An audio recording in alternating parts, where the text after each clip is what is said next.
Behold, GuNing, betrayed by his own brother Gu and fatally stabbed, finds himself transported to the world of One Piece, where he binds to a doppelganger system. He draws the doppelganger of a legendary figure from the mythic saga, Sun Wukong, and in a fit of rage confronts the rodent gang in a small town, gathering followers and unlocking a reputation-based marketplace in this lifetime. He vows to become the supreme being, instilling fear even in the celestial dragons.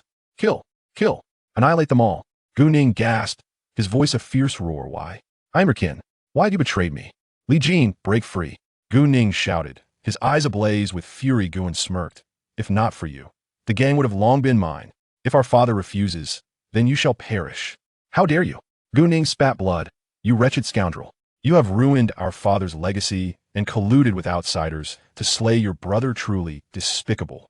As more and more people gathered, he realized escape was futile. Master, in the next life, I shall brave fire and water for you. Li Jin uttered before his breath faded. Li Jin, no. GuNing roared in anguish. Guan laughed maniacally. I only desire your death. Why should you have everything while I am relegated to a pawn? GuNing replied with a bitter smile. You are the chosen heir of our father. I am but a mere piece on the board. I refuse to believe it. Kill him. Guan commanded, and the crowd surged forward despite being wounded by multiple blades. GuNing fought fiercely, none daring to approach him. Pathetic. Guan seized a weapon and lunged, only to discover GuNing standing lifeless. Kill, kill, kill. GuNing suddenly sprang up, brandishing a weapon, but found himself clutching only a branch. Confused, he murmured, am I not dead? Where am I? He was clad in coarse linen, surrounded by a silent forest. As he took a few tentative steps, a mechanical voice echoed in his mind. Ding. Host detected. Do you wish to bind? GuNing was taken aback. A system? Am I still on Earth? The host is now in the world of One Piece. Bind it. I have nothing left to lose. Ding. Binding doppelganger system. Novice gift package has been issued. Please collect. A flash of white light enveloped him, and the system announced, you have received one opportunity for doppelganger extraction from countless worlds. A fully loyal doppelganger, you have acquired the succubus physique, unparalleled beauty and perfect form. I do not want this physique, GuNing replied. Curtly the system grew anxious. This was meticulously selected for you. I do not fancy it. Then let us exchange. Congratulations, you have obtained the demonic physique, incomparably handsome, with unmatched potential. GuNing nodded. Yes, this one will do. Without madness, one cannot survive. The demon of slaughter is superior to the hypocritical. In this life, the pretenses of the world are of no concern to me. GuNing's gaze hardened. I shall live for myself, wildly and freely. System, summon the doppelganger. Very well, host. A blinding flash of light surged forth. Ding. Congratulations, you have obtained the doppelganger of the legendary Sun Wukong. GuNing was momentarily stunned. Sun Wukong? The Buddha of combat? Alright, there was an online game called Black Myth, Wukong before I died. Is the doppelganger still me? Indeed, but he exists independently, and you will share half of his cultivation experience. Fine, summon him. Another burst of light illuminated the area, revealing a figure clad in dark gold armor, with a human body and a monkey's face. Wukong, adorned with a resplendent phoenix feather crown, stood tall with his plumage soaring high, encased in a suit of black gold armor etched with intricate runes and totems. Exuding an aura of undeniable magnificence, he gazed at his hands with a bitter smile. In the end, I have succumbed. My old companions lie shattered. Turning to GuNing, he inquired, did you save me? Our fates are intertwined. GuNing replied candidly, we are one and the same. You may live as you wish in this world. Wukong raised an eyebrow. You are unlike anyone I have encountered before. How intriguing. Yet, I find myself devoid of power. The system elucidated. His body has been destroyed. This is a new form that requires retraining. After relaying this information, Wukong nodded. I comprehend. Should you need anything, do not hesitate to call. As GuNing turned to seek the town, Wukong murmured to himself, is it possible to return? The Heavenly Emperor takes turns. It is my family's time now. With that, he picked up a tree branch and began to craft a small boat, declaring, instead of seeking fortune through divination, I shall take charge of my own destiny. Master, where shall I find you in this vast ocean? After a considerable journey, GuNing finally arrived at the town. Now shrouded in dusk, he felt the gnawing pangs of hunger, his stomach pressing against his back, and he had yet to acquire any food. Just then, he noticed a yellow-haired thug harassing the wonton shopkeeper. No money? This is a robbery, understand? He brandished a small knife menacingly. A spark ignited in GuNing's eyes as he shouted, hey, come rob me instead. The yellow-haired thug, dismissive, retorted, is there someone seeking to intervene? Just wait. He'll deal with you afterward. To GuNing's surprise, the thug fled in haste. GuNing chuckled, but the shopkeeper was alarmed. You shouldn't have intervened. The rat gang controls this entire town. We must all act submissively. With a disdainful smile, GuNing responded, let them come then. Never minding his past deeds, with his current demonic physique, he felt capable of toppling a bull with a single punch. Judging by your weary appearance, you must be hungry. Come in. I shall prepare a bowl of wontons for you. The shopkeeper, showing kindness, beckoned him. GuNing accepted without hesitation. Thank you. In no time, the wontons were served, and GuNing, famished, devoured them ravenously, hissing from the heat yet unable to stop. Just as the shopkeeper was about to offer a word of caution, she swallowed her words instead, finished quickly, and depart. No charge. No worries. They'll help you deal with the rat gang as a token of gratitude for this meal. Seeing that he hadn't had enough, the shopkeeper offered him 2 more bowls. Just as GuNing finished, a commotion erupted outside. A muscular man, bare-chested, bellowed, which little brat dares to provoke the rat gang?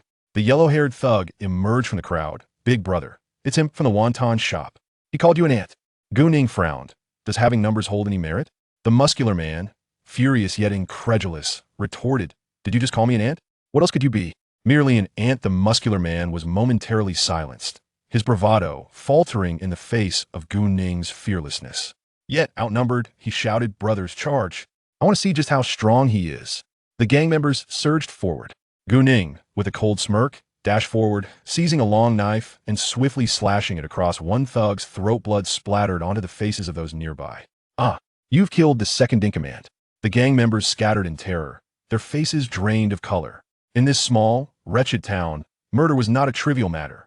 The muscular man, summoning his courage, shouted, why are you all just standing there? Attack!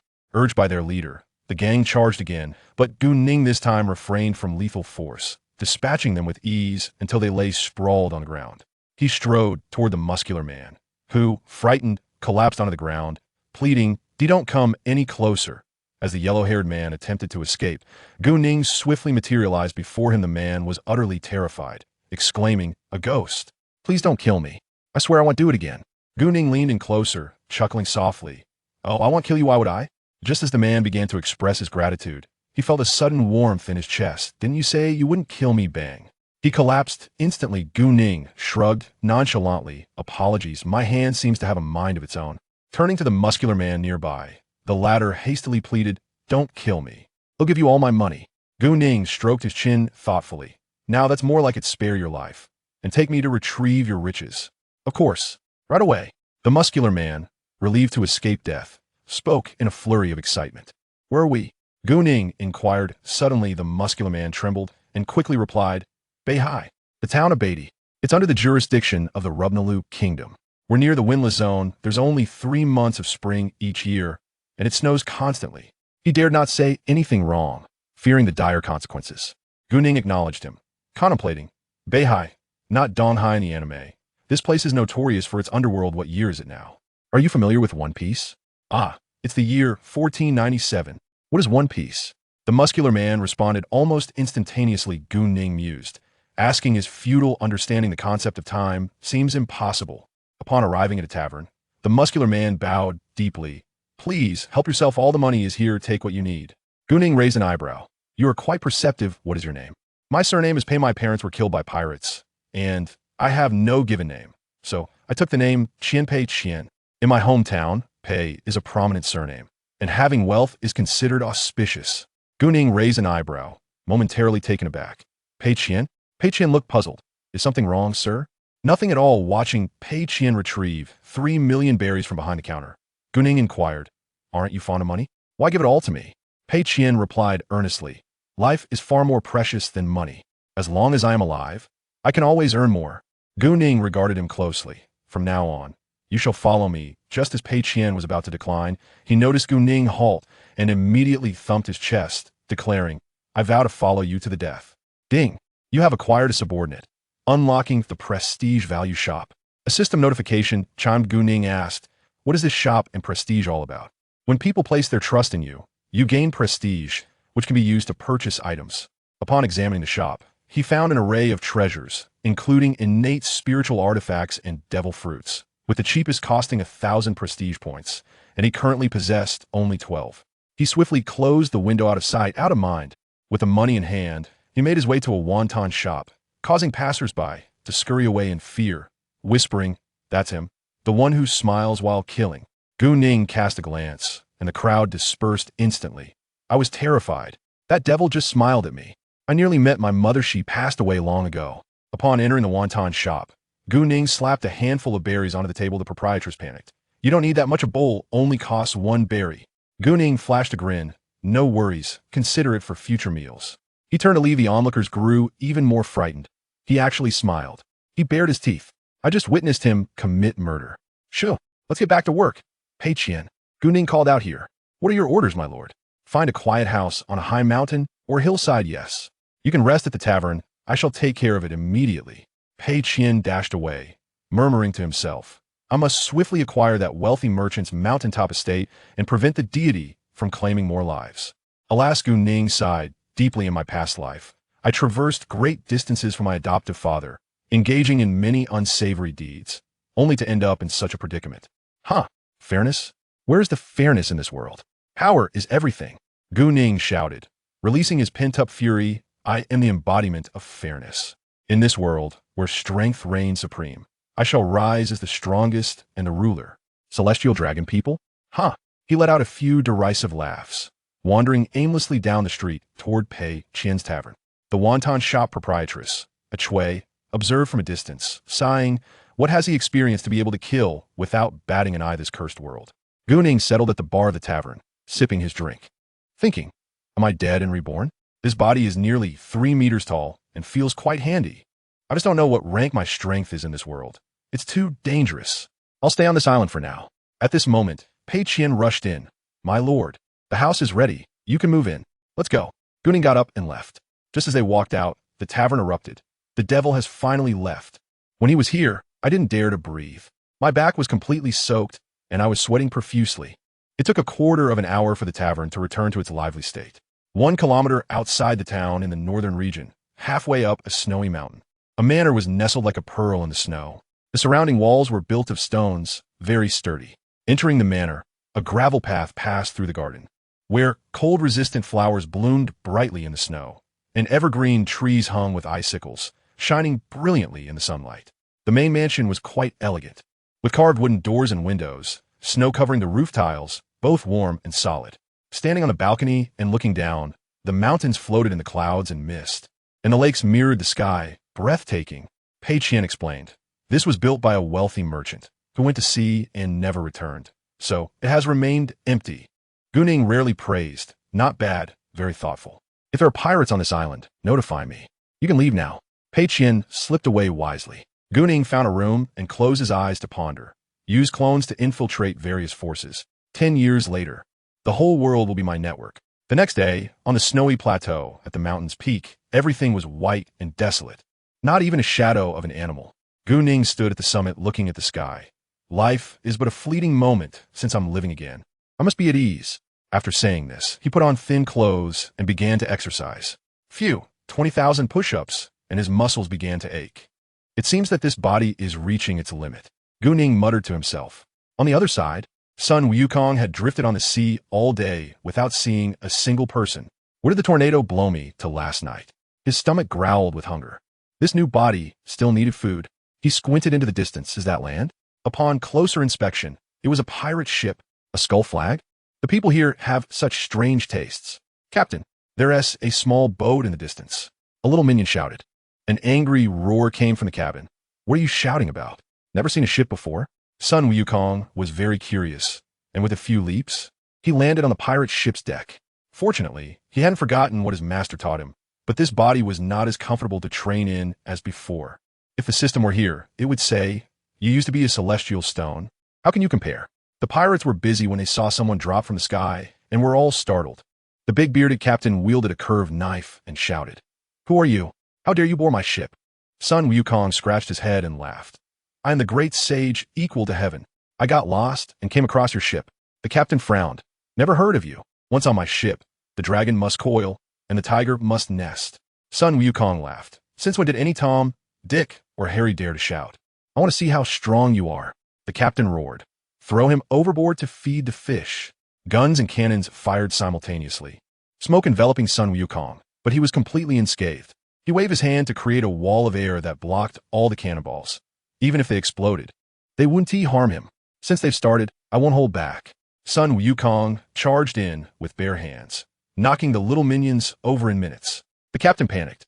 Don't come over. I am a notorious pirate with a bounty of 20 million. Sun Wukong punched him. Trash.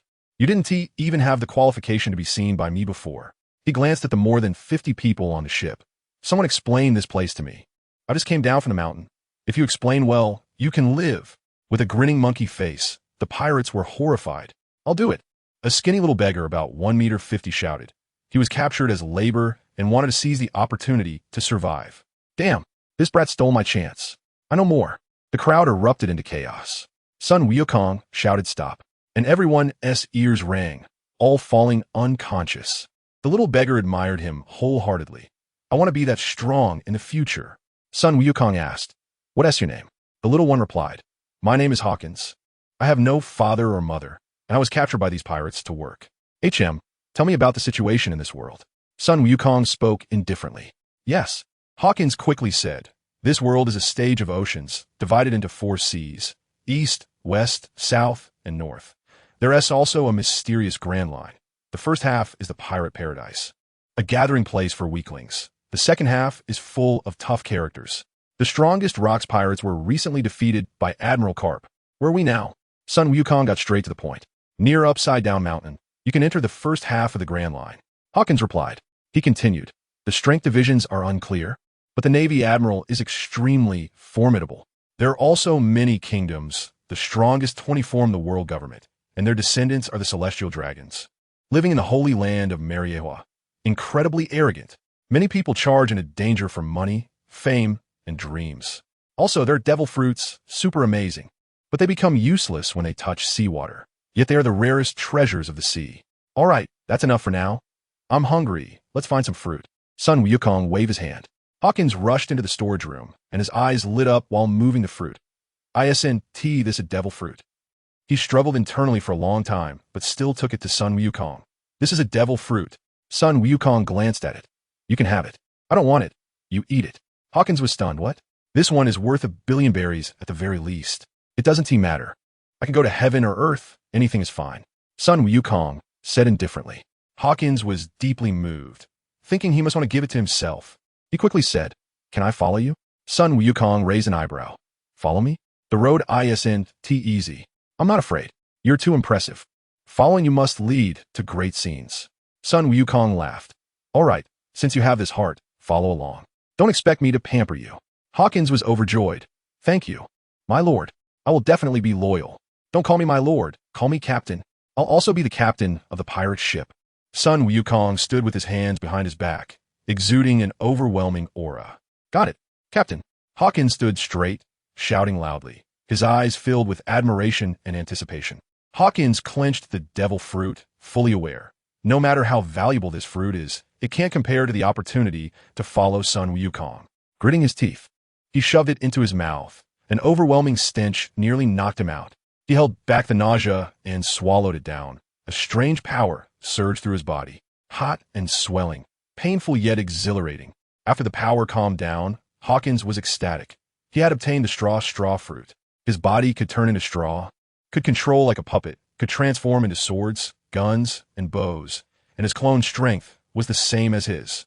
The best part was that he could predict the future. He hurriedly said, Captain, I'll become a user of the straw fruit. The smell is terrible, but the ability is incredible. Sun Wukong nodded. Use it well, don't drop the ball. Yes. Hawkins replied with great determination. Go wake those people up. Find someone who can sail, and head for the Grand Line. Sun Wukong commanded. Hawkins dashed toward the pirates who had bullied him. Slap, slap, a few big slaps landed. The pirate was dumbfounded. Who the hell dares to hit me? Hawkins slapped again. Still dare to shout? Slap, slap, hitting even harder. The pirate immediately cowered. I was wrong. You're the boss. Go wake everyone up. The captain has something to say. Hawkins ordered. The pirates quickly got up, rubbing their swollen faces and calling out. Wake up. The Lord has orders. The pirates woke up, looking confused at Hawkins and the beaten comrades. Hawkins cleared his throat. My captain wants to speak. Everyone listen up. Sun Wukong watched him trying to act like a grown-up and nearly laughed out loud. This half-grown child really wants to show off. Who can sail? To the Grand Line. Sun Wukong's voice boomed like thunder. The pirates exploded. Grand Line. That place is both mysterious and dangerous. Some were excited while others were scared. After a moment of silence, a burly pirate stepped forward. I can sail. Sun Wukong nodded. Good. You be the helmsman. Let us set off. Yes, my lord. Hawkins asked, what's your name? John. All right, he's the one. Let's go. The rest of you, Hawkins, you handle the arrangements. If there are particularly bad ones, send them straight to the underworld. Sun Wukong said. Yes, Captain. Hawkins pondered. The underworld? Is it underground? Does that mean sending them on their way? Calculating it. The probability is 100. Oh, so it means to take them out. He understood instantly. With a command from Sun Wukong, the pirates immediately got busy, organizing equipment, checking the ship, making full preparations to venture into the Grand Line. Sun Wukong stood at the bow of the ship, his gaze fixed on the distance, filled with anticipation for the unknown. Not afraid at all. His old buddy was broken. He had no suitable weapon. How infuriating. He muttered, his thoughts drifting to the Buddha's holy mountain. Before long, on a day with brilliant sunshine, the legendary reverse mountain finally appeared. The mountain stood upside down on the sea, water cascading down from the peak. Spectacular to an absurd degree. The pirates were dumbfounded, staring like wooden chickens, their mouths agape. Hawkins' face turned red, his eyes shining. This is Reverse Mountain. The entrance to the Grand Line. It's too explosive.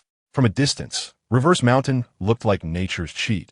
Its body plunged into the sea, peaks piercing into the clouds, rocks gleaming with a cold light, like a giant sword thrust into the sea. The water poured down like a waterfall, sounding like the Milky Way falling from the heavens. Roaring thunderously, water mist refracting rainbows, beautiful beyond belief. As the ship drew closer, the shock doubled. The water flowed wildly like a raging dragon. The ship shook like leaves in a storm. The pirates held on tightly to the railing, both nervous and excited. The roar of the waterfall was like thunder, splashes of water enveloping the ship in mist. John was focused on steering, beads of sweat rolling down. The ship climbed up the water flow, as if scaling a vertical mountain, the hull scraping against the rocks, the screeching sound making one's heart ache. The occasional whirlpool popping up looked like it was going to swallow the ship whole. Finally, they passed Reverse Mountain without incident. The pirates erupted in joyous screams, their faces full of victorious smiles. Sun Wukong still stood at the bow, his gaze locked on the unknown sea ahead. Hawkins bounced around on the deck. We did it. The Grand Line. Here we come. Just as their excitement hadn't subsided, the pirates were once again stunned by the sight before them. A giant whale floated on the surface of the sea, as big as a moving small island. Its deep blue body shimmered with a mysterious light under the sun, its eyes like lanterns, exuding ancient wisdom. This whale was Laboon. It rammed into the giant reef with a deafening crash, sending massive waves crashing. The entire ocean seemed to tremble for its persistence. The pirates stared in awe, having never seen such a large and fierce creature. Sun Wukong stood at the bow, slightly surprised. There are such beings in this world? Hawkins gaped, unable to speak for a long time. Laboon kept ramming, as if hiding endless pain and determination in its heart. The sight of its massive body crashing against the rocks was tragically heart-wrenching. The pirates were moved, as if they could feel its loneliness and longing. Why does this whale keep crashing into walls? Someone murmured, and everyone fell into deep thought, feeling inexplicably sympathetic. What an interesting world. Sun Wukong chuckled, moving on. Every creature has its own story. Let it be. As you command, Captain. Hawkins replied.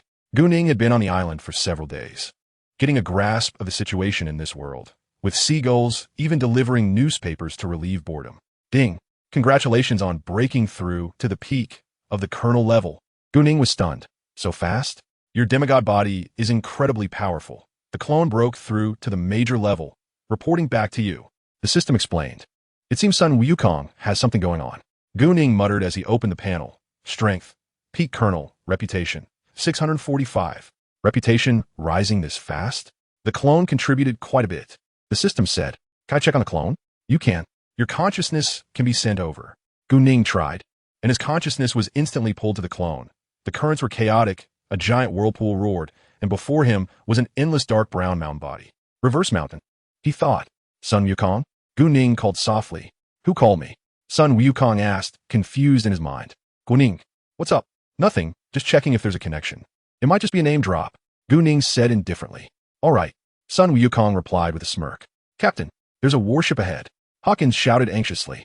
Sun Wukong was confused. A warship? What is that? Is it tasty? Hawkins was speechless. Captain, that's the Navy. They're fundamentally at odds with us. Why? I just dealt with a ship full of pirates. Hawkins paused for a moment. Do you want to guess where we are? Sun Wukong's head was full of question marks. Captain, look up at our flag. Hawkins said helplessly. Sun Wukong looked up and fell silent. At this time, saying he was a good person, having just fought pirates, would the Navy believe it? They probably think he's playing hard to get. Even more likely, before they got close to the warship, the cannonballs would be flying over. Report, Colonel. A pirate ship has been spotted at the southeast corner. The communications officer shouted. Colonel Beanfei's eyes lit up. Military merit is here. Quickly, let me see. He rushed to the deck, and from a distance saw a ship, with the scout handing over binoculars. Wow, military merit delivered to my door.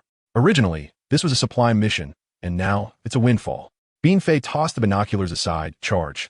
Take down this group of rascals. The scout shouted with heartache. My binoculars are expensive. Someone reminded. The mission is to deliver supplies. Should we report it? Report what? This group looks like small fry just past Reverse Mountain. Take them down and then report. Beanfei, brimming with confidence, ordered the entire ship. Approach the southeast corner pirate ship. Open fire as soon as we are in range.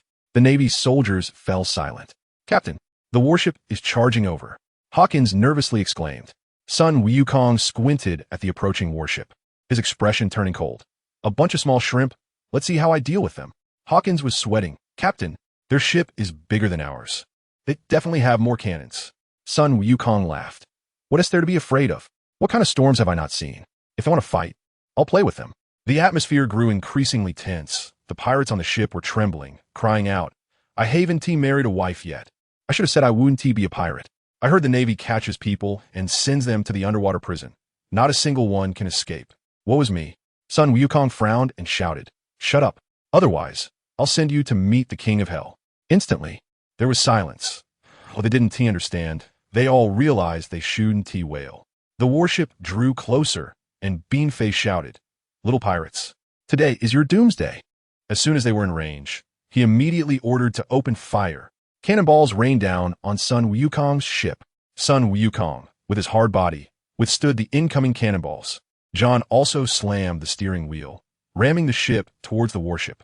Hawkins shouted for the pirates to fire back. Though the pirate ship didn't have the range of the warship, John had charged forward, and the cannons finally came into play. Beanfei was stunned. These little pirates are retaliating so fiercely. He quickly shouted, Don't panic. Keep firing. Both sides exchanged fire on the sea, cannonballs flying everywhere, splashes of water and smoke exploding continuously. Soon the two ships were extremely close, making it impossible to use the cannons. After all, they couldn't blow up their own ship. Beanfei regretted not reporting, but could only tough it out. Prepare to board. The Navy soldiers grabbed their weapons, ready for close combat. Sun Wukong sneered. Want to board my ship? Let them come. Brothers, get ready to welcome them. John, being an old hand, shouted command for the pirates to engage. Sun Wukong charged into the enemy ranks like a fierce tiger, swinging his fists the size of sandbags, knocking down Navy soldiers wherever he went. Hawkins was also not to be outdone, agilely weaving through the enemy lines, using his fruit ability to make the Navy soldiers fight among themselves, creating huge troubles for the enemy in no time. He had already calculated it. This was a guaranteed win, a sure thing. The Navy soon fell into a predicament, and Colonel Beanfei watched as his subordinates fell one by one, bewildered. Impossible.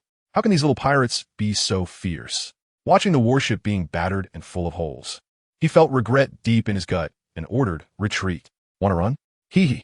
Sun Wukong scoffed and charged Beanfei with a punch. Beanfei hurriedly raised his hand to block, but with a bang, he was sent crashing into the deck, covered in blood, lying in the pit. His consciousness was hazy. He never expected that this group of little pirates hid such a ruthless character. The Navy saw the colonel severely injured and panicked, shouting, Colonel. They all glared at Sun Wukong with anger. Sun Wukong stood at the edge of the pit, his gaze icy. You dare to provoke me with just this? You don't know what death is. Beanfei struggled to lift his head and spat blood, saying, Don't be smug. The Navy won't let you go. Sun Wukong laughed. I don't eat beef. Beanfei was dumbfounded, too lazy to explain, and turned to the remaining Navy personnel. Hand everything over. I'm not bloodthirsty. Work as laborers for a few days, and I'll let you go when we reach the island. Behave, and I want to kill this little colonel." The Navy looked at each other, and Ben Fay used his last ounce of strength to shout, "You are the Navy. Have some backbone." Hawkins sneered, "Backbone? What is that worth in the face of death? Hurry up and decide. My captain has no patience." He shouted, "Count to 3. If you don't agree, you all go to the underworld." A confused Navy soldier asked, "What is the underworld?" Hawkins imitated Sun Wukong. "I don't eat beef." Then he counted, 3, 2, 1, go die. Finally, a soldier shouted, "We agree. All right, hurry up and hand over the stuff." Hawkins said ominously. Sun Wukong looked at him appreciatively. "This kid is not bad. A talent worth cultivating." The Navy quickly lifted Ben Fay onto the deck. He wore an angry expression, but his eyes were filled with fear. The punch was too terrifying. It felt like even a vice admiral from the Navy headquarters wouldn't be this fierce. "Captain, what do we do now?" Hawkins asked. "Let us see what good stuff the warship has. Throw away the old ship. I like this one." Sun Wukong looked around as if he had discovered a new toy. "Captain, the warship is full of supplies. There are gold and silver treasures, and also a devil fruit." "Oh, a devil fruit?" Sun Wukong was puzzled. This thing wasn't rare. He had seen 2 in just a few days. Hawkins fell silent. This was different from what he knew. Why did he see another one so soon? "Forget it. Put it away. I don't eat this stuff. By the way, what does this fruit do?" "I don't know either, Captain. I've never seen this pattern in books," Hawkins answered honestly. "All right, find an island for me to explore.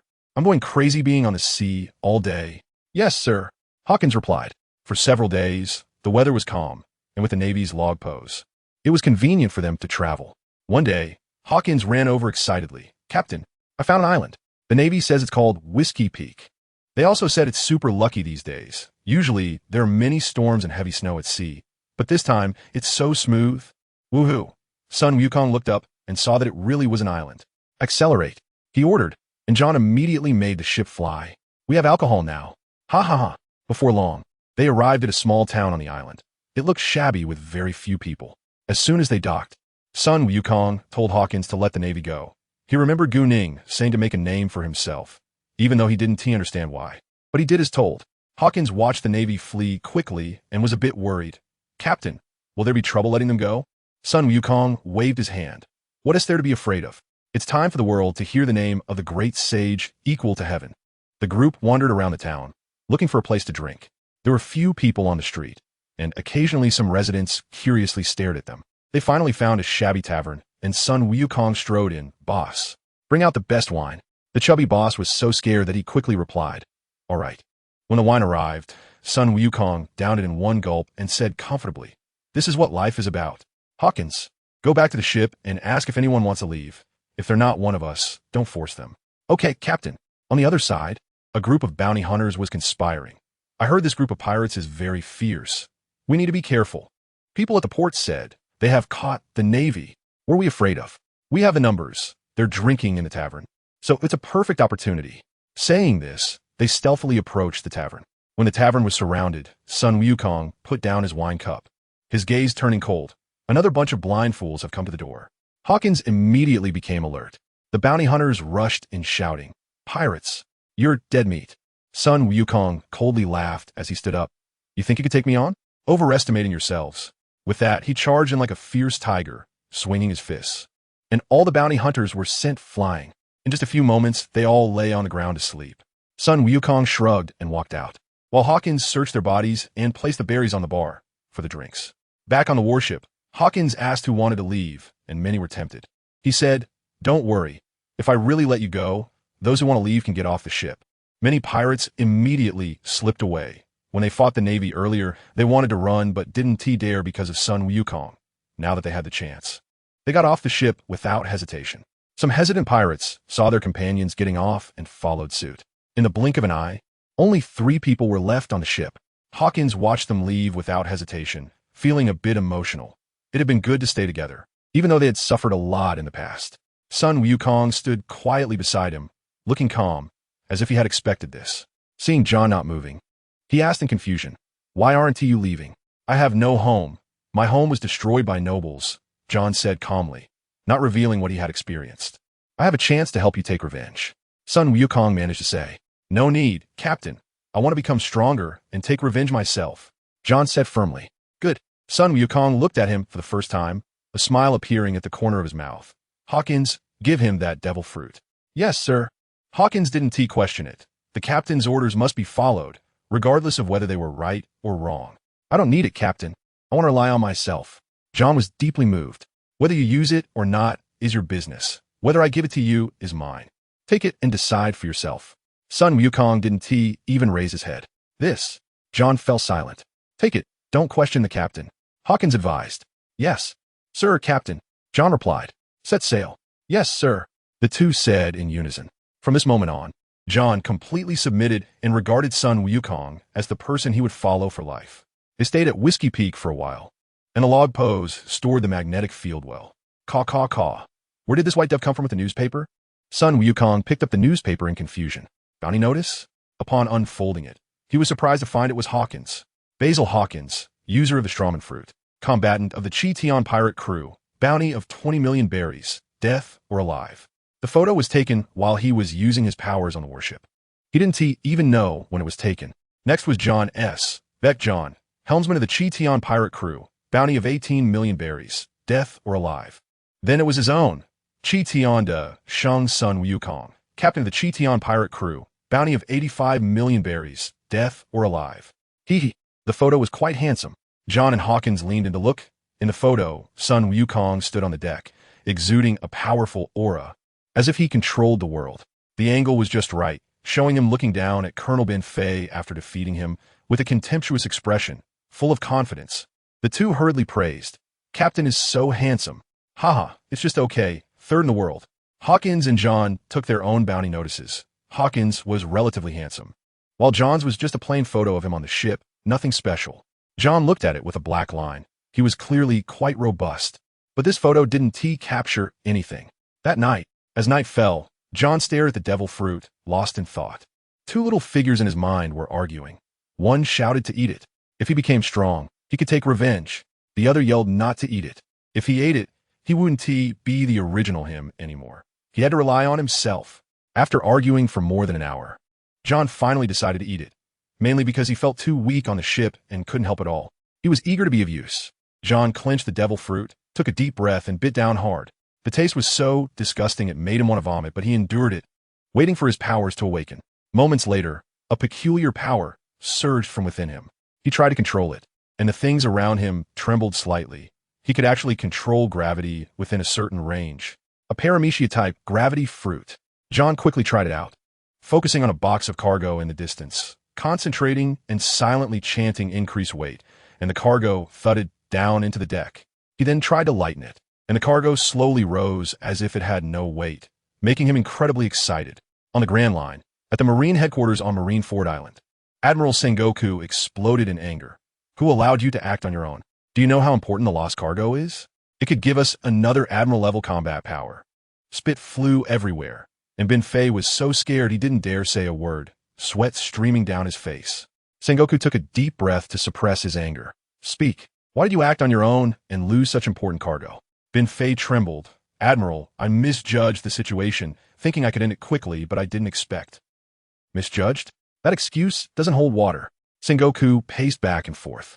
Suddenly, Tsuru walked in with a serious expression. Admiral, this matter is not simple. Pirates dare to rob such important cargo. We must hit them hard. Sengoku asked, what do you think? Tsuru frowned. Raise the bounty and let the entire scene know their crimes, attracting bounty hunters and experts to capture them. There are still plenty of powerful people at sea. She added, Carp is busy chasing Roger in the New World and can't spare any time. Let the young ones try. Sengoku said, are you talking about Akainu, Akiji, and Kizaru? Tsuru asked. Yes, these three just got promoted to Rear Admiral, and they are restless. Send them out to practice at sea. Sengoku pondered. Let Kaina go catch that Sun Wukong. He dares to attack a warship. Let's show them the rules of the sea. All right, Admiral. Tsuru turned to find the three. Good morning, Admiral. The three shouted in unison. I have work for you. Tsuru said, the sea has been restless lately. Go clean it up. Kizaru squinted. Oh, I've been really busy lately. Tsuru exploded with anger. You're the laziest? Don't you know you should train your physical abilities? Your devil fruits are powerful. But don't forget to train your physique. There are plenty of tough guys at sea. He glanced over. Akiji was staring at the ground, lost in thought. Kizaru was casually cleaning his ears, while Akainu was listening but looked impatient. Forget it. I can't be bothered to argue with you. You'll fall sooner or later. Tsuru waved his hand, feeling like he was talking to a wall. By the way, Sakazuki, I have a mission for you. Tsuru suddenly remembered. In the first half of the Grand Line, pirates robbed our supply ship, and there was something important inside. You go handle it. What is so important that I need to handle it personally? Sakazuki asked, puzzled. He usually doesn't deal with matters in the first half. With his current strength, he could easily manage the second half. A newcomer pirate with decent strength knocked Colonel Bin Fei out with one punch. Someone like that would definitely be a disaster in the second half. Tsuru said solemnly. Sakazuki scoffed. So it's that useless Bin Fei. All right, what's the pirate's name? Sun Wukong. Quite a loud name. I wonder if his fists are harder than mine? Sakazuki was overly confident. He had no idea that this person would become someone he could never catch up to in his lifetime, not even catching a glimpse of his back. Tsuru reminded. With your strength, capturing him will be easy. But be careful of the scarecrow fruit user on his ship. He can't predict. Also, the most important thing we lost is the gravity fruit. Sakazuki was shocked. What? Such an important thing was sent by that useless person? Akiji frowned. Sakazuki, we're colleagues. Be mindful. The reason cannot be disclosed. The situation is as it is. Hurry and set off. Tsuru ordered. Yes. The three replied in unison. Sakazuki stood on the deck of the warship, his expression cold as he gazed out at the sea. Ding. Congratulations. The host has gained 1,000,000 prestige points. GuNing frowned. I haven't done anything. It must be that Sun Wukong causing trouble. I wonder what this monkey has done. Congratulations. The host prestige has surpassed 1,000,000 for the first time. Reward.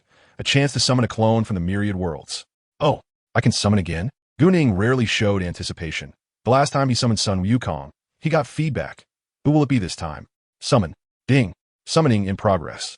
In the system space, the light grew brighter, forming a mysterious vortex, and an incredibly strong power emanated from it. Suddenly, the vortex erupted with bright light, illuminating the entire space. GuNing closed his eyes, waiting for the light to weaken, and a figure emerged from the vortex, shrouded in light and unclear in appearance, but exuding an invincible aura. Where am I? A tall man looked perplexed. Didn't I die? Where's this place? His black hair was tied up, a few strands floating, with sharp eyebrows and starry eyes. His gaze resolute yet somewhat arrogant, high nose and thin lips pressed together as if pondering something. He wore a white robe embroidered with golden threads, a black belt around his waist, and a sword sheath without a sword, with mysterious runes carved on the sheath, exuding a faint pressure.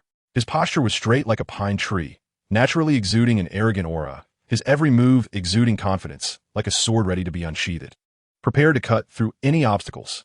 As the light dissipated, GuNing saw clearly. It's WukongClone, the founder of the Mask organization. He had watched this anime, and it was indeed top-notch. WukongClone stood there, sorting out his thoughts. Am I alive? I guess so. After all, I still have my own thoughts. GuNing pondered. All right. GuNing looked at him, feeling somewhat dazed. Can you tell me where this is? WukongClone still asked. After all, he was already dead. Before he died, he had found his sword heart, so he left in peace. This is not a world you are familiar with. If you want to know, go and see for yourself. I don't know much either. GuNing sighed. Okay. WukongClone. GuNing took some time to roughly explain the situation in this world based on his memory, then said, You are now a clone, but I want to control you. Live however you want. Of course, if you wish, you can make a name for yourself in this world.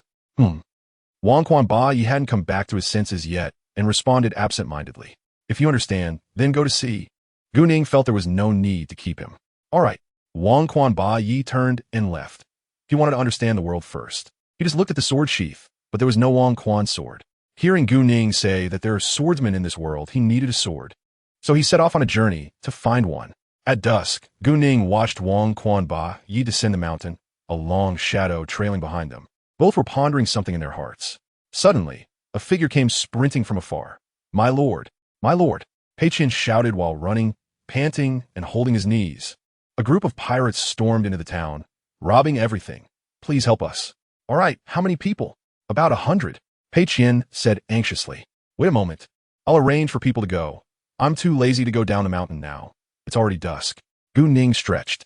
He called out in WukongClone's mind. Help out. What is the matter? There are pirates in town. Help the residents deal with them. All right. Just one word. And GuNing knew it was settled. Once WukongClone appeared, he felt his strength surge. The kind that could turn the world upside down. Not long after, WukongClone arrived in town. At a glance, pirates were everywhere, causing chaos. He said in a deep voice, "Stop." His voice was like thunder, and everyone heard it. The pirates were startled, and a tall pirate stepped forward.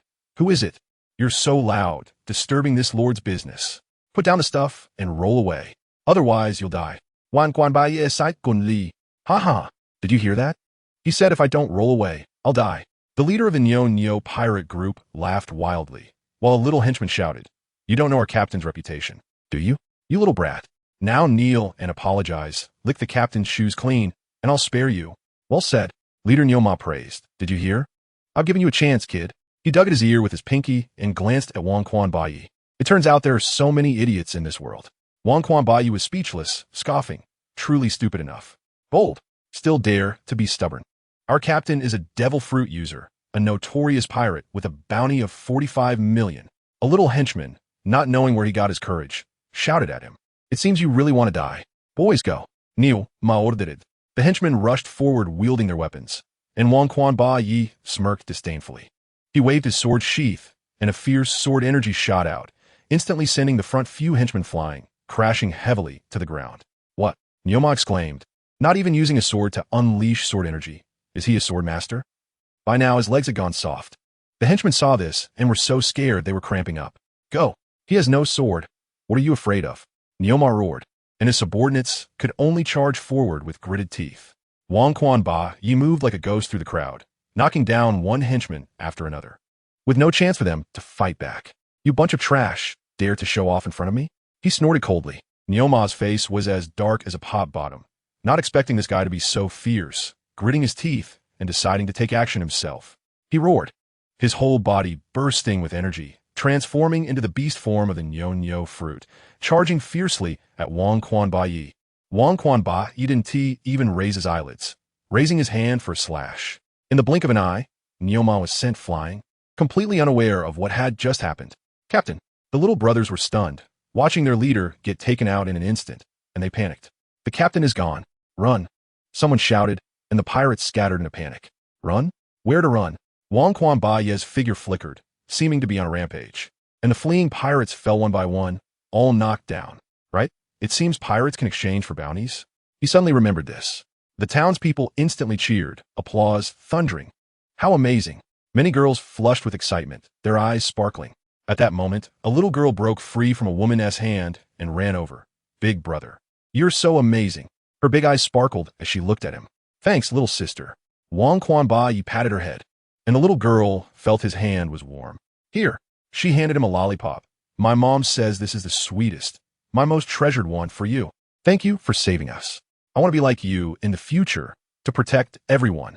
WukongClone looked at the dazzling lollipop under the sunlight, momentarily unsure whether to accept it. "Thanks, little sister. Can you give me this candy next time we meet?" He rarely smiled. After saying that, he dragged Nyoma's corpse away. The residents watched his back, and the little girl shouted, "We will definitely meet again." WukongClone's silhouette in the sunlight stretched long, and he waved his hand as if in agreement. One day in the future, a girl holding a lollipop said, "Long time no see, no?" Her gaze fixed on WukongClone. People really shouldn't encounter someone so stunning in their youth. Back to the main topic. Ding. Congratulations. Host reputation 5,000. GuNing's smirked. WukongClone is taken care of. System. Open the panel. Host. GuNing gender. Male physique. Demon god physique strength. Vice Admiral. Great sword master. Converted according to world level. Reputation. 1000657. Converted according to strength. Sun Wukong gained fame this time, directly boosting my combat power. GuNing was pleased. "Is there anything in the shop to enhance the strength of my avatar?" "Yes, host. There are physique cards, various materials, and even Sun Wukong's Rui Jingu Bang." "Oh, how much reputation for the Jingu Bang?" "Host, big discount for newcomers, 1 billion. The system's mechanical voice sounded. GuNing choked on his tea. Cough, cough. "How about the physique card? How much reputation?" "Just 100,000, host." "All right. Buy 2.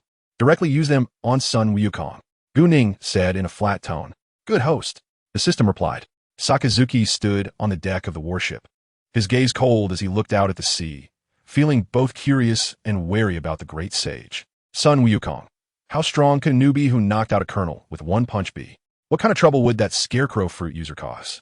The warship sped through the raging sea, heading straight for the front section. On the other side, on another warship, a burly man stood at the bow, his golden hair dazzling in the sunlight. It was Sun Wukong. Hawkins walked over. "Captain, I just divined we might have a tough battle on our hands." Sun Wukong waved his hand. "So what if it's a tough battle? They're all stepping stones." As time passed, Sakazuki's ship got closer. He stood at the bow, feeling the sea breeze, his fighting spirit ignited. He had been pent up at headquarters and had long wanted to fight. "I hope you can withstand my punch." He looked down at his fist, muttering. Finally, in an open sea area, the two ships met. Sakazuki shouted, "Sun Wukong, you're robbing supplies from warships. Today is your death day." Sun Wukong laughed wildly. "So what if you're the Navy? I want to live freely." "You're not even worthy." Sakazuki's eyes widened in anger. Raising both hands, hot magma spewed forth, heading straight for the pirate ship. Sun Wukong exploded with energy, throwing a punch, directly clashing with the magma. The immense impact made the sea boil, waves crashing everywhere. Hawkins calmly analyzed. This Navy Vice Admiral is truly fierce. The two exchanged blows, battling fiercely. Sakazuki crazily unleashed magma, while Sun Wukong relied on his tough physique and brute strength to withstand it time and again, shaking the entire sea. As they fought, Sakazuki became dazed. This Sun Wukong was much stronger than he imagined. His punches seemed to have endless power, making him gasp for breath. Sun Wukong was also surprised. This Vice Admiral's magma fruit was truly explosive, a natural disaster level. For the first time, he felt how powerful a devil fruit could be. Sakazuki changed tactics, suddenly leaping up, hands together and pressing down fiercely. A giant pillar of magma shot up from the sea, smashing towards the pirate ship. Sun Wukong's eyes narrowed. If this hit, the ship would definitely be ruined. He raised his hand and unleashed his strongest strike. Too bad he didn't have the Jingu Bang. His combat power dropped a notch. Boom! The sea surged, and the magma was shattered by a single punch. Hawkins kept divining, trying to find a turning point. Sakazuki gritted his teeth, about to unleash his ultimate move. Magma surged all over his body, his hands forming a giant magma ball. Sun Wukong, take this move, Meteor Volcano, he shouted as he threw the magma ball, coming in with earth-shattering power. Sun Wukong felt the power of this strike, all his strength gathering in his right fist, ready to meet the challenge with his strongest power. The energies of both sides collided at the center of the sea, a huge sound echoing across the waters, smoke filling the air, making it impossible to see anything. As the smoke cleared, the two figures emerged. Sun Wukong stood there, his clothes tattered like rags, but he had no injuries. Sakazuki stood not far away, his face pale, clearly injured. Didn't he expect you to be this strong? Sakazuki looked at Sun Wukong, a hint of admiration in his eyes. Sun Wukong wiped the corner of his mouth, smiling. You're not bad either, Navy Vice Admiral. He called out to Sakazuki, you've earned the right for me to remember your name. Go ahead. Remember, my name is Sakazuki, and I will be your lifelong nightmare. Sakazuki snorted coldly. Captain, not good. Another Navy warship is coming. Hawkins shouted urgently. Sun Wukong frowned. Knowing they couldn't continue fighting, glanced at Sakazuki. That's it for today. We'll play again next time. He turned and headed back to the ship. Sakazuki watched the departing ship, filled with unwillingness, shouting at his subordinates. Return to headquarters to report. He knew full well that Sun Wukong likely had the caliber of an admiral, and bringing in more reinforcements would be pointless. Where did this ruthless person come from? There was no wind of this beforehand. He always felt that the other party hadn't used their full strength. Their punches were still unrefined. If Sun Wukong were here, he would definitely say, TSK, I'm just getting familiar with my body. Sun Wukong's ship sped away, shaking off the Navy. Hawkins exclaimed, the captain is amazing. Taking down a Navy rear admiral. Sun Wukong laughed, what's that? Back in the day, I fought against gods and Buddhas, even caused a ruckus in the Lingxiao Palace. Hawkins was confused, huh? I don't understand. Sun Wukong smiled and said nothing. John was worried. Stealing supplies has angered the Navy. It will be difficult later. Sun Wukong patted his chest. With me here, no one can touch you. Hawkins said, we need a place to rest. Our whereabouts are exposed, and the Navy won't let it go. Sun Wukong nodded. All right, let's find an island to resupply. At Marineford, Akainu returned to the headquarters to report to Sengoku. Steelbone Kong was deep in thought. I didn't expect Sun Wukong to be this strong. Even Akainu can't take him down. Sengoku frowned. This guy's going to be a big problem. We need to deal with him quickly. Akainu gritted his teeth. Next time, I'll crush him for sure. It was right to send you out, Steelbone Kong said solemnly. You guys were too complacent at headquarters. It's good to see some tough characters. Akainu pursed his lips, his face pale. Sengoku asked, Marshal, should I take action? You have important matters, so let's increase the bounty. Steelbone Kong stroked his chin. Increase the bounty on him and his 2 crew members. Sengoku inquired. Based on what Akainu said, he has the strength of a general. How much should we set it? 1 billion berries. Steelbone Kong replied. Sengoku nodded. Akainu, go train at sea. Steelbone Kong ordered. Akainu clenched his fist and turned to leave. Too much anger can lead to breaks, Steelbone Kong sighed. By the way, increase the bounty on his 2 crew members. Understood. Marshal, Sengoku replied. What is the important matter you mentioned? You go to the New World. Steelbone Kong looked at him. What? Sengoku exclaimed. Isn't Carp in the New World? Sengoku looked puzzled. After the Roger pirates disbanded and Carp couldn't find Roger, he reportedly went back to the 4 seas. Steelbone Kong was speechless. That guy had to chase after Roger, and now he finally returned. Carp always gave him a headache. He wouldn't take the admiral position. The New World is quite chaotic lately. You should go and stabilize it. Understood, Marshal. Sengoku replied firmly. WukongClone weighed his pouch. He had just exchanged cattle with the Navy for berries, bought a small boat, and now had less than 10,000 berries left. Sigh. Not enough to buy a sword, he muttered as he walked forward. Not long after, he saw a sword shop and walked in. Boss, what swords do you have? Our swords can cut through iron like mud and slice hair. The shop owner, 5 feet tall, looked shrewd and calculated in his mind. At first glance, he looks like a rich sucker. Today should be a good profit. Seeing WukongClone in a white robe with golden embroidery and a black belt. The shop owner's mouth curled up in delight. What's the cheapest sword? WukongClone asked. The shop owner was stunned and blurted out, 5 berries. I'll take 1. WukongClone said flatly. The shop owner was bewildered. No, dude, you dress like a rich young master. Are you joking with me? He dare not ask more and randomly picked a sword from a corner. Here, this one. WukongClone placed down 5 berries and turned to leave. Damn, why don't I have this kind of fortune? The shop owner sighed, thinking of the last time he met a rich sucker next door who made $1 million. Why didn't the good fortune come to him? As soon as WukongClone left the shop, he saw a seagull drop a pile of papers. He picked up one and read. The great sage Equal to Heaven, Sun Wukong, captain of the Equal to Heaven pirates, bounty of 1 billion berries, dead or alive. Below it, it stated that he robbed a warship and that Akainu was chasing him, but was accidentally defeated. The Navy really knows how to flatter. Just like that old guy from the Alliance. WukongClone chuckled. In the New World, on the Whitebeard pirate's ship, Dad. Dad. A young boy rushed frantically towards the figure on the deck. It was Marco, almost tripping. Seeing this, Whitebeard laughed heartily. Ha! The people around laughed along with him, creating a great atmosphere. Marco's face turned red, and Sachi nudged him. The young man blushing is better than any beauty in the world. Everyone burst into laughter again. Whitebeard asked, what is going on? Marco then remembered the important matter and handed over the wanted poster. Whitebeard took the newspaper, focused his gaze, and exclaimed, The pirates on the ship were curious. There are not many things that can surprise Dad.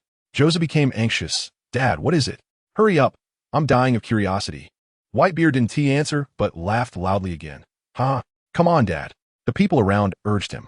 All right. A tough character has emerged on the sea. Whitebeard's hearty laughter echoed throughout the ship. Jozu snatched the newspaper from Whitebeard's hand, and a crowd immediately surrounded him. Wow, everyone exclaimed. Dad, this guy is quite explosive. Marco remarked. Not bad. Once this little guy reaches the New World, I'll adopt him as my son. Whitebeard praised. I'll let all of you be under my protection, feeling warm like family, unharmed, and enjoy the waves at sea. Everyone echoed in agreement, and the scene was incredibly exciting. In the New World, in the sea area of all nations, a woman in a red dress laughed loudly. What an interesting little guy. At this moment, she was still a beautiful woman, not the old witch of later years. Katakuri ran over with the newspaper. Mom, this guy has potential. If he enters the New World, I suggest we recruit him into our crew. Good idea. Let him be my 21st husband. Linlin shouted. Keep an eye on him. Notify me when he enters the New World. Don't let Whitebeard's crew get ahead. Okay, Mom. Katakuri replied. On Onigashima, Kaido was guzzling wine. Shouting awesome. He was a burly figure, holding a wine jar with one hand, his thick eyebrows like swords, his eyes fierce, and dragon whiskers on his mouth. In a dim environment, he sat on a throne surrounded by empty wine barrels, one hand resting on the armrest, holding a newspaper in the other. And wine dripped from the corner of his mouth to his chest without care. His eyes, sometimes blurred and sometimes fierce, suddenly bursting into tears, causing his subordinates to hold their breath, afraid he might erupt in anger from drunkenness. Suddenly, Kaido cried while smashing things, his fists smashing tables and chairs to pieces. His body trembled with excitement. Why is there such a powerful guy on the sea again? Woo! His crying abruptly stopped as he ordered, "Tell Jack and Queen. If this guy enters my territory, make him mine." "Yes, boss." His subordinates trembled in response. At the Shabani archipelago, Rayleigh looked at the newspaper and chuckled. "Not bad. Just after we disbanded, such an interesting person pops up." He took a sip of wine and laughed loudly. Shaki shot him a glance. "Drink less. How much do you owe me for drinks now?" "Ha ha ha. I'll definitely pay it back," Rayleigh said, feeling a bit embarrassed. On the serene afternoon of Baratai Island in the South Sea, sunlight streamed through the window, illuminating the busy figure of a woman. Her hair was slightly messy, yet it added a captivating charm. With skilled hands, she organized the items on the table, her gaze focused and serious, as if treating the most precious treasures in the world. Roger looked at the newspaper and laughed heartily. "Ha ha, the sea is still so exciting without me, and I'll make it even more explosive." His hearty laughter broke the tranquility, and the woman frowned slightly, feigning anger as she stopped her actions and put her hands on her hips. "Humph, you're so leisurely. Look at me, busy as a bee, and you're just there grinning." Her voice was crisp with reproach, but contained warmth. "Oh, why are you working again? Give it to me." Roger hurriedly snatched her work, doing it quite energetically. Anyone from the Roger Pirates who saw it would definitely be shocked. "Take good care of yourself. Go rest on the sofa." The woman said nothing, gently touching her belly and looking at him. Roger smiled knowingly and didn't urge her anymore. Zoro quietly watched him. Many people at sea saw the newspaper and muttered, "Another troublemaker has appeared." The wanted notices for Hawkins and John also spread. Basil Hawkins, 120 million berries. Beck John, 80 million berries. Sun Wukong and the others saw the newspaper a few days later on a certain island. While the whole world was discussing Sun Wukong, another piece of news exploded: the birth of One Piece. Written by Morgans, the Roger Pirates circumnavigated the globe and arrived at the final island, Laugh Tale. This news spread worldwide, and everyone knew about it. In the New World, Whitebeard laughed heartily. "Ha! Roger has done it." "Oh la la!" Charlotte Linlin scoffed. MMM. It's meaningless." Kaido cried out loudly. "Woo! He became the Pirate King. What should I do?" Rayleigh looked at the newspaper with a bitter smile. "Is this the result you wanted, Captain?" In the North Sea, GuNing's saw the newspaper and was stunned. The Pirate King has finally arrived. He gazed out at the sea, contemplating going to Lowtown to witness the dawn of the great pirate era. On a certain island, Sun Wukong looked at the newspaper handed to him by Hawkins, looking confused. Hawkins slapped his head. "Captain, we need to pay attention to this major world news. The Roger Pirates defeated rocks before, traveled around the New World, and now have circled the globe to become the Pirate King." Sun Wukong chuckled. "So if I circle around too, I could be the Pirate King? That's a nice title." Hawkins pretended to be annoyed. "Captain, all right, you speak. It's not just about circling around. It's because they went to the final island, Laugh Tale. That place is super mysterious. No one can go there. But the Roger Pirates went, so the news blew it up to make him the Pirate King." After Hawkins finished explaining, Sun Wukong was extremely fascinated and kept asking, "Is there more? Is there more?" Hawkins slapped his forehead. "That's all I know." Sun Wukong grinned. "The sea is quite interesting. Set sail. I see a water city that can build ships. This warship isn't mine. I want to build one I like. Let's go." John snapped his fingers. "Roar. Set sail." Hawkins was as excited as a child, and John smiled at him. The gentle breeze brushed against them, and the blue sky and white clouds were incredibly pleasant. In a certain sea area, the cold wind howled. Wukong sneezed. Why is it so cold here? Where am I?" "Luckily, I'm tough enough to withstand it." The boat he bought could only carry 3 people, and with no helmsman, it could only drift with the wind. Directionless. Earlier, he saw a waterspout on the left and directly steered the boat toward it, cutting through the air with a slash that accelerated with the airflow. He was in a hurry and didn't want to stay in this hellish weather. An hour later, Wukong Bay was dumbfounded. No wind. Why is there no wind at sea? I can't be in a doldrum. I still can't fly. And this body hasn't learned anything. I can only fight relying on sword intent. That's a perception, unbound by material. The surrounding area was calm and still, utterly silent. and he stood there stiffly. Am I supposed to use my sword sheath to row? He looked down at the sword sheath. Suddenly, roar! A giant beast leaped out of the water, opening its massive jaws to bite. You dare to touch my ship? I don't want to swim. Bangquan bayastutai. Eyes resolute, raised his hand fluidly, and a silver flash of slashing energy whistled out, tearing through the air with a sharp explosion. Boom! The giant beast was directly cleaved in half. What kind of creature is this? It looks a bit like something from outside, but it can only live in the sea. Wukongclone Bei cut off a piece of meat, used the sword sheath to row and escape. Many large creatures were attracted by the scent of blood. He rowed rhythmically, panting, and complained in his heart. The uninhabited area is nice, but this doldrum is truly a pitfall. GuNing was extremely relaxed these days, waking up in the morning to exercise, going down the mountain when hungry, with the protection fee paid by Pei Qian. He could eat whatever he wanted, living a blissful life. So leisurely. He sighed, finishing breakfast and wandering back to Wudong Villa. This villa was previously unnamed, but he thought the place was cold and needed a warm name. So he went into the mountains, chopped down a 100-year-old Wudong tree, dragged it back, and carved the 4 big characters Wudong Villa. And the sword intent could also scare off wild beasts, achieving 3 benefits in one. If you ask why 3 benefits, because, I love this tea table so much. It's truly crafted by hand. GuNing looked down, playing with the newly carved teacup, took a sip of hot tea, and thought it was indeed a divine life. He would tea trade his previous days for any amount of money. He slumped in the chair, and the peach tree outside the pavilion was left with only branches, covered by heavy snow, giving a unique flavor. Outside the mountain, a figure staggered. Sigh. Why is it so far? Em exhausted. After a while, he reached the entrance of Wudong Villa, bent over, propping himself on his legs, panting, unsure if he ran too fast or if it was too cold. After resting for a while, he pushed the door open and saw GuNing propping his chin, playing with the teacup in the pavilion, immediately waving and shouting, "Boss!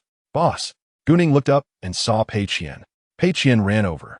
Sitting casually opposite, after spending so long together, he had figured GuNing out. If you don't provoke him, he's a good person. If you do, even the corpse wouldn't be whole. Why did you come to the little courtyard today? Don't you usually think it's tiring? GuNing glanced at him. Boss, a matchmaker wants to set me up, so I came to hide. Pei Qian said helplessly. Isn't getting married and having children good? GuNing asked in confusion. What is good about it? I don't like it. The daughter of the old horse family in the east of the city, she is as strong as my arm. Pei Qian pouted. GuNing couldn't help but laugh. He had seen that girl last time when buying a 10-belly steel sword. She even gave him a discount. And after he bought it, he slipped away without giving her a chance to ask his name. You're still laughing, boss. Pei Qian looked at him resentfully. My dream is to go out to sea and eat all over the world. As he spoke, drool almost dripped out. Then go out. GuNing sighed. I don't have the strength. Pei Qian's voice became small, but he persisted. Boss, you must take me in these days. He was rarely assertive. All right. I'm also bored. You can just serve tea and water. GuNing agreed. All right. Thank you, boss. Days passed quickly, and Pei Qian diligently helped without any complaints. GuNing saw that he had the potential to learn martial arts, occasionally teaching him a few moves, and Pei Qian learned with great enthusiasm, often practicing in the courtyard. GuNing would occasionally watch after finishing his training, pointing out mistakes when necessary, but most of the time Pei Qian was the one getting excited while practicing. At sea, in a certain doldrum, Wukongclone Bei had been rowing for an unknown number of days, completely losing track of time. Did I come to this world to suffer? He looked at his sour clothes and smiled bitterly, wondering when it would end. He had no direction, relying solely on strong sword intent to charge through. Suddenly, a gentle breeze blew by. Wind. Wukongclone Bei was extremely excited. It had been so long since he felt this way. He didn't want to endure the hard days anymore. He chose a direction and rowed fiercely. After an unknown amount of time, he saw a small island. An island? A sea island. His eyes lit up, and his hands didn't stop, even unleashing sword energy to speed up in the doldrum. He did just that, though he had no direction and kept encountering sea kings, cutting several in an hour. When Wukongclone Bei set foot on the land, it was the first time he felt everything was unreal. He found a corner to hide the boat and walked toward the center of the small island. He saw signs that someone had lived there. As he passed through the bamboo grove, he heard the voices of children from deep within, thinking he was hallucinating. He paused to listen, and it was real. For the first time, he wanted to see people this badly, so he rushed over, and before long, he saw a dojo with the words One Heart Dojo written on it. Oh, a place to learn swordsmanship? Who? A loud shout came. Sorry, I've been lost for several days. Can I borrow a room to rest? Wang Quanbei said politely. Although Geng Xilang was cautious, seeing him dirty and disheveled, he seem to be pretending, so he agreed. Come in. After Wang Quanbei thanked him, he mentioned wanting to wash up and rest, feeling too tired. Geng Xilang called a student to take him to find a room. The next morning, Wang Quanbei frowned. Where's that sound coming from? Oh, it's in the dojo. He got up, tidied himself, opened the door, and saw a group of children around 10 years old practicing with wooden swords, looking quite impressive. You're awake? Geng Xilang walked over from afar. Yes, thank you very much. Wang Quanbei expressed his gratitude. Geng Xilang noticed his messy black hair added a rebellious touch. His sword-like eyebrows were striking, his deep-set eyes seemed to hide stars, and his straight nose asked, Have you practiced swordsmanship? I have, and I'm fairly good. Just right. No one is here to practice with me. Want to give it a try? Geng Xilang invited. Sure, thank you for taking me in. The reign of power should follow the way.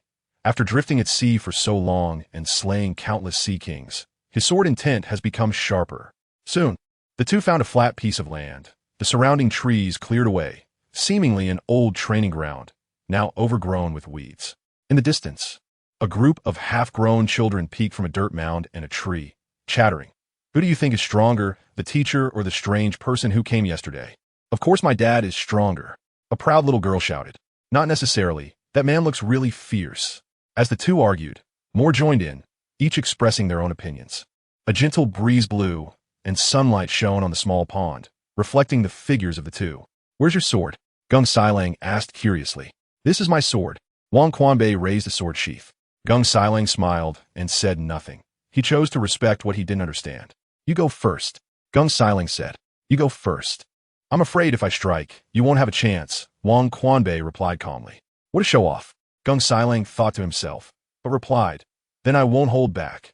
He raised his hand and struck like lightning towards Wang Quanbei's face. Wang Quanbei stood as steady as a mountain, his gaze unwavering. Facing the rushing slash, he slightly tilted his body, and the slash grazed his cheek, cutting a few strands of hair that floated in the air. Boom! The trees behind Wang Quanbei broke in response.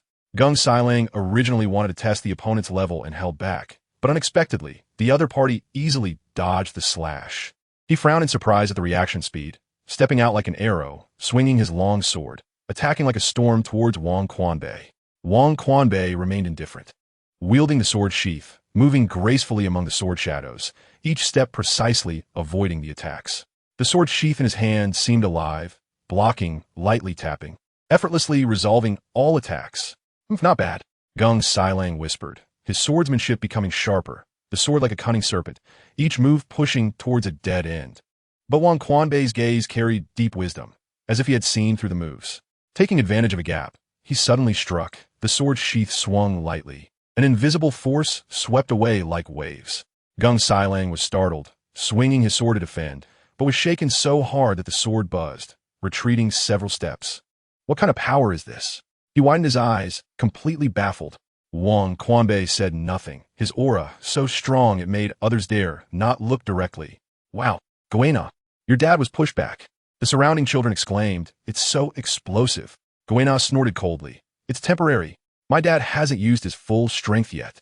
Geng Xilang gritted his teeth and charged again, his swordsmanship becoming even crazier. The sword turned black. The sound of clashing was crisp and piercing.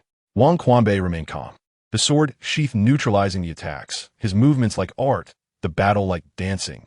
As they fought, Geng Xilang's stamina waned, his attacks growing weaker, while Wang Quanbei remained effortless. Finally, Geng Xilang stopped, gasping for breath, his eyes filled with exhaustion and helplessness. He lost. You are strong, Geng Xilang sincerely said. Wang Quanbei nodded, his expression devoid of pride, as if this victory was trivial. Your swordsmanship is beyond my reach. How did you practice it? And that move I've never seen before. Geng Xilang asked. Wang Quanbei was silent for a moment. Swordsmanship is in the heart. Having a sword in the heart makes one strong. This is called sword intent. Sword intent is formless. It resides in my heart, unbound by objects, not indulging in emotions. Zheng Xilong pondered, feeling he had grasped something. I have greatly benefited today. Can we spar again in the future? It's been a long time since I felt such pressure, except for when my dad was around.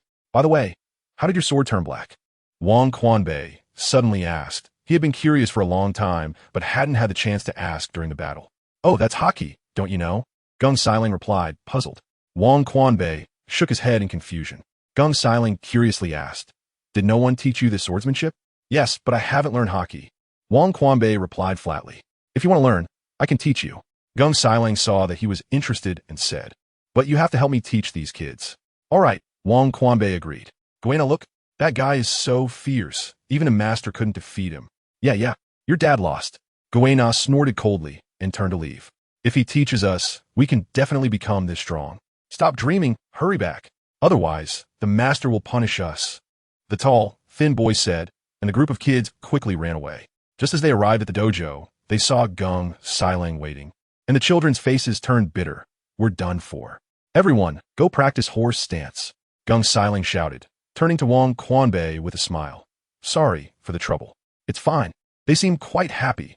Wang Quanbei waved his hand. Boom. What was that? Sun Wukong exclaimed. Huh? Hawkins dropped to the ground, thinking they were being bombarded. Not far away. A large number of ship fragments fell from the sky. Sun Wukong raised his hand to block the sun, squinting. It looks like pieces of several ships. What? John was also surprised, stroking his chin in thought. Sun Wukong noticed that he seemed to know something and joked. Little John, do you know what's going on? Captain, it looks like there's an empty island up there. John recalled, I saw it in a historical text before. This world has empty islands that can be reached by the powerful currents rebounding from the sea. Interesting. This historical text is quite wild. Sun Wukong clapped and laughed. I've decided. Let's go explore the empty island. Just like that. We don't even know where it is. Hawkins couldn't help but ask. This is too absurd. Good, Captain. John immediately agreed, as he has the gravity fruit and can give a try. Everyone's eyes sparkled with curiosity and excitement. Come on, give a try. Hawkins was also excited. John manipulated the gravity fruit to lessen the weight of the warship. The warship first swayed slightly, then began to float upwards, rising higher and higher. The surrounding clouds thickened, like draped in a mysterious veil. After an unknown amount of time rising, they were suddenly enveloped by thick fog, unable to see anything. After rising to an unknown height, they suddenly broke through the last layer of fog and landed on the white sea, floating just like the sea of the Grand Line, surrounded by whiteness, as if they had reached a fairyland. Captain, look, there's an island ahead. Hawkins shouted, pointing to a hazy island in front. Sun Wukong squinted at it. The island floated on the white sea, like a dreamland in the clouds. The white clouds covered the ground like a soft carpet, and strange buildings in the distance sparkled under the sunlight. Interesting, a heavenly palace. Am I going to fight in the Lingxiao treasure hall again? Sun Wukong grinned. Let us go. Head toward that place. Sun Wukong looked at John. Aye, Captain. John took the order and steered straight towards the empty island. The warship was incredibly steady under his control, and as they got closer to the island, the outline became clearer. The strange buildings looked like they were sculpted from clouds, ethereal and beautiful. Sun Wukong also noticed distant figures with long feathers on their backs. And he wasn't too surprised. After all, he had seen many bizarre monsters before and was quite accommodating. There are bird people on this island, he suddenly said. Hawkins and John both heard him. Oh no, it can't be. Hawkins suddenly felt a bit scared when the three stepped onto the land of the empty island. They were directly amazed. Hey, this place is too marvelous, they all thought. Just as they finished marveling at the scenery, two winged people flew over from a distance. What the heck? Hawkins thought, I thought it was a joke, but now I have goosebumps. They're really bird people. Qinghai people. Those who trespass on the empty island must pay a fine. The winged people spoke, their white feathers fluttering behind them, like elves walking out a dream, slowly landing in front of the three. Sun Wukong looked at the two, stretched his arms and yawned, and the two in front thought he was going to resist. Their faces directly fell. May I ask how much we need to pay? Hawkins quickly stepped forward to ask. 10 billion Axter per person, equivalent to 100,000 berries. What? 10 billion? Hawkins was startled. John gave him a white look. 10 billion Axter equals 100,000 berries. Oh, that's still quite a lot. Hawkins felt heartbroken. He managed supplies, and spending every penny hurt. Fortunately, he had borrowed a bit before, otherwise he would really cry. Hey, what's the name of that floating island? John asked. We call it Baika. You can wander around, but don't harm the locals. After saying that, the two winged people were about to leave. Wait a minute, John shouted. Do you have a map? We don't want to get lost. Oh, here you go. One of the shorter winged people pulled out a small map, their movements graceful as if it had been carefully designed, leaving Hawkins in awe. Hey, dummy. Sun Wukong shouted at him. Wow. Hawkins took the map and quickly thanked them. After the two winged people left, Hawkins sighed. The people here are really peculiar. My heart was racing just now. Stop daydreaming. Let's go. Sun Wukong interrupted him. The three of them strolled slowly along the cloud path of the floating island, marveling at the continuous wonders. The white clouds beneath their feet floated gently, like walking on dreamy cotton candy. Sunlight filtered through the thin clouds, casting a golden glow over the entire floating island. Sun Wukong walked leisurely at the front with his hands behind his head. Hawkins closely followed behind, holding the map he just received, but his gaze kept drifting towards the surrounding scenery, still savoring the moment he saw the winged people, their elegance and dreamlike quality lingering in his mind, making him exclaim in surprise at everything he saw on the floating island. John was much calmer, paying attention to the surrounding environment while contemplating their next steps. His gravity fruit made him very curious about this cloud island. Wanted to know if the gravity rules here were different from elsewhere. He occasionally reached down to touch the clouds beneath his feet, feeling their soft texture and mysterious power. They wandered around and soon entered a dense forest. This forest looked completely different from the previous floating island scenery. Tall trees shot straight into the clouds, their branches and leaves forming a green dome, and sunlight streamed through the gaps, casting countless beams of golden light, like a breathtaking painting created by nature. The three of them wandered in the dense forest, the clouds beneath their feet thickening, as if a special buff had been added to support this forest. The air was incredibly fresh, mixed with the fragrance of trees and the smell of earth, making one feel completely at ease. Hawkins tightly held the map, occasionally checking it against the environment to find their way. John used his gravity fruit to sense the surrounding gravity and guided everyone. Sun Wukong walked at the front, leisurely swaying with his hands behind his head.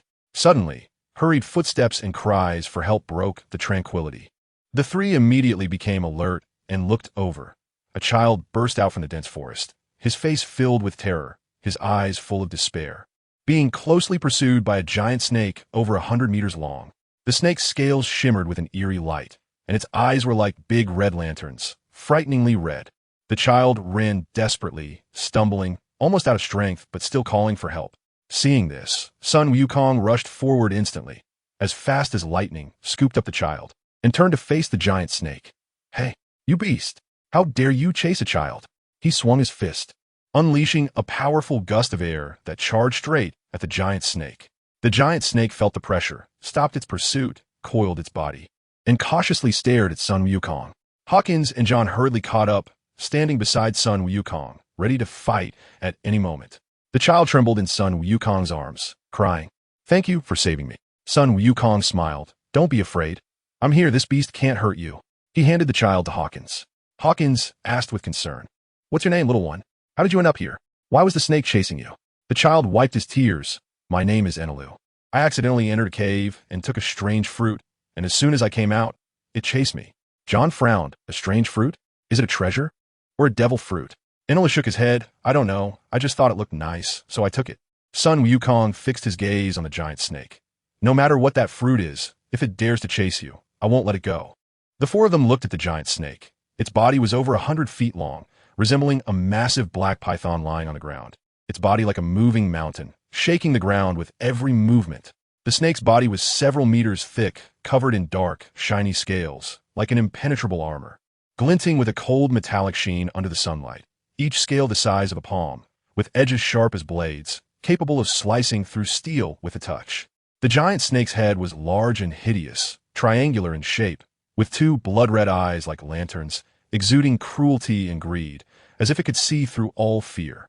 Its mouth opened to reveal 2 rows of sword-like teeth, each as tall as a person, glinting menacingly, sending chills down one's spine. When the giant snake moved, its long body weaved effortlessly through the dense forest. Its massive tail swung like a thick whip, easily sweeping away large trees. It looked slow, but once it moved, it carried the power of destruction, like an unavoidable disaster. The foul odor emanating from its body made one want to vomit, a smell that signified death. Its breathing was deep and long, and with each exhale, it stirred up a fierce wind, rustling the leaves. The hissing sound was low and terrifying, like a roar from hell, making one's eardrums ache, sending chills down the spine. Roar. The giant snake sensed the danger from the three on the opposite side and froze in place. "You vile creature. How dare you be so arrogant? Sun Wukong shouted. Hisses. The giant snake hissed even more ferociously, like a death knell. Hey, monster die. Sun Wukong shouted again, and the giant snake opened its mouth to roar. A wave of foul odor rushing towards them. In the blink of an eye, Sun Wukong dashed to the top of the giant snake's head and slammed his fist down. Hisses. The giant snake cried out in pain. Sun Wukong leaped again, swinging his fist towards the snake's head, but the giant snake was incredibly fast, twisting its body to evade. Then, it lunged forward, its massive mouth instantly engulfing Sun Wukong. At a critical moment, Sun Wukong felt a strong suction, and everything went dark as he was swallowed whole. Inside the giant snake's throat was like a dark tunnel, wet and sticky, and Sun Wukong slid down, the darkness and foul smell igniting his fury. He rolled inside the snake's belly, stabilizing himself, but the slimy liquid wrapping around him was a bit troublesome. Meanwhile, the giant snake was thrashing wildly, crashing through a patch of towering trees. Hawkins, John, and Enelu watched from a nearby tree, their hearts in their throats. Hawkins furrowed his brows, gripping his cards tightly as he stared at the giant snake, feeling anxious. What should we do? The captain has been swallowed. I don't know how he is. He previously calculated that the giant snake was no match for Sun Wukong, but he was still sweating nervously. John's expression was grave, using his gravity fruit to sense the giant snake's movements, resolutely stating, "This snake is too fierce. The captain must be in danger inside. We have to save him quickly." He scanned the surroundings, looking for the snake's weak points. Enelu bit his lip, clenched his fists. His eyes filled with nervousness and unease. He admired and was grateful to Sun Wukong, and now that he was in danger, he felt guilty and worried, silently vowing to save him, his whole body trembling, but his face resolute. The three of them watched the giant snake thrash wildly in the dense forest, their worries flooding over them like a tide. Meanwhile, Sun Wukong squinted his eyes to adapt to the darkness, relying on his keen senses to clearly feel the slow-moving liquid and the writhing muscles within the snake's body. Oof. Does this monster think that swallowing me will be the end? Dream on. Sun Wukong sneered, planning to deal a heavy blow to the snake. He began to walk steadily forward, each step making a slight sound on the slippery inner wall. The deeper he went, the stronger the foul smell became, almost suffocating. But Sun Wukong didn't even raise his eyelids, his gaze resolute and sharp. Suddenly, the giant snake sensed something was wrong in its belly and began to twist frantically. Sun Wukong was thrown around, but quickly steadied himself. "Ha ha! Monster, thrash all you want. Today is your day of death." He laughed, his voice echoing in the snake's belly. The giant snake probably heard him and thrashed even more wildly. Sun Wukong felt it and smirked. "Today, let you witness the power of me, old Sun." He took a deep breath, his strength surging towards his fist. "Too bad my golden staff isn't here otherwise." Ah! In the next moment, the power of his punch exploded. A loud bang echoed in the snake's belly, causing the giant snake to scream in pain, twisting even more violently. Sun Wukong continued to swing his iron fist, targeting the weak points within the snake's body, each hit more ferocious than the last. The giant snake was in unbearable pain, rolling wildly in the dense forest, trees crashing left and right, leaves flying everywhere. Not long after, the snake's body ruptured, black blood seeping out, a stench that was nauseating. Sun Wukong grinned. "Monster, your death is near." With another powerful strike, he finally tore a large opening in the snake's belly. Sunlight poured in, and Sun Wukong squinted his eyes, leaping out. The moment he broke free from the belly, his momentum was explosive, like a war god returning from hell. Hawkins, John, and Enelu, who were in the trees, had been on edge since he was swallowed. Just as John was about to take action, he saw the giant snake begin to howl. Hawkins' eyes instantly lit up, glowing with excitement as he leaped from the tree like a bird, running towards Sun Wukong. His steps urgent and powerful. "Captain, you're fine, that's great." His voice trembled, and his face was beaming with relief. "Ha ha ha, no one in this world can hurt me. Old Sun." Sun Wukong looked relaxed. John also approached, a reassuring smile appearing on his steady face. "Big brother, you're amazing. You're my hero." Enelu shouted from the side. The giant snake had already fainted, and Sun Wukong glanced at it, thinking, the creatures in this world are somewhat similar to those back home. "Let us go." "Yes, Captain." The two responded in an instant. The captain's orders must be obeyed. Enelu looked at them with his little head tilted, feeling strange. He had been an orphan since childhood, always bullied, and had never felt this kind of trust. "Right, Captain, what about this kid?" John suddenly remembered. "All right, we'll drop him off at the town later. I just saw a town on the beach. Perfect for a visit. It's on the way." Son Wukong said. "I'm not going." A stubborn voice came from behind the three. They turned around and stared at the short boy, who looked like he hadn't fully grown. "I was chased into the forest by those people. I'll die if I go back." Inaru's eyes were welling with tears, but he held them back. "Do you need me to help you solve that?" Hawkins asked. "No, I'll handle it myself from now on," Inaru said firmly. Hawkins patted Inaru on the shoulder. "Good. I suddenly appreciate you a bit." Inaru panicked for a moment. "Do you want to come on my ship?"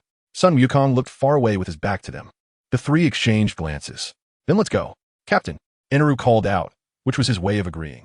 Sun Wukong turned his back to them, the corners of his mouth secretly lifting. "This world seems pretty good. I think I like it a bit." John slapped his forehead. "Oh no, with two half-grown kids on board. Won't others think we're kidnapping children?" In the North Sea, early morning. "Young master, there's a small island ahead. We're running low on supplies. Should we go ashore to replenish?" asked a tall man with a runny nose. "Tory Pole, is there any business for us on that island?" asked a tall, thin man dressed like a flamingo. Tory Pole looked at the master in front of him, with flamboyant pink hair, tips curled up, wearing signature sunglasses perched on his nose. In a bright red feather coat billowing in the wind, his aura was explosive. "Young master, this place is remote. Our influence hasn't reached here yet." He sniffed, responding seriously. He. Doflamingo's laughter was wild, piercing the night sky like a sharp whistle, exuding a chilling evil. "Go to the island. Let the natives taste the flames of war. Otherwise, cool by my weapons." He laughed again. With an order, the ship headed towards the remote little island. The sea breeze lifted Doflamingo's red coat as he crossed his arms with a cold smile, his eyes behind the sunglasses icy. Tory Pole, Pika, Diamante, and Virgo followed closely behind. Tory Pole was amusingly tall, with a runny nose that he kept sniffing while wearing a serious expression. Pika was a giant clad in samurai armor, wearing a cross-shaped helmet with a spade insignia. Virgo wore a checkered coat and sunglasses with lightning-shaped sideburns. And Diamante wore a fringed hat, with two tattoos on his face, his red cloak resembling that of a native. The five stood on the deck, gazing at the quiet island. As the ship approached, Doflamingo stood at the bow. Looking down, the island was lush and peaceful. "Tory Pole, send someone to scout the situation," he ordered. Tory Pole immediately arranged for several scouts to venture into the island's jungle. While waiting, Doflamingo's thoughts drifted far away, recalling the days of being abandoned by the world and played by fate, cursing in his heart. That group of arrogant fools on the throne will eventually be crushed. Now, he wanted the world to feel his anger and power, to be the ruler, making everyone tremble beneath his feet. Soon, the scouts reported back. "There are natives on the island, just a local gang called the Mouse Gang, with no other forces." Doflamingo's smile deepened. A bunch of pitiful ants, completely unaware that they're about to meet their end. "Young master, how should we act?" Tory Pole asked. "First, let's give them a little surprise." Doflamingo waved his hand, and his men brought out cannons. "What a good night. How can we sleep early?" He revealed a cruel smile. "Let's give them some fireworks." His thoughts had already drifted far away. Boom! The cannonball exploded at the edge of the small island, dust and smoke rising into the sky. The residents of a northern town were terrified and ran out, looking fearfully towards the sea. "Pirates!" Someone with sharp eyes spotted the flag and shouted in panic. Doflamingo watched this reaction, feeling pleased. This is just the beginning. Then, he led his men ashore, like a black torrent, charging into the island. Did the natives want to resist? That would just be sending their heads. Doflamingo skillfully used the string fruit, easily binding the residents with threads. "You ants will either submit to me or die." His voice was frosty, sending shivers down the native spines. Some people cowered and begged for mercy, while others bravely shouted, "Scrubs, when our guardian comes, you're dead." Doflamingo sneered. "Tory Pole, kill this rebel to set an example for the others." "No!" A scream erupted as another middle-aged man glared at him in anger. Doflamingo raised his chin, his gaze behind the sunglasses murderous. "You don't know when to die. Tory Pole, take care of him too." His tone was devoid of any emotion, as if throwing away garbage. Tory Pole nodded, moving forward with his plump body, his runny nose swaying in the wind, glaring fiercely at the two, the pressure palpable. "Yes." "Young master." The middle-aged man, burning with rage, stared at him. "You demons will face retribution." His voice trembled, powerless before the pirates. Doflamingo curled his lips into a cruel smile. "Retribution? In this world, The strong have the final say. You are just ants. He waved his hand, signaling Pole to shoot out a sticky substance. Thud. The man who had just shouted lay flat on the ground. Let me teach you a lesson. If you lack strength, don't talk back to the strong. Doflamingo watched this scene, thinking that the weak should behave like the weak, not like fools. His wild laughter echoed. This world belongs to the strong, and the weak only deserve to survive, so I want to be the strongest. The conqueror's haki surged, stunning the surrounding residents, who collapsed to the ground like lifeless dolls. That aura spread out like a raging tide. Pole and the others watched in awe. This was the boss they were willing to die for. By the way, why haven't the Mouse gang members arrived yet? Doflamingo frowned. The scouts have already gone to check, young master. Virgo stepped forward to say, bring this gang under our wing, give them weapons. And if they dare to resist, kill them. Doflamingo said indifferently. As you command. His subordinates responded in unison. Meanwhile, Peiqian's subordinates were running up the mountain like mad. They recognized that this was the Don Quixote family, one of the 3 major criminal forces in the North Sea, and their little lackeys couldn't handle it at all. They were terrified, knowing how terrifying this family was. They ran while panting, their clothes soaked with sweat, afraid to look back, fearing that if they did, they would see pursuers. Their legs felt heavier, and they didn't dare stop. Being caught meant death. Here we are, someone shouted. Everyone looked up and saw the words Wudong Mountain Villa. One lackey ran to the door, knocking frantically. The urgent knocking echoed. Peiqian lived nearby, immediately hearing it, getting up, dressing, and rushing to the door. Who is it? Boss, it's us. Outside was a chaotic din. Peiqian frowned, his heart sinking, and opened the door. A group of subordinates panting heavily, their faces ashen. Boss, it's over. We ran into the Don Quixote family, one of the 3 major criminal forces in the North Sea. They're at the foot of the mountain. We can't fight them at all. We can only run back to report. One of the subordinates said anxiously. Peiqian's expression instantly became serious. He had heard how fierce and ruthless this family was, but he didn't expect to fall here. How many of them are there? Are they chasing us? Peiqian forced himself to stay calm. I don't know how many there are, but they look intimidating. We ran all the way, and they're probably chasing us. Another subordinate replied. Peiqian thought for a few seconds and decisively said, quickly gather everyone and prepare for a fight. I'll go find the boss. You all wait here. He felt a sense of determination in his heart. He quickly walked to GuNing's door and gently knocked. Knock, knock, knock. GuNing immediately woke up. Boss, wake up. What's going on? GuNing asked. Someone night attacked the town. It's already been taken, and my subordinate said there are pursuers behind. Peiqian reported quickly. GuNing frowned. Got it. Wait for me outside. There was a rustling sound in the room, and soon, a fully dressed GuNing stood in the courtyard. Extremely angry, being woken up in the middle of the night had filled him with rage. Is it pirates? He asked in a deep voice. It's the Don Quixote family, one of the 3 major criminal forces of the North Sea. Peiqian said seriously. GuNing's expression darkened even more, a fierce glint flashing in his eyes. The Don Quixote family? Daring to disturb my rest. Leave them all behind. He looked towards the town. Peiqian. Let us go down the mountain. Suddenly remembering something, he went back to his room to grab the steel sword he bought for 10 berries from Old Ma's house in the east of the town. The group quickly descended the mountain towards the occupied town. Before long, GuNing saw a group of pirates resting in the town square, with bonfires everywhere. Young master, the scout reports that the rat gang members have run into the mountains, Virgo said, walking up to Don Quixote, Doflamingo. Young master, should I go into the mountains and drag them out? Pika asked with a sharp voice. No need. Let us rest for a while. It's almost dawn.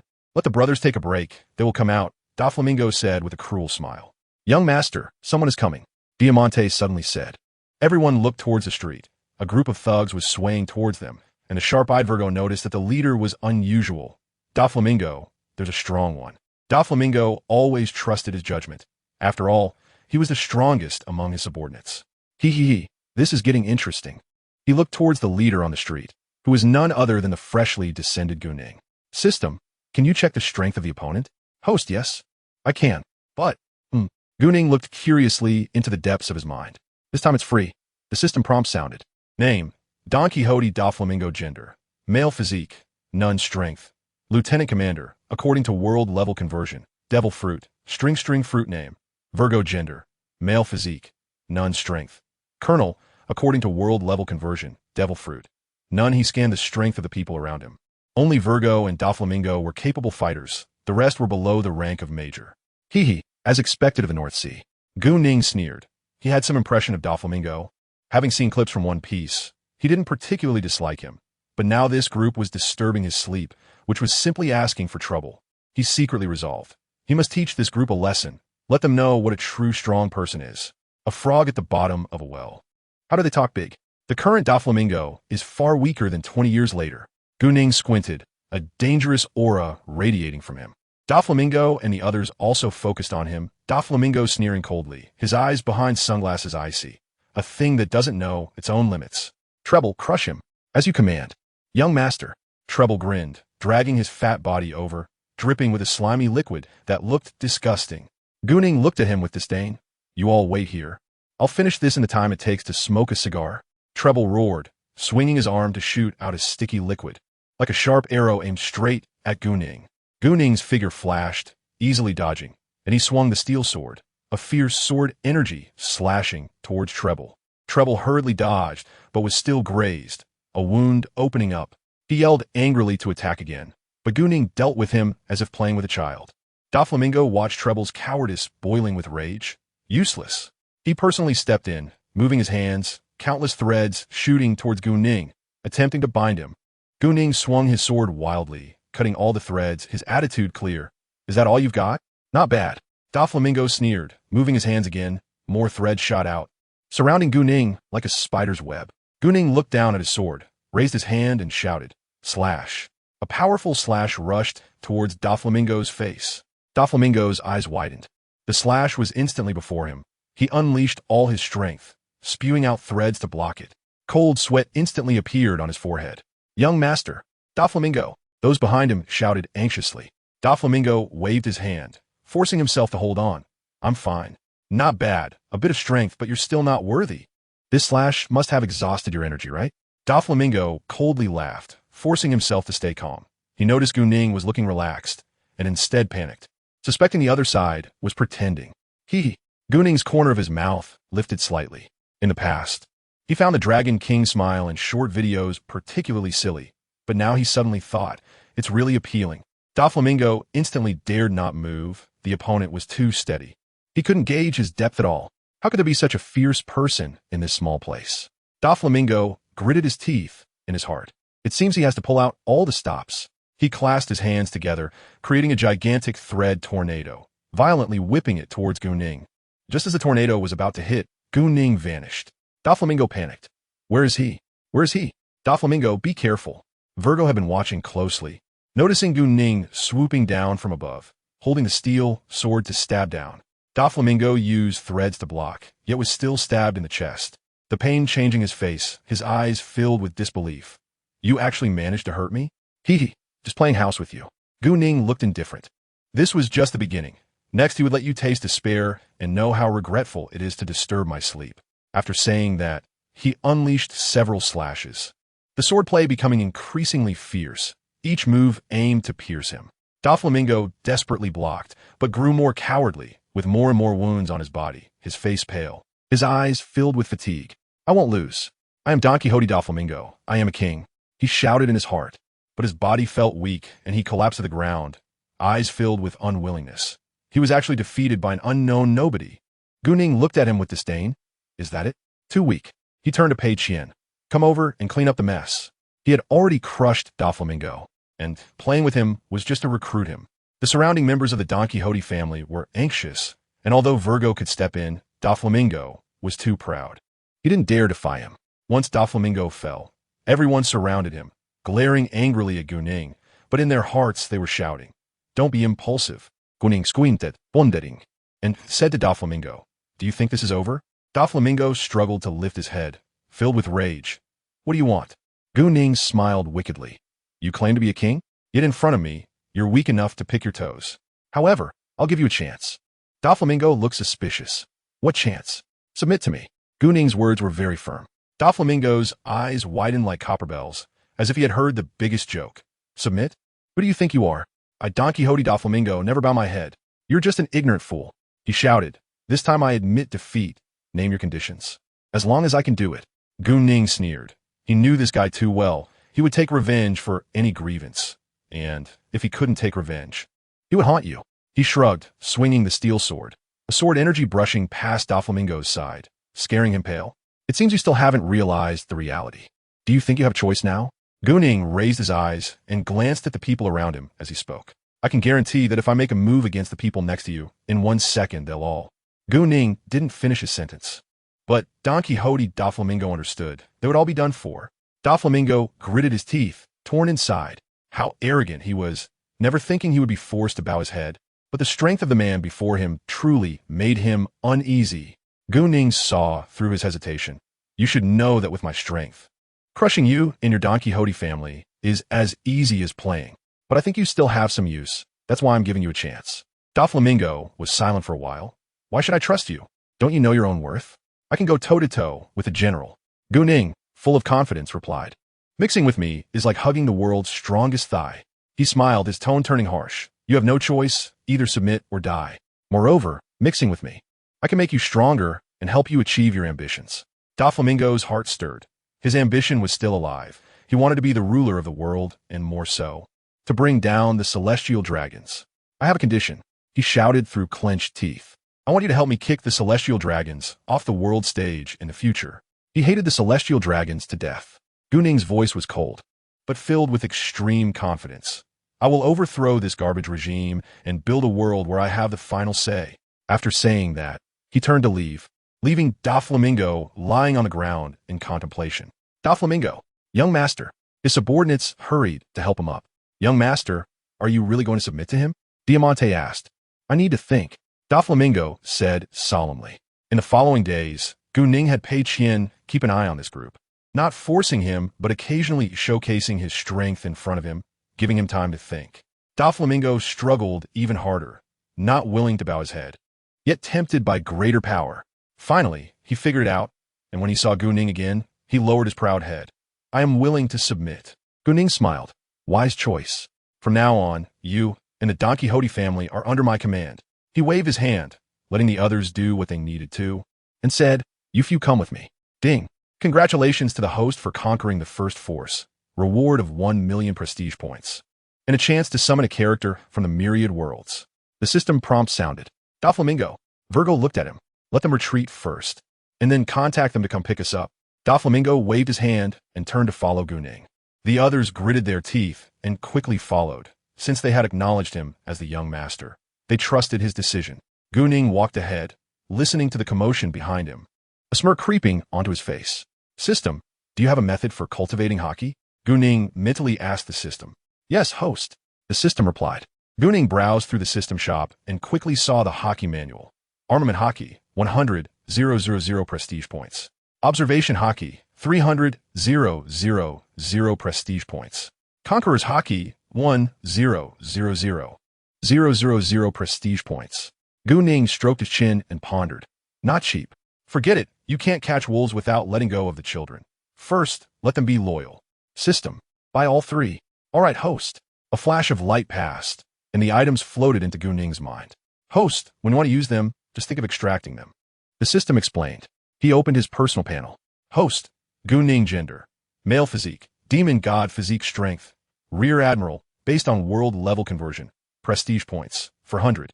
658, converted based on individual strength, force, Don Quixote. GuNing looked at the panel and calculated. Previously 1 million, bought 200,000 physique enhancement cards. Now spending 140,000 plus the 1 million just given by the system. Damn, it's almost gone again. The group quickly arrived at the entrance of the villa, and Doflamingo, along with Virgo, Treble, Pica, and Diamante, looked up at the villa halfway up the mountain. Wudong Villa. The few of them stared at these 4 characters, feeling a sharp sword aura, wondering in their hearts. How could sword energy attach to a plaque? They had seen sword masters, but none could achieve this level. GuNing stopped and turned around, speaking with authority. This is my territory, and from now on, you will undergo a week of special training. I will personally train you, ensuring that you will be completely transformed in a week. Doflamingo and the others knew he was powerful and did not dare to refute. Weaklings must have the awareness of weaklings. GuNing pushed open the villa door and walked in, and the few exchanged glances before quickly following. GuNing took the 3 cultivation manuals from the system space into his arms, walked to the spacious courtyard, and turned to look at them. These 3 are the key to the special training.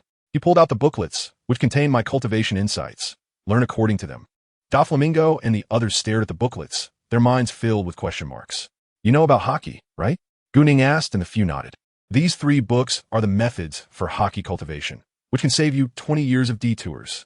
GuNing said seriously, handing the booklet to Doflamingo from now on. Practice according to the manual. I will check your progress at any time. Understood. The few responded in unison. At the same time, so beautiful. Hawkins marveled at the sunrise. Watching the sunrise over the sea of clouds felt like a dream. John also nodded. This was his first time seeing it.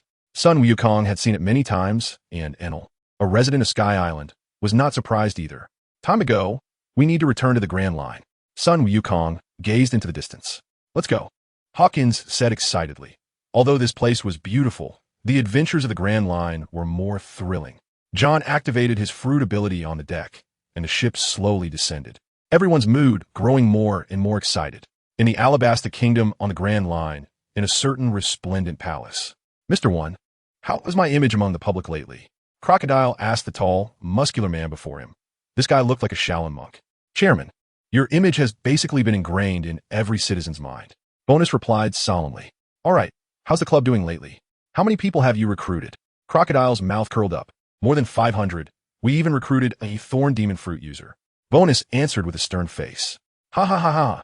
Crocodile threw his head back and laughed, his expression slightly sinister. His laughter filled with confidence, arrogance, and dominance. Bonus watched the chairman state, lowered his head, and turned to leave the room. Captain, there's a huge island ahead. Enel's excited shout reached Sun Wukong's ears. Everyone heard it and rushed to the deck to look. Hawkins raised his hand to block the sun.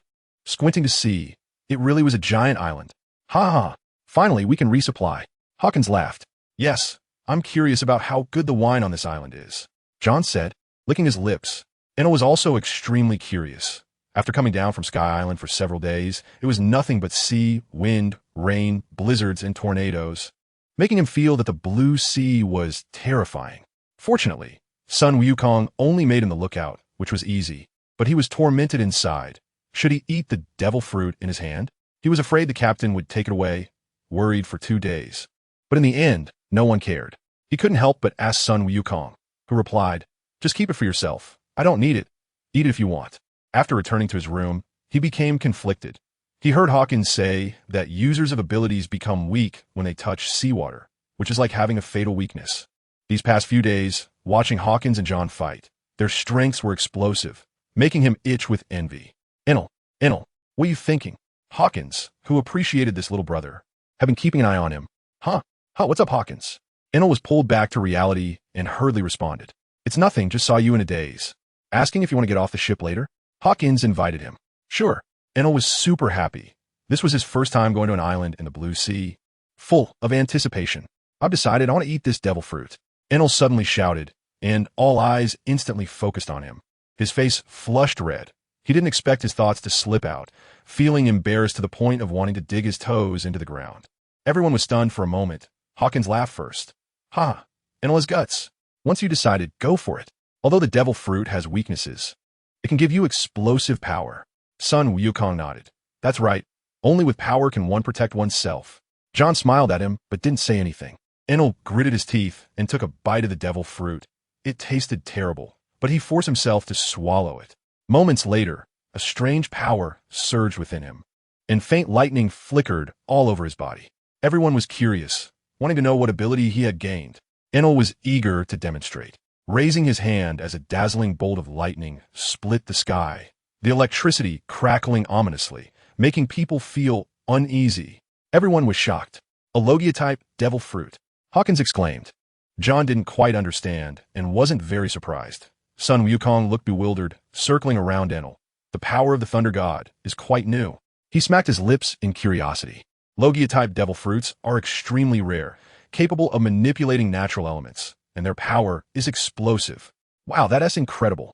Hawkins widened his eyes in astonishment.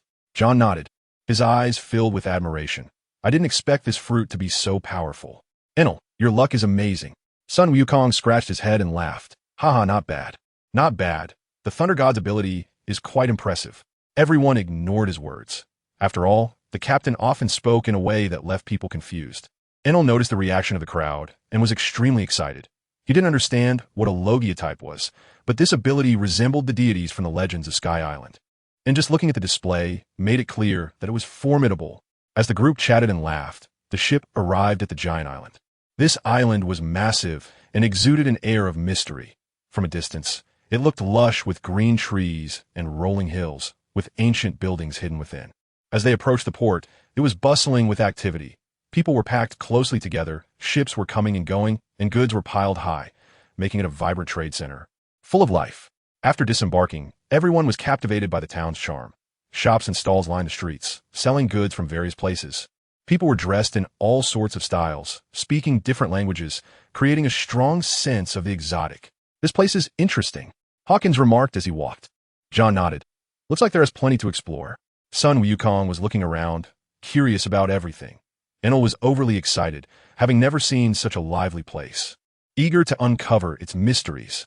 Many people around were watching them, and a few exchanged glances, quietly following along. Before long, Hawkins told Sun Wukong that this town was called Canola Flower, a port town of the Alabasta Kingdom. The group strolled leisurely through the town, completely unaware that they were being watched by ill-intentioned eyes. In a dim corner of the town, a few mysterious figures were peeking. Look, those unfamiliar faces are definitely fat sheep, pirates, said a low voice, hidden in the shadows, revealing only a pair of cunning eyes. Their aura is unusual. They must have a lot of berries. Another added, short in stature with greed in his eyes. Hawkins and Enel frequently entered shops, eagerly looking at various goods. Soon, the group spotted a tavern, their eyes instantly lighting up, and they hurried inside. Boss, a few bottles of good wine, John shouted. He had been craving it and had searched for a tavern in the town for quite a while, finally finding one. The patrons in the tavern glanced at them, but quickly turned back to their companions, shouting, "Drink! Drink!" Hawkins looked on suspiciously, saying nothing, but gave John a knowing glance. John understood, nodded, and eagerly awaited the wine. The tavern owner was a chubby middle-aged man, smiling warmly, who soon brought over several bottles of wine. Sun Wukong looked at the wine bottles, scratching his head and asking, "What is this? Is it good?" Enel nervously observed the raucous patrons, feeling that the atmosphere was strange. Hawkins frowned, scanning the tavern. There were all kinds of patrons, burly men with big beards, ragged adventurers, and a few with shifty eyes. He had a nagging suspicion, but didn't he want to ruin the fun for everyone, deciding to observe the situation first. The group sat around a table, and John eagerly opened a bottle of wine, inhaling it and showing a satisfied smile. "Ha, this taste must be strong." John poured himself a glass and downed it in one go. Just as it went down, his expression changed slightly, but quickly returned to normal. Hawkins immediately noticed, "What's wrong?" John shook his head. "It's nothing. Maybe the wine is too strong." Hawkins didn't believe him. He knew John's drinking capacity. Ordinary wine couldn't possibly have such an effect. Meanwhile, the tavern's atmosphere grew more boisterous, the shouts of patrons louder. But Hawkins felt it was strange and quietly signaled Sun Wukong and Enel to be cautious while he observed in the shadows. Suddenly, a drunken man staggered over. "Hey, are you from out of town? Come, have a drink." Hawkins was about to refuse, but Sun Wukong stood up and laughed. "Sure, let us drink together." Hawkins felt a tightness in his chest, realizing he was too late to stop it. The drunken man handed over the drink. And just as Sun Wukong was about to drink, Hawkins suddenly knocked the cup away. "Captain, don't drink. There is something wrong with the wine." Sun Wukong had already sensed something was off. He initially wanted to join in the fun, and upon realizing Hawkins had noticed too, he laughed. "It's okay. Just having some fun with them." Hearing this, the tavern's patrons instantly fell silent, their expressions turning fierce as they stood up and surrounded them. "Hee, we intended to leave you with whole corpses, but it seems you don't know your place." A muscular man sneered. Hawkins drew a card, his eyes cold as he scanned the surroundings. "Humph, I knew there was something fishy. Who are you people?" John also stood up, activating his gravity fruit, ready to fight. The tavern owner's expression changed as well, sneering. "You outsiders dare to invade our territory? None of you are leaving today." The crowd roared with laughter. "Pirates? We didn't expect you to stumble into the lair of our Baroque works. We're bounty hunters, specifically hunting pirate heads." Another round of uproarious laughter followed. Sun Wukong smacked his lips. "What a pity, I want to taste the wine here." Enel released a strong current of electricity, blue arcs flashing, making people feel uneasy. "You guys shouldn't be so arrogant. Logia type, devil fruit user." The Baroque members exclaimed in surprise. "It's the rumble fruit." The tavern owner shouted, "Back off. We can't handle this group of pirates."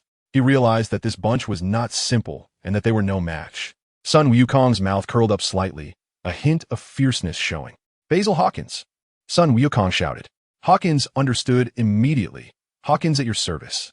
He flashed forward and blocked the entrance, trapping everyone inside. "Bet John!" Sun Wukong called out. John received the command. He activated his gravity fruit, making everyone in the tavern's legs feel as heavy as 1,000 pounds, unable to move. Sun Wukong glanced at Enel. Enel received the command. He responded, unleashing a lightning electromagnetic field in the tavern. This ability was one he had comprehended after Sun Wukong's guidance. Instantly, the entire tavern was enveloped in a strong electric current. Blue arcs crackling, and with John's gravity, everyone was immobilized, helplessly watching as those around them fell to their knees, some fainting outright. "Wah! What kind of power is this?" A Baroque member stammered. "Who are they? How can they be so strong?" Another member stared at Sun Wukong, regretting wanting to bash his head against a wall.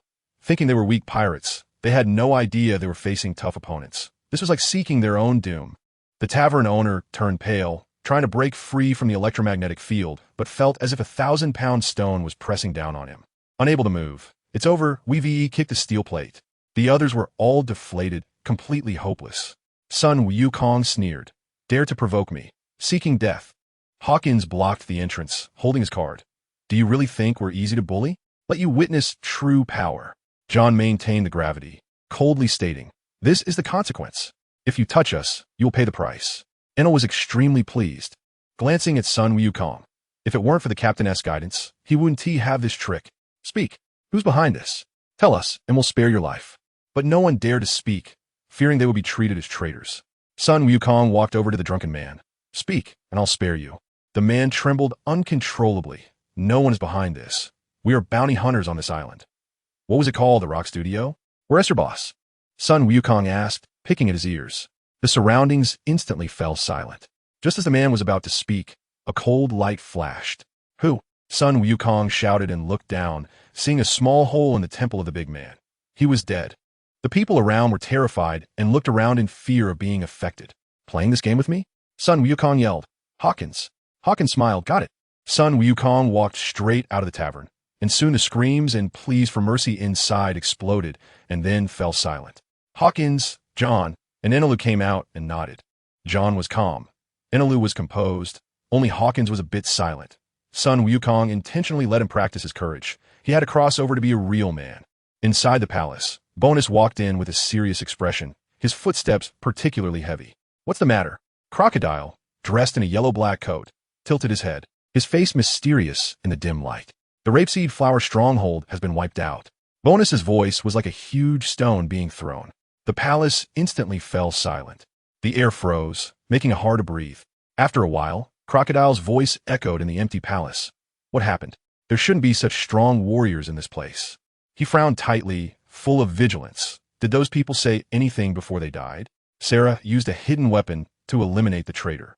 And then the opponent wiped out the stronghold. Bonus was expressionless. Killing for him was like squashing an ant. Crocodile was usually confident in his layout, but the stronghold being wiped out made him have to reconsider. He was a protector in the eyes of the people and could not let anyone know he was the head of Baroque Works. Otherwise, all his planning over the past 2 years would be in vain. He paced. "Bonus, send someone to investigate. I want to know who they are, their purpose, and their strength." "Yes, President. I'll take care of it right away." Bonus replied. On the snowy plateau, GuNing watched Doflamingo and the others train hard. One hand on his waist, the other holding a wine gourd to take a sip, frowning in disgust. "TSK, this wine is too weak." He smacked his lips, reminiscing about the wine from Blue Star, Wuliangyan Matai. Just thinking about it made him drool. Even the beer has no flavor, not as good as Qingdao or Laozhan. "System, is there alcohol in the mall?" GuNing suddenly asked. This world lacks entertainment. Apart from drinking and training, there are hardly any songs. He wanted to give the locals something shocking. Ding. "Yes, go check them all." The system prompted. GuNing searched and found cigarettes, alcohol, milk tea, ice cream, chips.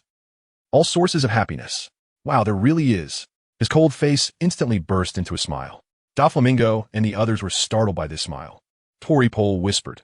He wouldn't be thinking of some new way to torture us again, would he? The special training had greatly increased their strength. but they didn't want to recall the process.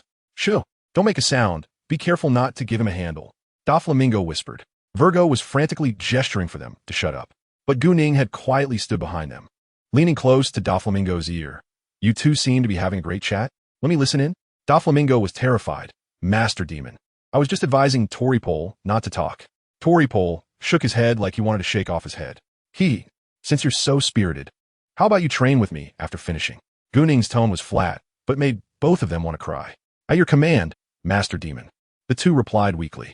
GuNing raised the corners of his mouth. Looks like they really accepted it. This title of Master Demon, which they were initially reluctant to call, now rolled off their tongues quite smoothly. GuNing turned back to his original position, continuing to watch their special training. Doflamingo and Toripole exchanged glances, full of helplessness. They both knew that the accompanying training later would not end well. GuNing sat back on the cliff edge, his mind sinking into his consciousness to check the prices of the drinks. Qingdao, Laozhan beer, 3 prestige points. Wuyang in 998, Matai, 1499. He glanced over, and some Matai and Wuyang actually required over 5,000 prestige points. No way, Arthur. What kind of place is this, still charging me the original price? GuNing's face darkened, complaining for a long time, but the system remained silent. He sighed. Forget it, I won't argue with you. Just want to try something new. He immediately used his mind to buy a bottle of Matai, turning to see that the others were still training hard after the earlier incident. No one dared to look at him casually. GuNing chuckled, flipping his wrist, elegantly pouring out the wine from the gourd, taking out the Matai from the system space, and pouring it into the gourd. After finishing, he casually tossed the wine bottle, which rolled down the cliff and disappeared. He shook the gourd, tilted his head back, and took a sip. The rich flavor instantly spread. Smooth, good wine. His eyes brightened, and his face was filled with satisfaction. What flavor is that? Toripole asked softly, full of confusion, but this time no one replied, either focusing on training or secretly guessing where this wonderful aroma came from. Doflamingo also caught a whiff, and, in his heart, he had a vague idea. There were only a few of them around, all in training, and the only one who could have such good stuff was GuNing. Hearing Toripole ask again, he felt a surge of anger. Especially thinking about how he might get beaten up during the training, he got even angrier and glared fiercely at Toripole, as if blaming him for talking too much. Toripole shrank back, not daring to say a word. After training, returning to Wudong Mountain Villa, GuNing quietly watched them without speaking. Everyone thought he was going to take it out on Doflamingo and Toripole, and they were a bit tense. But GuNing just squinted his eyes and examined. Everyone, you have trained here for a week, and I have seen how much progress you have made. For being unwilling at the beginning to now acknowledging me, that's pretty good. Doflamingo slightly raised his chin, a look of confusion flashing behind his sunglasses. What do you want to say? Now, you can walk proudly on the sea. There should only be one voice in the entire North Sea. GuNing sighed lichtly. Doflamingo and the others were shocked. At your command, Master Demon, they replied in unison, exchanging glances and turning to leave, their minds full of fighting spirit, ready to make a big splash in the North Sea. Knock, knock, knock. Come in. A dull voice came from the palace. Bonus pushed the door and entered. President, we have investigated clearly. It's a new pirate crew, but their record is not simple. Crocodile was surprised. A pirate dares to have ideas about me? On the sea, there are not many who can escape from Whitebeard. He is still alive despite losing a hand, which is already a myth. He narrowed his eyes, his gaze dangerous. Tell me, what is special about this new pirate crew? Bonus bowed respectfully. President, although this pirate crew is new, their captain managed to slip away from Sakazuki, and their reputation is skyrocketing. The key is they started with 3 people, and now they have added an intern. He picked up the bounty notice and read. The Chi Tian pirate crew. Captain Sun Wukong. Code name Chi Tian Desheng. Bounty of 1 billion berries.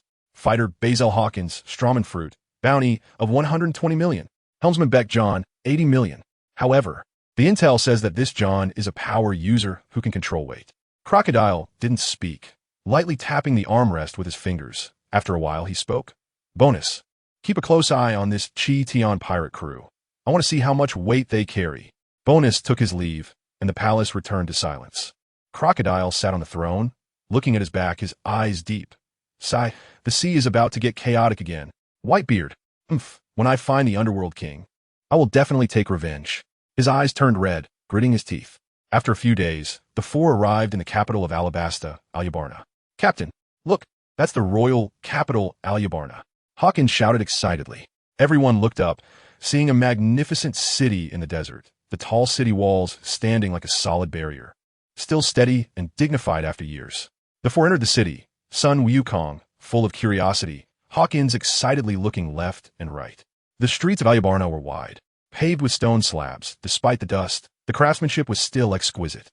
The buildings on both sides were diverse, with grand palaces towering magnificently, their spires gleaming with gold. The houses were filled with exotic styles, colorful, showcasing wisdom and creativity. Wow, not bad at all, John exclaimed. The four played in the city for a day. Son Wukong and John went to purchase supplies while Hawkins and Enola strolled around the streets. However, their leisure didn't last long. They turned a corner and bumped into the last person they wanted to see, Marine Vice Admiral Sakazuki. Sakazuki stood in the middle of the street, his red cape billowing like flames, his cold gaze piercing enough to penetrate the soul. Hee, two little pirate brats, what a coincidence. Damn, it's over, Hawkins shouted, grabbing Enola and fleeing into the crowd. Sakazuki waved his hand behind him, and hundreds of Navy soldiers surged out from the shadows. Recently, Sakazuki had lost track of son Wukong and the others, so he could only wander aimlessly at sea, venting his anger on pirates, many of whom ended up getting hit. The day before yesterday, near a small island in Alabasta, he heard that the canola flower pirates had been spotted, so he rushed over at full speed, only to find that they had gone to the capital. He quickly brought the Navy to chase them, leading to this scene. On the other side, Hawkins and Enel were desperately fleeing, but there was Navy surrounding them at every corner. Enel, we're surrounded. I'll cover you. Hurry and call the captain, Hawkins said with a serious expression. Enel took one look and knew a fierce battle was unavoidable. Hawkins had heard that this Navy Vice Admiral was incredibly strong, having been able to fight to a draw with the captain not long ago. With dozens of Navy soldiers before them, the atmosphere was tense, as if frozen. Hawkins had a blank expression, but his eyes were as cold as ice. He turned to give Enel a look, and Enel understood instantly. The Navy, on high alert, formed their formation and gripped their weapons tightly, with their leader shouting, Hawkins, surrender. Today is your death day. Hawkins sneered disdainfully. You think you can stop me just with you guys? As soon as he finished speaking, Hawkins took the initiative. His figure flickered like a ghost as he instantly used his fruit ability to control 3 Navy soldiers, making them attack each other. No, wake up. Other Navy soldiers shouted anxiously, but it was useless. The controlled soldiers were like puppets, expressionless as they swung their weapons at their comrades. Blood instantly splattered all over the street as the Navy fell into chaos, dodging their companions' attacks, while also guarding against Hawkins' sneak attacks. The leader, with red eyes, shouted angrily, You demon, stop now. Hawkins coldly laughed, completely ignoring him. Seeing the opportunity, Enel activated his rumble fruit and transformed into lightning, shooting out. Sakazuki rushed over to intercept, but was too late, roaring, There's even a Logia brat. How infuriating. He shouted behind him, Go after him. Capture that brat. Yes. Vice Admiral. The soldiers surged forward. Hawkins was gradually unable to hold on, his stamina almost depleted. These were elite troops brought by Sakazuki from headquarters, and it was impressive that he had lasted this long. Seeing the Navy swarming like a tide, Hawkins panicked. Enel, hurry up. If you bring the captain here, you'll only find my corpse.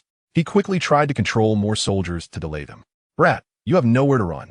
The Navy shouted as they tightened the encirclement, aiming to capture him in one fell swoop. Hawkins knew he couldn't just passively take hits. He had to find a chance to break out. Scanning his surroundings, he suddenly spotted a narrow alley not far away and decided to take a gamble. He fiercely manipulated the soldiers to block a wave of attacks, pushing back a few in front of him, and then turned to dash into the alley. The Navy immediately pursued, but the alley was too narrow, allowing only one to enter at a time, giving Hawkins a chance to catch his breath. However, just as he intended to escape deeper, he ran into the last person he wanted to see. Have you had enough fun, brat? Sakazuki's face was as dark as the bottom of a pot. He had thought the elite would easily capture Hawkins, but he hadn't expected that dozens would be killed and Hawkins would still try to escape. Hawkins' heart sank as he realized he was done for. He pulled out a card. Looks like my chances of survival are 0. Sakazuki narrowed his eyes, full of danger. You think you can still run? Surrender obediently. Hawkins wanted to activate his ability for a final struggle, but Sakazuki wouldn't give him the chance. Sakazuki erupted with a powerful aura, hot flames instantly enveloping his whole body. Brat, resistance is futile. With a wave of his hand, A massive pillar of flame roared down toward Hawkins. Hawkins quickly dodged to the side, but the high temperature of the flames still burned him painfully. He knew he couldn't withstand Sakazuki in this state. Is this the end? Hawkins' mind flashed through the most important moments of his life. Just as he was in despair, a familiar voice exploded. Sakazuki, your opponent is me. Sun Wukong arrived just in time with John and Enel, glanced at Hawkins and smiled. Hold on, we're here. He gave Hawkins a thumbs up, then stood directly in front of Hawkins, blocking him completely, facing Sakazuki head-on. Tick-tock, tick-tock. Hawkins suddenly found himself in tears. Looking at the back in front of him, Captain. Sun Wukong's eyes widened in anger, golden flames seeming to dance within them as he shouted fiercely. Sakazuki, you have such guts to touch my crew. Those who knew him understood that he was burning with rage, the suppressed fury ready to explode at any moment. Sakazuki frowned, his gaze like lightning, staring at the suddenly appeared figures. Humph, do you think you can change anything? No one will leave today. His voice was cold and authoritative, filled with undeniable dominance. Sun Wukong laughed loudly. Then let's give it a try. Before his voice faded, his figure shot towards Sakazuki like lightning. In an instant, golden light exploded, and a powerful aura made the air shake violently, as if the very space was about to be crushed. Sakazuki was not to be outdone. Flames and magma erupted from his body, charging at him like a fierce beast. The two collided instantly, flames and golden light intertwining, bursting forth with blinding brilliance, turning the entire alley into chaos. Walls crumbled, and debris flew everywhere. Sun Wukong fought barehanded, his iron fists clashing against the flames. John and Enel charged of the Navy, engaging in a fierce battle. Hawkins took the opportunity to recover and prepare for another fight. Each punch, striking the flames, created thunderous booms. Sun Wukong's fists were as hard as steel, absurdly strong, each punch carrying the might to destroy the heavens and the earth. Sakazuki's flames could turn everything to ash, filling the air with a burnt smell. But as they fought, Sakazuki noticed something was off. Every punch from Sun Wukong was overwhelming, and he could only exert all his strength to block. But he clearly felt he couldn't suppress this iron fist any longer. Sakazuki's heart raced. How did his strength increase so fast? He gritted his teeth and increased the output of magma, the flames pouncing like a wild beast. But Sun Wukong showed no fear, his gaze sharp, his fists swinging even harder. Sakazuki, is that all your flames and magma can do? Why not try the three-flame true fire? Ha ha ha. He laughed as he struck again, this punch even stronger than before, as if it wanted to pierce through everything. Sakazuki quickly used flames to block, but was knocked back, his arm numb and filled with shock. Thus, he decided to change tactics, no longer relying solely on flames. He began to use physical techniques and haki. Sakazuki's figure flickered, appearing instantly behind Sun Wukong, and swung a punch. Sun Wukong reacted super quickly, immediately turning to block. But Sakazuki's punch carried strong haki, putting pressure on him. Huh. Sun Wukong was puzzled. What is this? I've never seen it before. Sakazuki was also surprised. He didn't expect Sun Wukong to not know haki. With his strength, and still not having learned haki, he couldn't imagine how explosive it would be if Sun Wukong learned it. But he didn't respond, and with haki attached to his fists, he struck even harder. Sun Wukong stared at that mysterious power, incredibly curious, dodging attacks flexibly while pondering. It seems to be a unique ability of this world. Once I find a way to practice it, I'll try it too. He shouted. No matter what strange power this is, I'm not afraid. He swung his fist to meet it again. Though he didn't understand haki, relying on his super strong battle instincts and sheer strength, he still fought back fiercely against Sakazuki. Sakazuki was internally screaming in disbelief. Sun Wukong's strength is beyond imagination. How can he endure so well without knowing haki? He wanted to quickly take him down, intensifying the haki on his fists and attacking more fiercely. The two fought fiercely in the alley, the surrounding walls constantly collapsing, debris flying everywhere. Sakazuki's every punch carried a strong impact, trying to break through defenses. Sun Wukong relied on his agile movements and hard physique, repeatedly taking hits.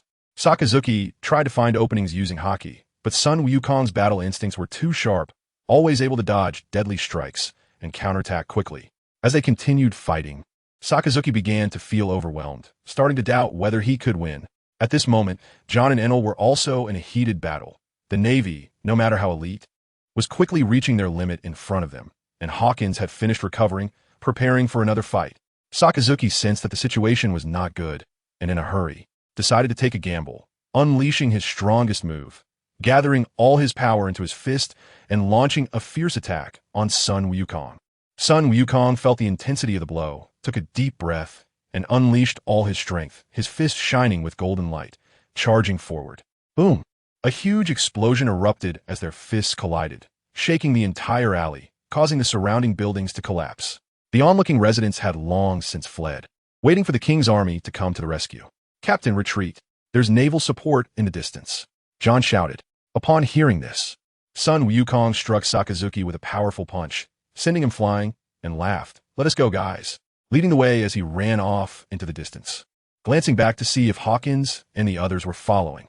Seeing their rear admiral being knocked into a building, the Navy rushed over to rescue him. They ran wildly down the street, leaving behind chaos. The once bustling Albana Street was now empty, with all the residents gone, leaving only the wrecked buildings and swirling dust. As they ran, they could still hear the sound of naval support and shouts in the distance, which only excited them more, making them run faster. Suddenly, Sun Wukong spotted a narrow alley. "Look out!" Sun Wukong led everyone into the alley, hiding securely among the clutter and buildings. The Navy, arriving at the alley's entrance, was confused. Where did they go? After searching for a long time, there was no sign of them, not even a trace. Next came the high-energy moment. Sakazuki suddenly woke up and shouted at his soldiers, "Keep an eye on them. Call for Akiji and Kizuru for support." After saying this, he fainted again. "Admiral, Doctor." The soldiers were panicking, having just exhausted themselves fighting Sun Wukong, now seeing him escape and fainting again. You absolutely won't believe it. A day later, before the rain banquet, the four of them arrived. Hawkins pointed at the map. "Captain, we arrived. The biggest casino on the island." Sun Wukong looked up, the golden buildings shimmering in the rain, looking like they were filled with treasures. It seemed quite lively. He raised his chin, his golden hair blowing in the wind. John rubbed his hands together. "We can make a big profit. It's going to be exciting." Hawkins crossed his arms. "It's just a casino. You can predict, right?" Enel shouted. Hawkins replied seriously. "The forces behind it are mixed. Be careful." Sun Wukong strode forward. "Who cares what forces? I want to see." Hawkins laughed. "True. The captain can walk through anything. I worry for nothing." Entering the rain banquet, it was noisy. Gamblers were either shouting or sighing. The excitement was palpable. Sun Wukong looked around. The chips on the gambling tables were very fresh. Suddenly, a strong man blocked their way. "Do you need a guide?" Sun Wukong raised his chin. "Oh, a guide? I want to see what use it has." The strong man bent down. "There are many ways to play, and the terrain is complex. The guide will help you enjoy it." Hawkins said, "Just arrived. Having a guide saves trouble." Sun Wukong replied, "Find one." The strong man waved, and a beautiful woman approached, exchanging glances with him as they brushed past, quite secretive. The beauty greeted, "My name is Lilia." Sun Wukong asked, "What has fun here?" Lilia smiled sweetly. "Poker, dice, roulette, and there's a VIP area." John's eyes lit up. "Sounds great. Shall we play?" Sun Wukong waved. "Let us go." Lilia led them to a poker table, surrounded by tense players. "This is poker, super popular," Lilia said. Sun Wukong looked at the cards and chips, looking confused. Hawkins focused on the game. Lilia explained the rules, and Sun Wukong seemed to understand. "Let us give it a try." He sat at the table, and John and Enel leaned over to watch. "Look out." Lilia stood behind Sun Wukong, occasionally explaining the situation. At first, Sun Wukong completely did not understand the strategy, relying solely on instinct to play cards, resulting in losing quite a bit of chips after several rounds. Sun Wukong frowned. "This thing is quite difficult." Lilia laughed. "Don't rush. You'll get the hang of it slowly." At this moment, Hawkins leaned over and whispered, "Captain, just follow my lead from now on." Sun Wukong nodded, indicating to continue. Hawkins fixed his gaze on the table, and as the new round began, he calmly analyzed. This time, go big. Sun Wukong followed suit without hesitation, and after the cards were dealt, it indeed went in the direction he expected. Other players were either surprised or deep in thought, clearly bewildered by the sudden turn of events. Hawkins continued to whisper, analyzing each player's possible moves. "Captain, you can raise the stakes now." They're still hesitating. Sun Wukong decisively pushed a pile of chips forward, his imposing aura causing the other players to change their expressions. One player, nervous, kept fiddling with his chips, and Hawkins smirked. "He can't hold on much longer. Keep applying pressure." Sun Wukong raised the bet again, his gaze fixed firmly on his opponent. And that player ultimately had no choice but to fold. In the following rounds, with Hawkins' precise commands, Sun Wukong crushed the competition, accumulating more and more chips. Becoming the focus of the table, John and Enel watched with great excitement. Deeply impressed by Hawkins' strategy, Lilia stood behind, her eyes filled with admiration. You absolutely won to believe it. Their explosive performance attracted attention. In a corner of the casino, several mysterious figures were closely watching them. One whispered, "These guys are not simple.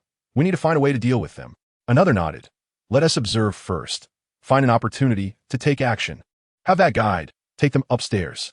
A shadow spoke to a waiter, and the other party bowed and left. Inside the rain banquet, Hawkins continuously analyzed with his abilities, as Sun Wukong kept winning rounds, leaving all the surrounding gamblers dumbfounded.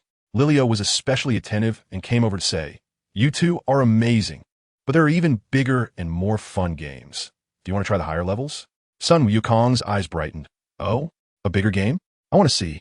Hawkins thought for a moment and nodded. After all, they could only win a maximum of 1 million berries in the current round, having already hit the cap. Naturally, John and Enel had no objections.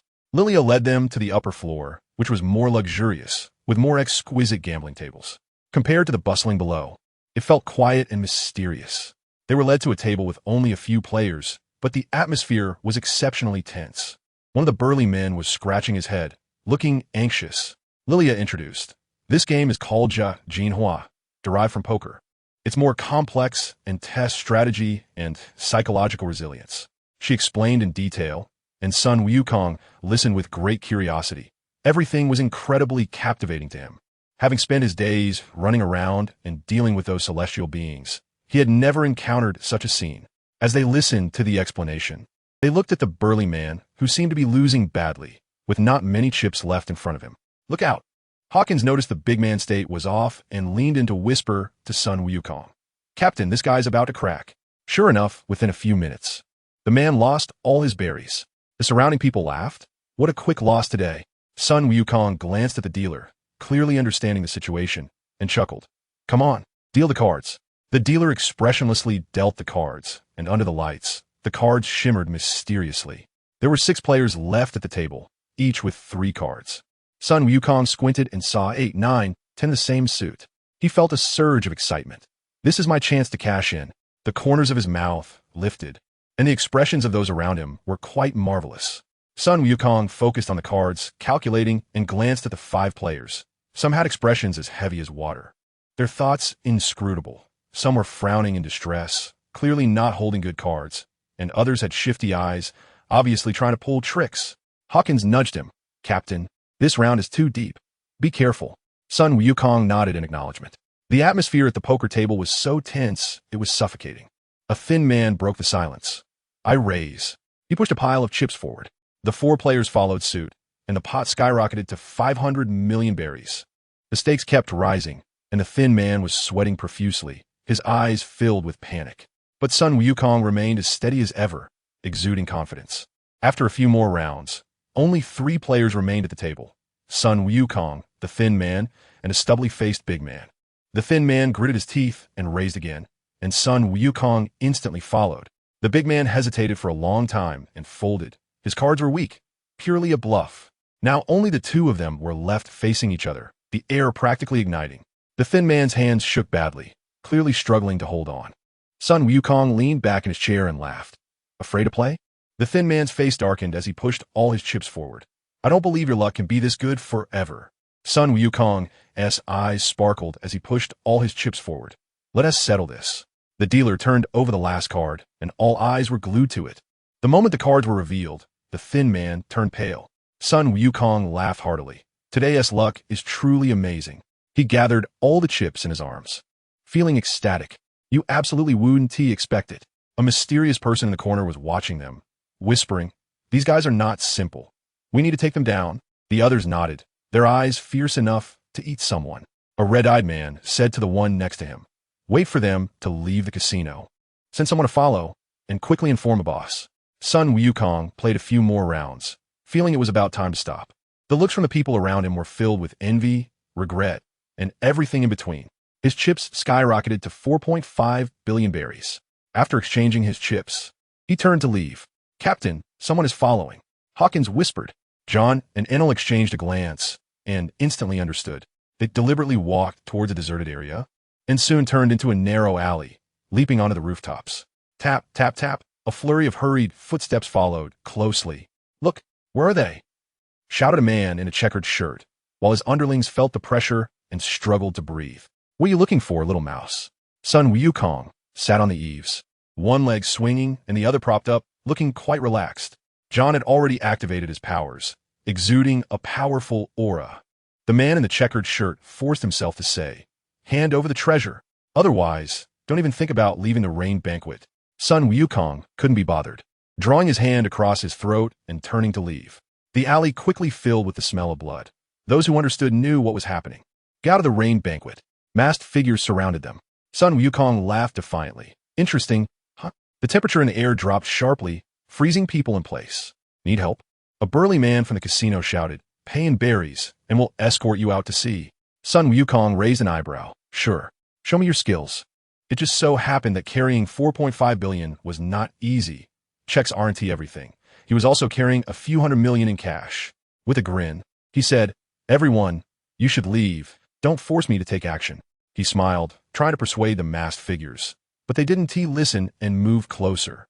"Then don't blame me." In the blink of an eye, most of the masked figures fell to the ground. Hawkins and Enel's pupils dilated. So strong. Before they could react, the masked figures were all lying flat. Sun Wukong turned and said, "I did not disgrace my mission." "Ugh, so annoying." Someone nearby spoke up.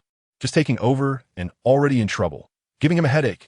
Crocodile sneered. "Just received 2 pieces of news. Someone won 4.5 billion at the rain banquet, and the Navy wants to intercept the Chi Tian pirate crew." Who told him he was one of the 7 warlords? The others looked over. He wore a gray coat, with a hook for a hand, coldly staring. Sun Wukong found a rock to lean against, yawning. Hawkins twitched his mouth, impressed with the captain's big heart, always so zen. Sun Wukong helplessly said, "Why is it so hard to make some money?" "Crocodile, how about you take a step back and let us go?" Knowing the other party was tricky, Crocodile scoffed. "What are you, a cat or a dog to speak?" Sun Wukong shrugged. "Then we can't reach an agreement." Next, high energy. Sandstorm. Crocodile waved his hand, and a desert tornado rushed towards Sun Wukong. Sun Wukong grew serious, wielding his sword, and a strong airflow surged out to clash back. The collision was deafening, the air twisted, and sand and dust filled the sky. Sun Wukong gritted his teeth and held on, but he was being pushed back. "Is this it? You dare to challenge me?" Crocodile sneered, moving his hands again. The sandstorm's power ramped up. "Watch closely." Sun Wukong's eyes flashed with determination. Stomping his foot and planting his sword into the ground, a stronger airflow surged from below. Boom! The air currents collided, flying sand obscuring the sky. No wonder he escaped from Whitebeard's crew. He has some skills. Sun Wukong marveled, but Crocodile interpreted this differently. He frowned in anger. "Are you mocking me? What SA supernova? Just older. I'll make Whitebeard kneel to me in the future." Saying this, he waved his hands, and the desert formed countless giant sandballs, crashing towards Sun Wukong. Sun Wukong swung his sword to defend, but there were too many sandballs, and he gradually couldn't hold on. It seemed today wouldn't end well. He took a deep breath, channeling all his strength into his sword, the blade shining with explosive momentum. "Break!" he shouted, swinging his sword to slash out, the huge blade aura instantly shattering the sandballs in front of him. But Crocodile's attacks didn't stop. More sandballs surged in, trying to bury him alive. In the fierce battle, Sun Wukong's stamina was running low, his movement slowed, and he was injured. Crocodile seized the opportunity to launch a fierce attack. "It's over." He brought his hands together, the desert coalescing into a giant sand hand to slap at Sun Wukong. Sun Wukong's eyes showed despair. At the critical moment, Sun Wukong suddenly blocked in front of him, casually smashing the sand hand. Crocodile's eyes narrowed. Not simple. The atmosphere on site suddenly became tense, swords drawn. John supported Sun Wukong to the side. "Who thanked him?" John replied. "No problem. You shouldn't have gotten involved." Enel looked at the two confronting each other, exclaiming, "This aura is too terrifying." In an instant, Crocodile waved his hand, unleashing a terrifying sandstorm towards Sun Wukong. Sun Wukong showed no fear, coldly snorting as he leaped like lightning, swinging his fist, a strong energy howling out, clashing head-on. With a massive bang, The sandstorm was dispersed, dust swirling everywhere. Crocodile squinted in shock. No wonder he was worth $1 billion on his second bounty. His expression darkened. Feeling immense pressure, he was only at the level of a major. How could he withstand Sun Wukong? Just when everyone thought they would fight for 3 days and nights. The tables turned. Sun Wukong had somehow circled behind Crocodile, delivering a punch that turned him into a storm of yellow sand. Crocodile spat blood, his eyes wide with terror as if he had seen a ghost. He seemed to see the man who shattered his confidence years ago. He endured the immense pain, full of shock and unwillingness. Who are you? Sun Wukong crossed his arms, coldly gazing at him. Captain of the Cheetion pirate crew, Sun Wukong. Remember this name. You won TB, so lucky next time. After saying this, he turned and walked towards Sun Wukong and the others.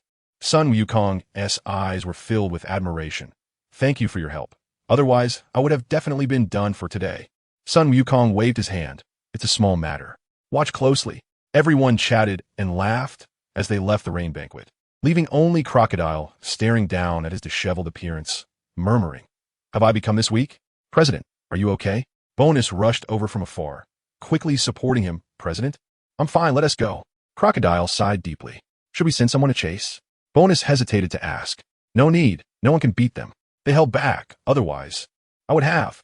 Crocodile said, his mouth twitching, too lazy to continue. A few hours after Sun Wukong left, "What did you say?" Sakazuki's cold face was filled with anger as he glared at Bonus in front of him. "Our adults tried their best, but now they are seriously injured and recuperating. The opponent is too strong." Bonus was sweating on his forehead. Sakazuki was like a mad beast, wishing he could eat someone. "Umph." He snorted coldly, turning to ask a soldier, "Where are Borisolino and Kazan?" The soldier replied, "Kazan is too far away and can't make it. Borisolino is on his way. Send a message for him to intercept at sea." Sakazuki clenched his fists, gritting his teeth. "Sakazuki, the phone call from Admiral Kong." A messenger ran over. He took the pink snail phone. Beep beep. "Moshi Moshi, Admiral Kong." Sakazuki suppressed his anger. Steelbones Kong was black-faced at Navy headquarters, never expecting Sakazuki to be so reckless. "Why didn't you listen to orders and insisted on going to catch them?" Steelbones Kong's tone was as flat as discussing daily life. "Sorry, Admiral. I was afraid they would run away." Sakazuki tried to explain. Steelbones Kong directly interrupted. "You come back." "What?" "Admiral, I can catch Sun Wukong." Sakazuki panicked. Steelbones Kong's face darkened even more. "Kapu has nothing to do lately. I sent him. You go to the New World as the base commander." "Admiral, Sakazuki wanted to argue. "That's it." Steelbones Kong hung up the phone snail. "Aw damn." Sakazuki clenched the phone snail, veins popping on his forehead, his face looking terrifying. The surrounding soldiers didn't dare to approach. After a long while, he ordered to head to the New World. A flash of yellow light crossed the sky. Borisolino arrived in Alabasta, and after asking the local navy, he was stunned. What? They ran away. And Sakazuki went to the New World too? A wasted trip. Will I get overtime pay? He wanted to cry, but had no tears. Sakazuki was pushing too hard, and he hadn't received any news along the way. Marin Vondo, Steelbone Kong was pacing in the office. The Cheetion pirate crew was growing too fast. They had to be caught quickly. He hoped Carp would pay more attention. He muttered to himself, where did this pirate crew get so many powerful devil fruits? They even had the strongest Logia-type thunder fruit. A storm is coming. He then called for the lieutenant colonel and issued a new bounty order. On the other side, in the East Sea, Carp was leisurely eating senbei on the deck when Officer Bogart walked by. Vice Admiral Carp. The Admiral sent a message asking you to go to the New World to catch a group of pirates. Just when I finally got a vacation. Something comes up. Carp looked reluctant. What pirate crew is it? He was curious. Steelbone Kong rarely sent him out for just any pirate crew. This pirate crew had been at sea for less than a year, called the Cheetion pirate crew. Pay attention. The opposing captain, Sun Wukong, had just defeated Sakazuki and Crocodile in Alabasta. Bogart was shocked when he saw the news. Sakazuki, Borisolino, Kazan were considered monster vice admirals, and they were actually defeated by a pirate crew that had just set sail? It was like a baby defeating an adult. Utterly ridiculous. Ha, this is interesting. Carp laughed and set off. Throw them into impel down. Meanwhile, the recently escaped Sun Wukong and others received the new bounty order from Seagull. Cheetion de Sheng Sun Wukong, captain of the Cheetion pirate crew, bounty of 2 billion berries, no limits on life or death. Basil Hawkins, Scarecrow user, fighter, 290 million, no limits on life or death. Beck John, gravity user. Helmsman, 250 million, no limits on life or death. Inel, thunder user. Intern crew member, 110 million. Only allowed to capture alive. Damn, Inel, do you have connections? Why are you the only one not under life or death limits? Hawkins shouted. Everyone gathered around to look. The picture showed Inel using his powers in a tavern, with red text at the bottom stating only allowed to capture alive. Inel's eyelids twitched, trying hard not to laugh, not daring to look at them. John, I'm hungry. Do we have anything to eat? Son Wukong shouted. Captain, we need to find a cook. John's cooking is just barely edible. Hawkins lamented. TCH, you all can't cook. Having something to eat is already good. John retorted. He was the only one who could cook on the ship. The captain knew nothing, Hawkins couldn't even recognize spices, and Inel was just a little kid. At that moment, Yixiao walked out. If you trust me, I can cook. Really? The four of them immediately brightened up and looked at him with surprise. Originally, Son Wukong gave him berries, but after he got injured, he was invited onto the ship. Yixiao went into the kitchen and got busy, pots and pans clattering. Not long after, delicious dishes were served on the table. Golden pan-fried fish crispy on the outside and tender on the inside, seafood soup steaming with freshness, colorful vegetable salad with special dressing, making everyone drool. Son Wukong and the others sat around, their eyes wide. Son Wukong picked up chopsticks to grab the fish. The fish meat burst in his mouth, and he exclaimed in satisfaction, Wow, Yixiao, this is so delicious. John, hurry and learn. Hawkins tasted the soup, praising endlessly. This soup is amazing. Yixiao's cooking skills are incredible. John nodded while eating the salad. I didn't expect you not only to fight, but also to cook so well. Inel stuffed his mouth full. So good. Uncle Yixiao's cooking is the best. After a hearty meal, Son Wukong suddenly looked at Yixiao. Do you want to come on my ship? Huh? Me? Yixiao was puzzled. He liked the atmosphere of this ship, but he hadn't determined his ambitions yet, although he had always loved protecting others. Yes. Son Wukong nodded. Yixiao was silent for a moment. Do you kill, burn, and rob, harming innocent people? Pay attention. He still asked the most important question. He had originally wanted to join the army, but stumbled upon naval officers colluding with pirates to rob the people's hard-earned money. And in an instant, his desire to contribute to the world was completely extinguished. Hawkins, John, and the others turned to Yixiao seriously and said, We won't. The captain won't either. They exchanged smiles. Son Wukong's expression was solemn, and he said firmly, We won't. Captain, please take care of me from now on. Yixiao bowed respectfully. Congratulations. Hawkins and the others quickly congratulated him, even though they couldn't really clarify what they were congratulating him for. Congratulating him for becoming a pirate? Ha! Let's hold a banquet. Son Wukong shouted. No. The others replied in unison. Huh? Son Wukong scratched his head. Yixiao helplessly said, Captain, we just finished eating. Ah, I forgot. Son Wukong awkwardly scratched his head. Son Wukong looked at the people around him, feeling emotional. From 1 person to 5, the pirate crew was getting stronger and stronger. Now they had a helmsman, a cook, a fighter, and an intern crew member. They just needed a ship doctor. He pondered, let's recruit a ship doctor. You guys, set sail at full speed. Aye, Captain. The others replied passionately. Ding. Congratulations, host. You have gained 1 million prestige points. GuNing looked at the poster and understood immediately. Son Wukong had pulled off another big move. Watching his nearly depleted prestige points fill up, he felt delighted. He used to think that this thing was useless, but after researching, he found that the system store had everything from his past life. Tobacco, alcohol, tea, potato chips, spicy strips, and even recipes. In this world, besides food, there were no other snacks, and the drinks had no flavor. He wanted to start an industrial revolution to let the locals experience the power of Erguo 2. Sigh, there's too little entertainment in this place. Even smartphones can't be played. GuNing lamented. There was a phone in the system, but no internet. It couldn't be switched. By the way, the system had rewarded him with a chance to draw a clone from the myriad worlds. GuNing shook his head to throw away distractions. System draw. Okay, host. A cold voice rang out. A flash of light passed. Ding. Draw successful. Do you want to extract? Extract. GuNing was a bit curious. A figure slowly appeared. GuNing raised an eyebrow. I don't recognize this person. Moments later, the figure stood in the courtyard of Wutong Mountain Villa, looking around with a frown, silent for a while, and then spoke with a voice like a bell. I am still alive? GuNing was taken aback, said nothing, just quietly watched. After a long while, the figure seemed to understand, turned to GuNing, and the corner of his mouth slightly lifted. Yet GuNing felt an overwhelming aura from him, a presence that made everything bow in submission, something he had never seen before. Thank you for giving me a chance to live again. Ingzheng understood the situation, knowing that his life was bound to the person before him. The other party could control him, but it didn't matter. He was already dead, and now only his soul remained. GuNing curiously asked, "Were you an emperor before?" Ingzheng raised the corner of his mouth. "I was once called the first emperor. Perhaps you haven't heard of me. My name is Ingzheng. Pay attention." GuNing became indifferent again, but this time his eyes widened in disbelief. "System, you are truly amazing," he thought in his mind, steadying himself to check Ingzheng's strength. His brow furrowed, and he understood in a second. Ingzheng was now just an ordinary person, with no energy at all. After GuNing explained the world knowledge to Ingzheng, he asked, "What do you plan to do next?" Ingzheng looked into the distance and reminisced. "I unified the 6 states to establish the Qin dynasty, wanting it to last for thousands of years, but unexpectedly could not escape death. I was reborn in this unknown place, but if I am to start again, I must again. It's all fate." GuNing sighed. "Okay, you go.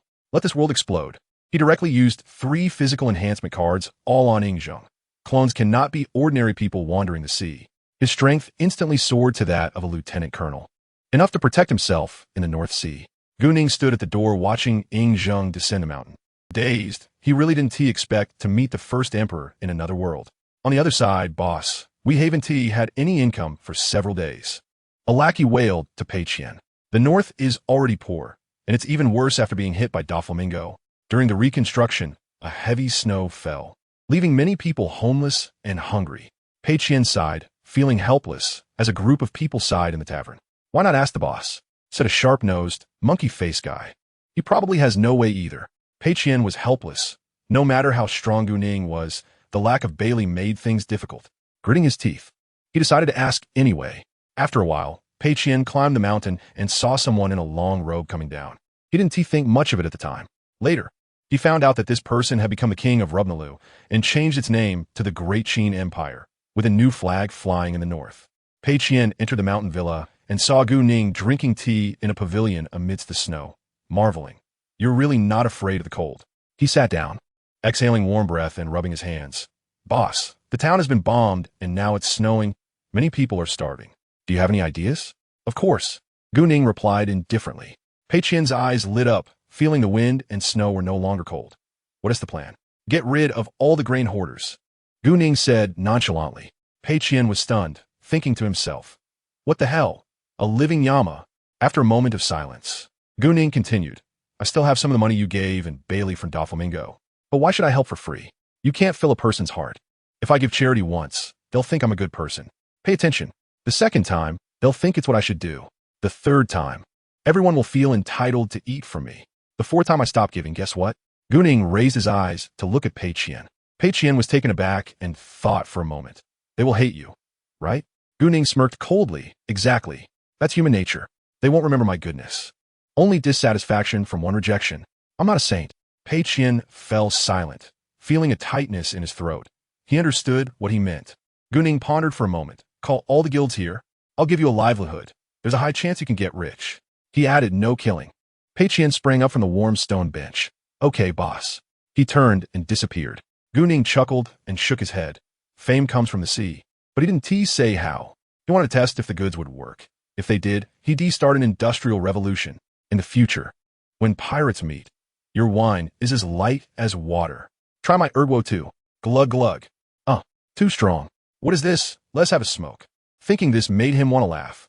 Before long, Pei Qian returned with over 100 people. "Boss, everyone is here. Say a few words." GuNing remained expressionless, and the crowd immediately stood at attention. They truly feared him. They respected Pei Qian for being able to chat with the killing god. From today on, the Rat Gang will change its name. The crowd was stunned and exchanged glances. Pei Qian readily agreed. "Listen to the boss. I'll give you the recipes. Make them and sell them." GuNing pulled out several sheets of paper. The alcohol recipes he had just exchanged for 100,000 reputation points. Pei Qian's eyes lit up as he quickly took them and glanced over. Is this an alcohol recipe? He knew a bit about brewing from running a tavern, and the more he looked, the more surprised he became.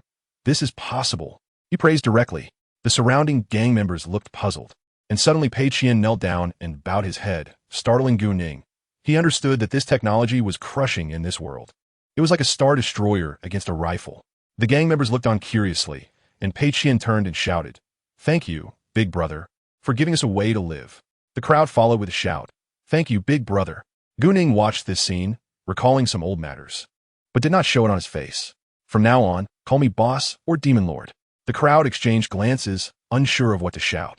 Pei Qian spoke first. "Okay, boss." The others followed suit. "By the way, boss, what should we rename it?" Pei Qian remembered the name change. "Let us call it GuNing Easy Purchase." "Boss, great name."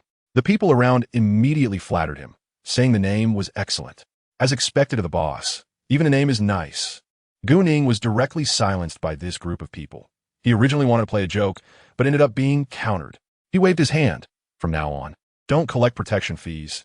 Just make these things, well, unlimited production, and I'll find the market." "Okay, boss." The crowd replied in unison. "Everyone go back." GuNing suddenly felt exhausted and didn't want to engage. After everyone took their leave, they left Wudong Mountain Villa. "Boss, what did the boss give you?" A sharp-nosed, monkey-faced person leaned close to Pei Qian and asked. "A few recipes." Pei Qian pretended to be reserved. Zhao Si, curious, pressed on, "What recipes?" His curiosity was overflowing. Others say curiosity killed the cat, but he was human, so what was there to fear? The people around perked up their ears to listen. Pei Qian looked around and said directly, "Recipes for alcohol. One of them is called Erguo 2. He puffed out his chest. "Boss, they're all alcohol. How does it relate to pots and pans?" Zhao Si asked further. Pei Qian couldn't be bothered to respond. This guy was like a walking question mark. In Donghai, Shuangyue village. Aya, Aya. A group of half-grown boys waved wooden swords, standing next to Wang Quanbei. He initially intended to give some casual guidance, but unexpectedly, these kids loved him immensely. They were clumsy at first, but gradually adapted. Wang Quanbei looked at the little girl in the center. Guyaina, less than 4 years old, but worked harder than anyone.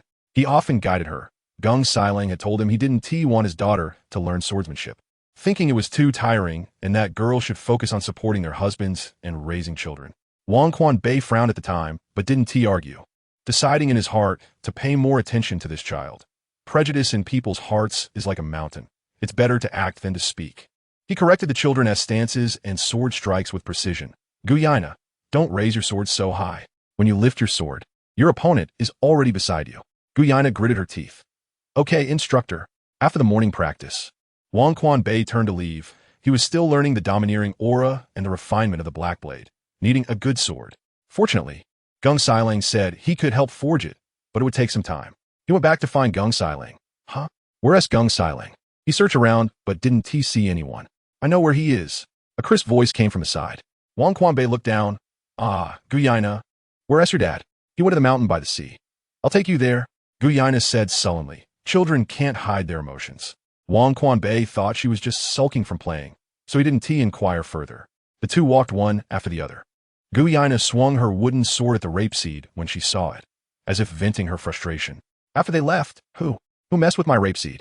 A middle-aged man yelled to the sky, but, well, the two had already run far away. Before long, Wang Quanbei reached the top of the mountain by the sea and saw a gravestone standing quietly. A gentle breeze blew by, and he understood that feeling. He moved on for many years. He saw Geng Xilang quietly leaning against the gravestone, his mouth moving slightly, not knowing what he was saying. The two figures, one big and one small, stood quietly under a tree in the distance. After a long while, Wang Quanbei spoke up. Aren't you going over? Let it be for a while. Guyaina's eyes were red, feeling sour inside. She had never seen her, but every year around this time, she felt particularly irritable. The two fell silent, quietly watching the figure by the gravestone in the distance, not knowing how long had passed. Geng Xilang seemed to see the two figures in the distance, stood up, brushed off the dust, and walked over. Please forgive me for the trouble. Today is the anniversary of my beloved wife's death. I came to see her. It's nothing, I understand. Wang Quanbei empathized. Once a girl waited for him, but he didn't return early. Now he just wanted to reach the pinnacle of swordsmanship and prove to her. The spirited youth in her eyes has returned. Geng Xilang was taken aback, feeling a bit more curious about Wang Quanbei. There was gossip, but he didn't ask further. The three remained silent on the mountain by the sea when... Guyaina spoke up. The two looked over. She was staring at the sea, not knowing what she saw. Following her gaze, there was a small black dot on the sea, slowly approaching. It was a small boat with someone on it. WukongClone's mouth twitched. This person was actually rowing the boat with a sword, using the sword sheath. He was stunned. Is there no or in this world? Is it all relying on waves? No waves, just the sword? While he was thinking, the person reached the shore. The few of them stood on the slope of the cliff, and the person was right below them, looking up. Oh no! Eagle Eye lamented in his heart. They definitely saw me rowing with a sword. But on his face, he remained calm, deciding to go see first. If the common folk didn't recognize him, he could slip away. This remote place wasn't the Grand Line. Surely no one would recognize him, right? Hawkeye walked over with a boat docked behind him. And upon seeing him approach with a large sword, WukongClone felt a tightness in his chest. The newcomer was not friendly. GuNing's also prepared himself, gripping his sword tightly. This place had few pirates, but he remained vigilant. Hawkeye approached slowly with his arms crossed, and GuNing's sensed the aura of a strong opponent, immediately drawing his sword and the Wado Ikamanji. One of the 21 forms of the Great Knife? Hawkeye was taken aback. Was this guy also a swordsmanship expert? Instantly intrigued, he traveled the world to challenge swordsmanship masters, aiming for the world's greatest swordsman, always seeking strong opponents. Standing several dozen meters away, no one spoke. Only the sound of the wind howling. GuNing's broke the silence first. Who are you? What do you want on our island? Hawkeye's eyes twitched. Should he say it? If he did, they would know the future swordsman was rowing a boat. That's bad news. As the atmosphere tensed, Hawkeye spoke. I came to challenge the swordsmanship master on this island. Defeat me, and you may know my name. Watch closely. I am truly a genius. Hawkeye thought to himself, feeling pleased, but maintaining a calm expression. What swordsmanship masters could there be in this small place called East Blue? He praised his own cleverness. Really good at acting, just like me. WukongClone thought to himself. Upon hearing this, GuNing's exploded. He had to teach this kid a lesson. Did he really think everyone was a freak like WukongClone? He was only in his 20s, a time of youthful vigor. Come, let's spar, GuNing's said, performing a flourish with the Wado Ikamanji, looking incredibly cool. Hawkeye narrowed his eyes, a hint of excitement flashing through, slowly drawing out his massive black knife. The blade emanating a chilling aura, as if it could freeze the air, giving the knife a gentle shake. A wave of pressure spread out. GuNing's expression turned serious. This momentum was overwhelming. One of the 12 forms of the supreme great knife? He was shocked. This opponent was definitely not to be trifled with. Gripping the Wado Ikamanji tightly, he gathered his momentum. The leaves around them were swept up by the pressure. The sea breeze was chaotic. The two locked eyes, sparks flying. Suddenly, Hawkeye moved, dashing toward GuNing's like lightning, the black knife slashing down with a devastating force. GuNing's dodged to the side. The black knife struck the ground with a thunderous boom, cracking the earth open. GuNing's countered with a thrust from the Wado Ikamanji, as swift as a viper. Hawkeye sidestepped, blocking with the black knife, producing a sharp clang as the force exploded, dust flying everywhere. Interesting, worth a serious fight. Hawkeye felt invigorated. The battle escalated, his attacks becoming fiercer, each slash carrying immense power. The speed so fast it was hard to see. GuNing's gradually found himself on the defensive. Unable to do anything but protect himself, Hawkeye suddenly leaped into the air, raising the black knife above his head, shouting loudly as a massive wave of blade energy slashed toward GuNing's. GuNing's face darkened as he gazed at the soaring slash, taking a deep breath, positioning the Wado Ikamanji in front of him, channeling all his strength into the sword. The blade energy clashed with the sword energy, resulting in a thunderous explosion. Trees around them snapping in half, the ground being blown up. GuNing's was pushed back repeatedly, blood trickling from the corner of his mouth. Hawkeye landed, looking at GuNing's with a serious gaze. After coming to East Blue for so long, no one had been able to withstand his full-powered flying slash. GuNing's wiped the blood from his face, eyes filled with reluctance. Damn, another freak like WukongClone. I know the gap is huge, but I will never admit defeat. He gripped his sword tightly, preparing to face the strongest strike. Hawkeye's momentum peaked, resembling a war god, intimidating. He swung the black knife, unleashing a massive black blade aura that sliced through the air. GuNing's felt immense pressure, but did not back down, closing his eyes to sense the surrounding energy. Just as the blade aura was about to reach him, he suddenly opened his eyes, and the Wado Ikamanji erupted with dazzling light, charging towards the blade aura. When the blade and sword collided, the brilliance was blinding, shaking the entire cliff. As the light dissipated, Gung Siling knelt on one knee. The Wado Ikamanji planted on the ground to support himself, his body covered in wounds, blood flowing continuously.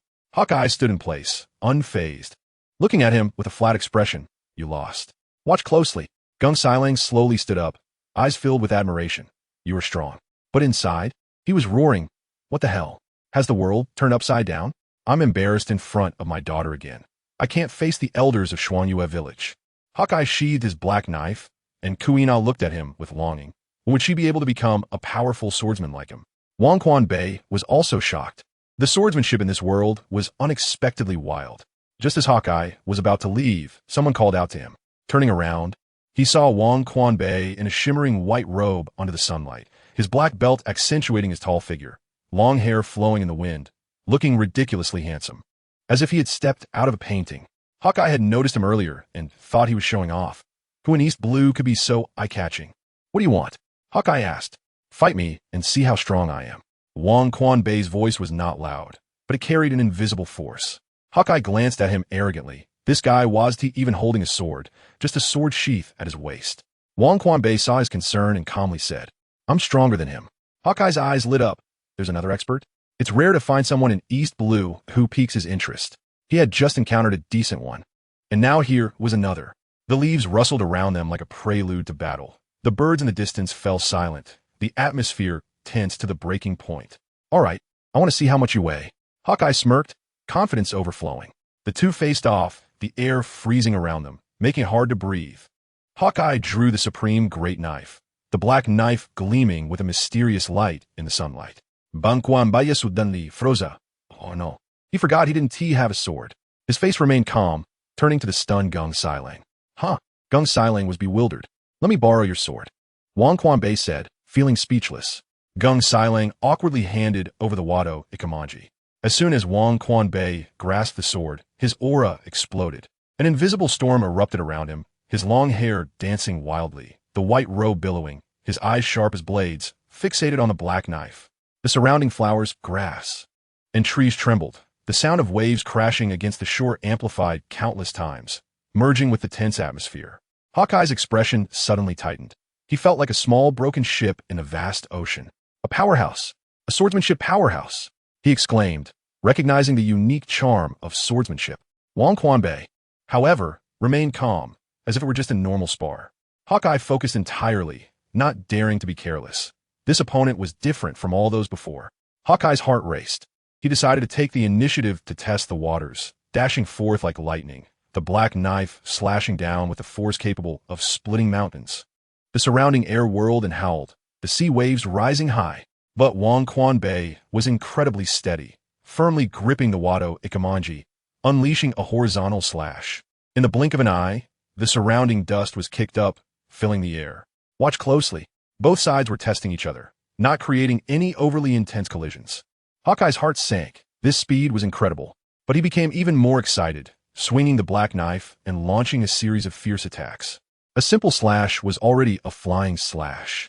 As they fought, the surrounding environment exploded. The ground cracked like a spider web, trees were chopped down, and grass was trampled. The waves crashed against the shore violently, booming. The two fought from the cliff to the coast, with Wang Quanbei deliberately controlling the battlefield, afraid Gung Siling and Kuina couldn't handle it.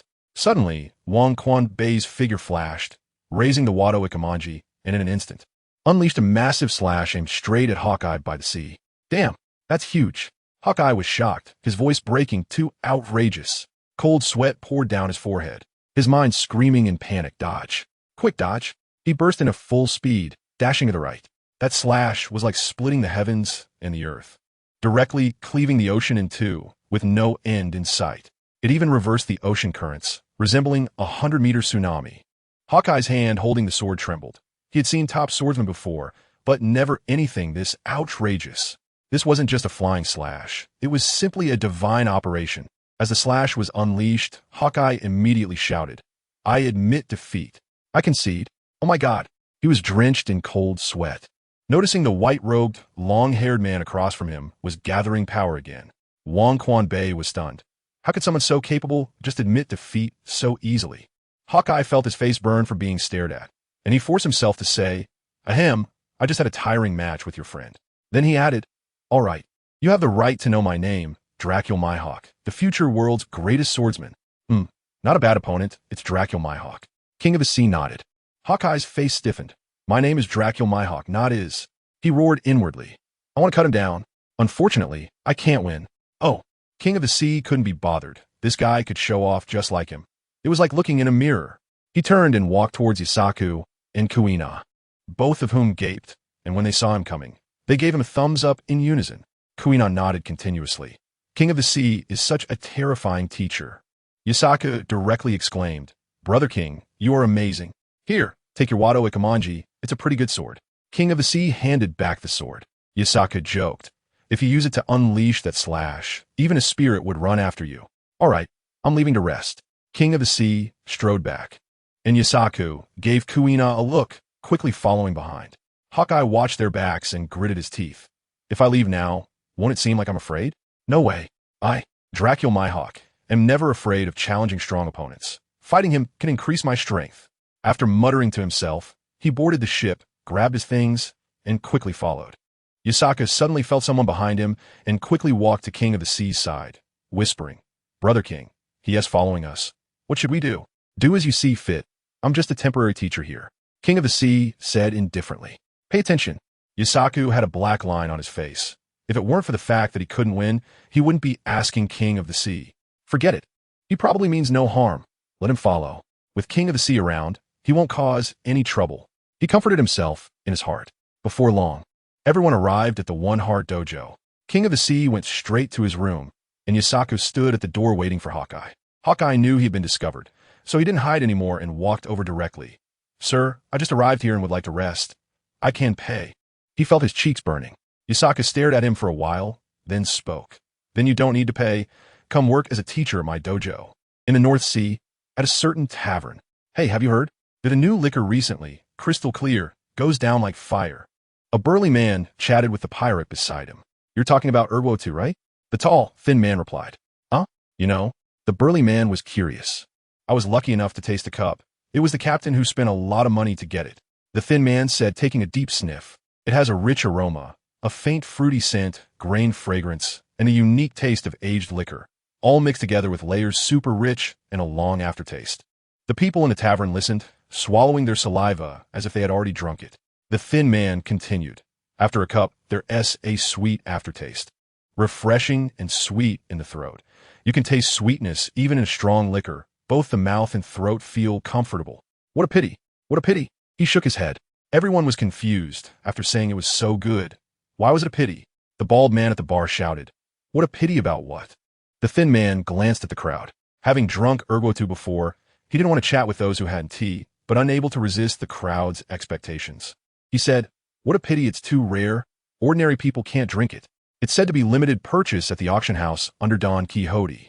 Our cup was a protection fee given by the business owner. Otherwise, how could we have tasted it?" He smacked his lips as if still savoring it. After he said this, everyone became extremely curious about Urwotu, asking around where to buy it. This story actually started 3 days ago.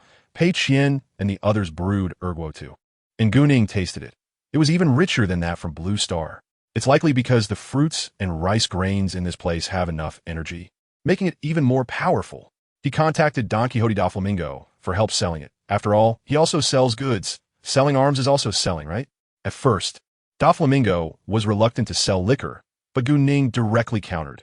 "You blew up the town-ass residents until they were homeless, and you want to sell? Do you believe I'll cut you?" Doflamingo immediately expressed, serving the people. That same day, he sent a large ship, and Pei Qian and the others handed the liquor over to Diamante, also mentioning the selling price. Diamante was stunned. "Wait, buddy, your liquor profits are comparable to my arms? I risked my life, and you're making money safely? Are we clowns?" "No, Doflamingo is the joker."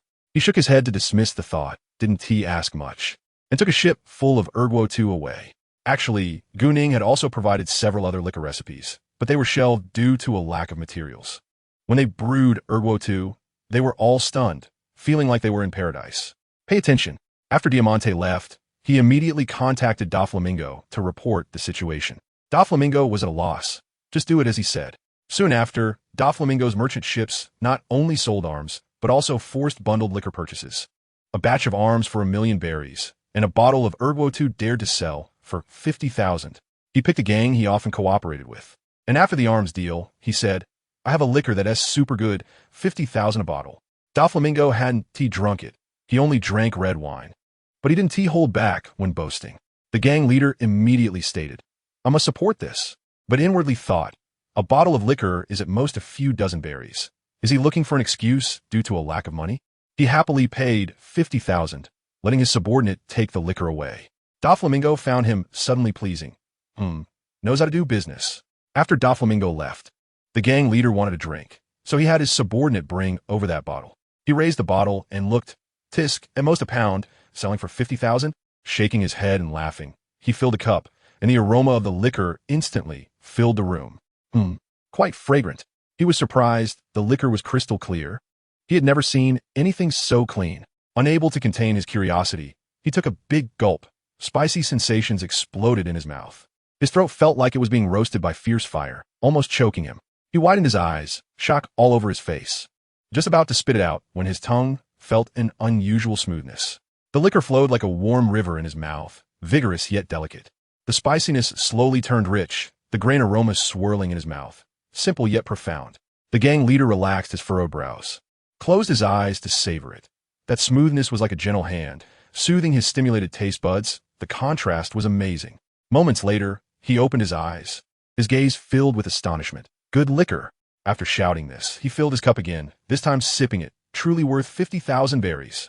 What he thought was an excuse to borrow money turned out to be genuine divine liquor. Not long after, with half a bottle down, the gang leader directly lay on the ground and fell into a deep sleep. When he woke up, the first thing he said was, "The liquor's potency is too strong." Coincidentally, on the other side, Doflamingo had over 2,000 bottles of liquor, selling more than 100 bottles. He felt the task was almost done. This unknown liquor could sell for 50,000 for 100 bottles. That was outrageous. 5 million berries in hand. He muttered in his heart, GuNing's pretending to have water. Is he trying to trick me out of money? Unexpectedly, a day later, everyone who had bought the liquor came asking, "Is there more? Bring more." Doflamingo was stunned, looking at the liquor piled up in the warehouse. He shouted to Diamante, supervising in the distance, "Bring me a bottle of Ergo-2. I want to see what's going on." "Oh, okay, young master." Diamante responded and quickly walked to the warehouse, took out a bottle of Ergo-2, and then swiftly returned to Doflamingo, handing it to him. Diamante couldn't help but curiously ask, "Young master, do you want to drink water? We have clean ones. This liquor probably isn't too clean." Doflamingo shook his head. "It should be fine. Let me take a look." Doflamingo opened the bottle, and in an instant, both men standing on the deck smelled the rich aroma wafting from the bottle. Glug! Diamante's throat made a swallowing sound. Doflamingo was somewhat surprised at this moment. It was indeed impressive. Just the aroma alone was something ordinary alcoholic beverages couldn't achieve. Doflamingo couldn't suppress his curiosity any longer, raised the bottle in his hand, and took a big gulp. Suddenly, his eyes turned red. Diamante noticed Doflamingo's unusual expression and immediately asked with concern, "How is it, young master? Is it hard to drink?" After a while, Doflamingo finally faced the Ergo-2 in front of him. The moment the liquor hit his throat, he felt as if he were being burned alive by fire. Just as he was about to spit it out, he saw Diamante's expectant face in front of him. He forced himself to swallow it back. Unexpectedly, in the next moment, the liquor flowed smoothly like a trickling stream, leaving him savoring its taste. It contained a faint fruity aroma, grain scent, and the unique fragrance produced after aging, with various aromas blending together, rich in layers and long-lasting in aftertaste. He instantly felt that all the alcoholic beverages he had drunk before were just swill. Soon after, Doflamingo waved his hand in response to Diamante. He directly handed the liquor in his hand to Diamante, signaling him with his eyes.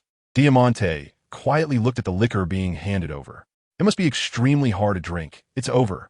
The young master must have seen me wanting to laugh just now. Forget it. If I die, I die." Diamante gritted his teeth, took the liquor Doflamingo handed over, raised his hand, and closed his eyes to gulp it down. In an instant, Diamante's face twisted in agony. A big gulp of Ergo-2 was no joke. The impact was like having hemorrhoids and accidentally scratching them. Diamante almost spit it out, but thought about it and held it back.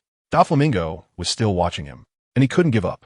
After a while, Diamante seemed to have sensed the flavor of the liquor and smacked his lips as if reminiscing. He didn't expect that such a small bottle of liquor could be so rich in aftertaste. If he savored it carefully, it wouldn't be so impactful. However, the alcoholic beverages in this world were not this strong. They all drank heartily and ate meat. He didn't expect that the liquor world would produce such a gem. After Diamante finished drinking, a hint of a smile appeared in Doflamingo's eyes. There was no way. He had a strong sense of revenge. However, at this moment, both of them still focused on the liquor in front of them. They now recognized the immense value hidden within this Erguo-2. The cost was extremely low, but the value was extremely high. The profit had already reached 10,000 times. When the profit of a product exceeds 300%, it can trample everything. Not to mention the liquor in front of them. Young master, should we put up for auction? Diamante pondered for a moment and said, He. Then do as you say. After Doflamingo's wildly arrogant laughter, he agreed with Diamante's idea.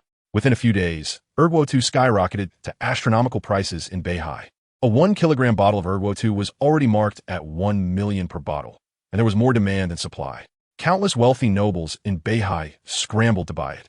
It had now formed a situation where if you hadn't drunk Erguo-2, you weren't on the same level as me.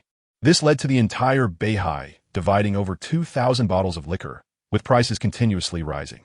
Doflamingo was stunned at this moment. He didn't expect it to be this explosive. He quickly called GuNing to ask if there were any more. GuNing, finding it troublesome, directly gave Doflamingo Pei Qian's contact number and told them to handle it themselves. Within a week, Doflamingo made a fortune in Beihai thanks to Erguo-2. Moreover, nobles from various countries willingly paid the bills. Doflamingo suddenly felt that selling arms was no longer appealing. He had to worry every day about whether this place would not fight or that country would not be in turmoil. Now it was good. There would always be someone willing to pay a high price for liquor. Meanwhile, on the other side, at Wudong Mountain Villa, Ding, congratulations, host. You have gained 5 million reputation points. Ding, congratulations, host. Your reputation points have surpassed 50 million for the first time, rewarding you with a lottery draw for characters from various worlds. GuNing was also stunned during this period. The voice in his mind had not stopped. In just a few days, his reputation points skyrocketed from hundreds of thousands to over 50 million, and it was still increasing. System, can't this voice be turned off? Of course it can. The system's prompt sounded. In the beginning, GuNing heard a prompt sound intermittently for a few days, and he was a bit eager to hear it every day. Now the continuous prompt sounds had left him in a daze. GuNing had now opened the dazzling system mall, feeling it was time to enhance its strength. The clone that had just appeared was already lagging behind the team. GuNing checked the current strength of his clone in the system. Sun Wukong's strength had reached the initial level of a major general. Wang Quan's ambition had also reached the level of a mid-ranking general. Most importantly, Wang Quan's ambition was a great swordsman with sword intent. After setting sail, Ying Zheng now had the strength of a colonel. Suddenly thinking of Ying Zheng, GuNing immersed himself in consciousness to feel Ying Zheng's perspective. GuNing exclaimed in his heart. Why is it him? He had a deep impression of this person. There had been a lot of buzz online about what kind of fruit ability this person had. Some said it was the wind fruit, while others said it was the wind and rain fruit. Monkey D, dragon. At this moment, Ying Zheng was communicating with Dragon. After listening for a while, GuNing was astonished. The two were actually discussing how to steal a country without causing harm. Big brother Ying Zheng, I really admire you. Your ideas are truly eye-opening. Dragon said with admiration. This kind of strategy to drive away wolves and devour tigers, surrounding way to save Zhao, etc. So impressive. Dragon was only in his 20s at this time, in the prime of his youth. But just after he became disillusioned with the Navy and resigned from his naval position, he encountered Ying Zheng, who was drifting alone on the vast sea, looking just as lonely as Dragon. Without hesitation, Dragon invited Ying Zheng onto his ship. After several days of deep communication, the two were pleasantly surprised to find that they both had unique and ingenious ideas. Most importantly, at this moment, Dragon greatly recognized Ying Zheng's thoughts and even had a strong feeling that this person in front of him was like another version of himself. Because he had witnessed the darkness of the celestial dragons, he wanted to possess the ability to change the world even more. However, he knew in his heart that relying solely on his own strength was not enough. But he had no choice, unlike his colleagues in the Navy. He had a vice admiral father, who was also a naval hero. Therefore, the celestial dragons tacitly allowed him to leave safely. After all, he had already reached the rank of major, and it was normally impossible to leave. His thoughts were not fully formed, but when he met Ying Zheng, he found that this person was simply his guiding light. Although he felt that Ing Zheng's strength was not high, he believed that a person's thoughts were more important than strength. In the following days, Long kept inviting Ing Zheng to join him in establishing a great cause to overthrow the celestial dragons. Ing Zheng appeared indifferent, as if it had nothing to do with him, which made Long even more anxious. In fact, after Ing Zheng listened to Long tell him about the bad habits of the aristocratic celestial dragons, he had already made up his mind to drive these scoundrels off the throne. However, he still wanted to test the person before him. Most importantly, he needed absolute control, rather than to follow this person. He was a king, and in his heart, he was absolutely above anyone else. At that moment, GuNing watched as Long bowed to Ing Zheng. "Your Excellency Ing Zheng, I vow to follow you to the death," Long said, standing up decisively. Ing Zheng's lips curled slightly, and he remained silent, quietly observing the person before him. Long did not hear Ing Zheng tell him to rise, nor did he lift his body. He had now firmly decided what he wanted in his heart. All he needed to do was execute it. "Get up. I accept you." Ing Zheng's calm voice came through, but one could hear an undeniable dominance in it. Long excitedly raised his head, his eyes shining as he looked at Ing Zheng. He could not understand why the person before him exuded such a powerful aura, feeling like a born king. He had seen kings from other countries, but compared to the person before him, he felt they were nothing. "So, should we give our organization a resounding name?" Long looked at Ing Zheng with anticipation. I heard you want to reform these people's thoughts, so let's call it the Revolutionary Army," Ing Zheng said with authority. Long's face lit up with surprise. This name was exactly what he had in mind, and he was now even more convinced of the person before him. Then, Ing Zheng continued, "What we need now is to rule a country, starting our plan to swallow the world." "What should we do then?" Long asked. "The Lubniru Kingdom. The rulers and aristocrats of this kingdom are in cahoots, disregarding the lives of the common people, indulging in extravagant waste, and the taxes have far exceeded the living standards of the commoners. Now, most areas of this kingdom are slums. We just need to provide them with food and convey our thoughts to them. Then, it will be time for us to accomplish our great cause." Ing Zheng spoke confidently about the plan. Long's eyes sparkled with excitement. GuNing, seeing this situation, smiled gently. He did not expect that the world would undergo such changes because of his appearance. Now, the entire world's plot had undergone quite a shift. GuNing saw many good items in the system store, such as swords, physiques, historical figures, and so on. Among the historical figures, GuNing saw names like Huitzubing, Yu Fei, and Bai Qi. He realized he could purchase these figures using reputation points, and those purchased would be completely loyal to him. However, for GuNing at the moment, it was of no use. After pondering for a while, GuNing decided to buy a few to give to Ing Zheng. He should urgently need talents now. With that in mind, GuNing spent 4 million reputation points in the system store to purchase 4 figures: Meng Tian, Bai Qi, Li Xian, and Wang Jian. With these few, it should be easy for Ing Zheng to develop. GuNing's eyes lit up. He looked at the 4 character cards in his hand, marveling. GuNing silently activated them. In an instant, a flash of white light passed. 4 burly men stood upright before GuNing. He looked up at the 4. They all appeared to be around 20 years old. Meng Tian was tall and strong, with distinct facial features, thick eyebrows, and big eyes, sporting a full beard. Bai Qi had a lean physique. Although his head was small, he gave off a sharp and capable impression, with bright, spirited eyes. Li Xian was young and handsome, exuding heroism, with confidence and vitality in his gaze. Wang Jian was tall, vigorous, and had a deep and steady gaze that revealed a wisdom forged in battle. When the 4 clearly saw GuNing's face, they bowed and shouted in unison, "Subordinates, Meng Tian, Bai Qi, Li Xian, Wang Jian, greet the Lord." A hint of a smile appeared on GuNing's cold face. "Get up." He felt a sense of murderous intent as soon as the 4 appeared. However, their physiques could only be described as typical for this world. GuNing pondered briefly and understood the implication. The world they had previously inhabited was an ordinary one, lacking the special powers of this world. With that thought, GuNing took out the old 3 items again, the Dominance Training Manual. "You 3 will act as bodyguards for a while. During this time, train your physiques well and learn 2 of these 3 manuals." GuNing was mainly worried that they did not possess the conqueror's haki of this world. It was said that this haki was exceedingly rare. He did not force the 4 to learn it. "As you command, my lord," the 4 responded in unison. GuNing was now quietly sitting in the pavilion of Wudong Villa. It was already autumn, but because it was in the north, it was somewhat cold. There was also a hint of white snow in the courtyard. GuNing sipped hot tea while watching the 5 people in front of him training their bodies. Among them was Pei Qian. Just then, Pei Qian rushed over to report work. Since GuNing decided to keep him to train his body, he no longer needed to exercise much himself. Ordinary training was no longer very beneficial to him. Most importantly, he could share some of the training benefits with his 3 avatars. He found that his own strength increase from training was not as much as that of his 3 avatars in a single day. So his daily life now consisted of lying flat, especially since he couldn't spend all the reputation points he earned every day. The 5 were doing push-ups on the slightly snowy ground. Ouch, damn. Ouch, so tired. Ouch, really holding a grudge. Pei Qian shouted with each push-up he did. What are you doing? GuNing looked at Pei Qian doing push-ups in the snow. It's nothing, boss. I shout like this to get pumped up. Just ignore me. Pei Qian replied with a deadpan expression. Pei Qian initially thought he had come to deliver good news to GuNing, that the entire town had money to rebuild, but upon entering, he saw the 4 burly men. Although they were all young, he inexplicably felt that these people were experts. Then, Pei Qian curiously asked GuNing who these 4 were.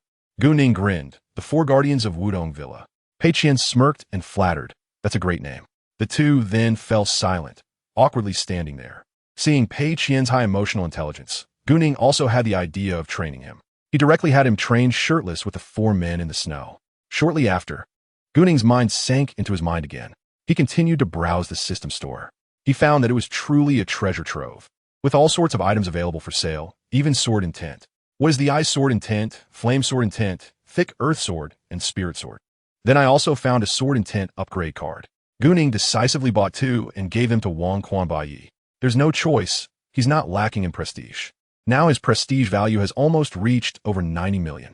He is now thinking about whether to buy son Wukong a golden staff. He saw a Rui golden staff in the system shop, but it costs a staggering 100 million. He doesn't know if it's a postnatal spiritual treasure.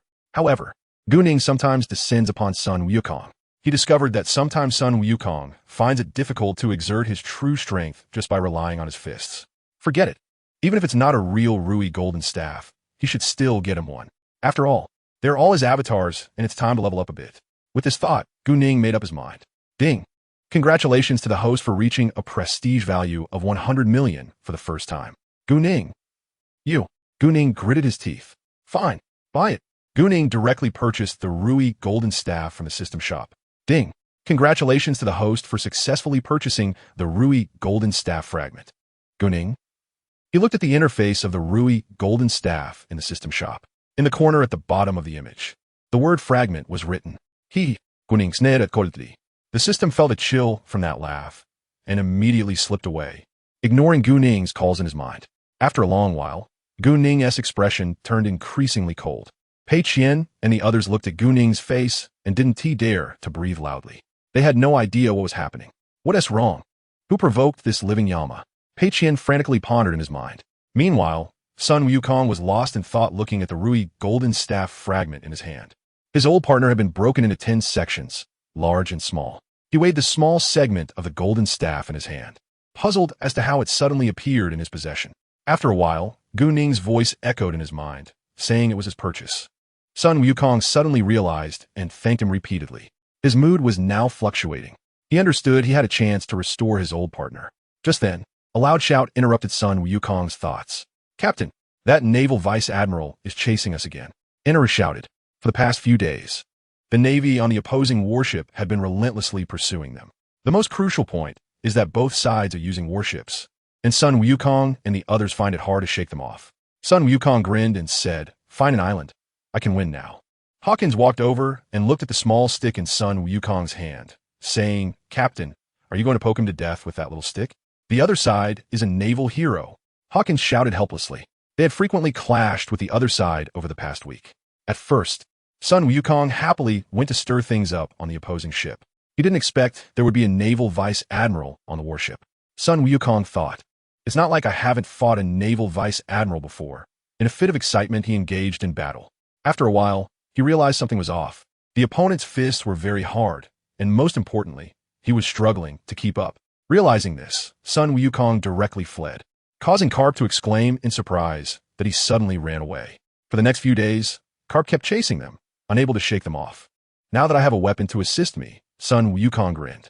Hawkins took out his cards and calculated. There's actually a 60% chance of winning. Previously, when they were being chased, Hawkins calculated the escape rate was 100%, but the fighting win rate was only 20%. Afterwards, the group continued to drift at sea for days. Where's the next island? Son Wukong turned and shouted to John. Captain, we're about to reach Water City. John responded loudly. Son Wukong's eyes lit up. Great. Let's see if we can exchange for a better ship. This one is too small. In the distance on the warship, these slippery monkeys, where are they trying to go?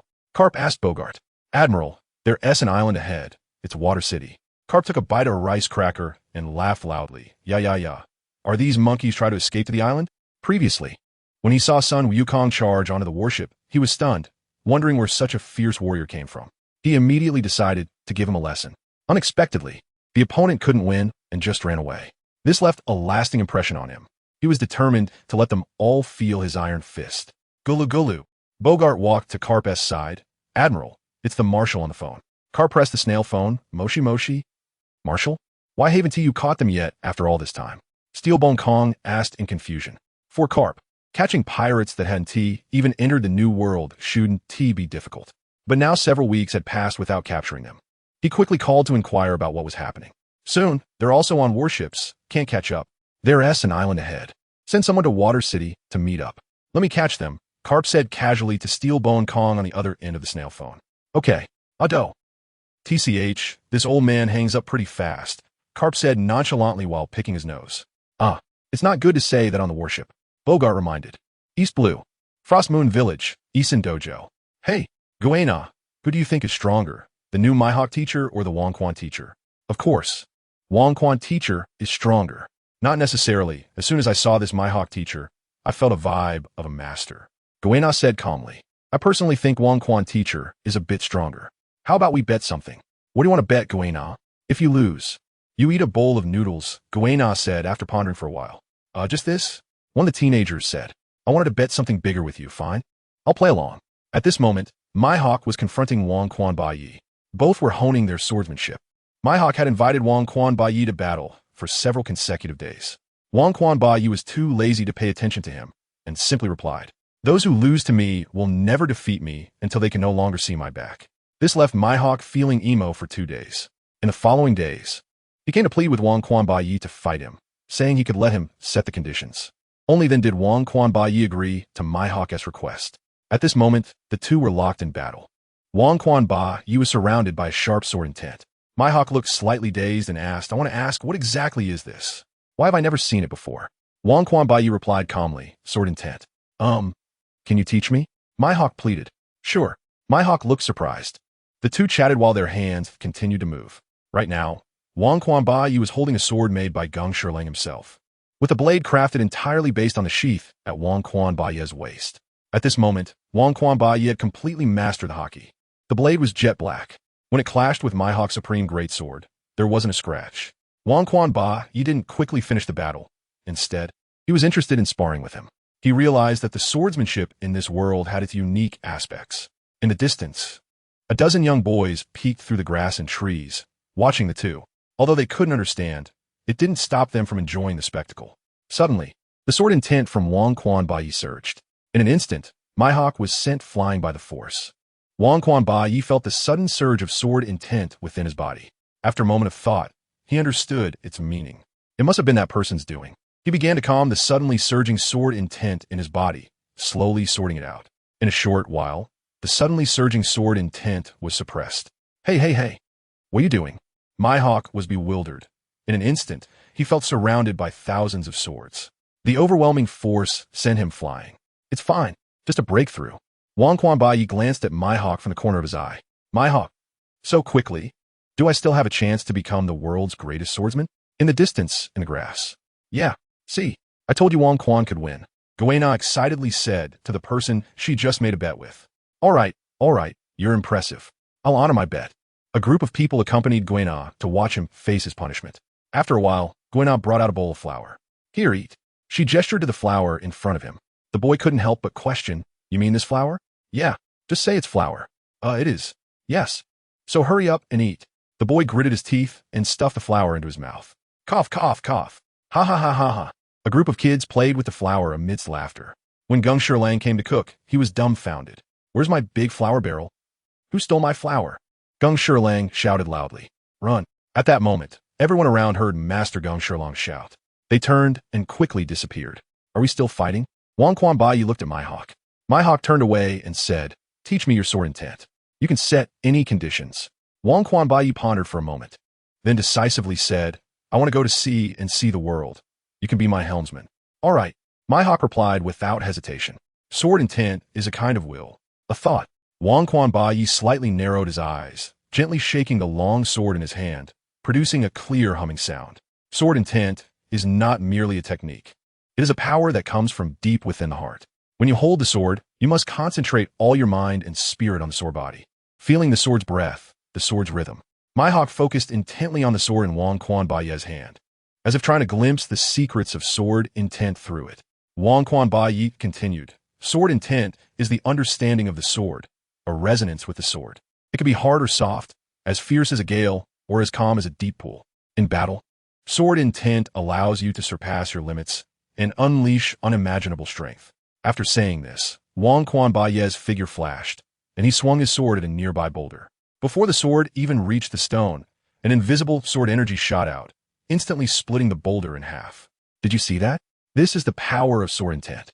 It is not just a physical attack. It contains the power of will and thought, capable of penetrating all obstacles. It is similar to your flying slash. Maihawk nodded slightly. Falling into contemplation, he slowly drew his black sword, closed his eyes, and tried to feel the will within the sword. After a long time, he opened his eyes, a glimmer of realization passing through them. I seem to understand a bit. Sword intent is the fusion of the swordsman and the sword soul, a dedication and belief in battle. Maihawk looked at the black sword in his hand, Knight. There is also a type of sword intent that can be trained according to one's own attributes, such as ice sword intent, flame sword intent, and so on. Wang Quanbai said unhurriedly. A look of astonishment appeared on Maihawk's face. Ice? Flame? This was the first time he heard that sword intent could be divided into ice and flame. Wang Quanbai nodded slightly. That's right.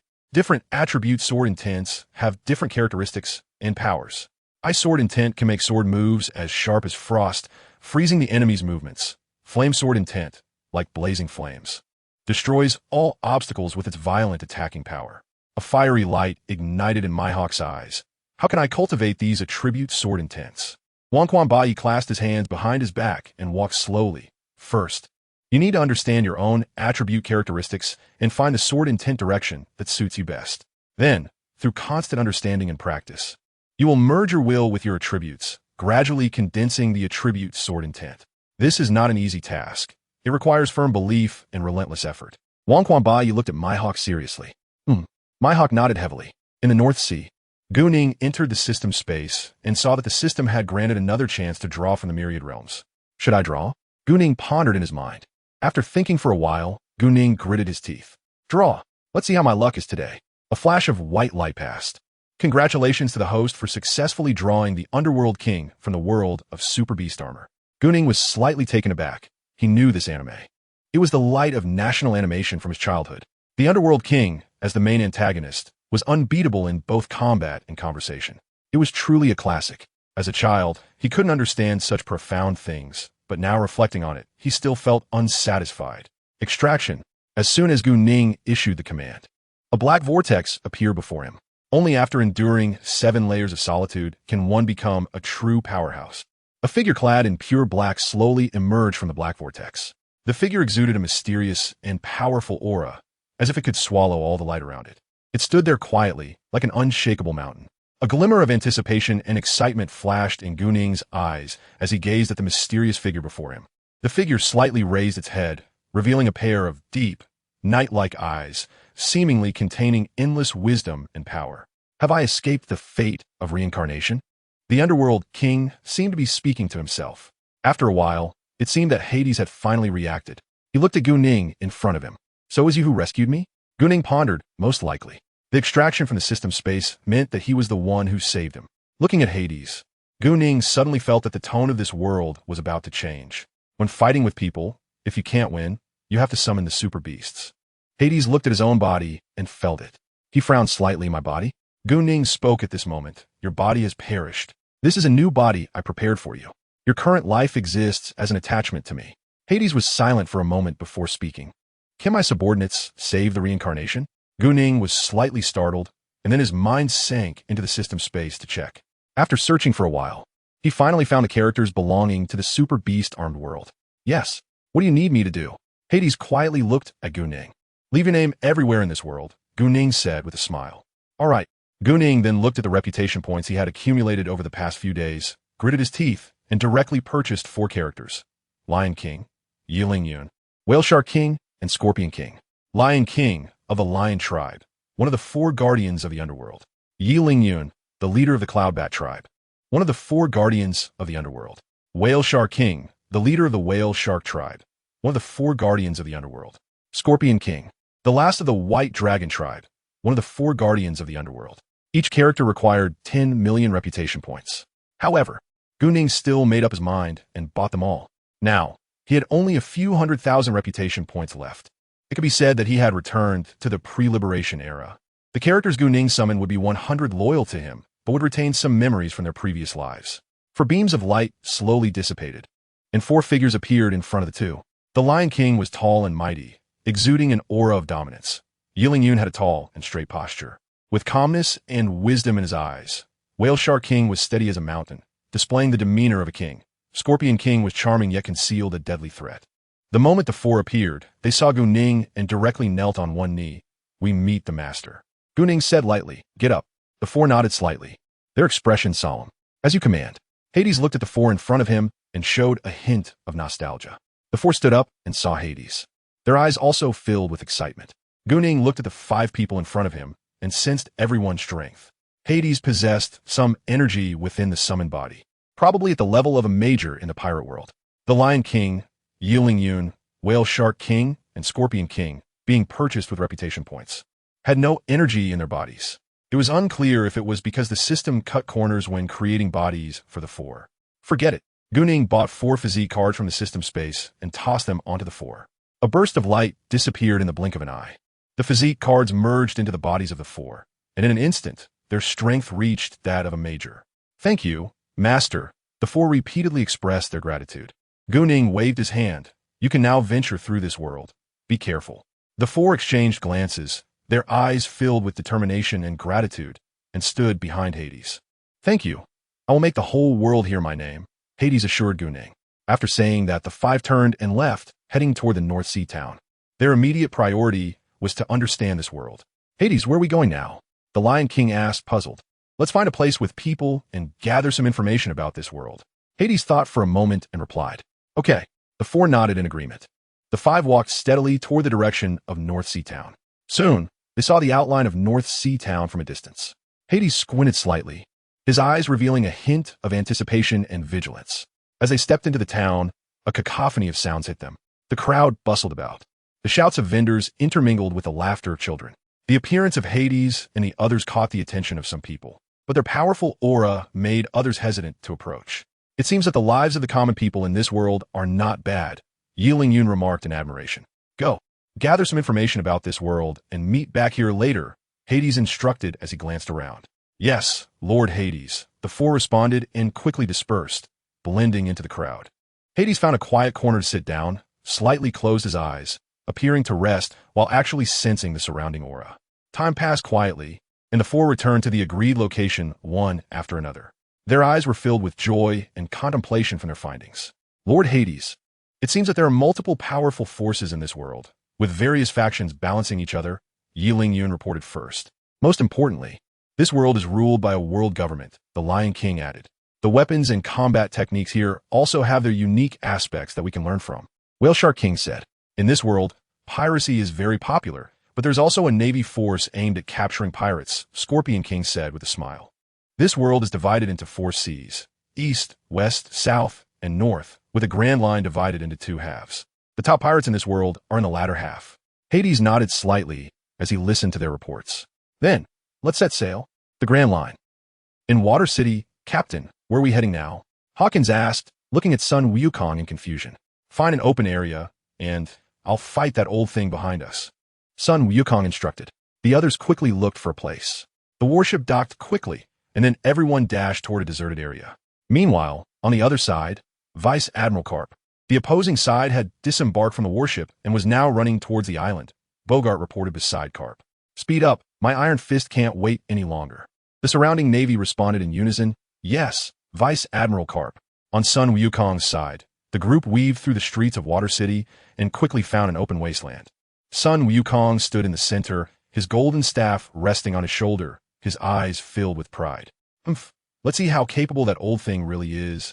Sun Wukong snorted coldly. Soon, the navy also arrived at this location. Karp stepped forward, and the navy quickly spread out behind him, forming a circle. At this moment, Hawkins, Enel, John, and Ishao quietly stood behind Sun Wukong. Although there weren't many of them, each face displayed a desire for battle. Little monkey, today you will know the might of the navy, Karp shouted angrily. Sun Wukong showed no fear and grinned. Old man, come on, let me have a go at you. With that, he flashed forward and appeared in front of Karp, swinging his Rui Jingu Bang down with immense force. Karp remained calm, raising his fist to meet the attack. Boom! A loud explosion echoed as a powerful shockwave spread out, causing the surrounding navy soldiers and Sun Wukong's companions to stagger back. Both Karp and Sun Wukong took a few steps back, surprise evident in their eyes. Such strong power, this guy's strength has increased, Karp thought to himself. Sun Wukong's expression also sharpened. This old man really has some skill. The two charged at each other again, engaging in a fierce battle. The Rui Jingu Bang and Karp's iron fists collided repeatedly, each impact producing deafening sounds. The ground around them cracked under their force, dust flying everywhere. The Navy soldiers watched the battle nervously. They knew Admiral Karp's strength, but this monkey was not to be underestimated. The fight between Karp and Sun Wukong grew increasingly intense. Their speed lightning fast and their power tremendous.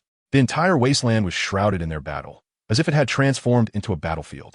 At that moment, the Navy soldiers prepared to rush in to assist Admiral Karp. However, Hawkins, Enel, John, and Ishao would not sit idly by. Hawkins drew his tarot cards, his expression stern. Navy soldiers, your opponents are us. With that, he commanded his strawman puppet to charge at the Navy soldiers. In an instant, swords and knives flashed as the Navy soldiers responded. Enel floated in the air, radiating electrical power. Divine punishment. You ants, feel the wrath of the gods. Bolts of lightning descended from the sky, and the Navy soldiers scrambled to dodge. But one misstep would leave them struck by lightning, screaming as they fell. John swung his massive sword, charging into the Navy ranks like a fierce beast. His body emanated the power of the gravity fruit. Each swing of his sword sent Navy soldiers staggering back. Come on, let you witness my power. Ishao, with his eyes closed and holding a scythe, seemed to move slowly. But every step was filled with stability. When Navy soldiers approached, he struck instantly, the flash of his blade sending enemies crashing to the ground.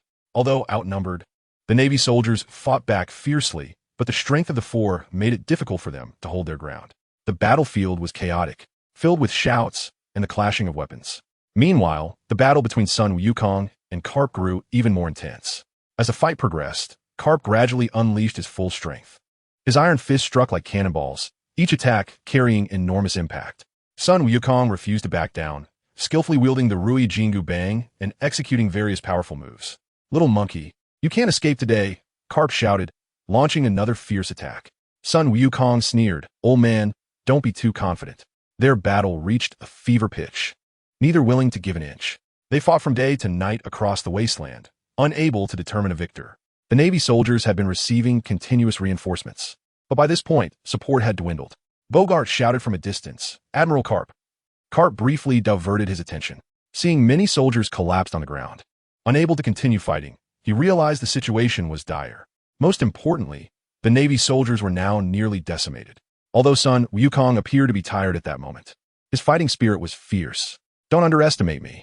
I am the great sage equal to heaven. In an instant, a powerful conqueror's haki radiated from Sun Wukong. That aura surged like a tidal wave, and everyone in the wasteland felt an overwhelming pressure. Enel's eyes widened with excitement. Amazing. Ishao slightly squinted, secretly admiring. Hawkins showed a hint of surprise, and John was also startled by the sudden momentum. Seizing the opportunity, Sun Wukong swung the Rui Jingu Bang, sending Karp flying. Admiral Karp. The nearby Navy soldiers looked anxiously at Karp. Karp slowly stood up from the large pit, glancing at the four behind Sun Wukong, exclaiming, it's become a situation. Let's retreat. Karp decisively issued the order, realizing he couldn't take down Sun Wukong in a short time, and the four crew members behind him were all top-notch fighters. Bogart walked up to Karp with a serious expression. Admiral Carp, are you all right? I'm Fine. We'll catch him next time. Let's go. I'll report to the Marshal later. Yes, Admiral Carp. The surrounding soldiers helped each other as they made their way to the distant warships, their faces filled with deep resentment. They never expected to be defeated by 5 pirates one day. The Navy had nearly 10,000 troops involved, yet they still couldn't take down these 5. On the other side, the 5 exchanged smiles. Ha ha ha ha. They all breathed a sigh of relief. Captain is mighty. Hawkins shouted directly at Sun Wukong. Enel John and Ishao all had joyful expressions. Sun Wukong looked at the Rui Jingu Bang in his hand. Although it was damaged, it had already demonstrated significant power. He sensed the powerful force that had just emerged in his mind and realized it was the conqueror's haki of this world. Let's go. We're going to Water City to have a good rest. Sun Wukong called to everyone as they headed toward Water City. Many onlookers in the distance, seeing that this pirate crew had not been captured by the Navy, broke into a cold sweat. They now rushed towards the town, with many harboring thoughts of escape. Sun Wukong marveled at the floating city. The others followed closely behind him, gradually approaching the mysterious Water City. When they truly stepped into Water City, a wonderful feeling washed over them. The first thing that caught their eyes was the intricate network of waterways, the shimmering water surface sparkling with golden light under the sun.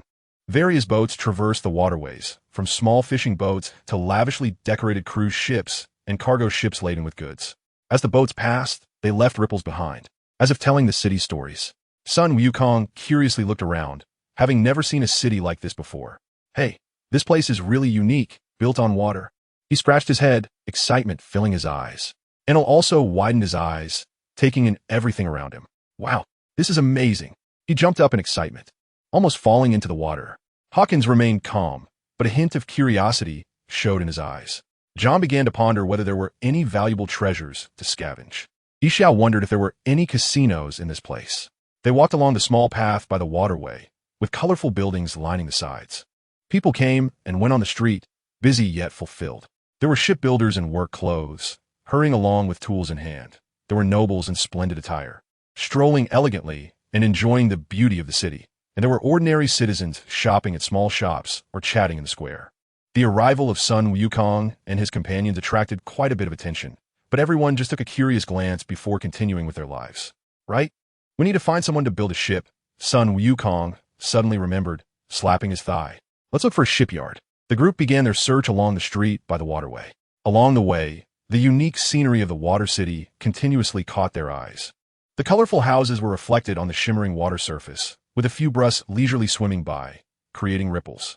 After a short while, they spotted a large shipbuilding factory. Outside the factory were stacks of various wood and metal materials, with workers bustling about. The sounds of hammers striking and saws cutting intertwined, forming a lively industrial symphony. As Sun Wukong and the others entered the factory, they immediately caught the attention of some workers. However, they merely glanced over briefly before returning to their intense work. An older shipbuilding master approached them, sizing up the peculiar visitors. What can I do for you? The shipbuilding master asked. Sun Wukong scratched his head and replied, We want to build a ship that can sail freely on the ocean, incredibly sturdy. Most importantly, it needs to be big. The shipbuilding master frowned slightly, explaining that building a ship was no simple task. It required a lot of materials and time. Moreover, the cost would not be low. Upon hearing about the cost, Hawkins immediately became anxious. How much would it be? The shipbuilding master thought for a moment and quoted a price. Hawkins's expression changed, and he began to negotiate with the shipbuilding master. After a heated debate, both sides finally reached a more reasonable price. Fortunately, the shipyard had previously built a giant ship, but it was abandoned because they could not afford to maintain it. Now that someone was taking it over, the shipbuilding master was also happy to agree. Before long, the master led them to the dock where the giant ship was stored. Following the master into the dock, they were stunned by the sight before them. The giant ship lay quietly there, like a floating island forged from steel.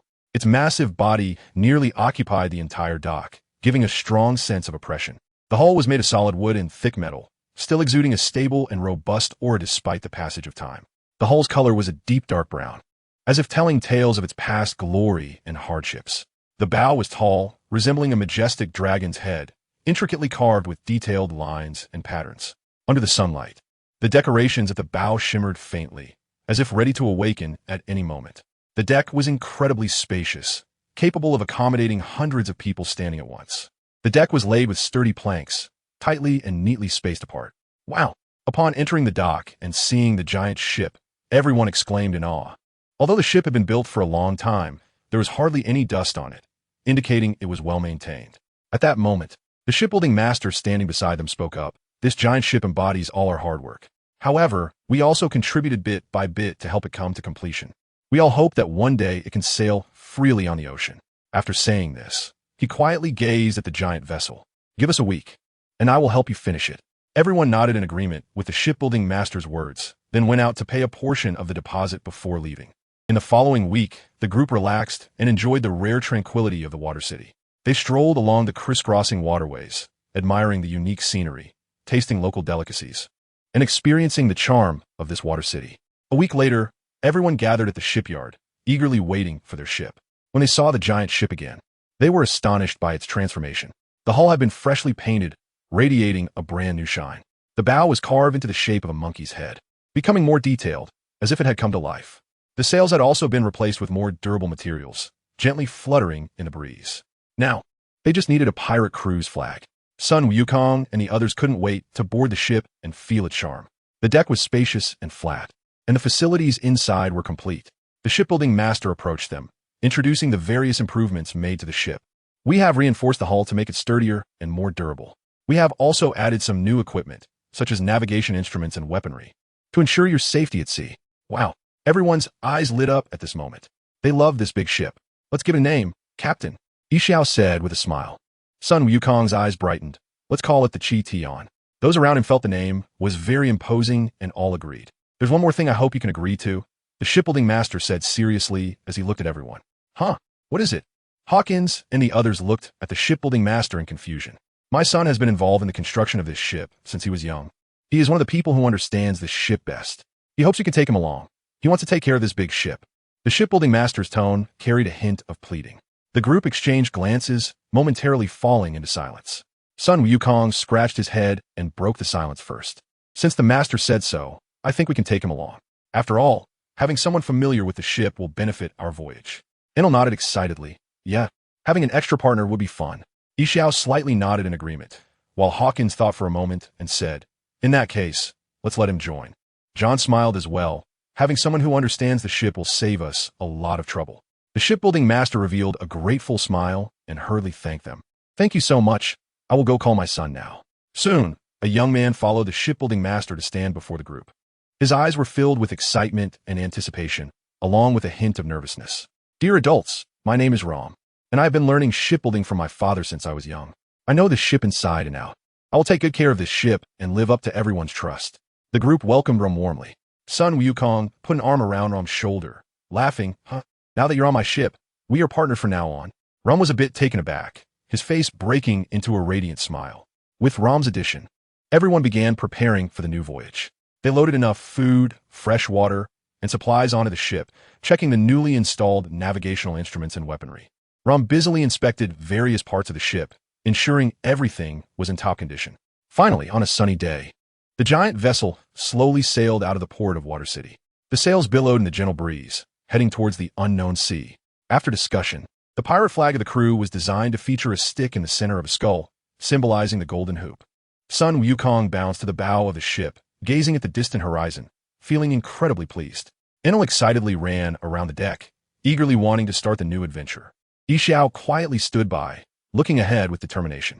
Hawkins and John were also busy making final preparations for the voyage. After a while, gurgling sounds came from Sun Wukong's stomach. Hearing it, he loudly called out to everyone, since we have a new crew member on board, let's have a feast. Sun Wukong's suggestion was immediately met with enthusiasm. Ram jumped up excitedly, a feast. Awesome. Enel also showed an expectant expression, while Yixiao nodded slightly in agreement. Hawkins and John quickly stopped their work to start preparing for the feast. They brought various delicacies and fine wines from the cabin and laid them out on the deck. Ram actively helped, his face beaming with joy. Before long, the deck was filled with a lavish spread of food, including golden roasted fish, fragrant barbecued meat, fresh fruits, and delicious pastries. The aroma of fine wine wafted through the air, making everyone drool. Sun Wukong couldn't wait to grab a skewer of barbecued meat and started eating heartily. Delicious, he said contentedly. Hawkins was not to be outdone, holding a roasted fish in one hand and a wine glass in the other, thoroughly enjoying himself. Enel had a special fondness for fruits. He ate while admiring the beautiful sea view. Yixiao quietly sat aside, savoring the food and enjoying this rare moment of relaxation. During the feast, everyone was filled with laughter and a lively atmosphere. Just as they were chatting and laughing, seagulls flew overhead, dropping down a few newspapers. Sun Wukong stood up, looking at the newspapers floating in the air. Wow, looks like we have our bounty notices. Definitely, Captain. This time, you showed great strength and scared the naval heroes into fleeing. Several people chimed in. When they saw the newspapers, it was just as expected. The great sage, Sun Wukong, captain of the Chi-Tian pirate crew. Bounty amount, 1, 6 billion berries. No restrictions on life or death. Basil Hawkins. Scarecrow devil fruit user. Combatant of the Chi-Tian pirate crew. Bounty amount, 510 million berries. No restrictions on life or death. Beck John gravity fruit user. Helmsman of the Chi-Tian pirate crew. Bounty amount, 500 million berries. No restrictions on life or death. Enel Rumble fruit user. Crew member of the Chi-Tian pirate crew. Bounty amount, 350 million berries. Only live capture. Yixiao cook of the Chi-Tian pirate crew. Bounty amount, 500 million berries. No restrictions on life or death. Wow. Yixiao, you just got a bounty of 500 million berries. Hawkins exclaimed. Everyone also looked at Yixiao's bounty notice. 1, 10, 100, 1,000, 10,000, 100,000, million, 10 million, billion. It seemed they recognized Yixiao's strength. Earlier, when Yixiao was in Alabasta, he could withstand a Kainu. John explained at this moment. Everyone nodded in agreement. Yixiao's strength could rank second on the ship. Now, except for Enel, everyone else's bounty had reached around 500 million. Why is mine so low? Enel cried out in despair. Hey, Enel, did you get a new bounty notice? Yeah. What about the old one? The old one is hanging in my room. Oh, haha. At least this time the Navy didn't label you as an intern crew member. You should be happy about that. Hawkins teased. Sun Wukong directly tossed the bounty notice he was holding to Hawkins. Hey, Captain, you don't want this bounty notice anymore? What do I want this for? I don't need this bounty notice. Don't waste it. Hang it up for recycling and exchange it for berries. Where to recycle it? After reporting the situation in Water City, Steel Bone Kong fell silent. He had underestimated the growth rate of this pirate crew.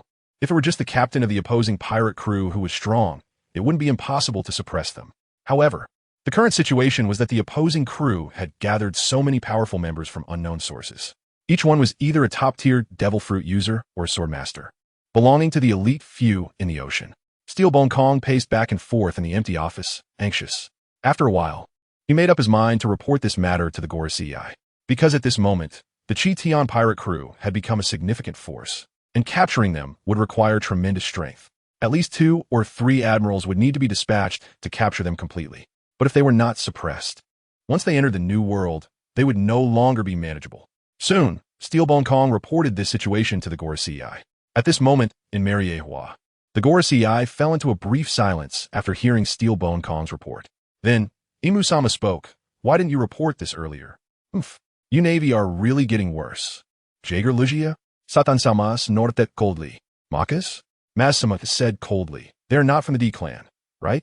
Steelbone Kong quickly replied. Makas? Maz-sama. Rest assured, after our investigation, they are not from the D-clan. Following this, they discussed and ultimately determined a plan. Steelbone Kong, you are to send someone to invite them to join the warlords of the sea. If they refuse, let them die at Sabati Archipelago. Understood, Jaeger Lugia? Satan-sama. Steelbone Kong responded. After hanging up the phone, Steelbone Kong felt unable to refuse the orders of the GodBody. At this moment, he had mixed feelings. These guys casually made people into warlords of the sea. Sigh. Steelbone Kong sighed. It really echoed that saying, you don't necessarily have to stand in the light. You can also stand there shining. He then picked up the nearby Din Mushy and dialed Carp's number. Carp, you have a mission to execute. The Celestial Dragons have given orders to send an invitation to the Chi-Tian pirate crew, inviting them to become warlords of the sea. Kapu sat on the deck, enjoying the sea breeze, and heard Steelbone Kong say this. He picked his nose and said, that bunch of trash is getting more and more outrageous. Kapu. All right, there's really nothing I can do about you. Kapu directly hung up the transponder snail. What will Vice Admiral Kapu do? Bogart stood beside Kapu and asked, what to do? Just eat and drink as usual. Then, let's take a trip. Kapu understood Steelbone Kong's difficulties, but understanding did not mean agreement. Who doesn't have some pressure? Just look at him, drifting at sea every day. How exhausting. Every day he can only fish, eat sunbae, and sleep. Alexander. At this moment, most people in the world saw the bounty notice of the Chechen pirates. They were all extremely shocked. A pirate crew that had just set sail for less than a year was frequently making world-shocking moves. First, they robbed a naval supply ship, then fought a Kainu, and defeated one of the 7 warlords of the sea, Crocodile. Now they had even escaped under Kapu's pursuit. Mama. Charlotte? Lingling was in a palace at this moment, laughing out loud. In her hand was the bounty notice of everyone in the Sun Wukong pirates. Charlotte? Katakuri stood quietly beside her. New world, a certain sea area. At this time, Whitebeard was sitting in the main seat, holding a naginata in his left hand and looking at the newspaper with his right. What an impressive guy. Whitebeard, Newgate, also expressed sincere admiration. It's understandable for a person to be strong, but to have a group of strong individuals follow him is no simple matter. The people around him were puzzled and stared closely at the newspaper in Whitebeard's hands. A group of people gathered around and saw the news on the newspaper, all exclaiming in surprise. That's outrageous. They actually managed to escape from that old guy, Kapu. It seems that an incredible person has appeared on this sea. La. Let it be my son. Whitebeard grinned, revealing his teeth, and laughed heartily. Marco Esquintez, thinking that such a person probably wouldn't obediently submit to someone. However, at that moment, he wouldn't spoil Dad's fun. Meanwhile, on the other side, on Onigashima, Gudu. Woo. Kaido took a sip of alcohol and then began to cry. The surrounding Jin and Queen looked at Kaido's appearance and became helpless. Recently, they had not been very peaceful with Wano country because that man had returned. They were also in a bit of a mess lately. That man was indeed very strong, to the point where even Kaido couldn't guarantee a complete victory. Jin slapped his forehead, thinking, well, anyway, the news from the sea doesn't help us right now. With that thought, Jin directly put away the newspaper in his hand. He frowned, looking somewhat worried. However, he glanced at Kaido again. Woo. Jin. Then, Jin pulled Queen to discuss how to rule Wano country. At this time, many forces on the seaside, as another top powerhouse, had appeared in this world. On the vast sea surface, the waves surged, and the sunlight sprinkled on the undulating waves, shimmering with golden light. A man of short stature, with a silver axe hanging at his waist, stood at the bow of the ship, gazing at the distant sea level, and slowly spoke. Wang Ji, another incredible guy, has appeared on this sea. Wang Ji crossed his arms, his eyes revealing a hint of disdain, and snorted coldly. Tisich, just a rising star. He hasn't felt the cruelty of the sea yet. Once he arrives in the new world, he will know what a vast world is. If he doesn't encounter me, he will cry when he does. The two had been together ever since the Rocks pirates disbanded. Originally, their plan was to find John first. However, they had not found him to this day. It was said that John managed all of Rock's treasures. This was very tempting for the two, and they had been searching for John all along. But since that day, no one had seen John again. Their ship was cutting through the turbulent waves, and the sails were fluttering in the sea breeze. Wang Ji frowned, contemplating the next course of action. Silver Axe, we can't keep searching blindly like this. We must think of a way to quickly determine John's whereabouts. Silver Axe nodded slightly, playing with the silver axe in his hand, his eyes flashing with thoughtful light. Perhaps we could check the first half of the Grand Line. Maybe we can get information on John's whereabouts. Wang Ji was silent for a moment and then said, we can only do that. However, in this new world, the various forces are intricately intertwined, and it won't be easy for us to act. Let's go check the first half. The news of the Sun Wukong pirates caused quite a stir across the sea. However, the original author of all this was currently sailing towards the Sabaody archipelago. Not knowing how long they had been sailing, the Sabaody archipelago finally came into their view. From a distance, the Sabaody archipelago looked like a string of dazzling pearls scattered on the azure sea. The islands were surrounded by pristine white beaches, shimmering delicately under the sunlight. There was also a towering green tree on top. At this moment, Hawkins was filled with shock, unable to help but exclaim, so big. The others, who were originally training, also stopped their actions, attracted by this exclamation, and unconsciously gathered around. They looked towards the distant island. So beautiful. The East Blue is indeed extraordinary. Enel was also surprised to see this scene. A few hours later, everyone anchored the ship in a hidden spot. We've arrived. Sabaody archipelago. Wow, what a big tree. A group of people was wandering around the civilian street of Sabaody archipelago. The street was bustling with crowds and the constant shouts of vendors. Sunlight filtered through the dense leaves, casting dappled shadows and adding a dreamlike quality to the street. The shops on both sides of the street were filled with a dazzling array of goods, featuring bizarre weapons, gems that sparkled with mysterious light, and rare specialties from different seas. Suddenly, a loud commotion erupted ahead. "Get out of the way." The surrounding pedestrians instantly trembled. The atmosphere turned tense. Sun Wukong frowned slightly.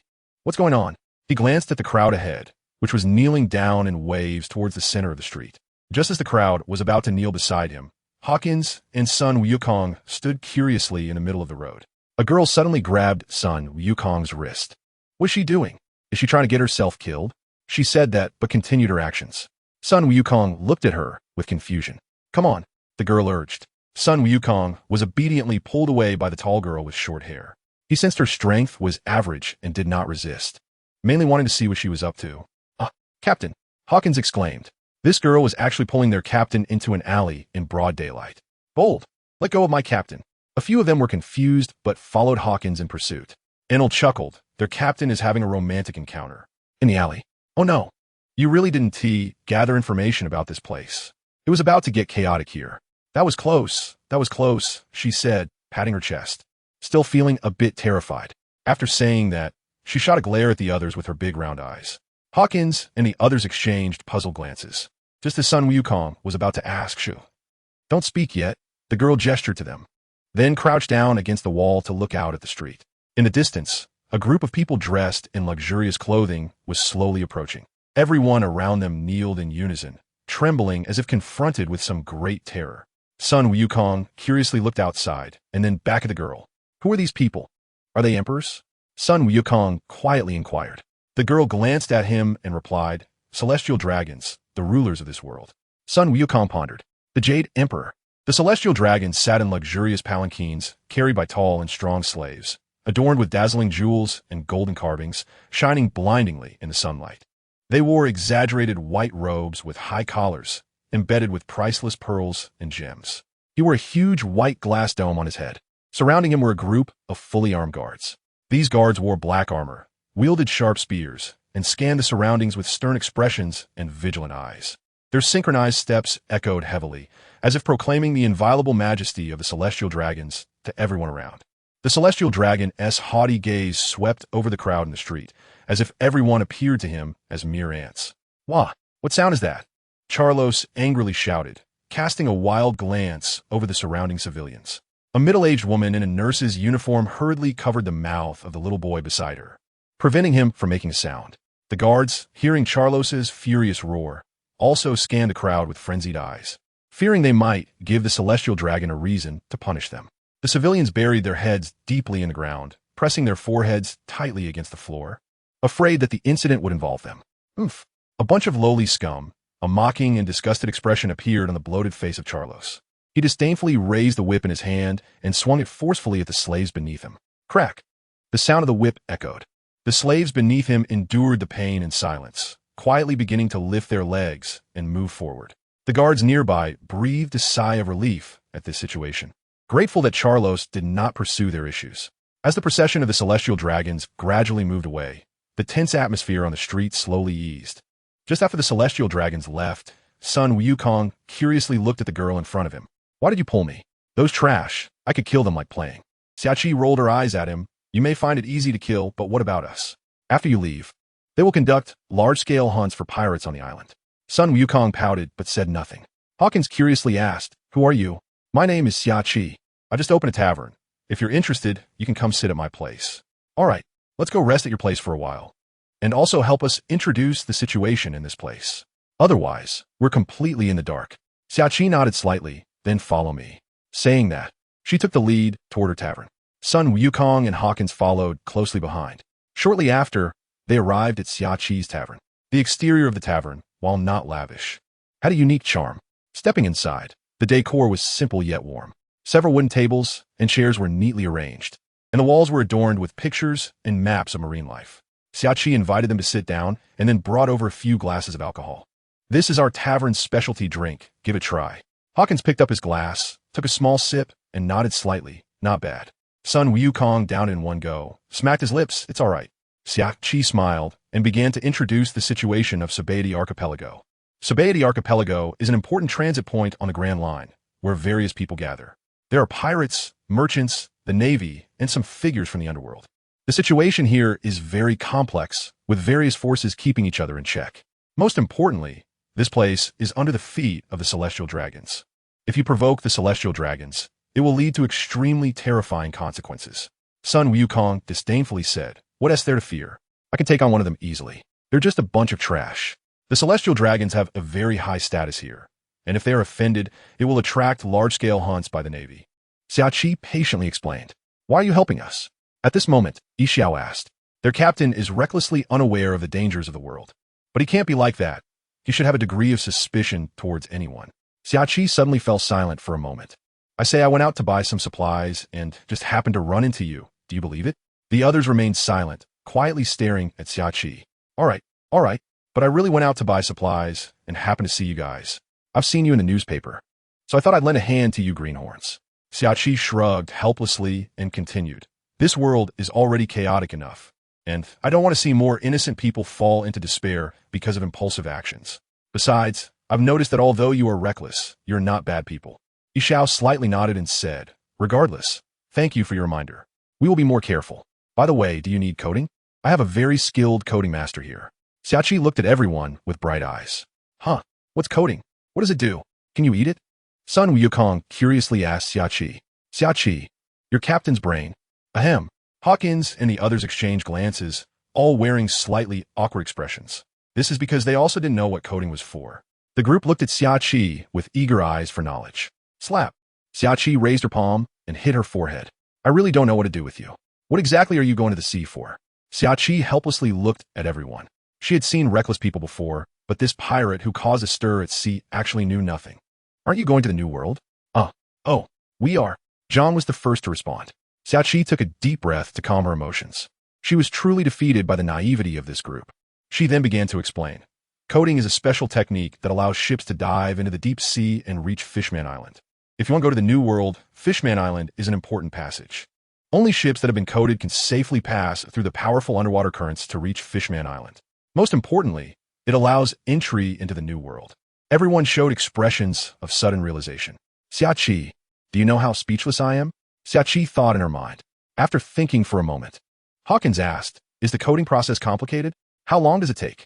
Xiaoqi replied, "The coding process is not particularly simple, but it's not too complicated either. As for the time, it depends on the skill of the coding master and the size of the ship.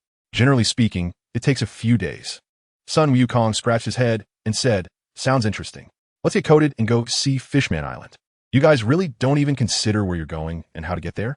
The group exchanged awkward glances and awkwardly pulled at their lips. They couldn't say that they believed in their captain and went to sea on a whim. That's so foolish. What? Are they just going to tell everyone in the village about it? All right, just wait here. I'm going out for a stroll. I'll be back later. Xiaoqi looked at the group speechlessly. The group waited for the coding master to return in the tavern, and the atmosphere became a bit dull. After a while, Xiaoqi broke the silence. "Do you have any goals for going to the New World?" The group looked at each other, unsure how to answer. Sun Wukong scratched his head and said, "Just want to take a look. I don't mind. The New World is a bit chaotic right now." Xiaoqi looked meaningfully at Sun Wukong. She had received news that Charlotte Linlin had released a message. If she encountered Sun Wukong, there would be a heavy reward. According to insiders, she wanted Sun Wukong to be her 21st husband. Thinking of this, Xiaoqi felt goosebumps all over. Xiaoqi shook her head directly, shaking off the thoughts in her mind. The group looked at Xiaoqi's strange reaction, also confused. "I have a piece of news about your captain. Do you want to buy it?" Xiaoqi looked at the group curiously, wanting to see their reaction to the news about Sun Wukong. Enel curiously asked what news. Xiaoqi shot him a glance, but didn't speak. Instead, she crossed her arms and looked at the others calmly. Hawkins also became curious. "How much is it? Since this is your first time buying information from me, I'll give you a discount, just 10,000 berries. Hawkins tightly covered his pocket, glaring at Xiaoqi in anger. He suddenly felt that this woman was quite bad, actually eyeing the money in his pocket. Sun Wukong glanced at Hawkins and suddenly felt embarrassed. "Just give it to her."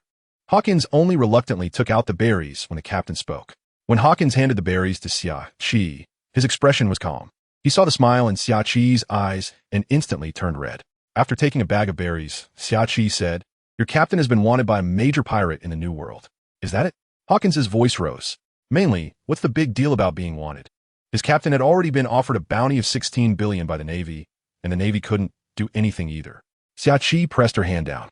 This major pirate is Charlotte Linlin. This woman has a terrifying influence in the New World and has been wildly expanding her power in recent years. Now her power is only second to the great pirates Whitebeard and Gold Lion. Enel's eyes sparked with battle intent as he murmured, "A major pirate?" Xiaoqi then gave a strange glance at Sun Wukong and continued, "This Charlotte Linlin has taken a liking to your captain and wants him to be her husband." Wow! The group exclaimed in surprise, casting envious glances. They didn't expect their captain's name to have spread to the New World and that he would be sought after by a major pirate. Sun Wukong shot a fierce glare at the others. "Cough, cough. Most importantly, she wants your captain to be her 21st husband," Xiaoqi said to the group. Suppressing her laughter, Sun Wukong frowned, his tone suddenly rising several notches. "Hey, old hag." The group looked at Sun Wukong with amusing expressions. Suddenly, they sighed and said, "It seems we are not so envious anymore. Let us leave this good fortune to our captain." "Ha ha, oh ha ha." Just as the group was joking and laughing, a man wearing flip-flops lifted the curtain and walked in. Everyone's gaze turned towards him. He had snow-white hair that was slightly messy, a few wrinkles on his face, and a scruffy beard. He wore a simple robe, and the loose fabric swayed gently with his steps. He wore a pair of worn-out flip-flops that made a slight pat sound. We have a guest," Rayleigh exclaimed in surprise. "Welcome back. We have a guest who wants coding." Xiaoqi looked at the man before her with affectionate eyes and quickly responded. Hello, everyone." Rayleigh extended his hand to gesture to the group. Everyone nodded in acknowledgement. Rayleigh's peripheral vision suddenly caught sight of Sun Wukong sitting at the bar. Hello. Sun Wukong. Rayleigh. You know me, old son?" Sun Wukong pointed at his own face and said, "Am I already this famous?" Rayleigh smiled slightly. "I often see you in the newspapers, and it's really nice to see you in person today." Sun Wukong. "So cold." Rayleigh laughed heartily, not caring at all about the feelings of those around him. Summer Chi looked at the situation with a speechless expression. It was truly a big deal in front of everyone. Soon after, Summer Chi mentioned to Rayleigh about the need for a coating. Upon hearing this, Rayleigh cheerfully agreed. Rom took Rayleigh to measure the size of the ship, and in the end, Rayleigh stated that it would take about a week. Sun Wukong scratched his head and said, "A week? Then I, old son, need to find something to do. Otherwise, I might get bored." Yishao said calmly, "Just in time. We can use this time to learn more about the New World and prepare more thoroughly." Summer Chi looked at everyone and reminded them, "You all better not cause trouble this week. The Sabaody archipelago isn't peaceful either. If we attract the attention of the Navy or other forces, it could be troublesome." Everyone nodded in understanding. In the following days, Sun Wukong occasionally strolled around the island. Although he tried hard to restrain himself from causing trouble, his unique appearance and lively personality still attracted a lot of attention. Yishao took John and others to gather intelligence in preparation for the upcoming journey to the New World. Rayleigh was also busy preparing the materials and tools needed for the coding. Conflicts between pirate crews and the Navy occurred from time to time, and news about Charlotte Linlin searching for Sun Wukong was also spreading in the shadows. In the North Sea, Wudong Villa, just as Sun Wukong's bounty was becoming well known in the world, GuNing received a surge of reputation points, finally making up for the deficit in buying the golden cudgel. It was indeed worth it. Sun Wukong was impressive. GuNing looked at the 150 million reputation points quietly lying in the system space, and his smile almost reached the back of his head. The Erguo during this period was well known in the North Sea region, but the problem was that it was only circulated among the nobles, missing out on a large market. GuNing's kit. It seemed he needed to buy some new formulas. Now that experiments had been conducted, the products could also harvest reputation points. GuNing directly immersed his mind into the system space to check what could be accepted by the common people in this world and had a certain purchasing power. Deodorant socks? Goji berry essence? Underwear? No. Most people in this world do not like to wear underwear. GuNing shook his head, shaking off the creepy images in his mind. He continued to scroll down. Beef jerky? How many cows would that require to raise? No, too slow. This could work. GuNing looked at the familiar packaging in the system space. It was none other than the spicy strips he loved as a child. Spicy chicken tendons, Wailong, kiss chips, stinky dried fish, drunken man. GuNing imagined the scene of children in this world buying a pack of spicy strips and surrounding it. The conversation shifted from pirates and the Navy to, "Wow, what is that? It smells so good. This is spicy strips. Let me have a bite." "No, stingy. I want my dad and mom to buy me a whole box." "Oh, let me have one, and I'll be your best friend forever." "Well, okay. Here. It really smells good. Okay, this is it. This market is good. GuNing made up his mind and purchased several snack formulas in the system mall. At that time, he would open a store on each island, calling it GuNing's Snacks. I really want to do this. Just thinking about it reminded GuNing of the last time Pei Qian flattered him, not hitting the right spot at all, just slapping him in the face. Instantly, the smile that had just appeared on GuNing's face disappeared. Sometimes, the desire to knife someone is hard to hide. It's a good thing Pei Qian isn't here now. Otherwise, looking at GuNing's expression, he might be trembling in fear. Meanwhile, in the Lubinaru kingdom, in a civilian house, Ying Zheng and Long sat cross-legged. At this moment, Ying Zheng's brow was tightly furrowed. What happened? One of our strongholds was completely wiped out because of a noble. Long sighed and continued. It was just because a noble saw a girl from our stronghold while shopping and forcefully took her. Our people fought to the death, but in the end, they were all thrown to the outskirts at a scrap station. The bodies were well buried. Although Ying Zheng was used to such things since childhood, he couldn't help but feel anger when he experienced it again. When the ancestral dragon was enraged, 1,000,000 corpses would fall. However, he was now the backbone of an organization. He couldn't act recklessly. All right, leader. Long nodded in response. Even if Ying Zheng hadn't said it, he would still do so. He couldn't stand the behavior of the nobles. What is the plan? Ying Zheng looked quietly at Long. Long met Ying Zheng's gaze, feeling a tremor in his heart. So terrifying. Suppressing his thoughts, he quickly replied, "We have already identified 200,000 people in the entire Lubinaru kingdom who are unable to resist due to noble oppression. This is just the result of our investigation for 1 month. Many more have been completely exterminated, leaving no trace. However, most of those we visited do not believe us and do not agree with our views. But still, 1/10 of them chose to follow us." Ying Zheng sat on the stool, turned to look out the window, quietly observing the lights in the distant low buildings. The corners of his mouth curling up. He murmured softly, "Some people become so oppressed for so long that they lose their backbone. It's not their fault. The fault lies with this era. But fortunately, I have come." Ying Zheng turned back to look at Long and said, "Continue recruiting.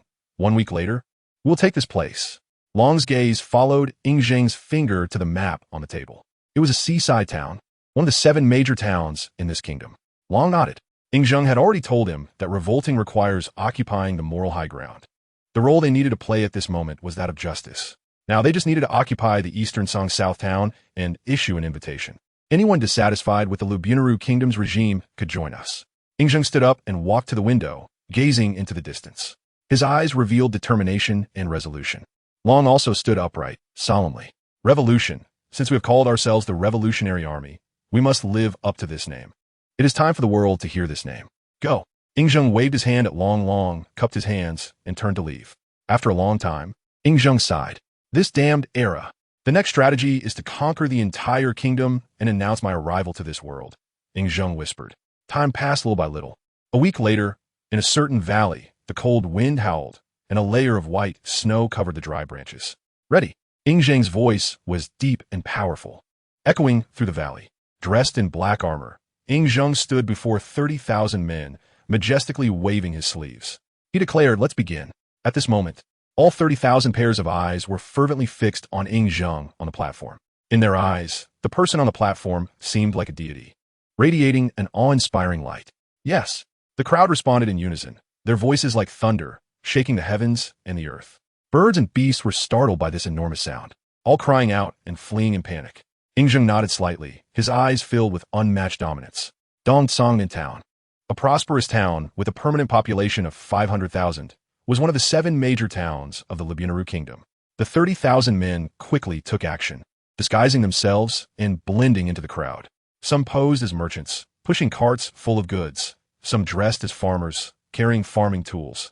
Others disguised as wandering monks, holding prayer beads. Their faces bore calm expressions, as if they were just ordinary passers-by, but their eyes sparkled with vigilance and fervor. The main enemies in Dongtsongnan Town were the nobles and the Lord's Mansion. The station military force was about 10,000, mainly because this town focused on developing tourism and maritime industries.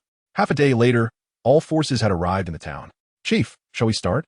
Long looked at Ying Zheng with fervent eyes.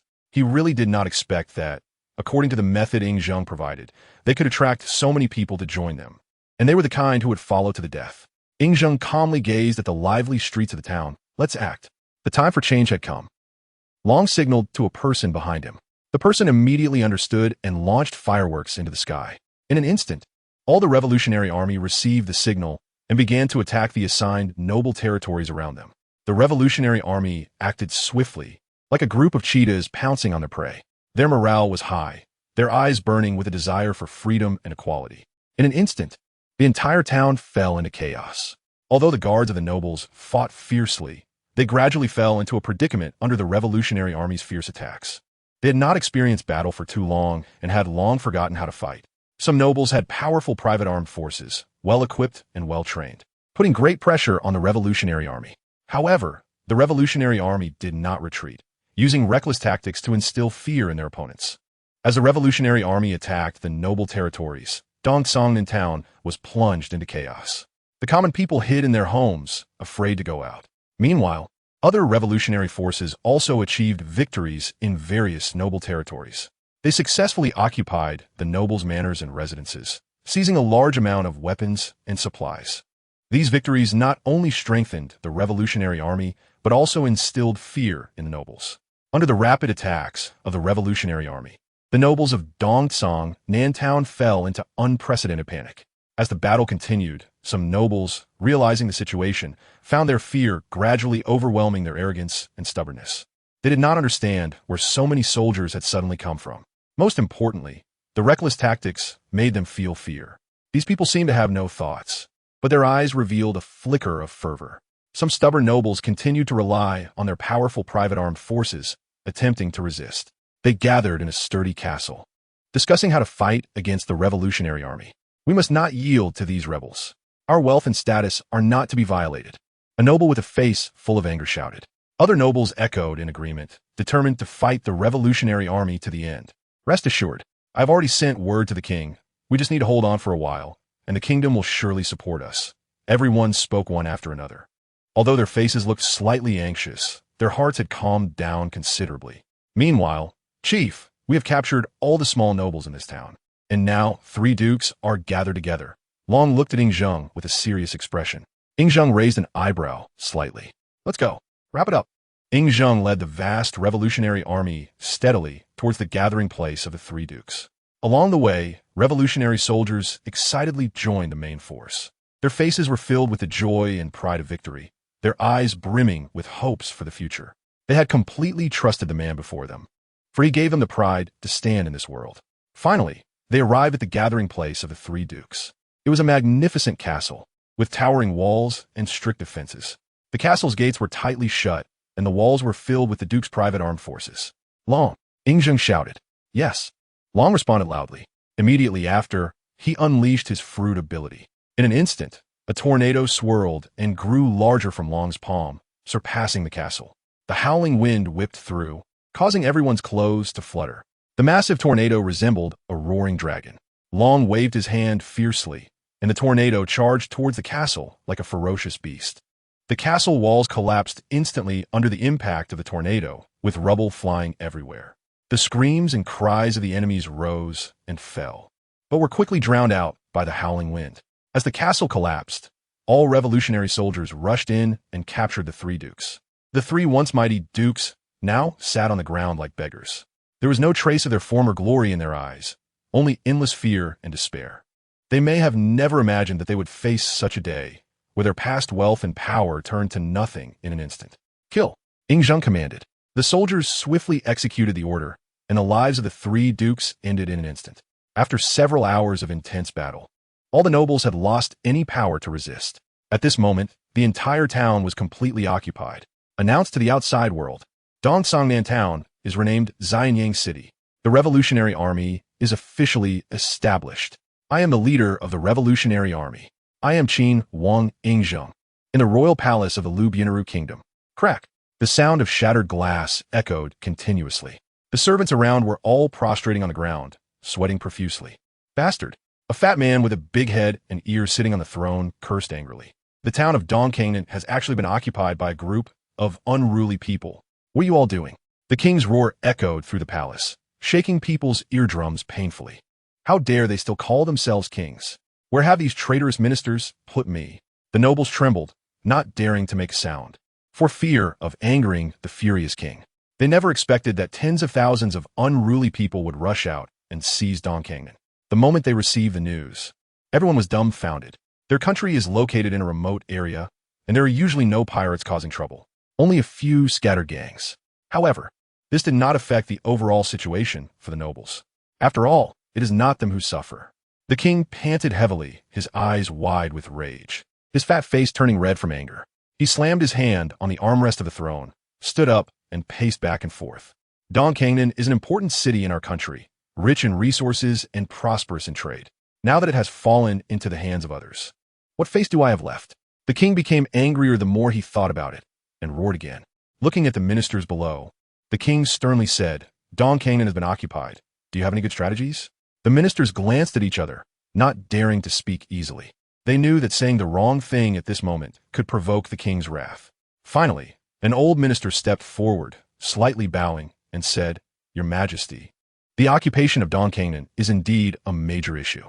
But we cannot rashly send troops. After all, we do not yet know the enemy's strength. In my humble opinion, we can first send scouts to gather intelligence and understand the enemy's situation before making plans. You could go to hell with your excuses. Gather the army. Kill these traitorous ministers. Where are the military officials? The king shouted at the ministers. An old, trembling minister stepped out of the ranks. I am here. How many troops can we mobilize now? Reporting to the king, our palace's army has only about 30,000 left. What? The person on the throne was taken aback. In disbelief, he said, Huh? Did you take kickbacks? With a cold smile on his lips, as if looking at a dead person. However, the surrounding noble ministers had mocking expressions on their faces, but did not show it. At this moment, the old minister knelt down, tears streaming down his face, and said tremblingly, Your Majesty, I have always put the country first, with no selfish motives at all. When you ordered the reduction of troops, I also tried my best to advise against it. Truly a master of acting, this performance is impressive. The surrounding nobles exchanged glances, understanding each other. The king on the throne had a terrifyingly dark expression, staring hard at the kneeling old minister. His gaze as if it could pierce through one's heart. You have plenty of excuses. When I built the palace, it was also to showcase the power of the country, yet you used it as an excuse to reduce the troops. Now that Dongkangnan has been occupied, you cannot escape responsibility. The old minister's face was filled with sorrow, his forehead pressed tightly to the ground, his voice trembling as he said, Your Majesty, I have always been devoted to the country, with no selfish motives. At that time, you ordered the reduction of troops, and I also tried my best to persuade you. What a performance. The surrounding noble ministers were indifferent, marveling at his acting. Good. Are you saying it's all my fault? Fine. Then I will send you to have a good talk with the other side. Military officials, I command you to immediately organize the troops and prepare to march on Dongkangnan. The old minister trembled as he stood up and took his leave. At this moment, the noble ministers in the palace, while appearing calm, each had their own calculations in mind. In Xianyang City, the leader said, We have already released the news about recruiting soldiers. Long stood in a hall, looking at Ing Zheng sitting in the first seat. At this moment, he felt that Ing Zheng's aura was even more terrifying. This was somewhat different from the conqueror's haki he understood. However, there was still a certain similarity. One could say that Ing Zheng was unparalleled in his dominance. Ing Zheng nodded slightly. What movements are there from the capital?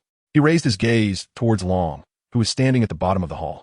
It is said that the other side is gathering a large army, preparing to forcibly destroy us. After thinking about the situation in his mind, Long quickly responded, Fine. Go down and arrange things. Prepare the battlefield. At this moment, a hint of fatigue appeared on Long's face. After occupying this area, most of the daily matters needed to go through him. Fortunately, he had trained in the Navy for a while before, so he managed to handle it quite well. However, Ing Zheng's speed in handling affairs truly surprised him. A glance was enough to give the most accurate comments. Meanwhile, at Wutong Villa in the pavilion, the villa was covered in silver. GuNing picked up the hot tea in his hand and took a sip, comfortable. Ding. Congratulations, host. You have received 10 million prestige points. The system's prompt suddenly appeared in GuNing's mind. Which avatar did this? GuNing asked in his mind. Host. It was your Ing Zheng avatar. He has already occupied 1/7 of the land in the Rubnala Kingdom. Truly worthy of the ancestral dragon. In such a short time, he can occupy 1/7 of a kingdom's territory. Next, he might sweep through the 6 directions. TSK. GuNing's ice-cold face also revealed an expression of anticipation. Alas, This comfortable life has made me forget my ambition to dominate the world. Forget it, I will go out and take a look after a while. GuNing made a firm decision in his heart. His current strength had already reached the general level, but he lacked actual combat experience. However, the demon GodBody has one major advantage: strong learning ability. For example, the domineering cultivation method purchased in the system all. GuNing learned it after just trying it once. Even the rare Conqueror's Haki has already been fully mastered. By the way, where are those 5 guys from the Underworld King? Why is there not a single piece of news? Host, they have been sailing on the sea and are now about to reach the Alabasta Kingdom. Huh? The North Sea is so vast. How did they arrive at the Grand Line so quickly? Host, their ship is indeed not good, but they encountered Don Quixote Doflamingo. They beat him up and then had him send them to the Grand Line on a big ship. GuNing. A moment of silence for Doflamingo. GuNing guessed most of the events in his mind. It must be that Doflamingo saw a small boat on the sea and then went up to provoke them. In the end, he got beaten. If Doflamingo were here, he would loudly wail, "It's unfair. These 5 robbers just charged onto my ship, beat me up, and demanded I take them to the Grand Line." Robbers? No, pirates. After this punishment, Doflamingo was already thinking about how to head to the Grand Line. He felt that these 5 people must be powerful figures from the Grand Line. Otherwise, they wouldn't be able to easily suppress the elite of over 100 men on his side. A beautiful misunderstanding led Doflamingo to think of quickly taking over the North Sea and heading to the Grand Line. During this time, he had already sent Virgo to the naval branch to enlist. Virgo's departure added to his anticipation. He believed that with Virgo's outstanding strength and intelligence, he would surely establish a foothold in the naval branch and provide strong support for his future actions. He also began to gradually encroach upon the underground forces to strengthen himself. Doflamingo knew very well that to establish himself in the Grand Line, he must possess sufficiently strong power and resources. Although the North Sea was just his starting point, every ounce of power here could become the cornerstone of his future dominance in the Grand Line. Doflamingo did not forget to enhance his own strength. He spent a lot of time every day practicing the abilities of the string fruit, exploring more combat techniques and applications, mainly because he was scared of being beaten up. One person could easily pummel him. As a former celestial dragon, he couldn't lose face. However, at this moment, other gang forces and underground powers began to notice Doflamingo's ambitions and took action to resist him. Some gangs joined forces to try to stop Doflamingo's expansion, while some underground forces secretly colluded with other noble factions, attempting to swallow Doflamingo's influence. Doflamingo, on the other hand, utilized his string fruit abilities to manipulate countless puppets, gradually infiltrating various underground forces, especially the recent Erguotu incident, which allowed him to earn a large amount of berries. Part of this berry was used to open up some channels, while the rest was used to purchase devil fruits to enhance the strength of the Don Quixote family members. GuNing regained his focus and looked at the over 100 million prestige points quietly lying in the system space. He couldn't help but feel a bit restless. All right, I really can't hold back. GuNing began to scour the system space again. After looking for a long time, he didn't find anything interesting. He casually opened the list of devil fruits. Huh, are devil fruits cheaper now? Oh, it's because I have too much money. GuNing vaguely remembered that when he first opened the system space, the prices of every devil fruit were exorbitant. A regular devil fruit was over 1 million. So much so that he had completely disregarded these devil fruits. Now, he found that they had become cheap for him. Well, anyway, compared to that gold banded staff, they're indeed cheap. GuNing thought of the gold banded staff again, gritting his teeth. GuNing, never hold grudges. GuNing glanced over and saw a devil fruit that was very suitable for the Lion King. The devil fruit, lion fruit, mythical Zoan, golden 9-headed lion. This is good. Perfect for the Lion King. The golden 9-headed lion's body resembles a small mountain made of gold, and every inch of its body shines with brilliant golden light. The 9 heads are arranged in a row, closely connected, with the middle head being the largest and most majestic. Forget it. Let them all take a look to see if there's something suitable. With that thought, GuNing immersed himself entirely in the system shop. On the Azure holographic projection screen, GuNing searched one by one. Suddenly, he saw another one. Devil fruit, fish fruit, mythical Zoan, Kuanpung. I know this one. In the North Sea, there is a fish called Kuan, and its size is unknown, thousands of miles long. When it transforms into a bird, it's called Pung. Once it spreads its wings, it soars up to the sky and howls through the 9 heavens. GuNing stroked his chin. This one is also good, suitable for the whale shark king. Devil fruit, cat fruit, mythical Zoan, Cheongchi. GuNing looked at the system's introduction. Qiongqi is extremely evil, with a unique appearance, a head with 2 horns, a body like an ox, a tail like a donkey, eyes like a tiger, claws like an eagle, and a mouth like a wolf. This one is also suitable for Yi Lingyun. It has wings. The Scorpion King belongs to the White Dragon clan. I wonder if there is something similar in the system shop. Devil Fruit, Fish Fruit, Mythical Zoan, White Flood Dragon. GuNing's eyes lit up. This one. She is originally from the White Dragon clan. Now, with this fruit, she could become even more skilled. Should I get one for the King of the Underworld? TSK.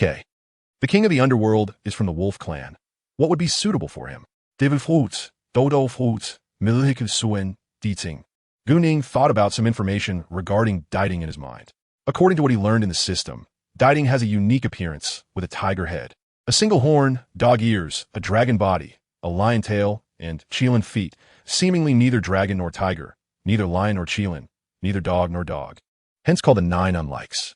It can discern all things in the world through hearing, especially adept at understanding people's hearts, capable of distinguishing between wisdom and folly, good and evil. Does this have a side effect of being afraid of seawater? GuNing asked the system. Rest assured, dear host, the products purchased in the system shop have no side effects. Golden 9-headed lion prestige value, 12 million. Kunping fruit prestige value, 23 million. Qiongqi fruit prestige value, 35 million. White flood dragon fruit prestige value, 10 million. Diting fruit prestige value, 50 million. Damn, so expensive. GuNing kurset. Just these 5 buy. GuNing waved his hand grandly, quite stylishly. After all, when it comes to enhancing strength, he still gritted his teeth and bought these 5 devil fruits. Just as GuNing's voice fell, 5 light points directly appeared in his mind. The Grand Line, King of the Underworld. A call echoed in the King of the Underworld's mind. The King of the Underworld was slightly taken aback, sensing GuNing's call in his mind. What is it? The King of the Underworld asked in confusion. It was the first time GuNing contacted him. I bought some things for you. I'll directly transmit them to your mind. The light points contain information. You can distribute them according to the information. Among them, Diting's ability is very suitable for you. The King of the Underworld nodded slightly, feeling both surprised and curious about GuNing's actions. Moments later, some mysterious light points indeed appeared in his mind. The King of the Underworld calmed down and carefully felt the information on the light points. Devil Fruit, Dodo Fruit, Mythical Zoan, Diting. Huh. Is this the treasure of the sea that people talk about? However, at this moment, GuNing's consciousness had already returned, and no one answered him. Lord of the Underworld. What happened? The Lion King looked at the King of the Underworld with curiosity. Nothing. After saying that, the King of the Underworld directly extracted a devil fruit from the system space. Dodo Fruit, Mythical Zoan, Diting. The 4 of them looked in amazement at the King of the Underworld's palm, where a strange fruit suddenly appeared. Under everyone's curious gazes, the King of the Underworld took a bite. A peculiar taste spread throughout his mouth.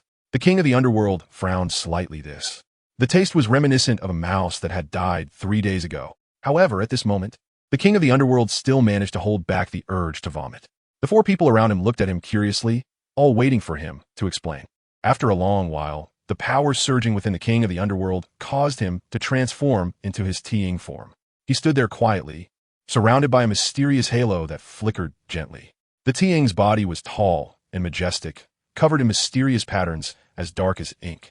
Its head resembled that of a qilin, with eyes like brilliant stars, shining with wisdom and authority. Its enormous and sensitive ears trembled slightly, seemingly able to hear the sounds of all things in the world. Even the faintest noise could not escape its perception. Its limbs were strong and powerful, each step on the ship causing the sea to tremble and ripples to spread. Its long tail, like a steel whip, swayed gently behind it, exuding a powerful aura. The hair on its body danced like black flames, giving a sense of both mystery and strength. Yi Lingyun, Lion King, Whale Shark King, and Scorpion King widened their eyes, filled with shock and disbelief. Yi Lingyun slightly opened his mouth, and after a long while managed to speak. King of the Underworld, what?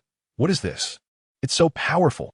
The King of the Underworld felt the immense power surging within him and slowly opened his eyes, which revealed an unprecedented majesty and mystery. How interesting. The King of the Underworld murmured softly.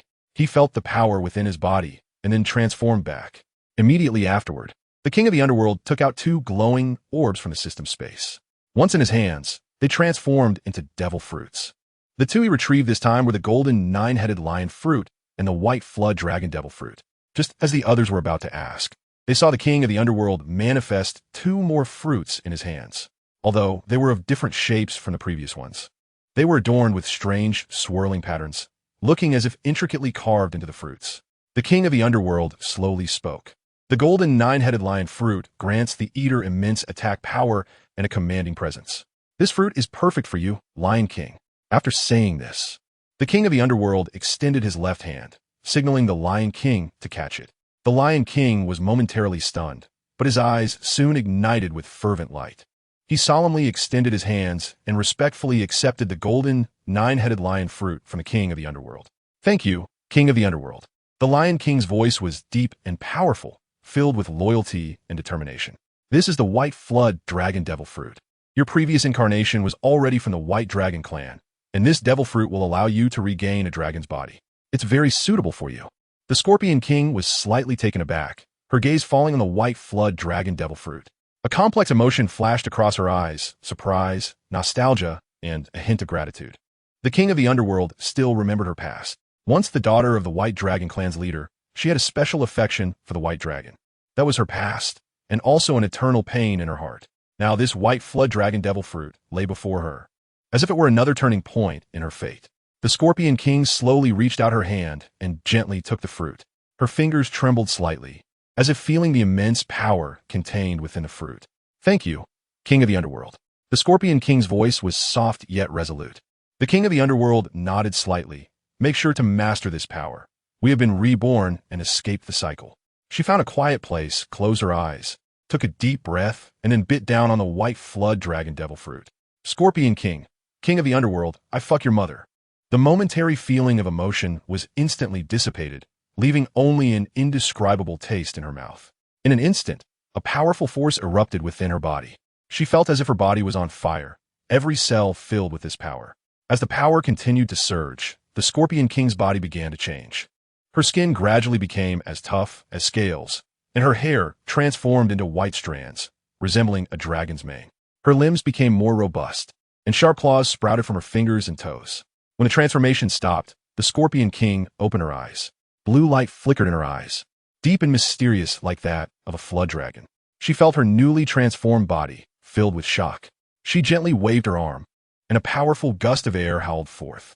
At that moment, she floated in midair, emitting a series of loud dragon roars. A silver-white flood dragon appeared before everyone. The Scorpion King familiarized herself with her body, feeling as if it were an extension of herself. When she reappeared before everyone, they were all astonished by her transformation. Yiling Yu narrowed his eyes slightly. This power was very strong. The Lion King also nodded in agreement, noting that her strength had indeed increased significantly. The Whale Shark King smiled slightly. The white flood dragon suits her well. The Scorpion King's eyes had not left the king of the underworld since just now. The king of the underworld noticed her gaze and raised his eyes to meet hers. Ahem. However, the Scorpion King did not make a sound, as there were still 3 others present. The Scorpion King said, Lion King, you should eat too. This fruit can grant you an additional surge of powerful strength. Oh, all right. The Lion King nodded, then picked up the devil fruit in his hand and took a bite. Under the expectant gazes of everyone, he chewed once. The Lion King's eyes widened in shock. He glanced at the king of the underworld and the Scorpion King, noticing the hint of amusement in their eyes. Damn! His body began to undergo violent changes. His muscles bulged, seemingly as hard as forged steel. His fur became denser and golden, shimmering with a metallic sheen. His form continued to enlarge, gradually revealing the majestic form of the golden nine-headed lion. 9 heads slowly grew from his body, each exuding a powerful aura. The central head was the largest, its gaze radiating the majesty and wisdom of a king. The other 8 heads were arranged on either side, each with distinct expressions, some glaring fiercely, others slightly drooping, and some cautiously surveying their surroundings. The Lion King felt the immense power within his body, filled with astonishment. He had never imagined that this fruit could bring about such an incredible transformation. He tried to move his body. Every action carried a powerful force, as if he could easily destroy a mountain. What incredible power! Eating this fruit had revealed that it was the lion fruit, mythical Zoan, golden 9-headed lion form. Although the taste was not delightful, the power gained was extraordinary. He felt his blood boiling with excitement. He believed in strength, strength above all. As long as he could enhance his power, he would do anything, just as he once knelt before Huolin for strength. Yiling Yun, Whale, Shark King, and Scorpion King were all deeply shocked by the Lion King's transformation. This lion was imposing, and it had 9 heads. How magnificent! Just as everyone was astonished. The king of the underworld retrieved 2 more fruits from his mind. There are the devil fruit, fish fruit, mythical beast type Kuimping form, devil fruit, kat fruit, mythical beast type Xiongqi form. Yiling Yun and King Whale Shark cast their gazes. The 3 of them had just gained the abilities of the devil fruit, and to be honest, they felt a bit envious. Enhancing their strength was very important to them, especially for Yiling Yun, who firmly believed that brute force was the only way to resolve all conflicts. King Whale Shark didn't reincarnate too quickly last time. However, he also realized that becoming stronger was the only true solution. The Underworld King handed the devil fruits in his hand to the 2. They both reached out to catch them. Yiling Yun and King Whale Shark looked at the devil fruits in their hands. A strong sense of anticipation surged in their hearts. They didn't know what abilities the devil fruits they held had. They carefully examined the fruits. The strange patterns on them seemed to contain endless, mysterious powers. Yiling Yun took a deep breath and bit into the fruit without hesitation. As Yiling Yun bit into the devil fruit, even though he was an elegant person, he couldn't help but feel a bit overwhelmed. In an instant, a powerful force erupted within him. Yiling Yun felt as if his body was surrounded by mysterious energy. Every cell was cheering with excitement. He closed his eyes, feeling the surge of power, his heart filled with shock.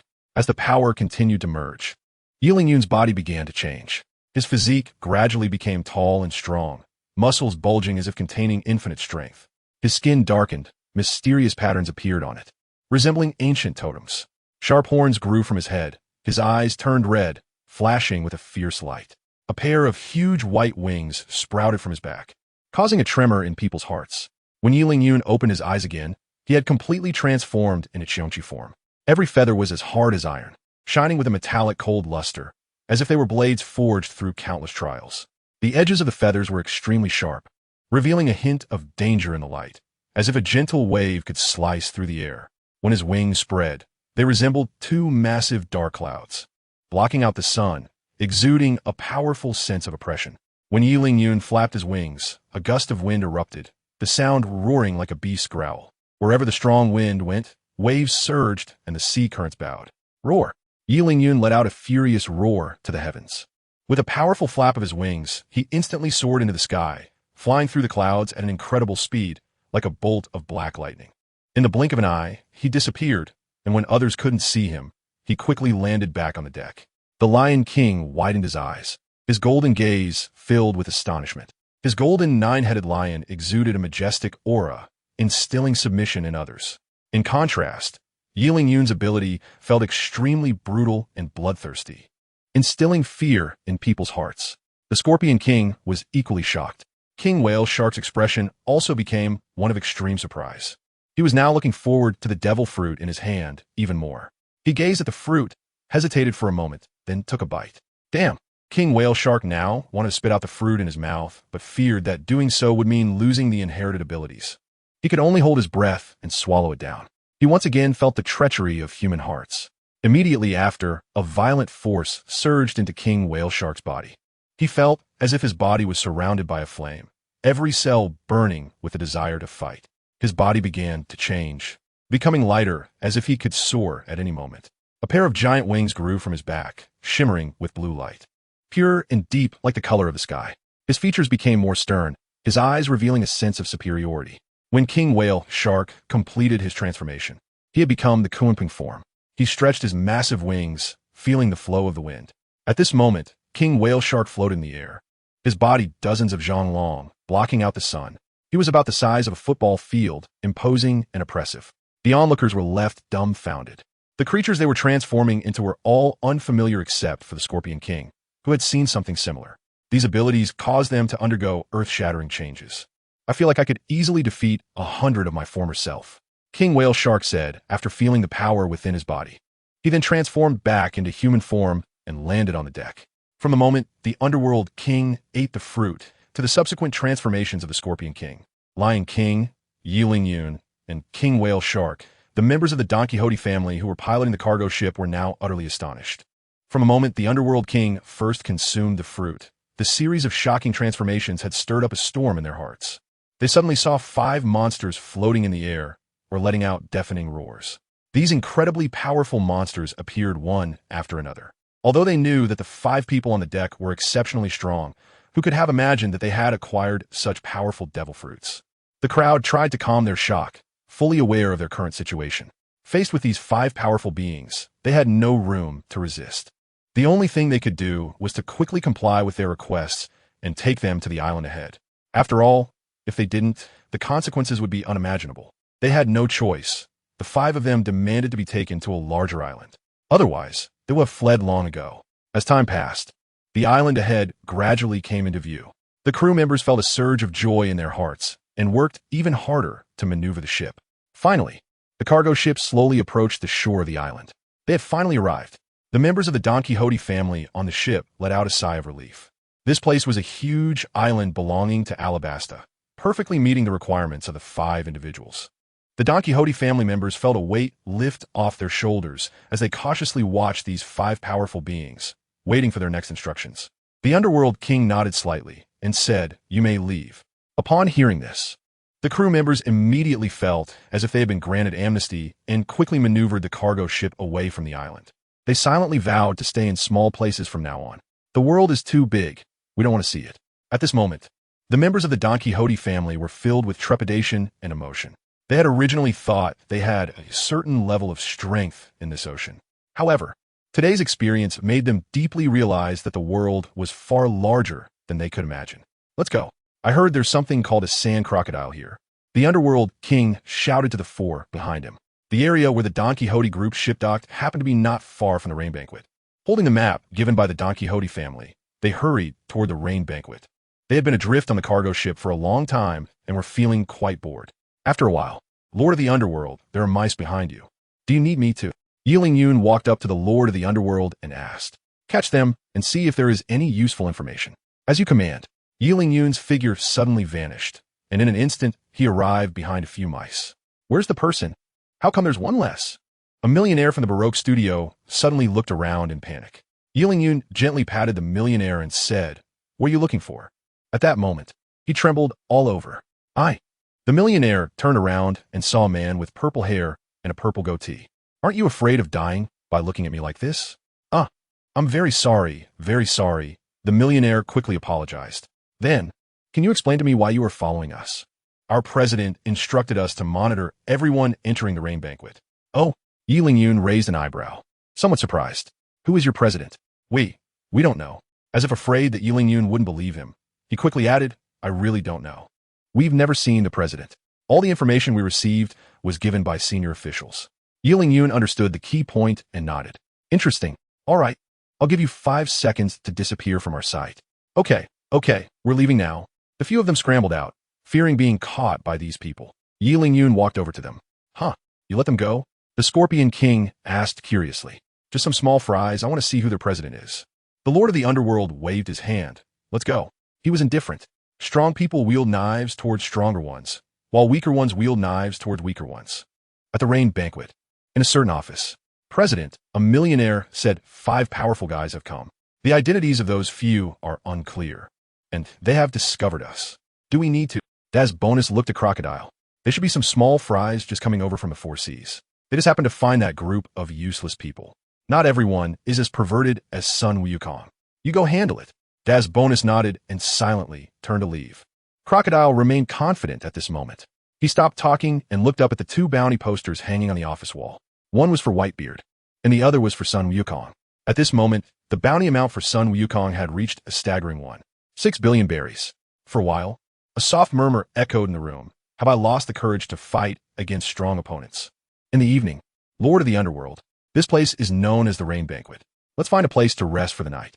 The Lion King was quite excited. The universe we stayed in before didn't have so many interesting things.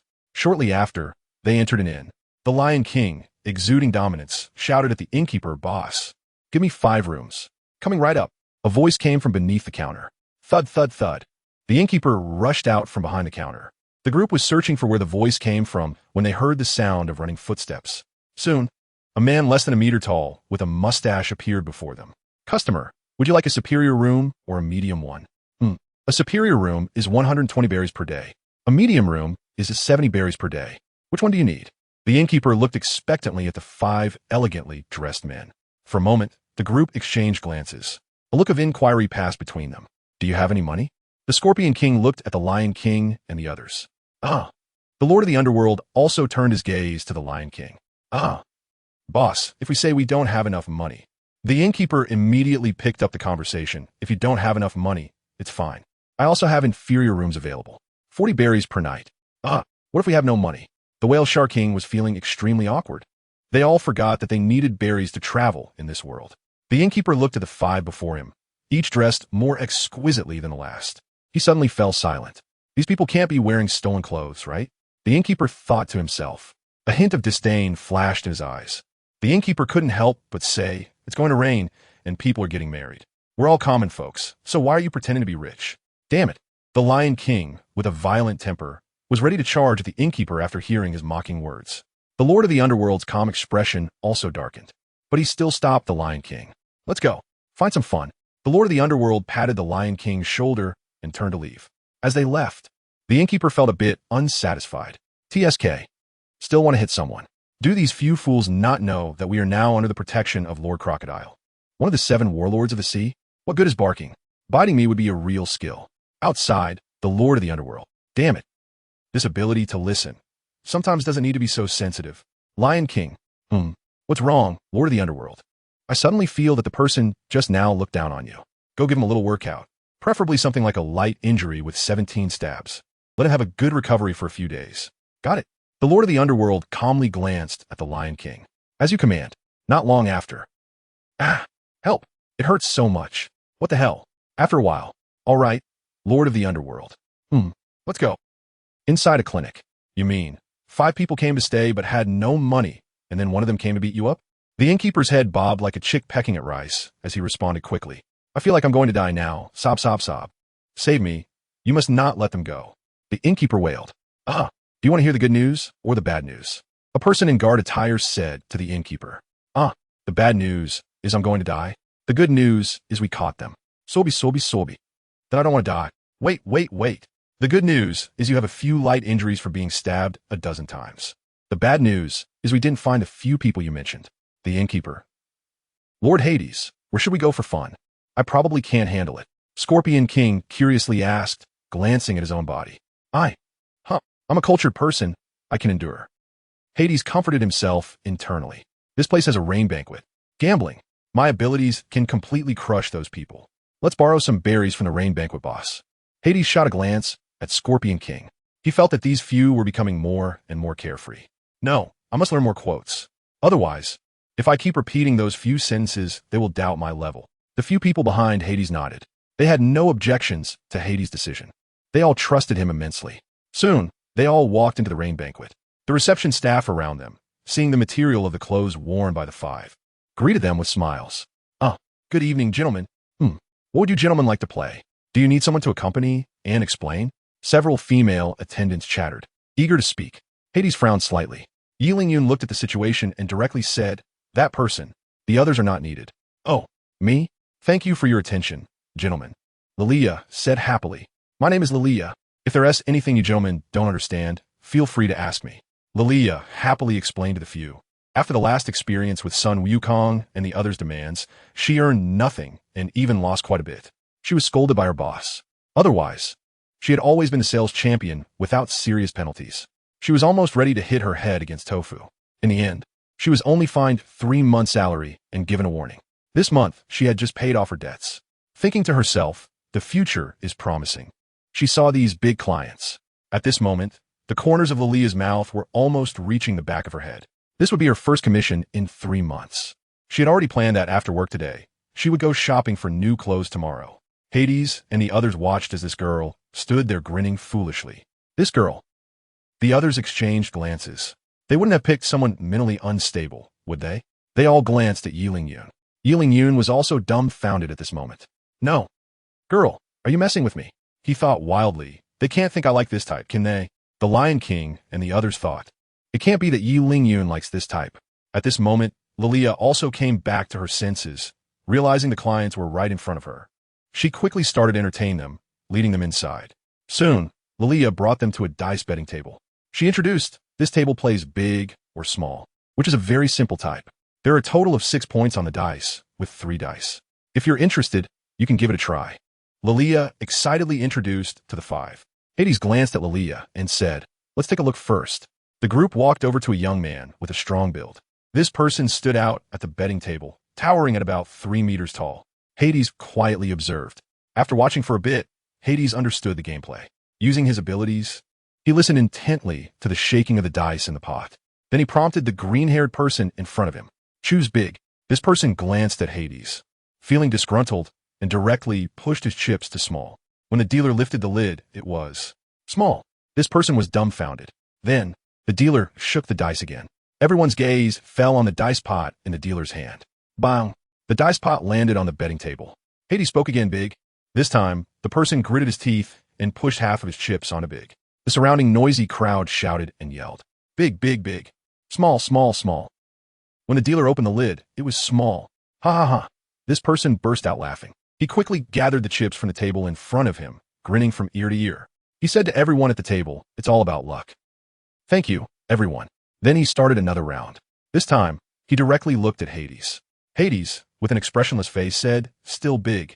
The person in front of him now believed in Hades and directly pushed all his chips forward. When the result came out, it was indeed big. Ha, good, good. Thank you, everyone.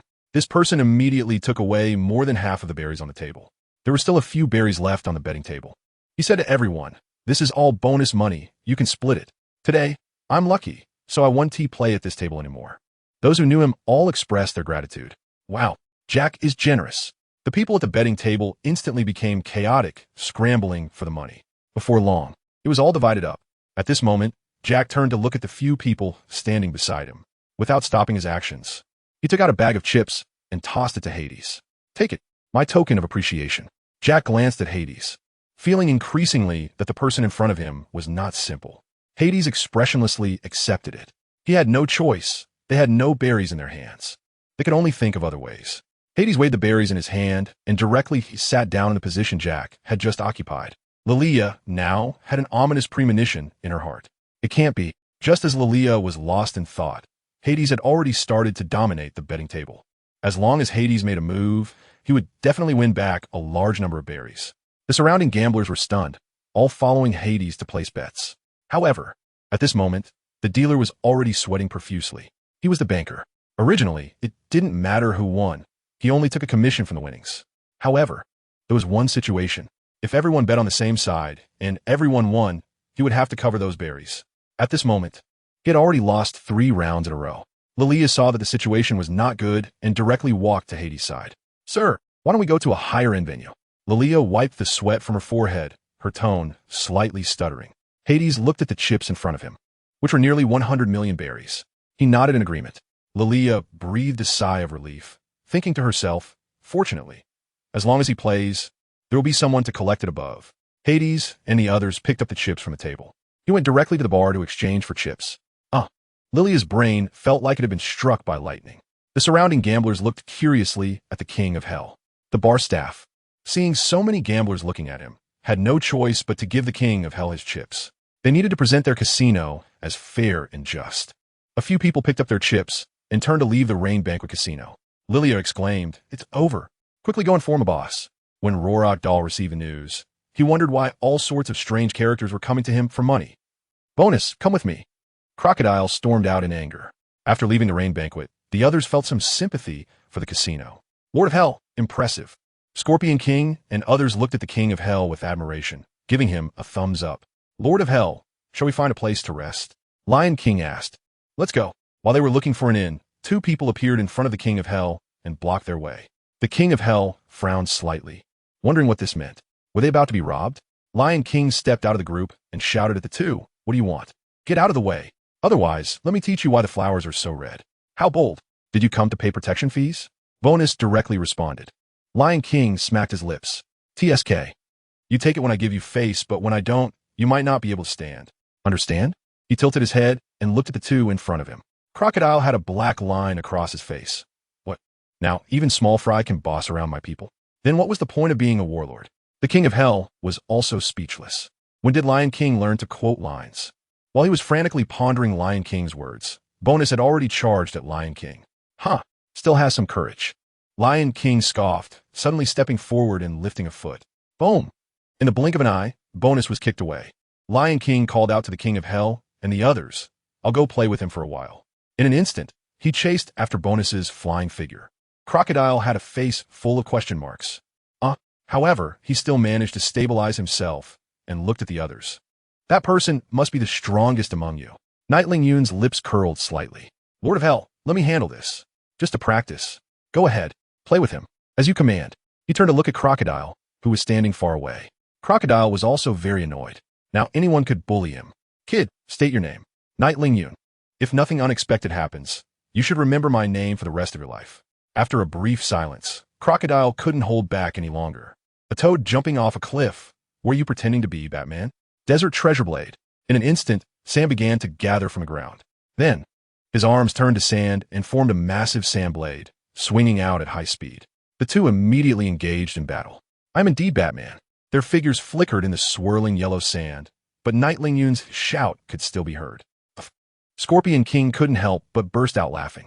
The corner of the King of Hell's mouth twitched slightly. He didn't know what was happening. Everyone was quoting lines in front of him. On the other side, Bonus came down from a wall of a simple house and struggled to stand up. Bonus stared fiercely at Lion King, his fingers turning white from the pressure. How could he be so strong? Fortunately, he kicked my stomach. If it had been my head, I couldn't imagine how painful it would have been. Is anyone going to come and help me?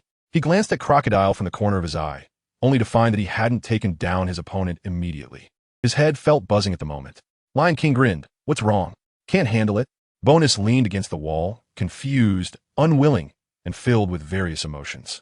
He couldn't understand how someone with the same head, 2 arms, and 2 legs could be so strong.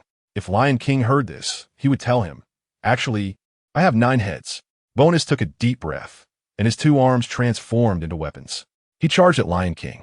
Bonus dashed towards Lion King like a bolt of lightning, his determined momentum seeming to release all his unwillingness and confusion in this strike. The weapons formed from his arms glimmered with a cold light, tracing sharp trajectories in the air. Bonus's weapon struck fiercely at Lion King, but Lion King easily dodged. Too slow. Is this all the strength you have? Lion King mocked. You will never understand true strength. Bonus gritted his teeth and swung his weapons again, launching a series of attacks at Lion King. Bonus's attacks became increasingly frantic, with more and more openings. Forget it. I'm not playing with you anymore. Lion King seized on one of Bonus's flaws and punched out fiercely. This punch contained immense power, sending Bonus flying. Bonus crashed heavily to the ground, spitting out a mouthful of blood. You haven't even activated the power of my palm. I originally wanted to try out my new abilities. TSK, young man. Still need to train. Saying this, he turned and left. Bonus lay alone on the ground, closing his eyes, knowing he had no chance left. His heart was filled with regret. If only he had trained harder back then. Now, even an unknown person could easily beat him. Meanwhile, Crocodile and Nightling Yun were engaged in combat. Crocodile indeed had some strength. Every time Nightling Yun's attack was about to hit him, he could instantly turn into swirling sand, making Nightling Yun's attack miss completely. Nightling Yun frowned slightly, a cold glint flashing in his eyes. He was having trouble gauging this opponent. However, he still had his fruit abilities left unused. Your attacks are not as impressive as your words. Crocodile's voice came from the pile of sand, laced with sarcasm. Nightling Yun remained silent for a moment, already having made up his mind. Suddenly, the aura around Nightling Yun changed dramatically, a mysterious and powerful pressure spreading out. His body began to undergo strange changes, black patterns spreading across his skin like ancient totems, and then he grew larger, looking incredibly ferocious. It was as if he had transformed into an ancient beast. However, a pair of wings sprouted from his back, giving him an aura of holiness. Crocodile widened his eyes and exclaimed, a devil fruit user, of a type I've never seen before. Yiling Yun's eyes turned a blood red, emitting a chilling light. Roar! A terrifying sound wave rippled out. Yiling Yun's figure flickered like a ghost and instantly charged towards Crocodile, his speed seeming to tear through space. Crocodile felt a sudden surge of powerful energy and was taken aback. Before he could react, Yiling Yun had already appeared in front of him. Yiling Yun swung his enormous palm, enveloped in the terrifying power of Cheongqi, and slammed it down towards Crocodile with a whistling sound. Crocodile hurriedly transformed into sand to evade. But this time, Yi Lingyun's attack seemed to carry an unusual force. With a loud bang, Crocodile was sent flying, spitting out blood. He looked at Knight Lingyun in shock. Crocodile was completely dazed at this moment. After all, he possessed the strength of a quasi-rear admiral. Knight Lingyun slowly raised his palm, coldly gazing at Crocodile. Now, do you still think my attack was just for show? Crocodile struggled to stand up. Interesting, many powerful individuals have emerged from the sea recently. It seems you are not the strongest among them. How interesting, haha. The Lion King walked over to the Underworld King with a smile, saying that Knight Lingyun was quite passionate. However, the opponent wouldn't be knocked silly, would he? What is he smiling about? Crocodile said to Knight Lingyun, I want to experience the strength of the strongest behind you. I will fight you to the end. At most, we will both suffer.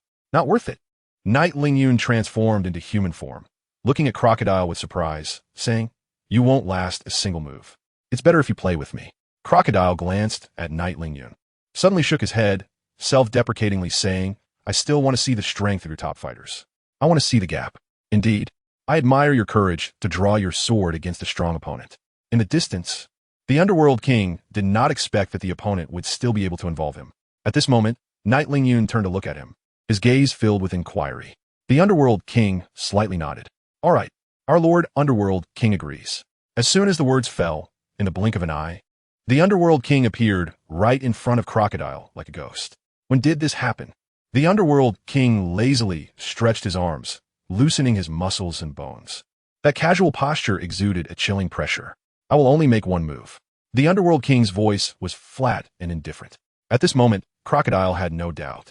He nodded and gestured to the Underworld King. 1 second, Crocodile was sent flying in the air, spitting blood. As he flew back, images began to flash in his mind. From his debut, to training, to going to sea, to becoming one of the 7 warlords of the sea, to challenging Whitebeard and being defeated, to being punched away by his son Wukong, and finally to this moment when the Underworld King kicked him away. Following that, it was a loud bang. The falling crocodile directly turned into sand and scattered. The vast yellow sand. The immense impact made it impossible for Crocodile to withstand against the ground. After a long while, the yellow sand slowly began to gather. He struggled to get up, but his body felt as if it had fallen apart, and the intense pain made every movement incredibly difficult. The Underworld King quietly watched Crocodile, his eyes showing no ripples. Knight Lingyun watched the scene before him, filled with shock. He knew the Underworld King was powerful, but he did not expect his strength to reach such a level. Crocodile lay on the ground, gasping in pain. The Underworld King raised his gaze to the corner and coldly spoke. Come out or die. That icy statement was like a polar wind, instantly lowering the temperature of the entire space to freezing point. In the distant corner, what? He found me. Fear spread rapidly throughout his body like a tide, his heart beating violently, as if it would burst from his chest. At this moment, his legs trembled violently, so noticeably that it seemed they could not bear the weight of his body.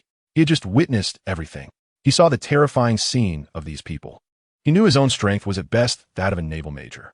Moreover, he recognized that the person lying on the ground was Crocodile, known as the Sand Crocodile, one of the 7 warlords of the sea. He wanted to escape this place, but his legs felt as heavy as lead, unable to move an inch. Time seemed to stand still at that moment. Every second felt like a long torment. His heart struggled. Fear and the desire to survive intertwined constantly. Finally, gritting his teeth, he forced his legs to move forward. Hi, we've met before. Jack trembled as he greeted the Underworld King. The Underworld King and the others looked over at him. The Lion King casually said, ISNT that the big guy who was making money just now? Not go at home. What are you doing here? If I say I was just passing by, would you believe me? The Whale Shark King grinned, revealing a hint of cruelty, saying, what do you think? With a thud, a dull sound echoed. Why can't my legs control themselves? Jack cursed silently. Great ones, do you need a little brother? I'm willing to be at your service. Jack knelt on the ground, directly pounding his chest. The others turned their gazes to the Underworld King. The Underworld King looked at Jack indifferently. Can you sail? Yes. The Underworld King said no more. The Lion King stepped forward and patted Jack on the shoulder. Get up. From now on, you will be an intern crew member on our ship. All right, my lord. I promise to work hard and get promoted soon. On the other side, the Underworld King walked over to Crocodile. He squatted down, his lips moving slightly. The voice that directly reached his ears sent chills down his spine. I still need a ship. How about it? Borrow some berries? The Underworld King quietly watched Crocodile. Of course, I'll give you time to consider. How about this? I'll give you 5 seconds. Just as Crocodile was about to refuse, he caught a glimpse of the underworld king's calm and cold gaze. I agree. In the end, gritting his teeth, he agreed. Crocodile's whole body was in immense pain, but at this moment, he felt even more pain in his heart. He had just taken over the Rain Banquet Casino and lost more than half of it to someone. Now he just made a bit of money and encountered robbers again. This time, his plan to go to sea was about to fall through. He would have to buy a big ship for them, and he didn't even know how many berries it would cost. The Underworld King signaled a few people. All right, the Lion King understood immediately. That big guy, what's his name again? My lord, just call me Jack. Grab him, and let us go to their base to rest. Seriously, it's the middle of the night, and I can't get a good rest. A week later, Crocodile stood at the port, watching the few leave. He waved his sleeve and left. In these few days, he had learned the names of these people. Underworld King, Lion King, Scorpion King, Whale Shark King, and one named Nightling Yun. Oh, and the new intern, Little Dagger. Just wait for me for a while. I will also go to sea. I must. Ouch, that kick hurts so much. On the ship, a figure was diligently cleaning. Jack, you big guy, what did you grow up eating? I am a fishman, specifically a grouper fishman. Actually, I am also a user of the ancient zone-type devil fruit, the mammoth fruit. Jack touched his big head and said with a silly smile. The people on the ship were surprised. They didn't realize this big guy was also an ancient-type devil fruit user. Haha, it seems everyone on our ship is a devil fruit user. After Lion King finished speaking, he laughed heartily. Huh, is that so? Jack opened his mouth wide in disbelief. Shulp, shulp. Seagulls flew to all corners of the world. In just one day, a piece of news spread across the world. The 7 warlords of the sea were defeated again. One of the 7 warlords, Crocodile, was robbed by 5 mysterious people who had just set sail. After a fierce battle, he was defeated. The news was personally verified by Morgans, the president of the World Economic News Agency. Once confirmed, the news was true. For a moment, the sea was in an uproar. Navy headquarters, Marineford. Sengoku read the entire newspaper seriously. Sigh, the sea is getting more chaotic. Why aren't there any strong guys joining our Navy? Meanwhile, the office door was pushed open. Bastard. Why didn't you knock, you bastard Carp? Sengoku clenched his fists tightly, veins popping on his forehead. Carp casually walked over to Sengoku's desk and took the sunbae that was on the table. Sengoku's eyes showed a hint of helplessness. He really had no way to deal with this old comrade. Crunch, crunch. Carp chewed on the sunbae while curiously looking at Sengoku. What's wrong, looking all gloomy? Want to get married? At that moment, Sengoku wanted to transform into Buddha mode and kick him in the butt. I'm holding back, he replied irritably. Another group of extraordinary guys has appeared on the sea. Just set sail and already defeated one of the 7 warlords, Crocodile. Oh, that's indeed pretty impressive. When Sengoku heard his perfunctory reply, he directly reached out and snatched the sunbae from Carp's hand. Just as he was about to take a bite, he looked down and saw it was empty. Bastard. Carp. In an instant, the entire building echoed with Sengoku's roar. Ha ha ha ha, I'm leaving now. Sengoku, I'll come and play with you next time. After saying that, he quickly slipped away. New world. At the Sea of Atwater, a large ship resembling a white whale was sailing steadily through the storm. At this moment, several people were gathered around the dining table looking at the latest newspaper. It was about the 5 newcomers who had just set sail and defeated the infamous 7 warlords, Crocodile. Old man, is Crocodile really that weak? Marco curiously looked at Whitebeard. Whitebeard thought for a moment and said seriously, he has some strength. The fact that he escaped from my hands proves his capability. It seems another group of extraordinary people has emerged on the sea. At this time, the important discussion was still focused on the first half of the Grand Line, which had relatively little impact on the New World. Many people expressed doubts about the 7 warlords chosen by the Celestial Dragons. You chose such a weak person? Why not choose me? I could do it too. In this world, the legal right to plunder is still quite appealing, and many people who consider themselves strong want to gain that qualification. In taverns, bustling markets, and palaces, this topic was being discussed. ISNT, it said, that only those who possess destructive power and can match a nation as strength can be recognized by the world government. Holy Land, Mariehua, in a certain palace. Should we continue to have Crocodile serve as one of the 7 warlords? Izambalong? V. Nasu Shuru looked at the 4 people in front of him. A man with a white mustache shaped like wearing a black suit responded, he has been defeated twice. Strictly speaking, he has lost his authority. We have lost our trust in him. He can't even defeat a newcomer. Topman? Bachali Shuru finished his statement and turned to the others. Strip him of his title and issue a bounty. Jagar Lucia? Satan Shuru snorted coldly. The others looked disdainful. They were very strict about the selection of the 7 warlords. It was a means of balancing the sea. However, if a person is unworthy of that title, they would not hesitate to revoke it. North Sea, Widow Mountain Villa. GuNing quietly looked at the newspaper in her hand. A mechanical prompt sound from the system echoed in her mind. Ding. Congratulations to the host for gaining 50 million prestige points. GuNing mumbled. That was fast. They started giving me prestige points here too. TSK, Crocodile is really unlucky. He was hammered down by my avatar. Sun Wukong knocked him down with one punch. Hades kicked him with flying sand.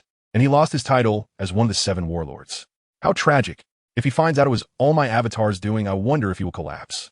On the other side, the moment Crocodile received the news, he was completely stunned. What? My title as a 7 warlord has been revoked? At this moment, he exclaimed, Bounty notice. Former 7 warlord Crocodile. Logia type, sand fruit user. Bounty amount, 235 million berries. No restrictions on life or death. Bounty notice. DAS bonus. Paramecia type, quick/fruit user. Bounty amount, 35 million berries. No restrictions on life or death. At this moment, even he, who is usually taciturn, couldn't hold back. So, I'm being wanted now. If I don't run, I will be caught by the Navy. Crocodile. He turned to Bonus, who was still on the hospital bed, and said, I'm wanted, and you are too. The most important thing is that I lost my title as a 7 warlord. As he spoke, Crocodile couldn't help but recall his original ambitions. Bonus remained silent for a while. It's okay, boss. I'll go wherever you go. All right. At this moment, Crocodile felt inexplicably touched. In the end, he still relied on his own power, deeply hiding in Alabasta, waiting for the opportunity. The main thing is that he was now very short of berries and strategic weapons. And he also wanted to obtain the legendary Pluto ship hidden on this island. At this moment, a few people drifting on the sea received a newspaper delivered by a seagull. Lord Pluto, we have our bounty notice. The Lion King shouted to Pluto, who was standing on the deck fishing. Pluto was still staring seriously at the horizon and did not turn around. The Lion King directly began to read it out loud. Lion King. That's me. Ha ha ha. Hunter Pirate Crew, Lion King, combat member of the Pluto Pirate Crew. Devil Fruit ability unknown. Bounty, 150 million berries. Life or death unrestricted. Hey, look. I'm worth 150 million berries. The Lion King proudly showed his bounty notice to everyone. Do I have one? The Scorpion King curiously squeezed in, looking for a bounty notice. After flipping through several newspapers, she couldn't find hers. TCH. This damn newspaper is not accurate at all. It doesn't even have my bounty notice. The Whale Shark King glanced at the newspaper and found that his name was not there. So he looked at their bounty notices. Pluto, captain of the Hunter Pirate Crew. Bounty, 389 million berries. Life or death unrestricted. Ylingian, combat member of the Hunter Pirate Crew. Suspected mythical Zoan Devil Fruit user. Bounty, 314 million berries. Life or death unrestricted. He then spoke up. What kind of name is Hunter Pirate Crew? Such a trashy name. Change it to Beast Pirates. Our abilities are all powerful divine beasts. This name is more worthy of us. Ylingian walked over, took his bounty notice, and slightly nodded in agreement. This Hunter Pirate Crew sounds really trashy. It's not as imposing as the Beast Pirates. At this time, Jack also looked at the newspapers in everyone's hands. Lord Whale Shark. I saw in a newspaper that there's a crew called Beast Pirates in the second half of the Grand Line. Pluto stood up, holding a big fish he just caught, and said, Weaklings have no choice. Only chosen by fate. We'll take that name, since others are using it. Let's go and take it back. Although Pluto's voice was not loud, it was extremely imposing. Jack looked at Pluto with admiration. At this moment, he also had a little fanboy look. Now he will be called New Beast Pirates. Everyone in their hearts gave Pluto a thumbs up. When it comes to showing off, it has to be our Lord Pluto. Captain, an island has been discovered ahead. Jack glanced and excitedly looked at Pluto. Suddenly, he spotted a wild island on the horizon. Then let us go up, take a break, and catch some wild beasts to eat. Before long, the group docked at the shore. Huh, Ylingian exclaimed in surprise. He saw a brand new bicycle under a giant rock. He was still a bit skeptical of his own eyes. After rubbing his eyes, he looked again. It was indeed a bicycle. The others heard Ylingian's voice and followed his gaze. Under a giant rock, there was a bicycle quietly parked. Everyone scanned around, but did not see anyone. Just as a few people walked over to check the bicycle, a figure emerged from the distant jungle. Hey. Seeing a few people trying to touch his bicycle, he quickly used Soru to stand next to the bicycle. My dear bicycle, what do I do with my precious bicycle? Kazan looked at the 3 people in front of him with vigilance. Yelingyan, Scorpion King, and Jack fell silent, thinking, what could we do to your bicycle? Just curious. However, at this moment, Jack was stunned. Such speed. Kazan curiously looked at the few people in front of him. Who are you? Could it be? Jack interrupted and responded, we are the new Beast Pirates. Yelingyan and Scorpion King looked at him with appreciative eyes. Seeing this, Jack stood even taller, feeling the recognition. So refreshing. Kazan was speechless. Damn, after finally taking a vacation, do you have to appear right in front of me? Jack. Navy? Jack exclaimed. Yelingyan and Scorpion King frowned slightly at Jack's outburst. So what if it's the Navy? Kazan's mouth slightly curled up, revealing a mocking smile. You dare to be reckless in front of me? As he spoke, Kazan's aura suddenly intensified, and a chill instantly spread. Yelingyan and Scorpion King felt this chill and were both shocked. They realized that this Navy person was definitely not ordinary. Yelingyan said solemnly, it seems today's matter cannot be resolved peacefully. Scorpion King nodded, secretly gathering strength in his hands. On the other side on the ship, Lord Pluto. Should I go help them? I feel this person is not simple. The Whale Shark King stared seriously at the scene in the distance. Pluto shook his head slightly. Wait a bit. Wait until they can't hold on any more, then you can go. This person is not simple. At this moment, seeing the situation, Jack no longer hesitated. He let out a roar, his muscles bulging, ready to fight Kazan. However, Kazan did not take him seriously. His gaze always fixed on Yelingyan and Scorpion King. You too. I sense different powers from you. Kazan lazily looked at the two. However, he focused more of his attention on Yelingyan. You look familiar just now. So you're the guy who just appeared on the bounty notice with a 300 million bounty. Sai, come on. I want to know what kind of devil fruit ability you have. Just then, Kazan suddenly made his move. He flicked his finger lightly, and an ice spear instantly shot towards Yelingyan. The speed of the ice spear was extremely fast, leaving a cold trajectory in the air. Yelingyan's eyes narrowed, and he quickly sidestepped to avoid it. The ice spear grazed his body, hitting a giant rock behind him. The rock was instantly frozen and then shattered into countless small pieces. Yelingyan was secretly shocked. He didn't expect Kazan's attack to be so fierce. Hee, you reacted pretty quickly. Kazan chuckled lightly. Meanwhile, Jack, who had been looked down upon, was directly ignited with anger. Roar. He let out a massive roar like a mammoth. As if thunder had exploded, he immediately used his devil fruit ability, transforming into the ancient type, mammoth form. Wow. I didn't expect there to be an ancient type of devil fruit user. Kazan was also quite surprised at this moment. He didn't expect that there would be two devil fruit users on the same pirate ship. I really underestimated you. Jack let out a loud roar and charged towards Kazan. Kazan remained expressionless, only slightly raising one hand. In an instant, a powerful chill surged from his hand. The cold rapidly spread, freezing the surrounding seawater into ice. In the blink of an eye, Jack was hit head-on by a blast of cold air, with no chance to evade. At that moment, Jack was in a position with one leg raised, ready to stomp down hard. His eyes widened, filled with anger and unwillingness. He didn't expect that such a simple attack from the other side would freeze him in place, rendering him immobile. His mind raced as if he suddenly remembered something. His lips moved slightly, and his eyes widened. The Navy Monster Vice Admiral, Akiji, he began to mobilize the power within his body. The ability of the mammoth fruit surging through him. His body trembled slightly as he tried to break free from the frozen shackles with his immense strength. However, Kazan's freezing ability was not so easily broken. The cold force seemed to penetrate everywhere, tightly wrapping around Jack's body, making his efforts seem so futile. Time passed, and Jack's struggles gradually weakened. His stamina was being consumed constantly, while the freezing power remained strong. A hint of despair began to appear in his eyes. The Scorpion King walked over to Jack's side and placed his palm on Jack, who was frozen like an ice sculpture. In an instant, the ice melted into droplets, falling to the ground. The White Flood Dragon's ability includes controlling wind, fire, rain, and thunder. The ice could also be converted by her high temperature. Boom! The moment the ice melted, Jack's front legs slammed down onto the ground, creating a tremor. Huh. Kazan's eyes narrowed slightly. What ability is this? My ice was so easily melted by someone? Kazan thought hard for a moment. This person wasn't on the bounty list. Impressive. Then I will have to play with you properly. With that, Kazan directly used his ability to create an ice blade sword in his hand. Yelingyan and the Scorpion King exchanged glances, their expressions serious.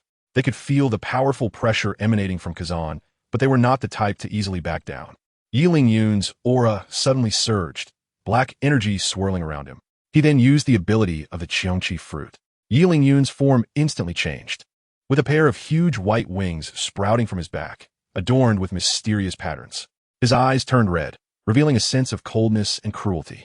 His momentum rose like a surging tide, causing the surrounding air to seem to freeze. It felt like an ancient evil force. The Scorpion King, standing beside him, also activated her devil fruit ability, the fish fruit, mythical beast type, white flood dragon form. In an instant, the Scorpion King's body was enveloped in dazzling light. And when the light dissipated, a massive white flood dragon appeared before everyone. The white flood dragon's body coiled, its scales as white as snow, exuding a mysterious and powerful aura. Kazan felt a slight tremor in his heart upon seeing the transformations of the Scorpion King and Yiling Yun. His expression grew even more serious. He could sense the pressure emanating from the white flood dragon, a power that was no less than Yiling Yun's unknown form from before. Jack was also incredibly shocked. He was originally a Zoan-type devil fruit user himself, but now he felt the bloodline within him trembling, as if encountering some great terror. Wanting to submit immediately, Kazan slapped his forehead, feeling distressed. Two mythical beast types among the Zoan fruits. Why don't they come help the Navy maintain order in the world? Forget it. Let me capture you and take good care of you. In the blink of an eye, Kazan's eyes sharpened, and his expression became extremely serious. The white flood dragon let out a loud dragon roar, the sound wave shaking the air and causing the surrounding seawater to ripple. It swung its massive body and charged at Kazan. Kazan immediately raised his ice blade sword, preparing to meet the white flood dragon's attack. The white flood dragon opened its enormous mouth and unleashed a blast of white dragon breath. The dragon breath contained immense power, freezing the air as it passed. Kazan quickly sidestepped to avoid it, but the speed of the dragon breath was extremely fast, grazing his body. Hiss! That hurts a bit. Yiling Yun flapped his enormous wings and charged towards Kazan. His speed was as fast as lightning, leaving a black afterimage in the air. Kazan kicked out with his leg. Yiling Yun's massive claws collided harshly with Kazan's leg. Then, a tremendous force struck. Roar! Yiling Yun was directly kicked away by Aokiji, crashing into the distant sand and disappearing from sight. The powerful impact caused huge waves in the surrounding seawater, and some small islands even trembled. Damn it, so fierce. The Scorpion King initially thought the two of them would be more than enough. She didn't expect there to be such a fierce warrior. Kazan looked expressionless at the Scorpion King in her white flood dragon form. With a gentle wave of his ice blade sword, a powerful chill surged forth. The Scorpion King attempted to evade this chill, but its speed was incredibly fast. In an instant, it attached itself to the flood dragon's body like a parasite. Just as Kazan was about to strike at the Scorpion King again, he was suddenly slammed by an invisible shadow. Kazan's entire body shattered into ice fragments, scattering everywhere. However, in the blink of an eye, Kazan returned to his original form. Luckily, they were both little brats who didn't understand hockey. Otherwise, that would have really hurt. Kazan's eyes grew even colder. Yiling Yun flapped his black wings and charged at Kazan, releasing black energy waves from his hands. Little brat, you have no chance now, Kazan said coldly, simultaneously swinging his ice blade sword, a powerful chill immediately clashing with the black energy wave released by Yiling Yun. The chill and the black energy wave collided, producing a tremendous sound, and the powerful shock wave made the surrounding air seem to tear apart. Yiling Yun was forced to retreat by the backlash, his white wings trembling slightly, clearly affected by this clash. Kazan did not give Yiling Yun any chance to catch his breath. He flashed forward like a phantom, appearing directly in front of Yiling Yun. The ice blade sword, carrying a bone-chilling cold, stabbed straight towards Yiling Yun's chest. Yiling Yun's eyes widened, wanting to evade but realizing it was too late. Just at this critical moment, the Scorpion King suddenly transformed into a white shadow and charged over. Her white dragon tail wrapped around Kazan like a thread. Kazan had to stop his attack on Yiling Yun and turn to face the Scorpion King's assault. Overestimating yourself. Kazan snorted coldly, swinging his ice blade and directly sending the Scorpion King flying. However, the Scorpion King's attack successfully bought some time for Yiling Yun. Steadying himself, Yiling Yun's eyes revealed determination and resilience. He once again flapped his brilliant white wings and charged at Kazan. This time, the black energy surrounding him was even more intense, as if it would devour everything around. Kazan looked at the approaching Yiling Yun, a hint of surprise flashing in his eyes. This brat's fruit ability truly exceeded his expectations. After taking so many heavy hits, he could still get back up. He decided to end this quickly. Kazan gripped the ice blade with both hands, raised it high, and then swung it down violently. A massive wave of cold air slashed towards Yulin and the Scorpion King. This cold wave contained extremely powerful force, freezing the air as it passed. Yulin and the Scorpion King felt the threat of this cold wave and quickly joined forces to resist it. Yulin released black energy, while the Scorpion King transformed back into his white dragon form, breathing out a fiery dragon breath. The black energy and dragon breath collided with the cold wave, producing a deafening explosion. The powerful shock wave sent towering waves across the surrounding sea, shaking even the pirate crew docked nearby. Yulin and the Scorpion King were knocked back by the impact, spitting out blood. Their faces turned pale, clearly suffering significant injuries from this clash. Two Zoan-type rats. Their abilities are indeed formidable. Qiongqi. Yulin roared in anger. He transformed his form, his body gradually growing tall and strong, muscles bulging, skin darkening with mysterious patterns emerging, resembling ancient totems. A pair of sharp horns sprouted from his head, and his eyes turned red, flashing with a fierce light. At this moment, Yulin stood quietly in place, massive white wings sprouting from his back. In his human form, his wings made him look like both a demon and an angel. The Scorpion King also let out a delicate shout. White Dragon. Amidst the shining light, he condensed into human form. However, at this moment, the Scorpion King resembled a humanoid monster. White dragon horns slightly protruded from his head, and his body was covered in silver dragon scales, appearing extremely imposing. On the other side, the Whale Shark King and the Lion King exchanged glances towards Hades. Go! As soon as Hades' words fell, the two arrived beside him in a breath. Huh, do they also want to take a beating? Kazan squinted at the 5 people in front of him. Although Jack couldn't help, his massive body resembled that of a bodyguard from a dark organization. The Lion King grinned. Huh, did you get cataracts at such a young age? Kazan tilted his head slightly. These brats really have a sharp tongue. Hades rested his arm on the railing at the edge of the pirate ship deck, quietly watching the few people confronting each other by the rocky shore. He already had an estimate of the Navy's strength in his heart. He couldn't take down Yulin and the others. At most, it would be a tie. Thus, he now watched the people below with great interest. Kazan glanced around. I've seen your bounty. Lion King. Bounty amount, 150 million berries. He glanced again at the Whale Shark King standing beside the Lion King. Truly troublesome.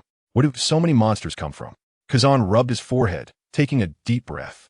He already sensed the strength of both of them, completely not inferior to the previous two, especially the Lion King in front of him, exuding a unique aura of dominance and extreme confidence. The Lion King slightly raised his chin, his eyes filled with pride. Beside him, the Whale Shark King also radiated a powerful aura, his gaze filled with fierce fighting spirit. With that, the Lion King suddenly stomped his foot, causing the ground to tremble instantly. He charged at Kazan like a bolt of golden lightning. The speed was astonishing. Kazan took a deep breath, and the cold air around him erupted instantly. A massive ice sphere formed around him, encasing him within. Boom! The ice sphere beside Kazan was shattered upon impact. Ice shards flew everywhere. Kazan took a deep breath, and the cold air around him erupted again. A massive ice sphere formed around him, encasing him within once more. Boom! The ice sphere beside Kazan shattered again.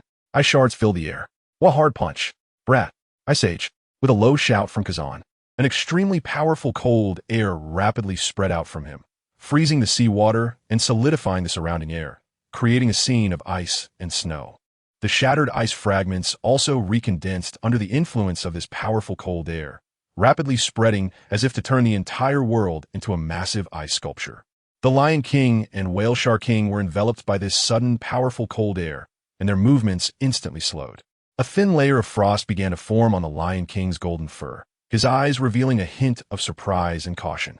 The Whale Shark King's massive body was also gradually covered by ice, struggling desperately.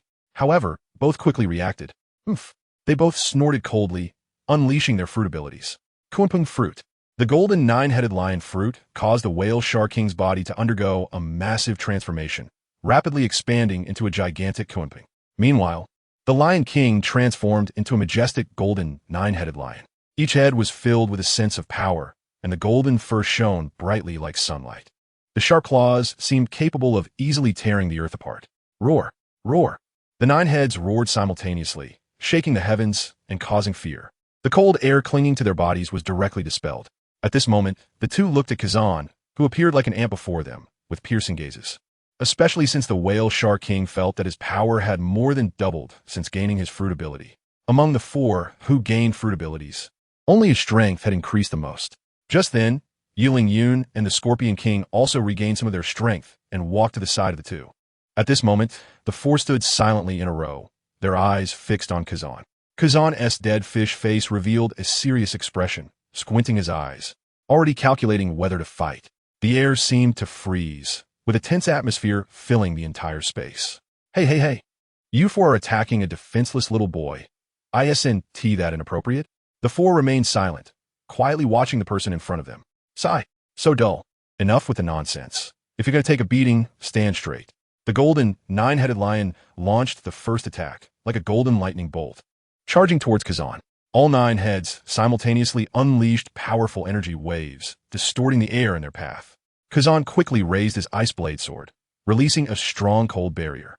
The energy waves collided with the cold barrier, producing a thunderous sound, and the powerful shockwave made the surrounding space tremble. The golden, 9-headed lion's attack was blocked by Kazan, but it did not stop. The 9 heads continuously changed their attack angles, and the powerful energy waves surged like a tide against the cold barrier. Kazan effortlessly utilized the abilities of the ice fruit, repelling the Lion King's energy waves one by one. On the other side, Kunpeng was also unwilling to back down, waving its massive wings to stir up a fierce wind. The gale was mixed with countless sharp wind blades, flying towards Kazan. Kazan quickly dodged, but there were too many wind blades, and some grazed his body. He felt a sting of pain, and his expression became more serious. Kazan knew he could no longer remain passive. He decided to take the initiative, taking a deep breath as the cold air erupted from his body. He charged at the 4.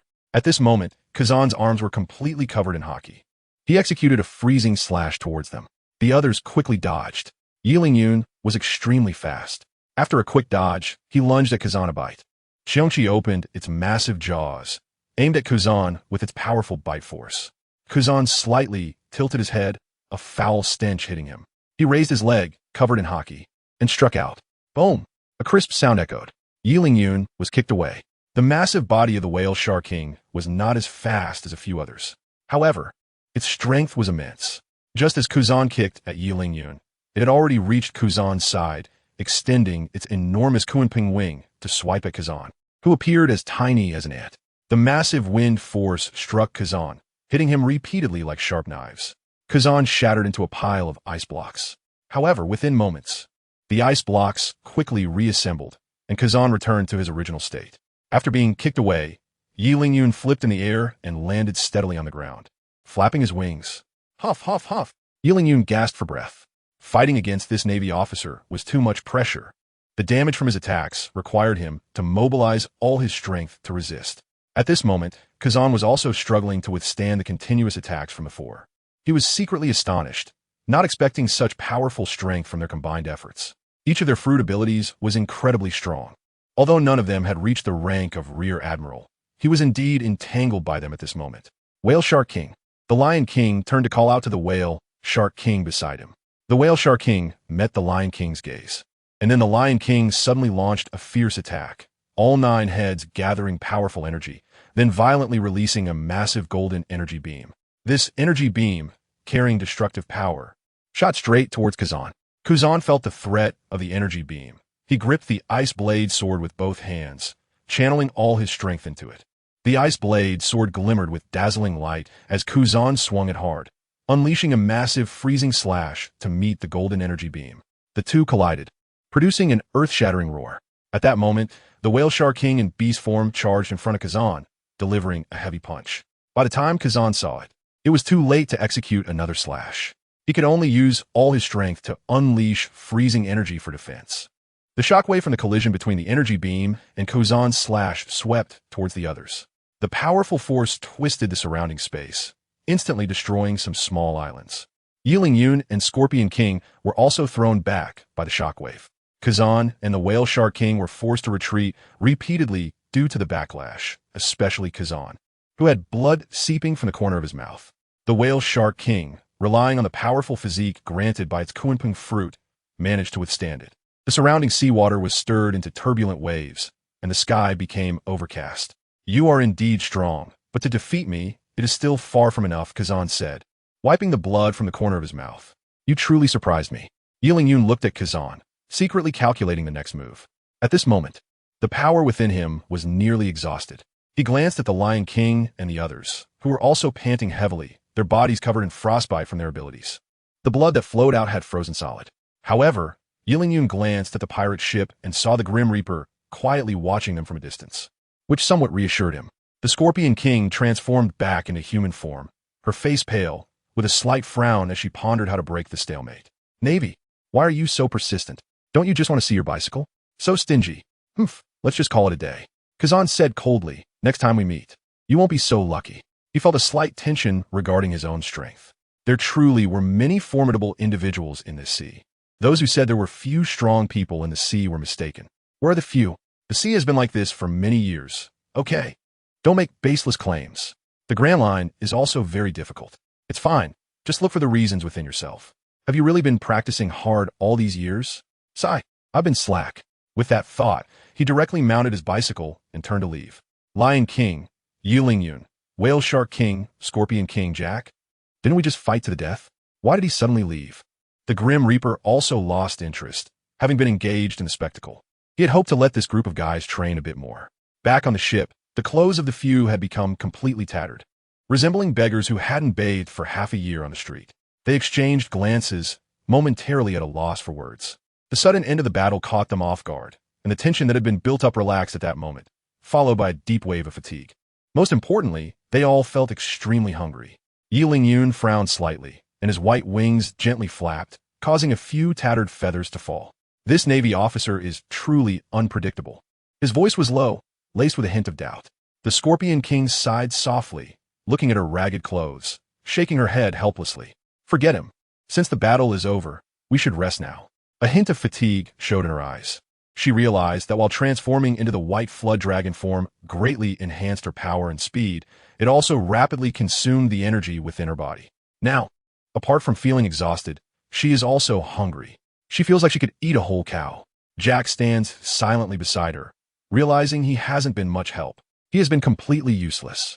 After watching the battle unfold, he has come to realize his own weakness. Now, a strong will to train has ignited within him. Hades also remains silent. This feeling is akin to a police officer pushing open the door just as something is about to happen. The Lion King looks at Jack, who is standing nearby. Does Jack have anything to eat? Jack, suddenly called out, snaps back to reality. Oh, yes I do. Everyone, please wait. With that, he directly goes to prepare food for everyone. Since boarding the ship, Jack has been responsible for cooking and sanitation. In his spare time, the Lion King and others have also been teaching him combat skills.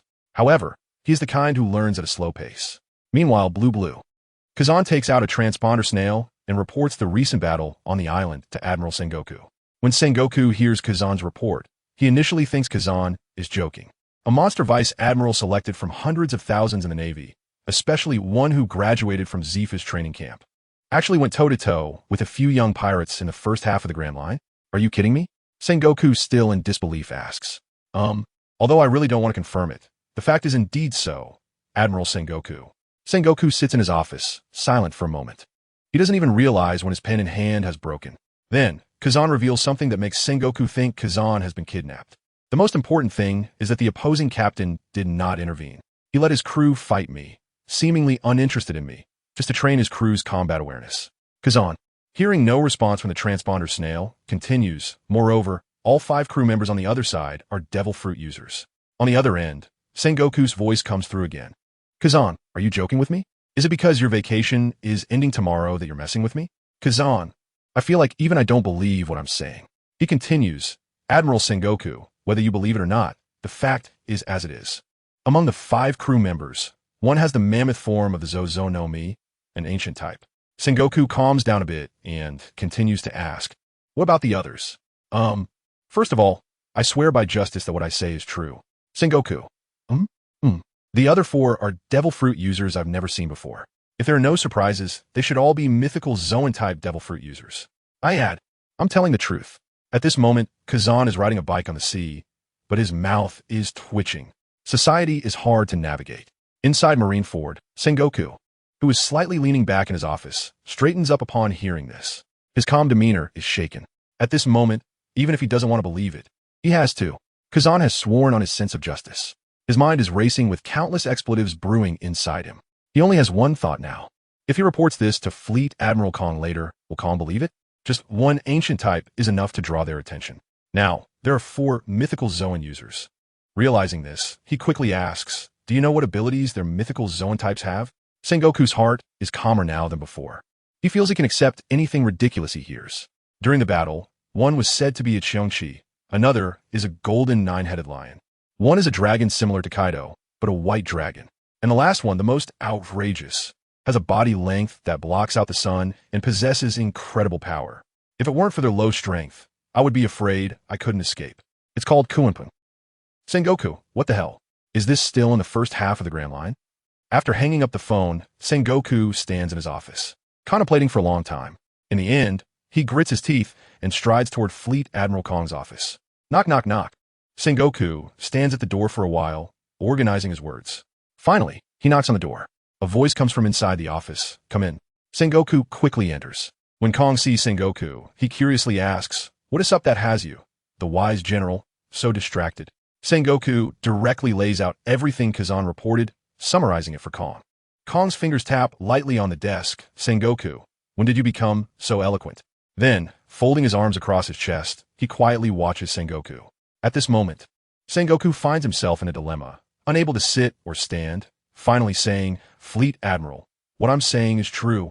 Yet, this matter is so improbable, it's hard to believe. Sengoku suddenly remembers something. He directly states, I swear by my justice that this matter was reported to me by Kazan, who swore on his sense of justice. Kong's expression fluctuates for a moment. You can go now. After turning to leave the office, Sengoku lets out a long sigh. Phew.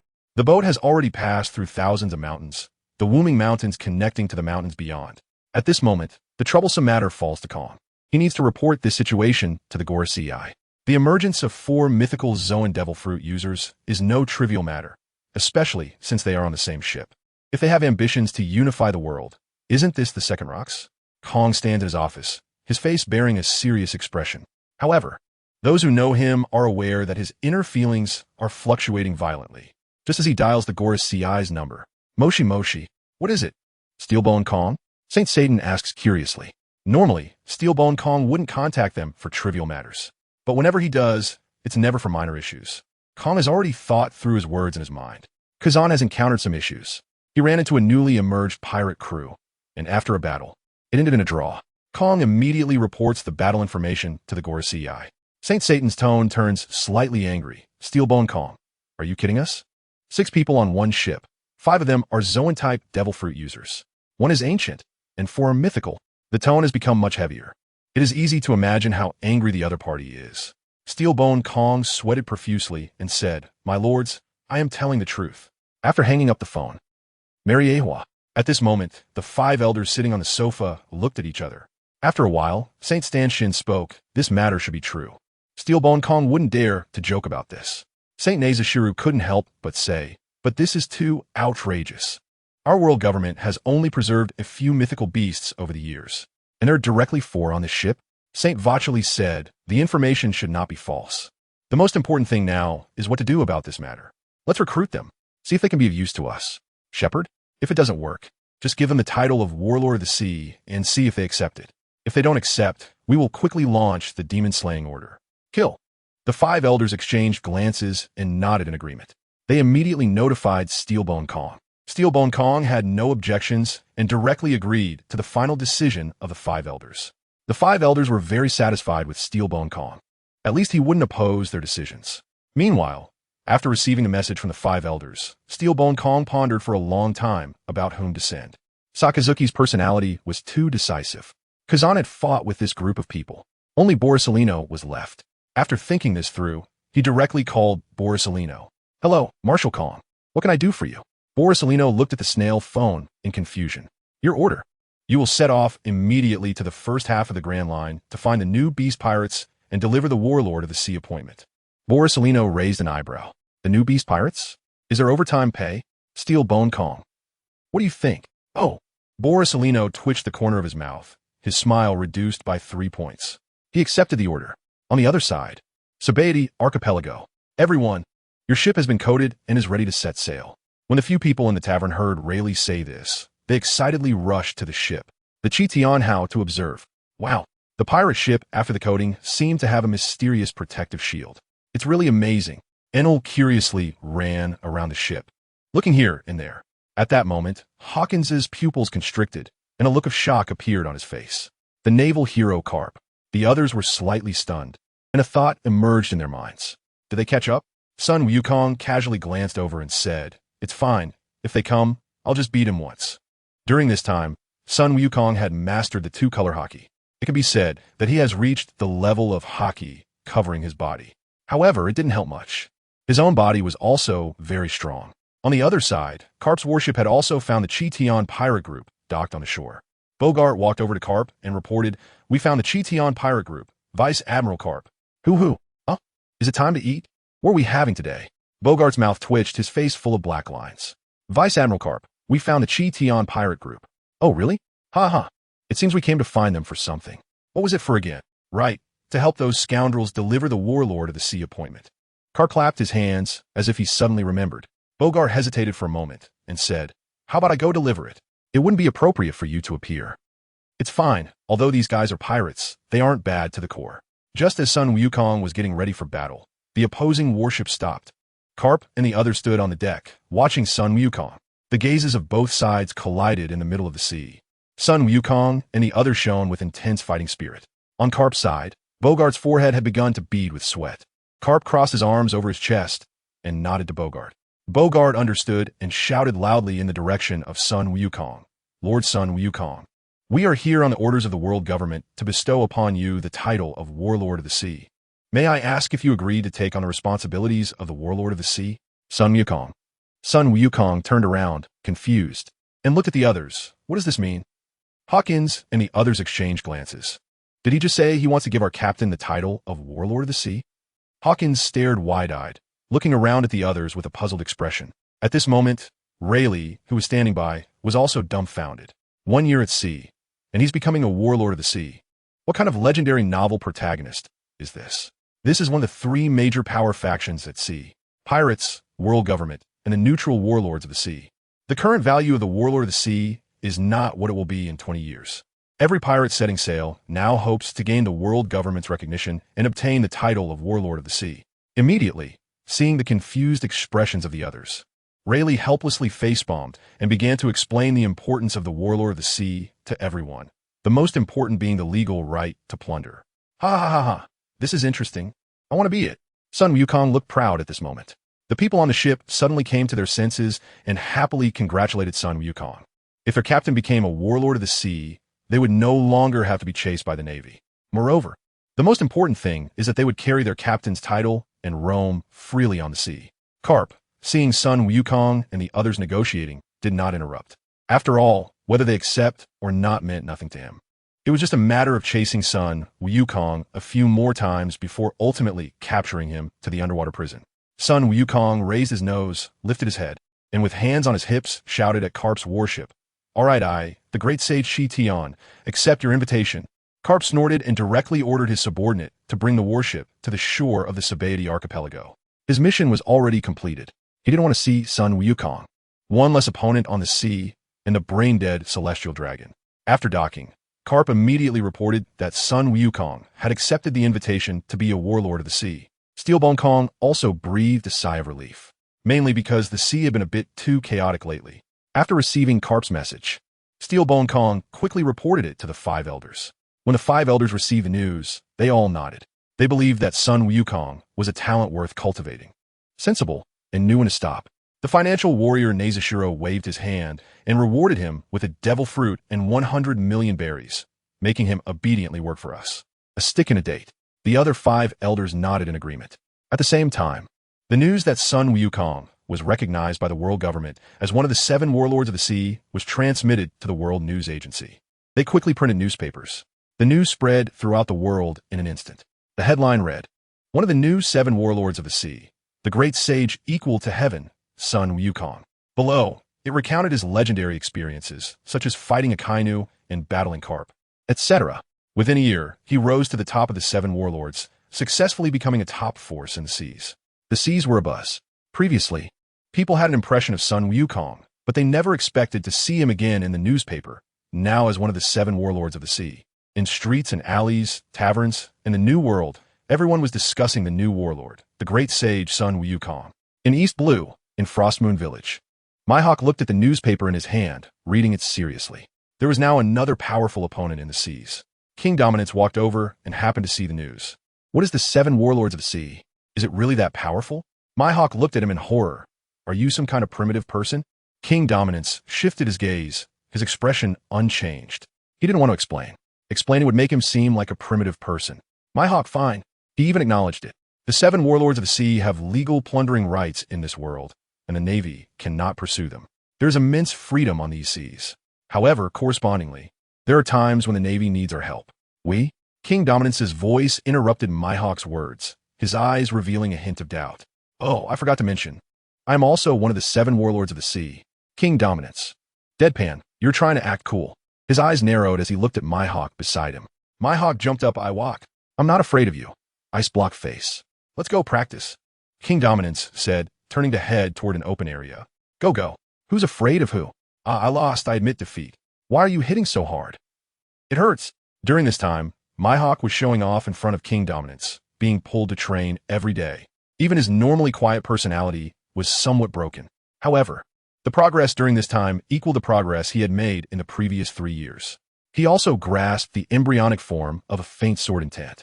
If he could attach the sword intent to his black blade, Yoru, it would be even more domineering. The flying slash he unleashed was half again as powerful as usual. Now, he both loved and hated King Dominance. King Dominance finished the training and left without any hesitation. The Grand Line, Alabasta Kingdom. In a dark room, Crocodile gritted his teeth, veins bulging as he looked at the newspaper in his hand. Damn Sun Wukong, my 7 warlords of the sea is gone. And you took over? New World, in a certain sea area. Ha. As he watched the crew on the ship quarreling and playing, a newspaper fell from the sky. On the deck, Marco, who was chasing and being chased, picked up the newspaper from the ground and began to read it seriously. What? Marco's eyes widened in terror as he looked at the newspaper in his hand. The surrounding people heard Marco's exclamation and rushed over. Hiss. So fast. Everyone gasped. Whitebeard curiously looked at the group of kids gathered on the deck. Although he was also curious, he still tried to maintain his image as a father, patiently waiting for their explanation. However, at this moment, Marco and the others were engrossed in the news agency's introduction to Sun Wukong's experiences. The few of them were thoroughly enjoying it. Hey, you brats, bring it over for your old man to see. Whitebeard ultimately couldn't hold back. Whoa. Whitebeard was also surprised, but his brows furrowed. He wanted to take Sun Wukong as a son. Now it seemed impossible. He had already become one of the 7 warlords of the sea. He didn't understand why Sun Wukong would agree to be the world government's attack dog. Although there were indeed benefits based on his personality, he shouldn't be that type of person. However, Sun Wukong wouldn't be able to explain it to him. Otherwise, he might say something like, I old son, don't understand? And no one told me that I was an attack dog? In the seas of the world. I'm becoming more and more interested in you. This long bread cake is so delicious. Give me 100 more. Meanwhile, at Sabadi Archipelago. Brew. Maisie. Carp, what's going on? Carp said loudly, I've delivered everything, and Sun Wukong agreed. Steelbone Kong didn't expect it to be so simple. Did the other party make any requests? No. What could those guys request? They look pretty happy.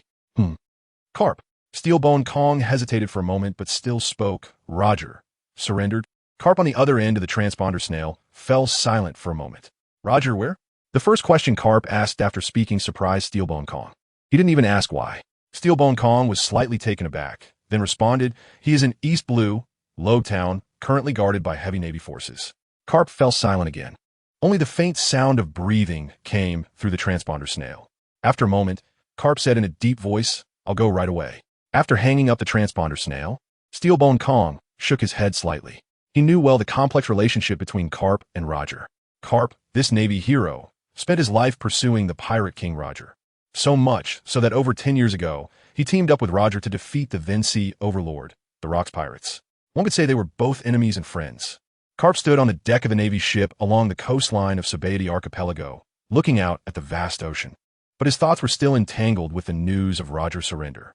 The sea breeze fluttered his Navy cape, making a rustling sound. He recalled his encounters with Roger. That man who always wore a confident smile.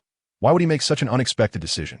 It was as perplexing as the sudden disbandment of the pirate crew nearly a year ago. Carp's brow was tightly furrowed, and the doubts in his heart felt like an unsolvable fog. At this moment, he was determined to inquire about it. Otherwise, if Roger caused some big trouble, he would have to stop it. Kapu shouted directly at Bogart. Immediately head to the East Sea. Lowtown. Understood. Vice Admiral Kapu. In the North Sea, at the Wutong Villa, it started to snow. GuNing mumbled to himself. He suddenly remembered a saying about heavy snow. Whoever eats my egg fried rice, I will marry. Ding. Congratulations, host. You have gained 500 million prestige points. GuNing, who was drinking iced red tea, was slightly taken aback. So much? Ding. Host. Keep up the good work. What am I working hard for? The most important thing is that my avatars are working hard. Okay? In the spacious courtyard, sunlight poured down, casting a golden glow on the white snow, and 5 figures were sweating profusely as they exercised. Their movements were agile and powerful, each breath filled with determination and resolve. The 5 individuals had different body types, but all showcased well-defined muscles. Some were tall and robust, with muscles bulging like small hills, while others were lean and fit, with every muscle clearly visible. Their sweat soaked their clothes, but their faces radiated determination and satisfaction. They competed against each other, striving to perfect every movement. As time passed, their stamina gradually diminished, but they did not stop. Instead, they pushed themselves harder to challenge their limits. They knew that only by constantly surpassing themselves could they become stronger. After a while, the group finished their workout. Huff! Pei Qian plopped down in front of GuNing, letting out a long breath. Boss, we have completely produced the spicy strip product according to your recipe. GuNing glanced at Pei Qian in surprise. That was quick. After saying this, he took another sip of iced red tea. What's so good about this tea? It's not as good as Erguo 2. Boss, let me have a taste. Huh? Didn't you say you don't drink? Seeing how much you love it, I want to see what it tastes like. Hearing this, GuNing directly took out a teacup and placed it on the table. He then retrieved a pre-prepared teapot from his side and slowly poured. The deep red liquid quietly lay in the cup. Pei Qian picked up the teacup from the table and drank it all in one go. His eyes lit up. Smack, smack. This taste is so unique. Boss, give me another cup. I didn't tea get a clear taste. Before long, Pei Qian finished all the iced red tea in the teapot that GuNing had prepared in advance. GuNing had a black line on his face and glared at him. Pei Qian smiled sheepishly. He really had never tasted such a unique tea before. What he didn't know was that when he later went out looking for this tea, he would never find one with the same flavor again. Get lost. GuNing directly ordered Pei Qian to leave. Okay. Pei Qian hummed a little tune happily, his steps light as he ran down the mountain. He was filled with anticipation because this trip up the mountain was not only to report the successful production of spicy strips to GuNing, but also to open a new chapter in business. Now, he was closely collaborating with Don Quixote Doflamingo's Don Quixote family, and the business landscape was continually expanding, having developed operations on dozens of islands. Ergo 2, as a high-end product, circulated widely among the nobility, while ordinary people found it hard to access its deliciousness. However, with the emergence of spicy strips, Pei Qian was full of confidence, preparing to push this delicacy into a broader market, allowing more people to taste this unique flavor. He believed that spicy strips would surely become a popular snack, bringing him greater commercial success. The golden warm sun shone on the snow-covered ground, and Pei Qian murmured to himself, the yield of tobacco leaves ISNT high. Should I find the Don Quixote family for processing? Time rewound to a few days ago. GuNing looked at his insufficient prestige points and directly approached Pei Qian. He took out one of the Blue Star's ultimate weapons. Tobacco. This thing was closely linked to arms. The annual tobacco tax from smokers equaled a year's military expenses. In the North Sea, no one dared to collect GuNing's tobacco tax. One could say that he was earning prestige points effortlessly. In this world, people mostly smoked cigars and thin cigarettes, which GuNing could only describe in 2 words, garbage. In comparison, the tobacco in his hands was truly a treasure. Did people in this world understand the value of Chinese tobacco? Do you know the value of Sanhua and Dakiaman? He would harvest everything from high to low. What? You're a poor person who can't afford to smoke? No problem. Just take a look at our Sanhua. 1 Bailey for you. Just see if it's strong or not. What? Nobles think it's cheap and not classy? Come. Try my Hitianxia and Zhonghua. Middle class family? No problem. We have Furong Wang and Yushi. At this moment, a curious friend asked, I'm a girl. I don't want to smoke this. Hey, we have Nanjing. If you really don't like it, There's Huangelu and Jiaozi. It will definitely satisfy the whole world. When Pei Qian heard GuNing explain all this, he felt as if the world had become clear. He never expected there to be so many twists and turns in tobacco. Pei Qian inquired about the prices of these tobaccos. The top ones are He Tianxia and Zhonghua. Mark them at 800 to 1,000 Bailey. The mid-range ones are Furong Wang, Jiaozi, Nanjing, and Huangelu. Mark them at 200 to 500 Bailey. The lower-end ones, like Sanhua and Dakiaman, just make it meaningful, mainly for market expansion. Pei Qian was utterly shocked. A single Zhonghua actually sold for 800 Bailey. Aren't we a bit too black-hearted? Pei Qian cautiously looked at GuNing. GuNing immediately narrowed his eyes, a faint smile on his lips. It's you. Pei Qian's face turned sour. Don't worry, as long as the packaging is good. No one will refute you. I'll send you a few machines later. Pei Qian reluctantly agreed this time. GuNing shook his head, secretly thinking, silly boy. GuNing looked at the nearly 700 million prestige points quietly lying in the system space. One could say this was his wealthiest moment.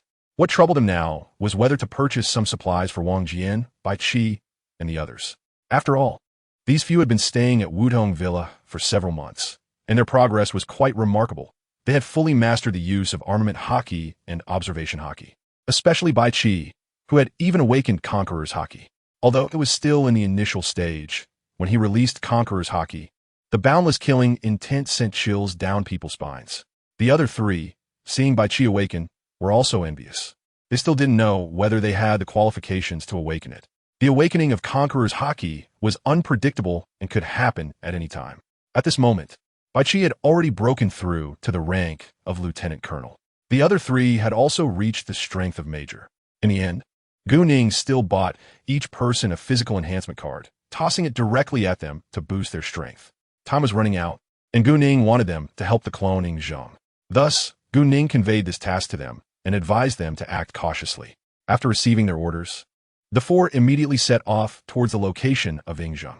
In a certain underground prison in Rog Town, Carp walked toward Roger's cell, holding an oil lamp, his expression grave. Carp, Roger said, can I trust you? My child is about to be born. Unfortunately, I will no longer be in this world by then. He sat calmly in his cell, quietly watching the figure approaching him. Sigh. Carp replied, what are you saying to me, a Marine? Roger. Carp's tone grew serious. Any woman related to you will definitely be executed. Carp steadied his thoughts, his eyes fixed on Roger. The candlelight flickered in both their eyes. Then, Roger looked at Carp and said, that's why I'm telling you. The government will definitely investigate my whereabouts over the past year. They will find her and kill her. But the child in her womb is innocent. Roger stood up and walked to the bars of the cell, gripping them tightly as he shouted at Carp, Carp, our friendship is built on countless battles. You are as trustworthy as my partner. Oomph. Carp glanced at Roger and snorted. You should protect her. Carp. Carp angrily grasped the bars of the cell, exclaiming, don't take it upon yourself. Roger widened his eyes, staring intently at Carp. No. You will help me. I entrust my child to you. For a moment, the prison fell silent. The two stared at each other, ultimately not knowing what to say. Carp silently left the prison, his mind lost in thought. Meanwhile, Zheng had completely repelled the first wave of attacks from the Lubnala kingdom. The opposing general was now too afraid to launch another assault. Not only had they exhausted 30,000 troops from the royal army, but they had also withdrawn forces from various cities. At this moment, the royal army was at its wit's end. The two sides confronted each other on a snow-covered plain. Behind the 50,000 royal troops was their capital. On top of the high walls, their king was furious, shouting at the surrounding guards and ministers, I will not retreat. They're just rebels. Kill them. Surrounding ministers urged him to reconsider, saying, as long as the green hills remain, we need not fear for firewood. At this time, Zheng's expression was cold and ruthless, his gaze icy as he stared at the royal army, blocking their advance. After months of bloody battles and life-and-death struggles, the revolutionary army had significantly increased in number and strength. They were now in a clearly advantageous position. 100,000 brave and fearless revolutionaries faced off against 50,000 royal troops, forming a powerful formation. The 100,000 revolutionary soldiers had undergone rigorous training and refinement over the past few months, greatly enhancing their combat effectiveness. Zheng nodded at Long beside him, signaling him to give the order. Long immediately understood Zheng's intent, took a deep breath, and shouted to the massive revolutionary army, the army marches. With his roar, the 100,000 revolutionary soldiers shouted in unison, charge. Charge! The sound shook the heavens and seemed ready to break through the clouds. During this time, two devil fruit users unexpectedly appeared in the royal army. They were undoubtedly the last resort of this kingdom. One possessed the power of the bird fruit, able to transform into a falcon. The other had the power of the dog fruit, capable of turning into a husky.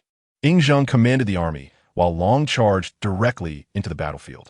In an instant, a vacuum zone formed around Long, with no one daring to approach him. At that moment, Long also spotted the two opposing devil fruit users and charged straight at them, engaging in fierce combat. The battlefield was filled with the sounds of shouting and killing. However, most of the revolutionary army consisted of commoners, and when they fought against the royal army, it often took 2 or 3 of them to subdue one opponent before delivering a fatal blow. Zheng frowned slightly. The current situation was somewhat unfavorable for him. He needed a crushing battle. Even if they ultimately achieved victory, the casualties would be too high for them. Just as Zheng pondered how to break the situation. Boom! A thunderous dark red aura surged across nearly a kilometer of the battlefield from the edge. All the royal troops within fainted instantly. Zheng's brows furrowed, a puzzled expression crossing his face as he looked towards that direction. He silently wondered, where did this reinforcement come from? Just then, 4 figures dashed into the center of the battlefield like 4 bolts of lightning. They were agile and swift, wielding sharp weapons as they launched a fierce assault on the surrounding royal troops. Wherever they went, blood splattered and limbs flew, creating a horrific scene. These individuals resembled gods of war, fighting against hundreds and forcing the royal army to retreat step by step. Their momentum and strength were indeed impressive. Could they be friends of Long? Zheng pondered, his thoughts racing. After a while, he couldn't make sense of it and decided to let it go. After all, they were helping their side. With the addition of these 4 to the battlefield, the previously deadlocked situation became clear.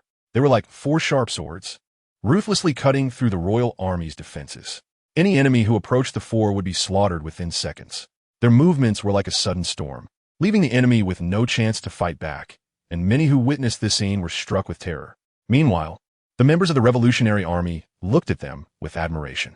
In this world, the strong are king. In a survival of the fittest world, only the strong can survive. And Bai Qi and the others were undoubtedly such strong individuals. In this world, power equates to authority, and authority represents status and dignity. Therefore, the strong are naturally more likely to gain respect and admiration from others. Time passed second by second. Long displayed his formidable strength, quickly eliminating the 2 devil fruit users. His attacks were as fierce as a storm, leaving the enemy unable to resist. With the fall of these 2 key figures, the enemy's command structure fell into chaos, losing effective organization and coordination. Taking advantage of this, Zheng led his troops into a charge. They surged forward like a tidal wave, unstoppable. The situation on the battlefield changed instantly. The enemy, who had been barely holding on, began to retreat step by step.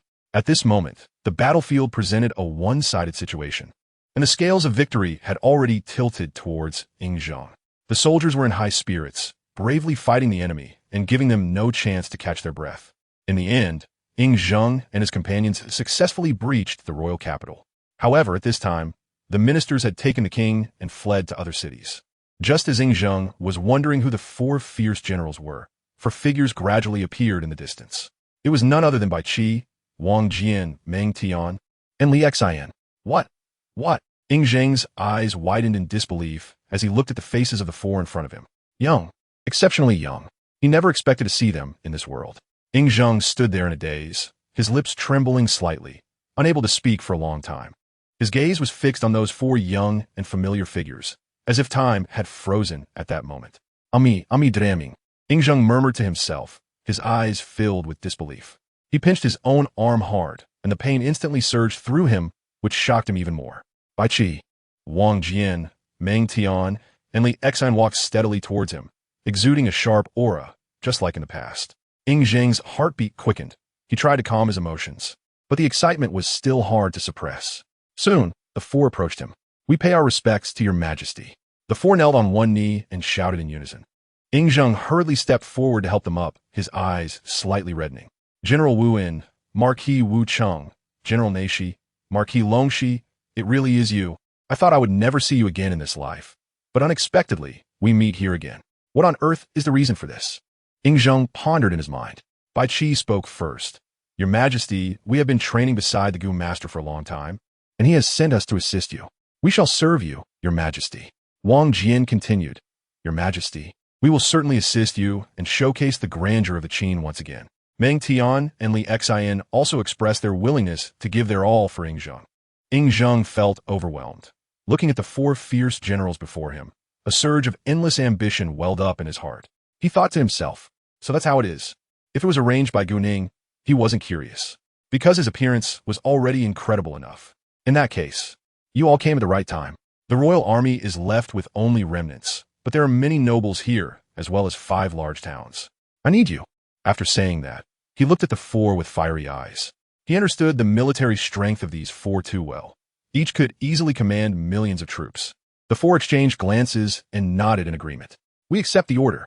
Ying Zheng's gaze was as hot as fire, and the responses from the 4 fierce generals made him feel a surge of pride. He seemed to see the glorious scene of the Qin rising again, the former glory and majesty about to shine anew on this unfamiliar land. Bai Qi slightly straightened his body, his eyes revealing determination and decisiveness. Your Majesty, I will not disappoint you. The remnants of the army are not to be feared. I will use a thunderous force to sweep away all obstacles for you. His words were concise and powerful, filled with killing intent, just like his commands on the battlefield. Ying Zheng also had no doubts about General Wu in strength. Wang Jian stroked his chin, not touching his beard, and awkwardly said, Your Majesty, since we are here, we must plan carefully. Though there are many nobles here, I am confident we could defeat them one by one. Those 5 large towns will surely become your new foundation. Wang Jian's strategies had always been relied upon by Ying Zheng, and his words made Ying Zheng feel more at ease. Meng Tian stood tall and proud. Your Majesty, I, Meng Tian, am willing to be the vanguard and expand territory for you. If those nobles dare to resist, I will let them see the power of the Qin cavalry. Meng Tian's bravery and fearlessness had always been appreciated by Ying Zheng. Li Xian also refused to be outdone, clasping his hands and saying, Your Majesty, I will do my utmost to serve you. Whether it is capturing cities or pacifying the people, I will give my all. Li Xian's youthful vigor and enthusiasm were also valued by Ying Zheng. Ying Zheng nodded in satisfaction, feeling a surge of emotions. Good, since you all have accepted your orders. I look forward to your good news. Right now, we have over 100,000 men, and after the recent battle, there are still more than 80,000 remaining. Now you 4 will join the troops, and each select 10,000 men to form your own units. He knew that with these 4 fierce generals, his great undertaking would surely be accomplished with half the effort. Understood.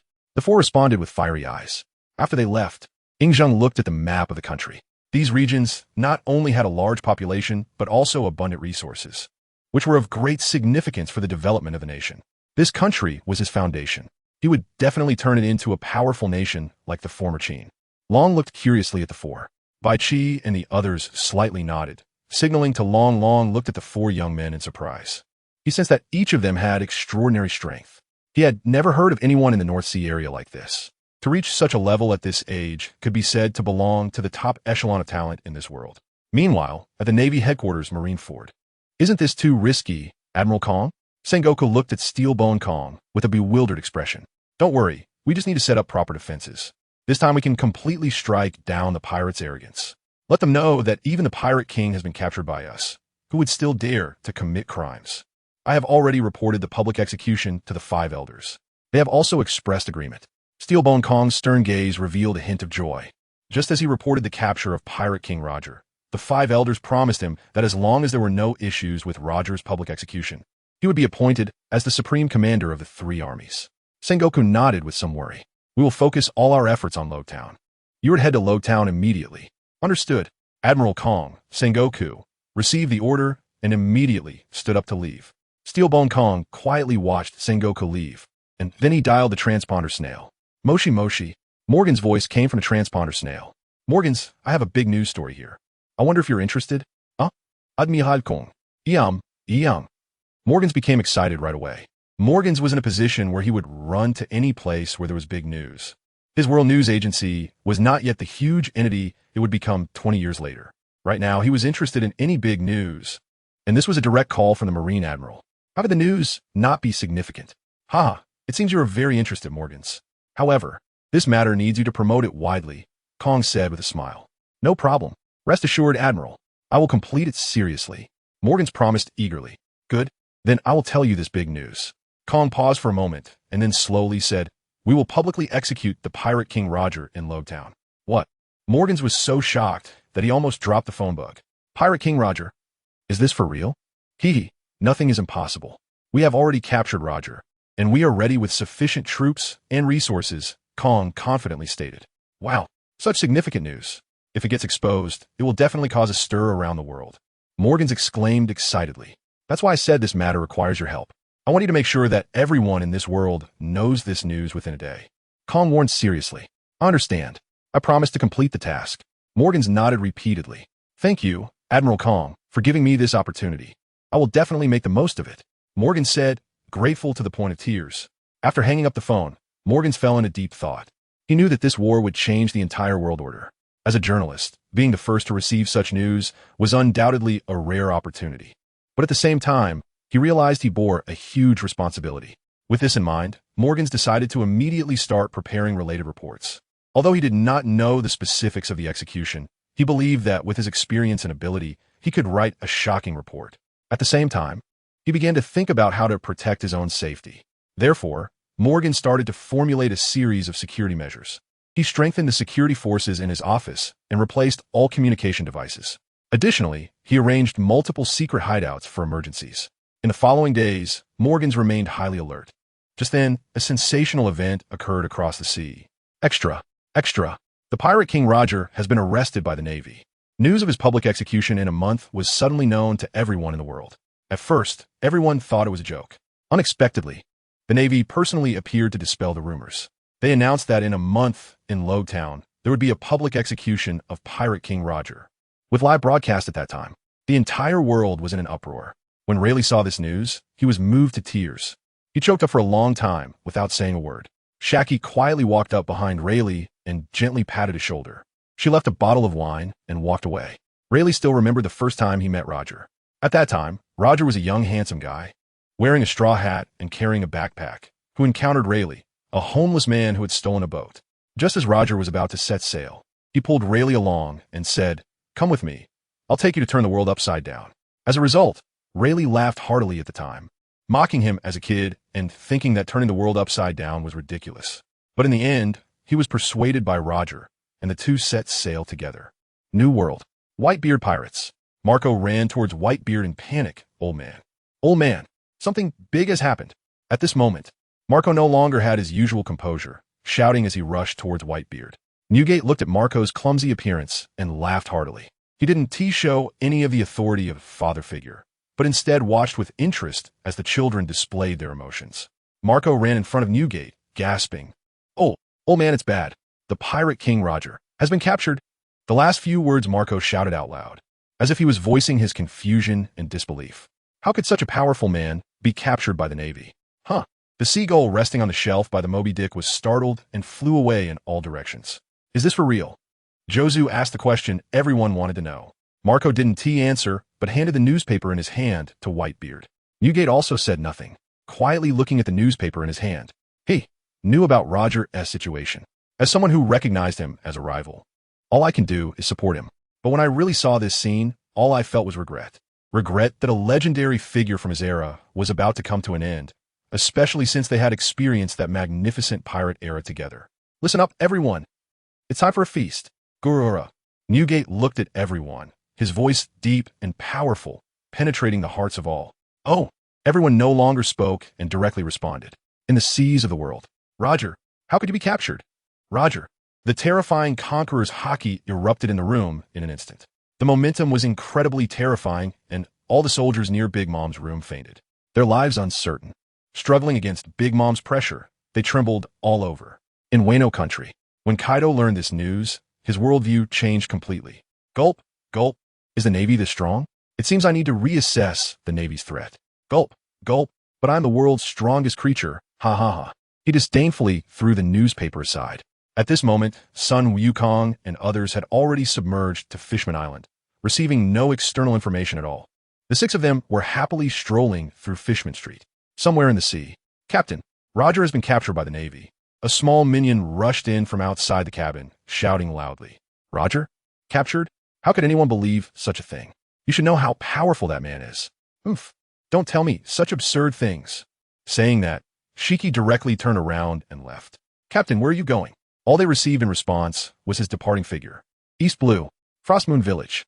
After Maihawk, Gung Shirlang, and Wang Quan Bei finished training, they happened to see the newspaper falling from the seagull. Maihawk walked over to pick it up. His pupils suddenly contracted. This. Gung Shirlang curiously leaned over to take a look. What? Wang Quan Bei glanced over, waiting for the follow-up. He needed to maintain his aloof and cool image. Gung Shirlang seriously read the newspaper and sighed. Such a powerful person can also be captured by the Navy? A month later, I really want to go see. What a pity. I still have so many students here. Wang Quan Bei, seeing Gung Shirlang talking so much, directly walked over, snatched the newspaper, and began to read seriously. After a while, Wang Quan Bei turned to Gung Shirlang and said, I'm leaving. I'm going to see the strongest man in the world. Maihawk smiled when he heard Wang Quan Bei say this then. I'll go too. Gung Shirlang looked at the two in confusion. What about me? The two rolled their eyes at him, as if saying, who cares about you? Ah, two little brats. Gung Shirlang glared angrily at the two men. The two turned around and left without any hesitation. Gung Shirlang shouted from behind, aren't you going back to say goodbye to the trainees? Wang Quan Bei waved his hand. I'll be back. No need for goodbyes. Inside Wudong Mountain Villa, sunlight poured through the window onto the study floor, creating patches of mottled light and shadow. GuNing's sat at his desk, focused on reading the newspaper in his hands. His gaze was deep and sharp. Suddenly, he put down the newspaper and fell into deep thought. The pirate King Roger had surrendered, and the iconic scene was about to unfold. After a while, he slowly stood up, walked to the window, looked at the scenery below the mountain, and murmured, it's time to go out and take a look at this magnificent sea. After saying that, he turned around, went back to his room, and began to pack his luggage. Once he finished packing, GuNing staggered down the mountain with his luggage. Moments later, GuNing arrived in the town. He hadn't come down since discovering he could use reputation points to buy food in the system shop. Now, looking at this unfamiliar scene, he realized he was lost. He still needed to find Pei Qian to get a cargo ship to take him out to sea. Has development progressed this quickly? GuNing looked around in confusion. Not long after, someone called out to him in surprise. Boss. No, it's the boss. Xiao Lu immediately bent down and saluted GuNing. GuNing squinted and found the person's face somewhat familiar. Take me to find Pei Qian, GuNing said coldly. Yes, boss. Xiao Lu quickly led the way ahead, still feeling that GuNing's voice was too cold, making him shiver. On the other side, at the Navy headquarters, Marineford. Boom! A deafening explosion shattered the tranquility of Marineford, and the coastline was instantly engulfed in flames. In the face of this sudden attack, the Navy quickly reacted. The soldiers on the front lines immediately sensed the threat of invasion, and they raised their weapons without hesitation, bravely launching a counterattack. The enemy is on the square at Marineford's coast. A sailor loudly alerted. Meanwhile, above in the sky, a figure floated. It was the Golden Lion. His laughter echoed in the air, carrying a sinister and mocking tone. That laughter seemed to come from the depths of hell, sending chills down people's spines. The appearance of the Golden Lion made the entire scene even more tense and dangerous. The strength of the man before them made the Navy dare not let their guard down. Everyone was on high alert, looking at this man. At this moment, several figures walked out of the Navy headquarters building. Admiral Sengoku. There are invaders, a terrified sailor reported to Sengoku. What is the number of enemies? A group of Navy rear admirals and colonels gathered together, looking seriously at that figure. Could it be that guy? It's just one person. It was just the Golden Lion Shiki. At this moment, every sailor's face showed fear, their eyes filled with shock and panic, unable to believe what they were seeing. In this terrifying atmosphere, people's gazes focused on that bloody battlefield. There stood the Golden Lion Shiki atop a pile of corpses, like a demon from hell. This legendary pirate was renowned alongside the pirate King Roger and the world's strongest man, Whitebeard, and was hailed as one of the 3 legendary pirates. Heavy rain poured down from the sky as the Golden Lion quietly stood on the pile of bodies, rainwater flowing down his body. His gaze was like a coal blade, mercilessly sweeping over the Navy soldiers before him. His face showed no expression, but that coldness and authority made people shiver. In this eerie silence, the Golden Lion finally spoke. His voice was deep and hoarse, seemingly filled with endless hatred. How could Roger be captured by you worthless trash? He is a man I acknowledge. This sentence exploded in the air like thunder, shaking everyone's soul. The Navy soldiers widened their eyes, staring incredulously at the golden lion, a surge of indescribable fear rising in their hearts. At that moment, a group of sailors' eyes firmly locked onto Sengoku and Garp. They clearly understood that the only ones who could contend with this legendary pirate before them were Sengoku and Garp. To ordinary people, as colonels and rear admirals of the Navy headquarters, they were incredibly powerful, considered strong. But compared to these top-level world powerhouses, they were merely insignificant cannon fodder. Dressed in a Navy admiral's coat, Sengoku stepped forward, seriously gazing at the man before him, and spoke. "Roger, he is the Pirate King." Then he shouted loudly, "You have already failed." Upon hearing this, the Golden Lion's gaze instantly froze. After a moment of silence, he slowly said, "Roger is the Pirate King. You have already lost." The Golden Lion's eyes narrowed. Although they weren't particularly compatible, they had walked through the same era. "If he were here, bring him to me. If you want to kill him, I'll do it myself." The Golden Lion roared angrily at Sengoku. Garp slowly approached the Golden Lion, declaring that Roger's death would surely defeat all pirates. At this moment, on the Marineford Coast Square, Garp and Sengoku confronted the Golden Lion, and the air seemed to freeze. All the Navy soldiers were intently watching the three men. Sengoku stood imposingly to the side, his eyes sharp as an eagle's, fixed on the Golden Lion.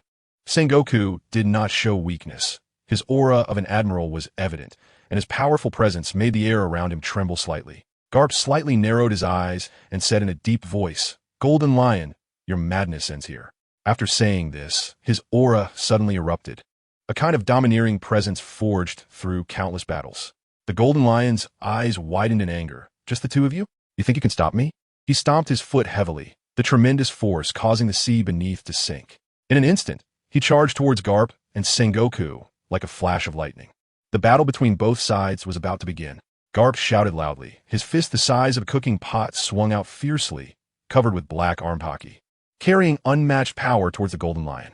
The Golden Lion sidestepped and simultaneously unleashed a sharp sword aura with his long sword. Seeing this, Sengoku quickly formed seals with both hands, and a powerful shockwave shot out from his hands, colliding with the sword aura, creating a deafening explosion. The sea was churned up by this immense force, splashing waves everywhere. The Golden Lion moved like a ghost above Marineford, continuously launching attacks on Garp and Sengoku. His long sword was swung in a dense manner, each sword aura containing immense destructive power. Boom! The long sword of the Golden Lion clashed again with Garp's fist, the tremendous force causing both to stagger slightly. Sengoku seized the opportunity to launch an attack, a massive shockwave shooting towards the Golden Lion. The Golden Lion hurriedly swung his sword to block, but was still shaken, blood surging in his veins. "Ha ha ha! It feels good to hit me, Sengoku." D. The Golden Lion roared, his momentum rising once again. He raised his sword high, and a gigantic sword shadow appeared in the air, instantly creating two massive slashing strikes aimed at Garp and Sengoku. Garp and Sengoku exchanged glances and simultaneously exerted their strength. Garp pushed off the ground with both feet, launching himself like a cannonball towards the slashes, his fists shimmering with a dark light. Sengoku formed seals with his hands, the golden light of the mythical Zoan Buddha fruit surrounding him, and a huge protective shield appeared before him. Bang! The slashes collided with Garp's fist, producing a tremendous sound. Garp was knocked back, but he flipped in mid-air and landed steadily on the surface of the sea. Sengoku's shield also developed cracks from the sword shadow, but successfully blocked the attack. Seeing his attack thwarted, the Golden Lion became even angrier. He swung his sword again, sending waves of sword energy raining down like a storm towards Garp and Sengoku. Garp and Sengoku quickly dodged while searching for a counterattack opportunity. As the fierce battle raged on, time passed by second. Garp and Sengoku bore some wounds, their clothes completely tattered. However, both of them had fierce determination shining in their eyes. Although the Golden Lion was powerful, he gradually felt the strain against the combined efforts of Garp and Sengoku. "Garp, Sengoku, even if I die today, I will not yield. Roger, I must kill him myself. You are not worthy." The Golden Lion roared, his momentum reaching a new height. His golden hair flew in the wind, madness filling his gaze. Garp coldly replied, "Golden Lion, your madness should come to an end." Sengoku nodded. "That's right, you have no way out. Just surrender and go to impel down." "Shiki." The Golden Lion laughed heartily. "Retreat? I, the Golden Lion, have never needed a retreat. He suddenly waved his hand, and a massive, slashing tornado appeared on the surface of the sea, sweeping towards Carp and Sengoku. The tornado was covered with the golden lion's slashes, sharp enough to tear anyone apart in an instant. Carp and Sengoku quickly responded. Carp punched towards the tornado, attempting to disperse it. Sengoku used his devil fruit ability to create a powerful air current to combat the tornado. The tornado's power was immense. Although Carp and Sengoku's attacks slowed it down, they did not completely eliminate it. The golden lion took this chance to attack again, his long sword shimmering with a strange light as a dark red sword energy shot towards Carp and Sengoku. It was imbued with the power of Conqueror's Haki. Carp and Sengoku quickly dodged, but the sword energy covered in Conqueror's Haki was incredibly fast, and they were still grazed by it. In an instant, a powerful force surged into their bodies, causing them excruciating pain. Carp and Sengoku exchanged glances, knowing they could not delay any longer. Carp took a deep breath, his aura exploding once more. His fists glimmered with an even more dazzling light, as if they could destroy everything. I will unleash all my power now. Shiki. Sengoku also focused his energy, preparing to unleash his strongest attack. He formed seals with both hands, the air around him beginning to tremble. A massive beam of light shot from his hands towards the golden lion. The golden lion felt this powerful force, and his expression changed slightly. He quickly swung his sword, trying to block it. But Carp's fist also came crashing in at that moment. Boom! A loud bang erupted as Carp's fist and Sengoku's light struck the golden lion simultaneously. The golden lion was sent flying by this overwhelming force. Puff. He spat out a mouthful of blood. He rolled several times in the air before crashing heavily onto the ground in Marineford, creating a massive crater on the plaza, causing the surrounding waves to surge violently. For a moment, dust filled the plaza, obscuring his figure. After getting up, the golden lion casually wiped away the blood at the corner of his mouth, seemingly unfazed. Carp and Sengoku did not let their guard down. They knew the golden lion would not be defeated so easily. Sure enough, the golden lion slowly emerged from the plaza, his eyes still filled with madness. Carp, Sengoku, do you think this can defeat me? The golden lion roared. I am the legendary great pirate. Come on, let us settle this once and for all. The golden lion shouted, charging towards Carp and Sengoku again. Carp and Sengoku were unafraid, meeting the golden lion head-on. The three resumed their intense battle, with every clash producing earth-shattering sounds. The sea churned violently with their power, and the sky darkened with clouds, as if trembling for this battle. During the fight, Carp and Sengoku continuously searched for weaknesses in the golden lion. They discovered that while the golden lion was powerful, his attacking style was relatively singular. He relied on his strong devil fruit ability to execute flying slashes. Those sharp sword energies attacked Carp and Sengoku like a torrential storm. Carp darted through the air like lightning, using his honed instincts from years of combat to narrowly evade the deadly slashes. Sengoku calmly observed the golden lion's attack rhythm, attempting to find a flaw. Golden lion, your attacks are nothing special. Carp roared, suddenly launching a punch. The powerful wind generated, creating a wave of pressure aimed at the golden lion. The golden lion sneered, his form flickering as he used the float fruit ability to easily evade Carp's attack, while simultaneously swinging his long sword again, unleashing an even fiercer slash. After 5 days and nights of fierce battle, the golden lion, panting heavily, looked at the two. At that moment, he was already contemplating how to see Roger. He realized that it was not easy to achieve a decisive victory against the two. He feared that while they were fighting, Roger would be executed. He urgently needed to know where Roger was. After a moment of thought, the golden lion made up his mind. I lose. I will lose. Roger must be impelled down. With this thought, the golden lion pretended to be overwhelmed by the two. His movements began to slow, and his attacks gradually lost their previous ferocity. Carp and Sengoku did not suspect anything, thinking the golden lion had run out of strength to fight. Then, the golden lion deliberately exposed a flaw, allowing Carp's fist to strike him heavily. He grunted and was sent flying, spitting out blood. He lay on the ground, gazing up at the dark, rain-soaked sky. Old Roger, I'm here to send you off. After 3 men battled for 5 days and nights, the entire battlefield had become unrecognizable. Half of Marineford's buildings had collapsed, and the ground was torn apart. In the end, the golden lion Shiki was escorted to impel down. The massive prison located deep in the sea. This place held the most dangerous criminals in the world, shackled in heavy chains. The golden lion slowly walked through the ominous gates of Impel Down, escorted by a group of Marines. His eyes still burned with an indomitable flame. Despite being covered in battle scars, his imposing aura remained undiminished. This escort was accompanied by Vice Admiral Garp himself. "Yo, good afternoon, Vice Admiral Garp." Shiryu greeted Garp. Garp raised his eyes slightly, glanced at Shiryu, and said in a deep voice, "Yo, Shiryu, keep a close watch on this guy. He's extremely dangerous." Shiryu's lips curled into a cruel, murderous smile. "Rest assured, Vice Admiral Garp, no one escapes from Impel Down." As they walked to the 4th level, many inmates in the prison displayed mocking expressions towards the Golden Lion. "Oh, isn't that the Golden Lion Shiki? He looks so ragged after just a few days. Looks like he's here to eat prison food." The Golden Lion stopped and coldly surveyed the prisoners who had insulted him. His gaze exuded a strong pressure that instantly silenced the laughing prisoners. As a legendary pirate, he naturally possessed an aura of authority. How dare this group of scum, captured and thrown into Impel Down, mock him? "Humph, a bunch of ants daring to laugh at me." The Golden Lion snorted coldly and continued walking. The Marine soldiers escorting him remained vigilant, tightly gripping their weapons, ready for any unexpected occurrences. The 4th level of Impel Down housed some of the most vicious criminals. Upon seeing the Golden Lion being escorted in, each had their own thoughts. Some considered leveraging the Golden Lion's strength to find an escape opportunity, while others were purely driven by jealousy and provocation towards the strong. There were also those who had failed to challenge the Golden Lion in the New World and were subsequently captured by the Marines. Eventually, they arrived at the 6th level of the underwater prison. The Golden Lion was brought to a solitary cell. The door slowly opened, and he was pushed inside.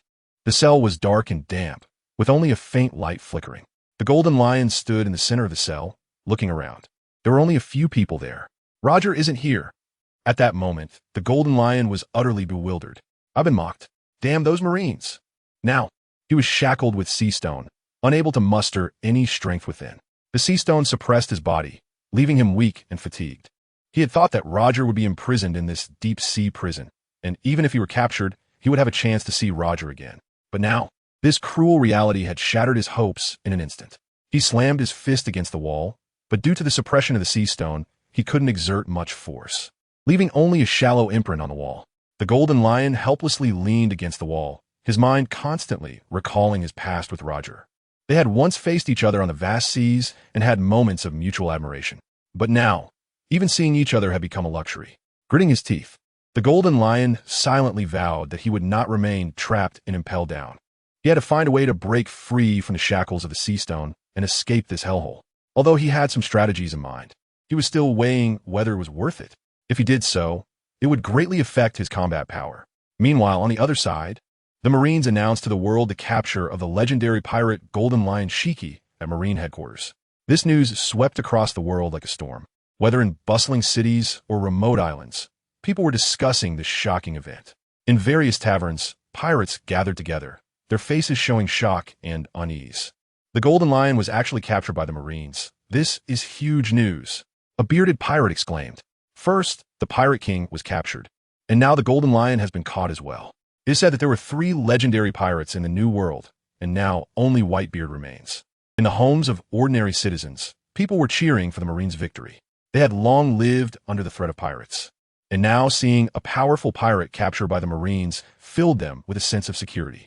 At Marine headquarters in Marineford, there was a celebratory atmosphere.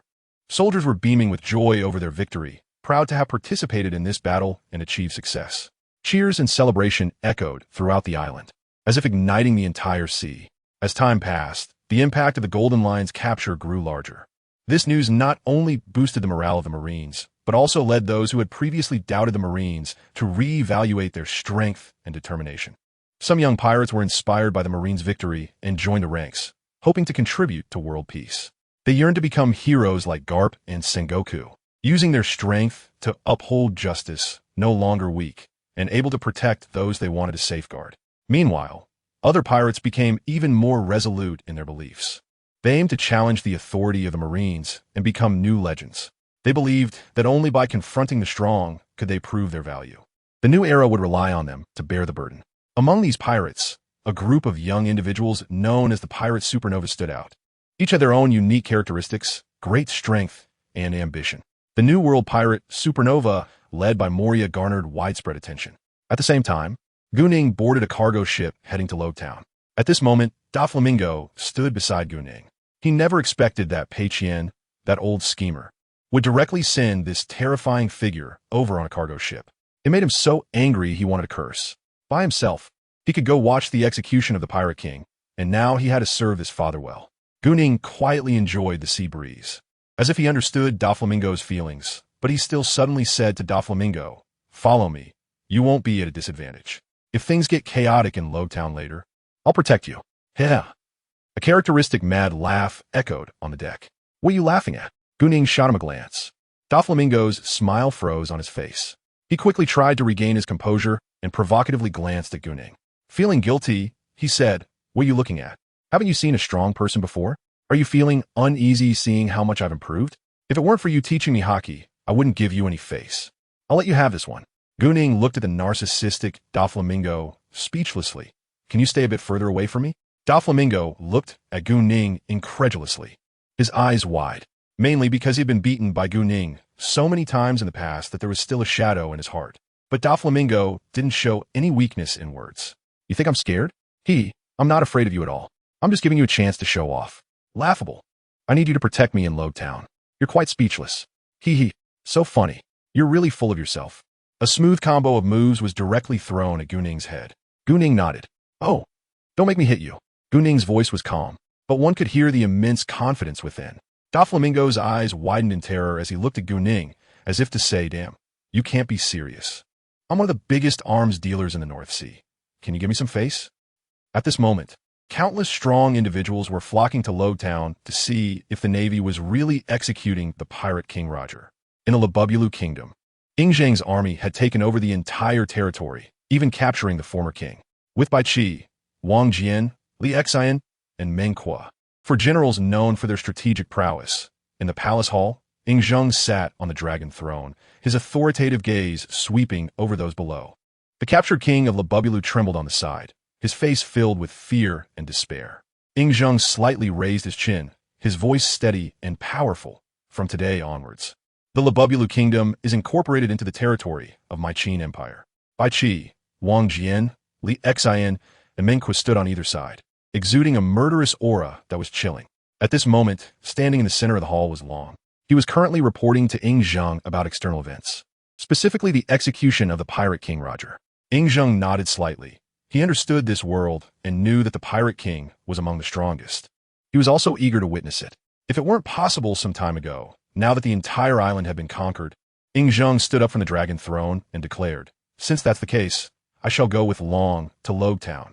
I feel this event will impact the entire world." Wang Jian stepped forward and said, "Your Majesty, going out to sea may be dangerous. We hope to guard you." Ing Zhang waved his hand directly. "No need. Just me and Long is enough. You all should guard Xianyang City well. The Qin Empire has just been established, and we need you to stay here." After saying that, he didn't say more. Wang Jian and the others saw that Ing Zhang had made up his mind and no longer persuaded him. Soon after, within a few days, the giant ship that Ing Zhang had ordered the craftsmen to build for several months was completed. It was adorned with a black five-clawed dragon, which looked alive, bearing its fangs and claws, exuding endless majesty. The black scales shimmered with a mysterious light under the sun, each piece seemingly meticulously carved, delicate yet filled with a sense of power. The dragon's eyes resembled two blazing flames, radiating authority and dominance, making it hard to look directly at them. The ship's hull was massive and sturdy, crafted from the finest wood, treated specially to withstand the impact of the waves and endure powerful attacks in battle. The ship's black paint resembled the color of the night, giving it a mysterious and solemn feel. Exquisite patterns were carved on both sides of the ship's railing. The mast of the giant ship towered into the clouds, the enormous sail embroidered with the Qin emblem, flapping in the wind. The deck was wide and flat, capable of accommodating hundreds of soldiers simultaneously in battle. The ship's bow resembled a sharp sword, cleaving through the waves and advancing boldly. At the bow stood a massive statue of Ing Zhang, adorned in a magnificent battle robe, wielding a sword, his gaze resolutely looking ahead. This was perhaps the part Ing Zhang was most satisfied with. He had little interest in other areas, but Long curiously wandered around the ship, mainly because with Bai Qi and the others around, he felt he was no longer needed. The interior of the giant ship was even more luxurious and practical. The cabins were multi-layered, with areas for soldiers to rest, a weapons depot, a granary, and a command room. In the command room, various advanced navigation instruments were available, including nautical charts, compasses, and telescopes, allowing the captain to accurately grasp the giant ship's position and direction. The soldiers' living quarters were clean and tidy, with comfortable beds, providing a good resting environment for the soldiers. The weapons depot was neatly arranged with various weapons, well-maintained and ready for battle at any time. When the giant ship sailed on the sea, it resembled a moving fortress, intimidating to behold. The waves crashed against the hull, producing a loud sound, as if announcing the strength of the Qin Empire to the world. At this moment, Ying, Zheng, and Long, accompanied by 100 Revolutionary Army soldiers, set sail. The Qin King's ship has launched. On the other side, in the Grand Line, the King of Hell and others also saw this news. At this moment, the King of Hell was very curious about how strong the pinnacle of this world really was. He decided to change course, head to Lowtown. The others did not refute the King of Hell's decision. They were quite eager to see the man known as the Pirate King. The Lion King's lips curled into a rich smile, wondering if they should cause a scene then. The Scorpion King rolled his eyes at him. Are you sick? Asking for trouble. The Lion King, I just want to practice. On the day of the execution, the sun hung high in the sky, and time passed second by second, with only 4 short hours left until the execution at noon. GuNing and Doflamingo arrived at the port of Lowtown, their figures standing out in the crowd. A man dressed in a black trench coat had a face as exquisitely carved as a sculpture, every line perfect. Handsome enough to take one's breath away. His eyes were deep as a pool, shimmering with a cold light, as if he could see through all things. His lips curled slightly, revealing an almost imperceptible smile, yet tinged with a hint of coldness and detachment. He exuded a unique aura, both noble and mysterious, as if he does not belong to this world. The other person, dressed in a flamboyant pink feather coat, showcases both his unruliness and distinctive aesthetic, while also carrying a devilishly charming vibe. The feather decorations on the coat sway gently with his movements, paired with a black shirt and a red tie, a classic combination of black and red. His lower half is clad in white trousers, clean and sharp, contrasting sharply with the colors above. On his feet are pointed black leather shoes, exuding aristocratic elegance. He wears a pair of signature sunglasses, his eyes behind the lenses sometimes sharp like an eagle, and at other times filled with mockery. He walks with his head held high, as if the entire world is beneath his feet. One hand often casually tucked in his pocket, while the other hand moves slightly, every gesture radiating a powerful presence. When he stands, his body leans slightly back, a faint smile lingering at the corners of his mouth, as if mocking everything in the world. No matter what he faces, he maintains an air of superiority, as if he is the ruler of all. After disembarking, Doflamingo approaches a servant caring for the ship, grinning widely, and says, "Take good care of the ship, or else I'll break your legs." Hee-hee-ha-ha. He then strides confidently towards GuNing. The streets are bustling with people, lively and extraordinary. But none of this concerns GuNing. His gaze is fixed on the execution platform, not far ahead. There, the life of the Pirate King GOLD. Roger will come to an end, marking the conclusion of an era. Doflamingo, meanwhile, looks coldly at the surrounding crowd, secretly calculating his next plan. He knows today is an important day. After today, the sea will become unpredictable, a turning point in history. GuNing and Doflamingo walk slowly towards the execution platform, the crowd parting to make way, curiously watching these two mysterious figures. Some people whisper, speculating about their identities and intentions. When the two reach the platform, they squint their eyes, directing their gaze towards it. They carefully observe their surroundings and notice that only 2 individuals are waiting on the execution platform. These 2 stand still like statues, emanating a sense of solemnity. At the same time, they notice that all the important positions around them are occupied by hidden soldiers. These soldiers, clad in heavy armor and wielding sharp weapons, appear solemn and are on high alert. They are distributed in various corners, forming a tight defensive line that completely surrounds the execution platform. The atmosphere is exceptionally tense and oppressive, sending a chill up one's spine. Moreover, many soldiers nearby begin checking the transponder snail for the live broadcast, ensuring that everyone in the world can see. GuNing cannot help but chuckle at this scene. The Navy truly is shooting itself in the foot. Soon after, GuNing scans the area and sees many familiar faces. Among them are Dragon, Moria, Crocodile, Kuma, Smoker, Shanks, Buggy, Mihawk, and other future powerhouses of the sea. At this moment, one of the future 4 emperors, Buggy, and Shanks are desperately suppressing their emotions, holding back tears. GuNing also spots a few long-missed individuals, Zheng, the king of hell, and the rich and powerful. The three look towards GuNing, who nods in acknowledgement. This feeling is strange to GuNing. It's as if his own doppelganger is nodding at him. In the distance, Sengoku and Carp, dressed in Navy headquarters coats, stand quietly, their eyes fixed on the scene below. Their expressions are serious and grave, seemingly waiting for some important moment. Suddenly, a commotion arises as a tall man in a red coat appears in the crowd. His disheveled hair and prominent dark mustache give him an imposing and mysterious aura. This man is none other than the pirate king Joel D. Roger, escorted to the steps of the execution platform by a group of executioners. At this moment, Roger shows no signs of fear or nervousness. Instead, he appears completely calm and collected. He slowly ascends the execution platform, and at this moment, all eyes are on him. The king of hell, Zheng, and the rich and powerful all look up at the man.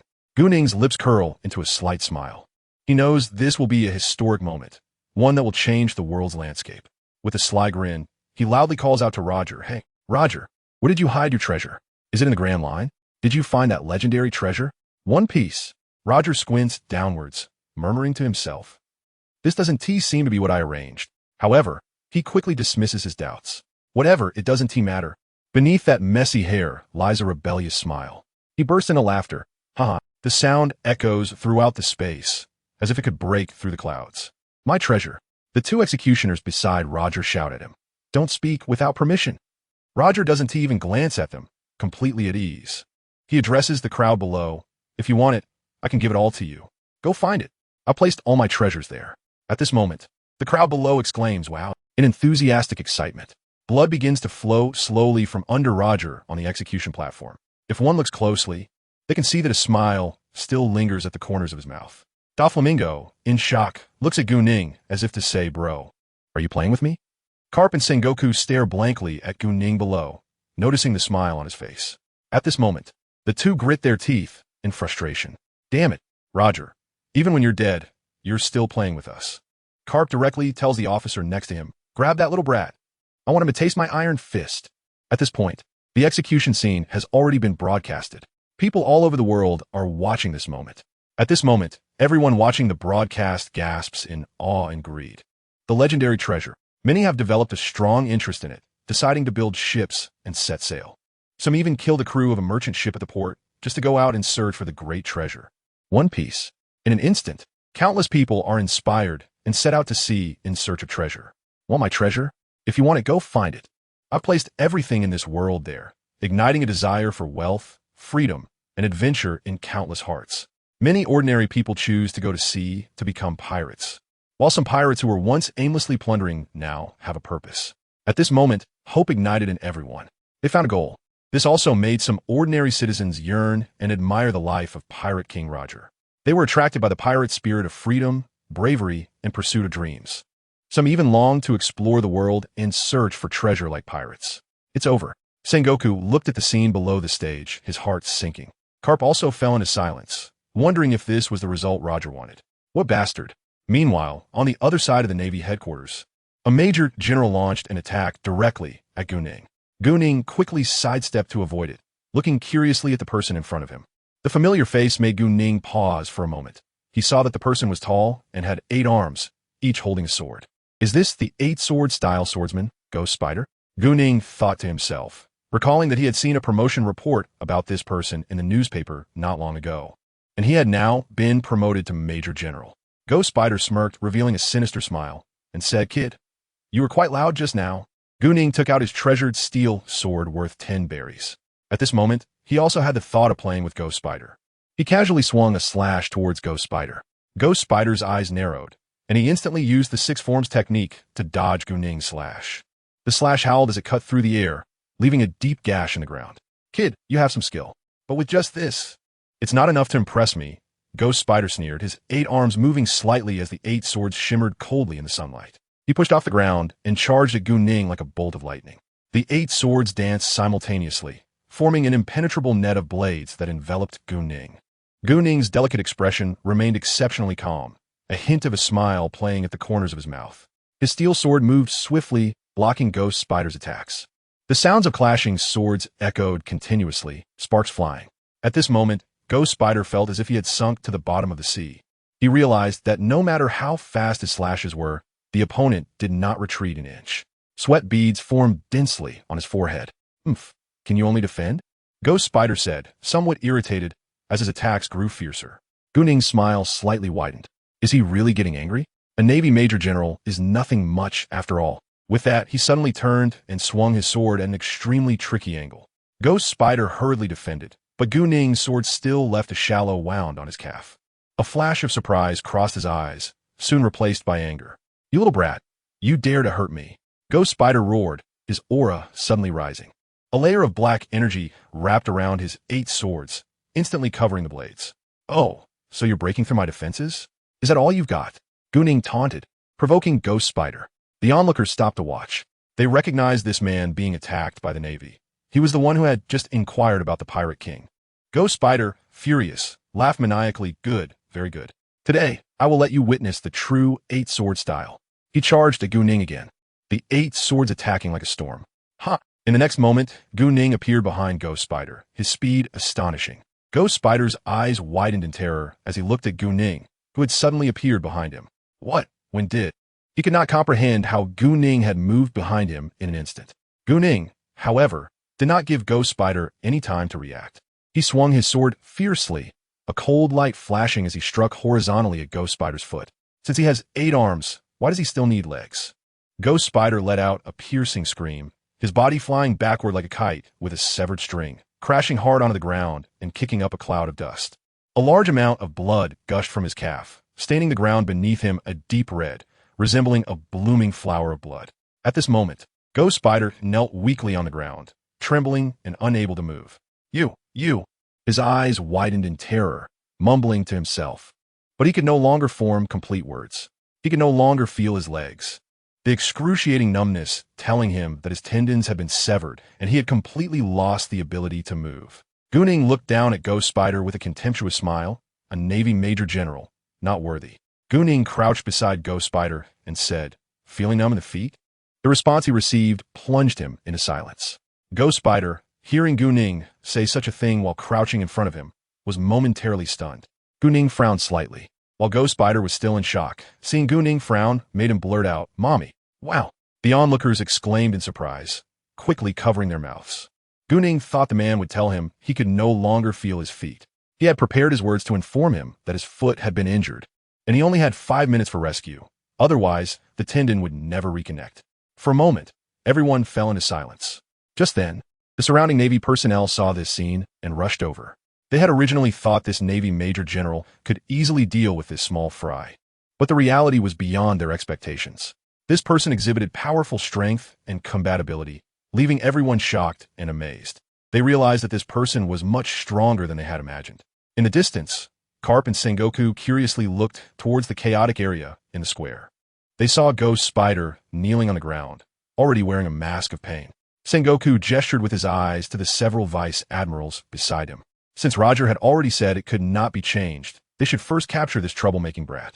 GuNing stood in place, coldly watching the soldiers gradually closing in around him, feeling a wave of irritation. He had an inexplicable aversion to being surrounded. The soldiers around him held their weapons, their expressions serious, yet they could not hide their inner fear and tension. Suddenly, GuNing emitted a powerful aura. Dark red Conqueror's haki surged forth like a volcanic eruption, spreading out chaotically around him. This Conqueror's haki was so strong that the small fries within a 5-kilometer radius could not withstand the pressure and fainted on the ground, unconscious. In an instant, a large area in the center of the square was cleared. Only those stronger soldiers could barely remain awake, but they also showed signs of pain, their bodies trembling. GuNing's Conqueror's haki raged like a storm, showcasing his unparalleled majesty and power. The remaining onlookers gazed at him in astonishment. "Conqueror's haki!" Sengoku exclaimed, his gaze fixed on GuNing. At this moment, the soldiers surrounding GuNing were reduced to just a few. Mihawk also looked at GuNing with great interest, sensing that the opponent's sword was not ordinary. At that moment, he felt a bit eager to spar with him. Wang Quanbei saw Mihawk's attitude and directly reached out to stop him. Mihawk looked at Wang Quanbei with confusion. "You can't beat him." Mihawk looked at Wang Quanbei with doubt. "You can't beat him." Hawkeye slightly squinted his eyes, revealing a hint of defiance. "Why are you so sure I can't beat him?" "I never fear challenging strong opponents. WukongClone calmly replied, "This person is my friend. If you fight him, I will beat you." Mihawk turned his head in shock to look at WukongClone, as if to say, "Are you kidding me?" At this moment, Long was also standing at the entrance of a shop, looking over to this place. Moria had a confident smile on his face, somewhat eager to try. "This person is not bad. He is qualified to be my crew member. Captain Moria, do we need to go help?" A crew member looked towards GuNing. "Wait a minute. Wait until he can't win, the most desperate moment. I will directly appear to save him from danger. He will definitely submit to me." He. Crocodile was watching this scene from a dark corner. Just as GuNing had cleared most of the surrounding Marines, several Marine Vice Admirals surrounded him. A tall giant walked towards GuNing with confident strides. "Vice Admiral Salong." Several Marine soldiers shouted upon seeing him. GuNing squinted his eyes, thinking, "Oh, I have some impression. He is the giant who let Robin escape, right?" There are also several Vice Admirals, but GuNing did not recognize any of them. It is not yet 20 years later.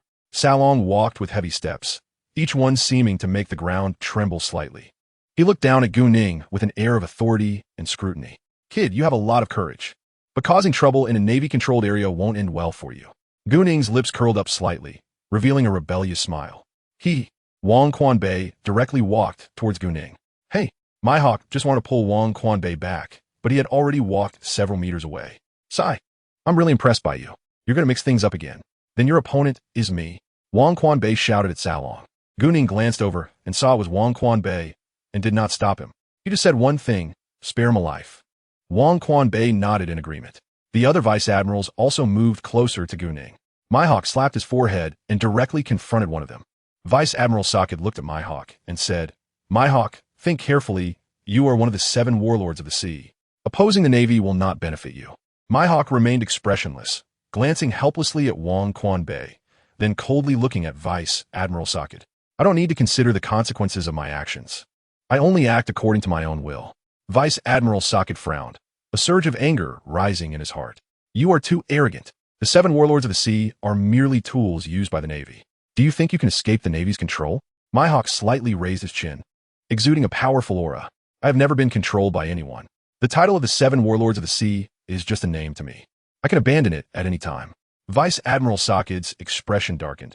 He knew Mihawk's strength was formidable and hard to deal with. But as a Vice Admiral in the Navy, he could not back down. "Since you were so stubborn, don't blame us for being rude." Saying this, Vice Admiral Socket raised his sword and attacked Mihawk. Mihawk's eyes sharpened, and his black blade was instantly drawn. He flashed forward like a ghost towards Vice Admiral Socket. The remaining 3 Marine Vice Admirals frowned and looked grim at this scene. They originally thought Admiral Sengoku would give everyone a chance to perform, but unexpectedly, a roadblock appeared. Because at this moment, 5 figures stood before them. They were the ones who had defeated Crocodile. "Are you 5 determined to oppose our Navy?" The King of Hell narrowed his eyes slightly, revealing a hint of calm. "The actions of the Navy are not necessarily just. We are only doing what we believe is right." The expressions of the Marine Vice Admirals grew even darker. They didn't expect the opposing side to be so bold to openly confront the Navy. One Vice Admiral said, "You're seeking your own death. The Navy's power is not something you can contend with." The King of Hell's lips curled up slightly, revealing a faint smile. "The Navy's power is indeed strong, but everyone has their glorious moments. Don't mistake a moment for permanence." The Lion King looked at the King of Hell in surprise, as if to say, "Wow, there's a new script again." The Whale Shark King also grinned, his smile carrying a hint of cruelty as he looked at the 3 Marine Vice Admirals before him. Although his strength was not high, he had the courage to take action against strong opponents. On the other side, Doflamingo was in a dilemma. He had just seen GuNing fight, but he didn't know whether to step in to help. He had finally built such a large force in the North Sea. If he were captured by the Navy in the East Sea at this moment, he would lose everything. The hard-earned power would collapse overnight. The 2 sides began a tense standoff. A great battle was about to break out. Time passed second by second, and the tense atmosphere grew even thicker. Finally, a Marine Vice Admiral could no longer contain himself, took a step forward, and shouted, "Since you were so stubborn, don't blame us for being rude." Saying this, he raised his sword, and a sharp sword aura slashed towards the King of Hell and the others. The King of Hell's eyes sharpened, and he quickly dodged to the side. The sword aura struck the ground, leaving a deep gash. Seeing this, the Whale Shark King roared and charged towards the Marine Vice Admiral. Although he was not fast, he reached the opponent's side in the blink of an eye and swung his fist down. Initially, the Marine Vice Admiral did not care about the Whale Shark King, thinking he was just a trivial character. However, when he tried to block with his arm, he felt a powerful force surge towards him like a tide. In an instant, his body was hit like a cannonball, flying dozens of meters away and landing heavily on the ground. The two people next to him were startled by this sudden scene. However, Vice Admiral Makiji unexpectedly stood up quickly from the ground, lightly brushing off the dust on his body. Then he waved his hand to the two, indicating that he was fine. He explained, "I was just caught off guard." However, now he was seriously looking at the blue-clad man in front of him. He has some strength.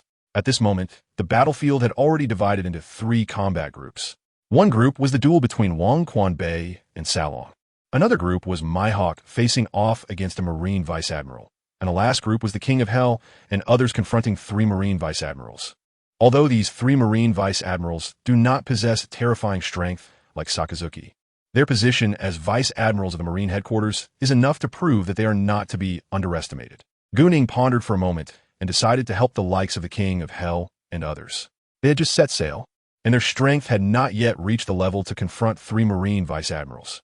GuNing walked slowly toward the King of Hell and the others, emanating a powerful aura that seemed to solidify the air around him. He radiated a dark energy, like a demon emerging from hell. The 3 Marine Vice Admirals felt a chill as they saw GuNing approaching. They knew well the extent of his power, and a recent burst of Conqueror's haki had left them apprehensive. At this moment, Don Quixote Doflamingo gritted his teeth, covering his mouth with a cloth, and followed suit. Although it felt somewhat like covering one's ears while stealing a bell, GuNing still cast an appreciative glance at him. Doflamingo scoffed inwardly, thinking, "Who needs your praise?" However, the corner of his mouth slightly lifted. GuNing arrived in front of the King of Hell and nodded slightly. The King of Hell showed a faint smile. The 3 Marine Vice Admirals exchanged glances, understanding that this battle would be exceptionally difficult. But as Marine Vice Admirals, they could not retreat. They had to defend the dignity of the Marines. Moreover, they had reinforcements in this battle, and they would not be defeated.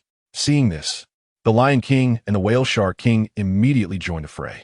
They charged like arrows toward the Marine Vice Admiral who had just spoken. Meanwhile, they unleashed their unique devil fruit abilities. The Lion King transformed into a golden 9-headed lion, exuding majesty. The Whale Shark King morphed into a gigantic kunpung, blocking out the sun. The moment their abilities were displayed, the entire scene was shocked, leaving everyone in awe. Sengoku murmured, "It's actually true."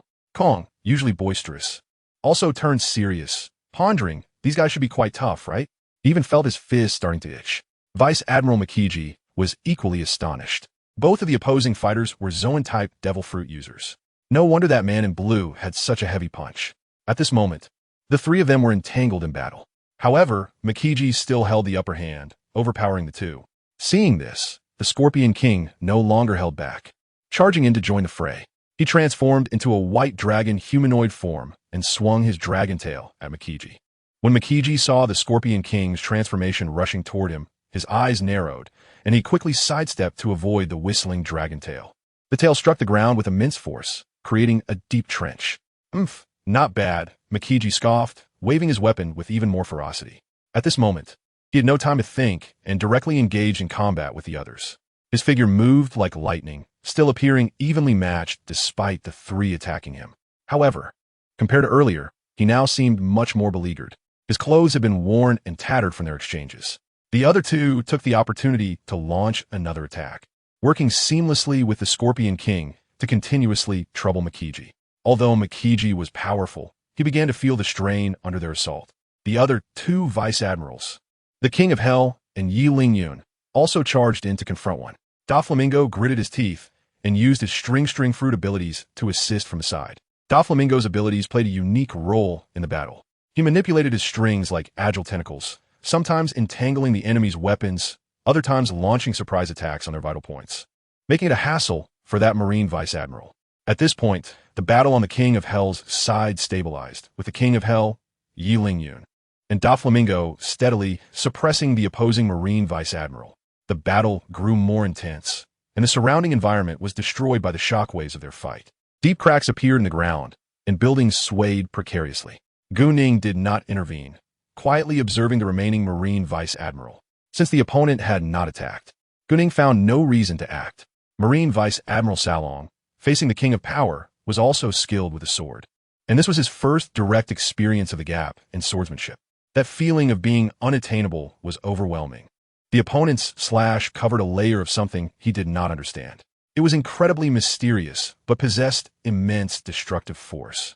Although he was a giant and had great strength, at this moment, he swung his sword in an attempt to block the attack from the King of Power.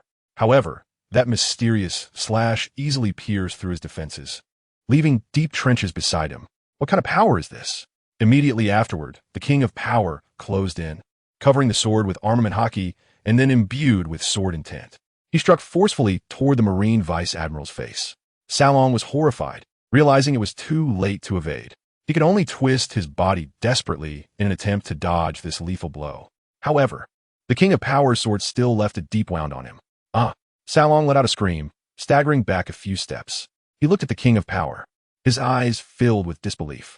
You actually, in the distance, Steelbone Kong was dumbfounded, thinking, where did so many monsters come from on the sea? The King of Power did not give the other party a chance to breathe, charging forward again with his sword. In the intense battle, the King of Power gradually gained the upper hand. Salong resisted with all his might, relying on his powerful giant physique.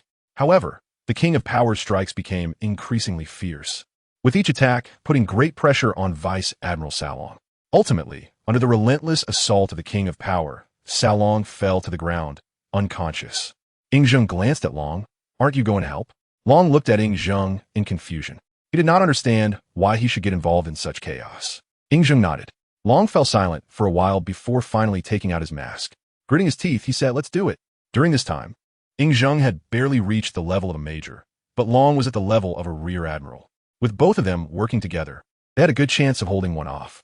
Just as the Marine Vice Admiral in front of GuNing was considering whether or not to act, Ing Zheng and Long charged in. His eyes lit up as he rushed forward to engage in battle with the two. The onlookers were stunned, thinking, where did so many terrifying individuals come from on the sea? The Marines had already dispatched most of their vice admirals. Yet these people were able to fend them off one by one. Everyone was filled with shock and confusion. Who were these people? This question lingered in everyone's minds. They had never heard of these individuals on the sea. Even the King of Hell had only just emerged. Now, besides the known Mihawk and the King of Hell, no one could name the rest of the combatants.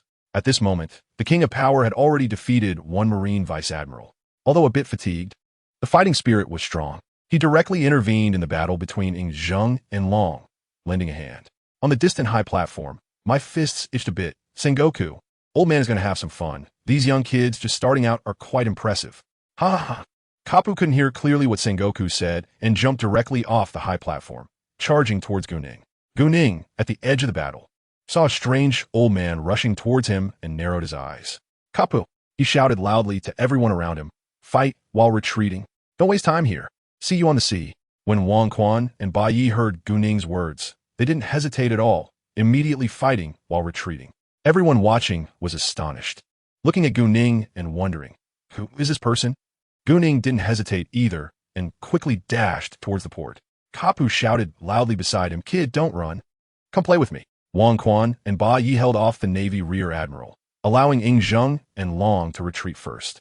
On the other side, the fiercest battle was with the Lion King's group. The three of them were covered in wounds, their bodies stained with blood, unsure if it was their own or the enemy's. Hearing GuNing's command, they didn't hesitate and quickly used their fruit abilities to retreat.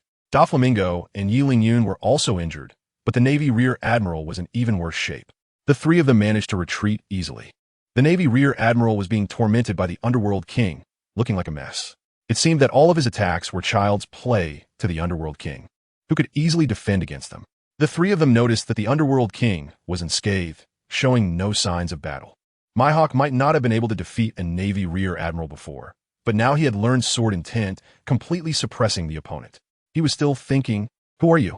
You just say to retreat, and everyone runs. I have no dignity? Damn, unexpectedly, everyone turned and fled without a moment's hesitation. He quickly found an opportunity to escape, closely following Wang Quan and Bai Yi. On the other side, at the port, due to the numerous ships at the port, the Navy couldn't tell which ship was theirs, making it impossible to set up effective defenses. They all gathered at the port, quietly waiting. Steelbone Kong stood high up, his face grave as he watched everyone escape. As a Navy marshal, he was filled with conflict and struggle. On one hand, he knew his identity and position well. If he personally went down to capture some troublemaking kids, he would indeed be laughed at, damaging the Navy's authority. However, the direction of the battlefield made his heart sink. Moreover, to maintain his dignity, he couldn't take action himself. 6 Navy rear admirals had already gone down, and now there was Kapu added. If they couldn't capture anyone now, wouldn't the Navy's reputation be rubbed into the ground? Everyone's trust in the Navy would also significantly decrease. Unfortunately, Sakazuki, Kazan, and Borsellino were out at sea on official duty. Otherwise, with the 3 of them, they could have all stayed behind. In the distance, Kapu quickly pursued GuNing. GuNing wanted to look out for Ing Zheng and the others, didn't run too fast. Before long, he was intercepted by Kapu. "Kid, come train with me. You were shouting so loudly just now." Kapu's hearty voice echoed in the air. GuNing squinted his eyes slightly, quickly calculating in his mind. He knew Kapu was powerful, and this battle wouldn't be easy, but he didn't want to back down. He wanted to use this battle to test his own strength. Ever since he realized that his strength had reached the level of a general, he hadn't changed at all. Now, with Wukongclone and Baye's training experience provided every day, he didn't know how strong he had become. Since that's the case, let's do this. GuNing tightened his grip on the sword in his hand, emanating a powerful aura. Surrounding him was a swirl of dark energy. Seeing GuNing's reaction, a glimmer of appreciation flashed in Kapu's eyes. "You got guts, kid. Let us see your strength." With that, Kapu's figure flashed, charging towards GuNing like a cannonball. His fist, carrying immense power, smashed towards GuNing. Kapu's fist seemed capable of breaking space itself, covered in the color of armament hockey. GuNing quickly dodged to the side, and Kapu's fist struck the ground, creating a massive crater. Whoa! GuNing was secretly astonished. Kapu's strength was indeed incredible. This old man is quite impressive. Kapu didn't give GuNing a chance to breathe and continued his assault. His fists rained down on GuNing like raindrops, each punch containing tremendous power. GuNing looked at the stocky figure with a full head of black hair, slowly merging with the image in his memory. GuNing created some distance and launched a flying slash at Kapu. Clang! The slash collided with the fist, making a crisp sound. Kapu was knocked back repeatedly. What a powerful slash. Haha kid, not bad. But that is still not enough. Kapu laughed heartily and charged again. GuNing took a deep breath, channeling all his strength into the sword in his hand. He flickered like lightning, racing towards Kapu like a ghost. His swordplay was like a torrential storm, unleashing a series of fierce attacks towards Kapu. When Kapu's fist met GuNing's blade, a sharp stinging sensation coursed through Kapu's fist. As time passed, this feeling grew stronger, causing Kapu to frown. "What is this?" Kapu was secretly astonished. "All right, kid, you got some skills." The desire to fight in Kapu's eyes grew stronger, and he began to take the battle seriously, no longer treating it lightly like before. As his aura suddenly surged, the surrounding air seemed to stir, creating an invisible pressure. His already formidable fists now felt like those of a steel giant, each punch carrying unparalleled might as they slammed towards GuNing. The wind from his punches howled past, stirring up a gale that made GuNing's clothes flap and his hair dance wildly. GuNing grinned, displaying an excited and satisfied expression. Awesome. He felt unprecedented pressure, but at the same time, it ignited an even stronger fighting spirit deep within him. GuNing's sword swung even more fiercely. The sword light sliced through the void like lightning, intertwining with Kapu's iron fists, creating a series of crisp collision sounds. Each clash triggered intense energy fluctuations, rippling outward, shaking the ground and raising clouds of dust. The surrounding space seemed to shatter and reorganize with their collisions, forming distorted scenes. "Little brat, you are quite impressive. But today, you will still fall in my hands." Karp roared, concentrating all his strength into his fist. His fist seemed to transform into a small mountain, smashing towards GuNing with unparalleled might. GuNing felt the power of this punch and knew he could not evade it. He took a deep breath and concentrated all his sword intent onto his sword. "Come on," GuNing shouted, swinging his sword as he charged towards Karp's fist. The sword and fist collided, producing a deafening sound. The powerful shockwave caused the surrounding air to explode, and the ground shook and cracked. GuNing was knocked back by the immense force, spitting out a mouthful of blood. Immediately after, he adjusted his body and landed steadily on the ground. On the other side, Karp also was not spared. He was struck by GuNing's sword intent, and at that moment, it felt as if countless sharp swords were wreaking havoc within his body, causing him to groan in pain. Karp looked down at the wounds torn open by the sword intent on his body, blood continuously oozing out. GuNing wiped the blood from the corner of his mouth. Karp and GuNing exchanged glances, their eyes meeting. It seemed Karp could see what GuNing wanted to say. Is my sword hard or not?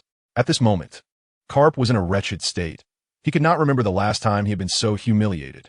His solid muscles were like steel that had been tempered thousands of times, each defined and full of strength.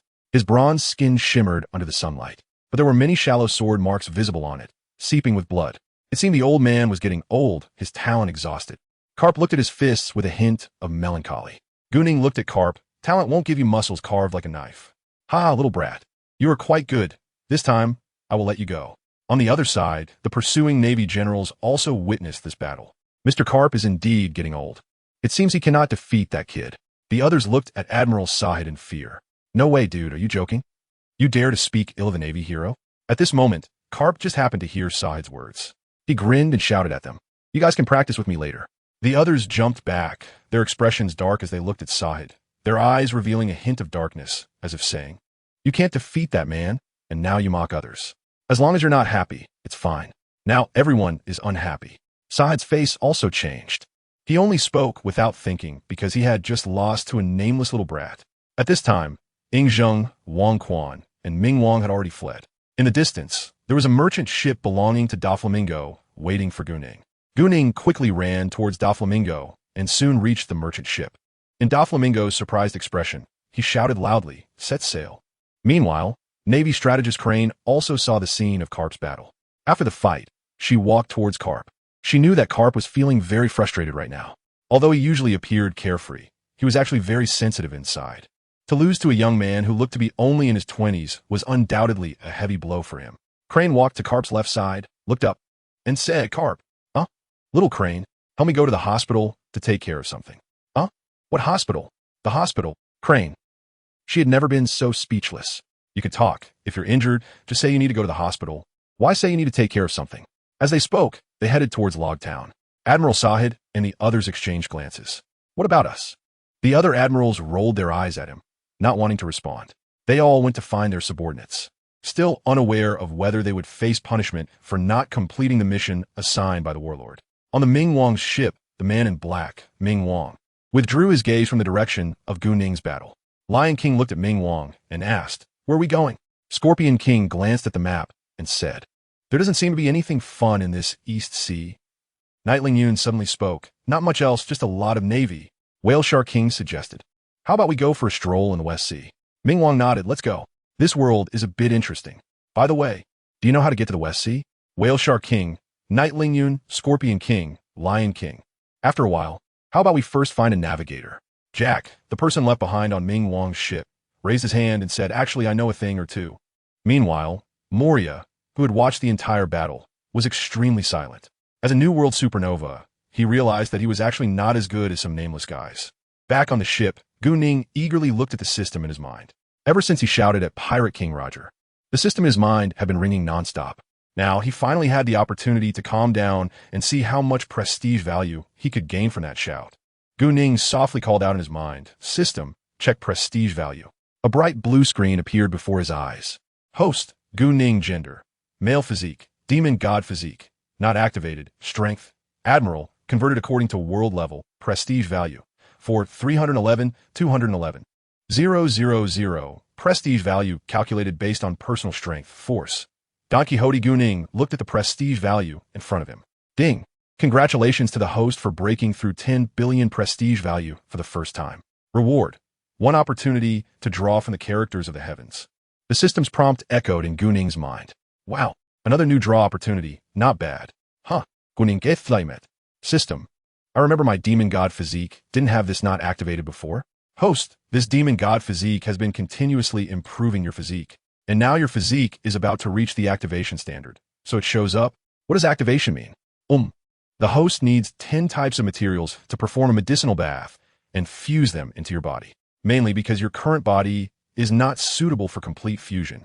The system quickly explained, the rank of the demon god physique is too high.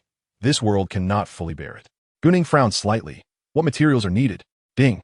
The system's mechanical voice sounded. First, demon flame crystal. This is a rare crystal that can only be found in the volcanic areas deep within the demon realm, radiating a scorching magical light, capable of providing a strong source of fire for activating the physique. Secondly, breath of the dark night. Collected from the eternal night of the demon realm, it resembles ethereal smoke and contains mysterious dark energy that can awaken hidden potential within one's physique. Thirdly, demon spirit grass. Growing in the ancient forests of the demon realm, its leaves shimmer with a ghostly light, possessing powerful vitality and magical healing effects, laying the foundation for activating one's physique. Fourthly, blood demon stone. Formed from the blood of powerful magical beasts in the demon realm, it is filled with violent power, but plays a crucial role in activating one's physique. Fifthly, ghostly silk. Obtained from the ghostly canyon in the demon realm, it is as fine as thread, yet incredibly resilient, capable of connecting the mysterious meridians within one's physique. Sixthly, demon soul dew. A crystallization of the soul power from the demon realm. When it drips onto the body, it feels as if one can hear the whispers of countless souls, infusing the physique with vibrant magical energy. Seventhly, shadow sand. Settled in the shadow marshes of the demon realm, it contains profound shadow power that can enhance the physique's defense and stealth capabilities. Eighthly, demon thundercore. Difficult to obtain from the thunderstorm regions of the demon realm, it contains violent lightning power that can bring tremendous explosive strength to the physique. Ninthly, illusion demon scales. Shed from the rare illusion demon fish, they shimmer with enchanting colors, granting the physique resistance to mysterious illusions. Tenthly, demon heart jade. Discovered in the mysterious ruins of the demon realm, it beats with the rhythm of mysterious magical power and is the core material for activating one's physique. GuNing narrowed his eyes. The system labeled all these materials as from the demon realm. Are you kidding me? No. Host, you can purchase them in the system marketplace. However, these items are quite difficult to obtain, and correspondingly, their prices are high. When the system's prompt sound fell, GuNing went to check the prices in the system marketplace. Good heavens, he fell silent. This was completely beyond what he could afford at his current stage. Prices easily reached hundreds of billions or trillions. Who could afford that? Fortunately, didn't he need them right now? His current strength was enough to walk across this world. Not to mention he had a huge force backing him up. After all, his clones could also be considered part of his strength. In the future, as his clones increase, the combat power ceiling of this world would definitely reach an absurd level. Moreover, the most important thing now was that his reputation value had increased from 43,111 to 44,905. The initial 40 billion was probably because GuNing shouted out loud, as that was when everyone recognized him on screen. After all, that live broadcast was shown to the whole world, excluding those who weren't interested in him. The remainder was likely from the recent battle, fighting against the Navy hero Carp. Although he didn't manage to knock Carp down in the end, Carp had already sustained serious internal injuries at that time. Outsiders might not understand, but that didn't mean GuNing couldn't see Carp's condition back then. His sword intent came from imperial power. GuNing's cold face had a slight upward curve at the corner of his mouth, strong. Moreover, figures like Ying Zheng and Hades fighting against the Navy headquarters vice admiral were probably seen by quite a few perceptive people. Next, there would be a large influx of reputation points, because when the Pirate King mentioned the great treasure, the Navy urgently cut off the live broadcast. The subsequent events of the battle would likely need to wait for the World News Agency to report on.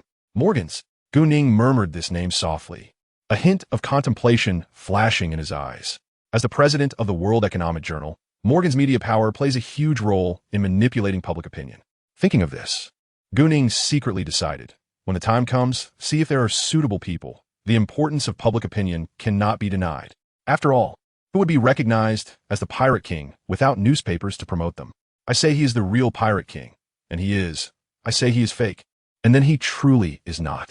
After pondering for a long time, GuNing noticed that the system had rewarded him with an opportunity to draw a character from various worlds. His luck wasn't too great right now. Let me take a bath and change clothes first. Then I will properly draw you, you little rascal. At this moment, the entire world was buzzing about two things. The first was the topic that men were most passionate about. The Pirate King Roger had been executed, and the legendary great treasure truly exists. This news stirred the hearts of countless passionate young men, who called their friends to set sail in pursuit of endless wealth and glory. The second was a topic of great interest to women. The man who questioned Roger was simply too handsome. They were filled with curiosity and admiration for this mysterious man. Some expressed, I want to know all his information in a minute. Others shouted, I want to have his children. Even some echoed, I want to too. However, in this tumultuous era, who could predict what would happen next? EC, a certain sea area. On the rippling surface of the East Sea, the sun cast a golden glow, reflecting the shimmering waves. The sea breeze gently brushed by, bringing the salty scent and the sound of waves crashing. Inside a room, after bathing and changing clothes, GuNing sank his mind into the system space. He was very curious about what character he could draw this time. System drawing clone. As he issued the command, the system space flickered with light and mysterious energy began to surge. GuNing stared intently at the glowing mass, as if time had stopped at that moment. As the light gradually dissipated, a figure slowly emerged. When the figure appeared, he looked around and then murmured, "Sister Xiangxiang, I killed you with my own hands." Manji looked at his hands in pain. At this moment, he had regained all his memories. It's him, Kiba. When GuNing clearly saw his true appearance, Kiba's face was resolute and cold, with lines as sharp as if carved by a knife. His sword-like eyebrows slanted into his temples, and his deep-set eyes were as dark as night, as if hiding endless wisdom and hardship, burning with an unquenchable flame, revealing steadfast belief and indomitable will. When he gazed into the distance, his eyes were like torches, seemingly able to penetrate all fog and obstacles, seeing the truth of the world. His hair was thick and messy, wildly blowing in the wind like a free-spirited soul.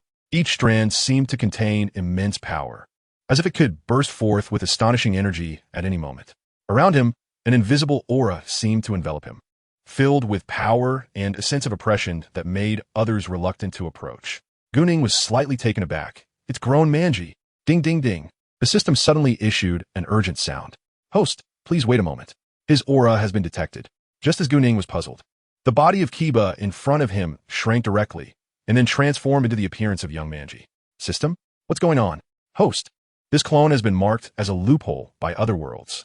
Kiba is a mistake of heaven and earth, a loophole in the universe, appearing once every 333 years. Therefore, when he appears in this world, he is directly detected." GuNing lowered his gaze to look at the little child in front of him, who was not even as tall as his leg. He has a thick head of short hair, slightly messy yet full of vitality. His face is round and cute, with a healthy wheat-colored complexion. His eyebrows are slightly raised, resembling two small swords, adding a touch of heroism to his appearance. His nose is small and straight, while his lips are always tightly pressed, revealing a stubborn temperament. When he smiles, the corners of his mouth lift slightly, showing his white teeth. That smile is like the sunlight of spring, warm and radiant, instantly dispelling the gloom in people's hearts. Suddenly, the child standing in place spoke up. "Hey, big brother, who are you?" Manji curiously asked. His big eyes were fixed on the person in front of him, filled with confusion and curiosity. He tilted his head, carefully observing the other person, finding some familiar feelings from his person, yet feeling uncertain. He felt that his body was his own, but also belonged to the big brother in front of him. "System, what's going on? Did he lose his memory? Wasn't he fine just now?" "Host, I just performed a memory block. He will gradually awaken. He needs to grow." GuNing pondered for a moment and said, "Little brother, we are in a symbiotic relationship. If you need my help in the future, just ask. However, I need you to complete a task." Manji looked at GuNing with his curious big eyes. He lowered his small head and thought for a while. "Okay, big brother." After saying that, he revealed his small tiger teeth and smiled at GuNing. "What does the big brother need me to do?" GuNing squatted down to meet Manji's gaze, looking at him seriously. His voice was deep and powerful, as if each word carried a heavy weight. "I want you to join the army and become a sailor. You are to become the naval marshal. You will sit at the pinnacle of the greatest and most powerful force at sea. Of course, this will take time. No worries, time is what we have most." Manji's clear and bright big eyes sparkled with curiosity, like two brilliant stars, staring directly at GuNing. He lowered his head, his small head slightly bowed, as if he was seriously considering GuNing's words. After a moment, he raised his head, his eyes filled with determination and resolve, nodding vigorously, revealing a radiant smile. His white little tiger teeth shining cutely in the sunlight. "No problem, big brother. I will definitely work hard to do my best." A hint of a smile appeared on GuNing's cold face. "You will become the most powerful and influential figure on this vast ocean." Manji nodded vigorously. He didn't know why, but he particularly trusted the man in front of him. "Well then, little guy, next we will go to the next island, and I will drop you off. You can find a nearby naval division to enlist." GuNing suddenly thought, "Wait, does the Navy accept children?" GuNing quickly opened the system panel to check Manji's information. "Kiba, Manji, gender, male, strength, Captain Seal." GuNing's mouth twitched. System, so concise. Phew. GuNing let out a long sigh of relief. Fortunately, his strength was at the level of a naval lieutenant. In the East Sea, a lieutenant could basically walk sideways. The naval headquarters shouldn't let such a good seedling go to waste outside, right? Thinking of this, GuNing couldn't help but smile a little. As the ship approached, the outline of the next island gradually became clear. GuNing shouted to Doflamingo outside, "Find a concealed place to stop near the island." Doflamingo's voice came from the deck. Oh. After a while, GuNing quickly concealed his figure, grabbed Manji, and rushed towards the center of the small island. He didn't let Doflamingo see this scene. After all, it wasn't normal for a child to suddenly appear on the ship. Soon, GuNing saw the outline of the town in the distance and put Manji down on the ground. GuNing smiled slightly, patted Manji's shoulder, and said, "From now on, it's up to you." Manji nodded vigorously. "Big brother, you can rest assured." After saying that, GuNing turned and left, leaving Manji standing alone. Manji began to search for the naval division on the island. He walked along the street, asking passersby for directions to the naval division. People looked at this little child with surprise. However, when they heard that Manji wanted to enlist in the Navy, they couldn't help but give him a thumbs up. Finally, Manji found the naval division.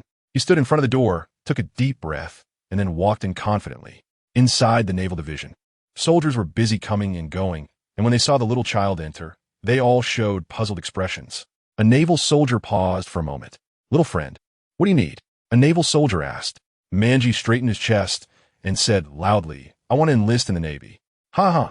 The soldiers all laughed, thinking this little child was joking. Looking at Manji's height of less than 1 meter, it was particularly comical. "Whose child are you?" "Little friend. You can join the Navy when you grow up. Your task now is to study hard." A naval officer approached, gently asking Manji, "Sir, I am here to enlist." But Manji's eyes were filled with determination, making them reevaluate this child. "Little friend, enlisting is not a joke. Why do you want to be a sailor?" Another soldier asked. Manji answered without hesitation, "I want to become the strongest person on this ocean and fight for justice." The soldiers were shocked by Manji's answer. They saw an unusual temperament in this little child. At this moment, another officer walked over, looking at Manji with a hint of admiration in his eyes. "Little friend, what is your name?" the officer asked. "My name is Manji," Manji replied loudly. The officer nodded. "Manji, your courage is commendable. However, joining the Navy is not an easy task. You'll have to undergo strict training and tests. Can you endure it?" Manji nodded firmly. "I can. Little friend, I agree to your request. But how about you join when you come of age?" The officer smiled warmly at Manji. "Sir, actually, I am quite capable. Why don't we give it a try?" Manji looked at the officer with his big eyes.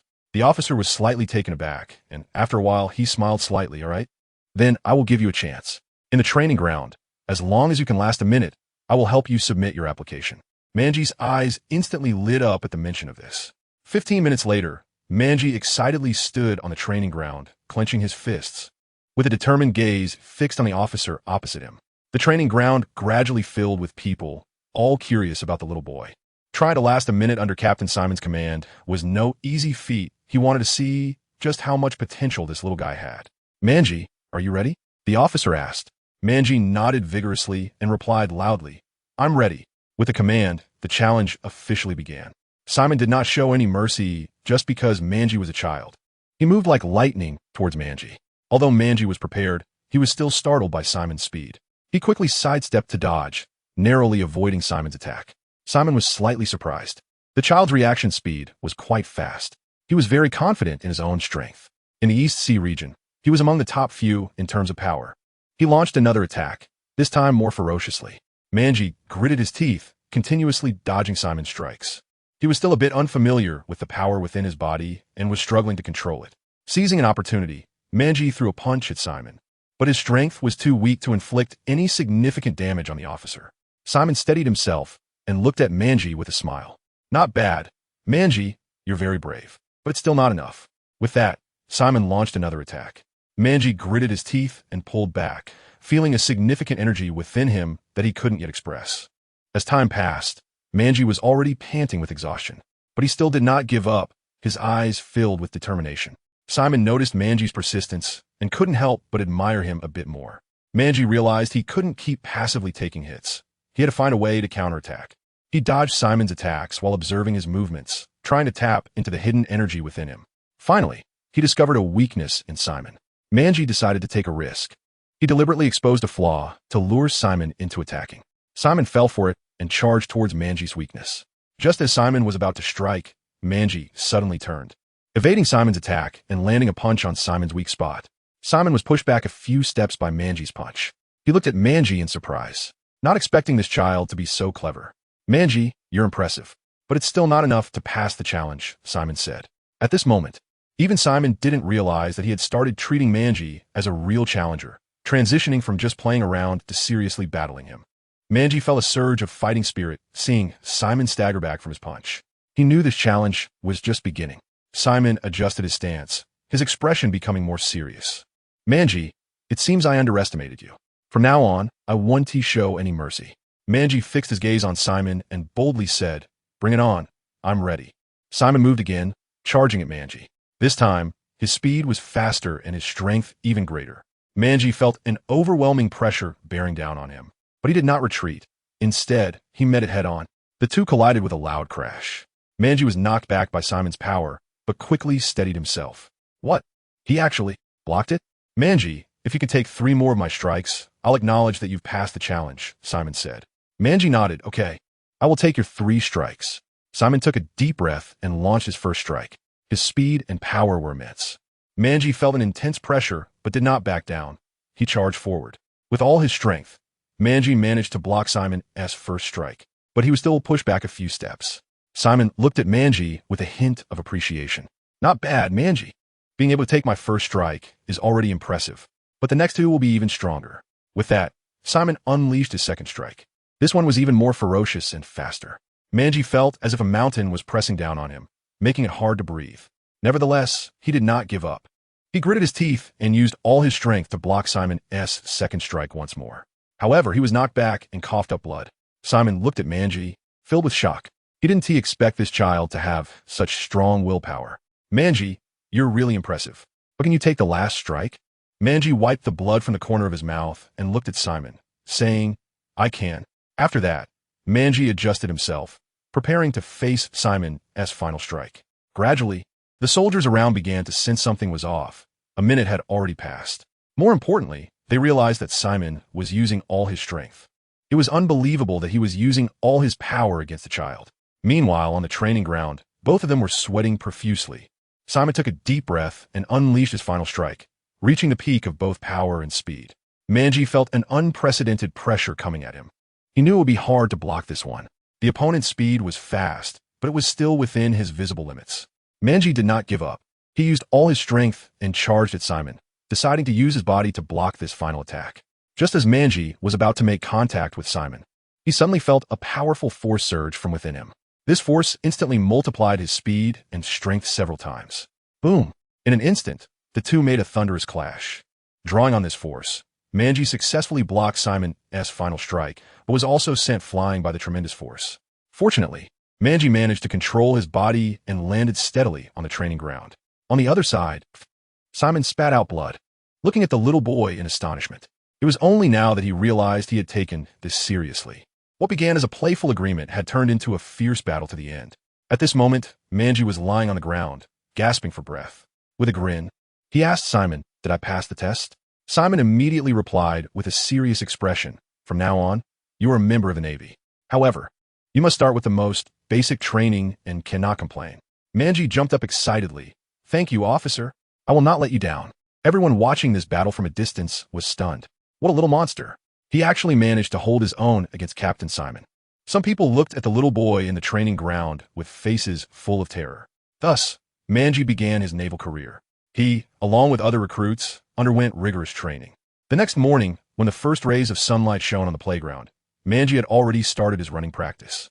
His small figure darted across the playground, sweat soaking his clothes, but he showed no signs of retreat. Simo stood by the window, quietly watching Manji running below. The sunlight illuminated the youth, outlining a vibrant silhouette. Yet Simo's heart was filled with complex thoughts. His thoughts drifted back to the moment he reported to the naval headquarters the night before. At that time, he was filled with unease. He shouldn't have agreed to that little brat, but once the words were out, it was too late to take them back. Now, he could only hope for the headquarters' decision. After all, Manji was far too young to join the Navy through normal procedures. When he finished reporting the situation to his superior, His superior was also incredibly surprised that such a small child could compete with Simo. However, the final response was simply to wait patiently. Given his current position, he truly could not directly contact the Supreme Commander, which left him deeply unsettled. He repeatedly pondered in his heart, what if the headquarters disagreed? He seemed to see Manji's disappointed eyes and felt guilty for breaking his promise. Just then, the phone on the desk rang abruptly. Simo's heart skipped a beat, and he quickly walked to the desk, took a deep breath to calm his nerves, and cautiously picked up the phone, his voice trembling slightly as he answered. Hello, this is Captain Simo from a certain island division of the East Sea. There was a brief silence on the other end, followed by a hearty laugh. Ah. Ha ha ha ha ha. Hello, Simo. Simo's mind went blank for a moment. Could this voice be? I am Garp. Garp boldly introduced himself. Simo's mind buzzed. He had actually summoned the naval hero, Vice Admiral Garp. However, he dared not delay at this moment. Vice Admiral Garp, currently, Manji is training in our division. Ha ha. Good. Take good care of my apprentice. I'll come pick him up right away. Garp laughed heartily. His cheerful laughter came through the phone, leaving Simo both shocked and excited. Simo slowly put down the phone, the waves of emotion in his heart taking a long time to settle. Vice Admiral Garp, a legendary figure in the Navy. Simo's gaze turned back to Manji below, who was still running vigorously on the playground, sweat-soaked but showing no signs of stopping. Simo murmured by the window, this division is really about to produce a big figure. He turned away from the window, deciding to go check on Manji. When he reached the edge of the playground, Manji had just finished a lap and was running past him. The boy's face was drenched in sweat, but his eyes sparkled with determination. Simo called out to him, Manji, I just received a call from Vice Admiral Garp. He said he's coming to pick you up soon. Manji stopped in his tracks, surprise evident in his eyes. Really? A Vice Admiral is really coming to pick me up? Simo nodded. Yes, you need to be mentally prepared. Your life is about to change dramatically. Manji, this little brat had no idea how fortunate he was. As long as he grew up, he would be a big shot in the Navy headquarters. Simo looked at the smiling boy in front of him, unaware if he would ever have the chance to reach the Navy headquarters in his lifetime. Talent. Simo sighed and turned to leave. What he didn't know was that this little boy would one day become the youngest fleet admiral in the history of the Navy headquarters. However, at this moment, Manji still appeared carefree. He scratched his head in confusion and turned to run around the playground again. Meanwhile, Zheng and others, who had successfully escaped from Road Town, were returning along the path they came. On the deck, Long and Zheng stood side by side. A gentle breeze brushed through their hair, and the salty sea breeze flowed in. Chief, I would like to resign for a while. Long's gaze turned towards the sea. Zheng glanced at him. Have you thought it through? Yes. I find that I can't be of help. I don't know what I should do. The two fell silent for a moment. After a while, Zheng spoke. How about this? I'll give you a suitable task. We have another development route. Long. He looked at Zheng with curiosity. Zheng continued. During this trip, I discovered that there are many undiscovered talents in this world. They either remain unknown or make a sudden impact. I want you to recruit them into the Revolutionary Army. Later, I will be in the open, and you will work behind the scenes. By the time the world government reacts, we will have grown and become overwhelming, making all sides submit. The world will be united. Achieving true unity, allowing the people to have food during the day and shelter at night, creating a real nation and home. Long gazed seriously at this man in his heart, who shone like a brilliant pearl.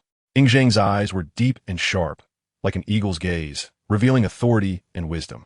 His high nose symbolized his determination and decisiveness, while the slight upward curve of his lips seemed to express his control and confidence over the world.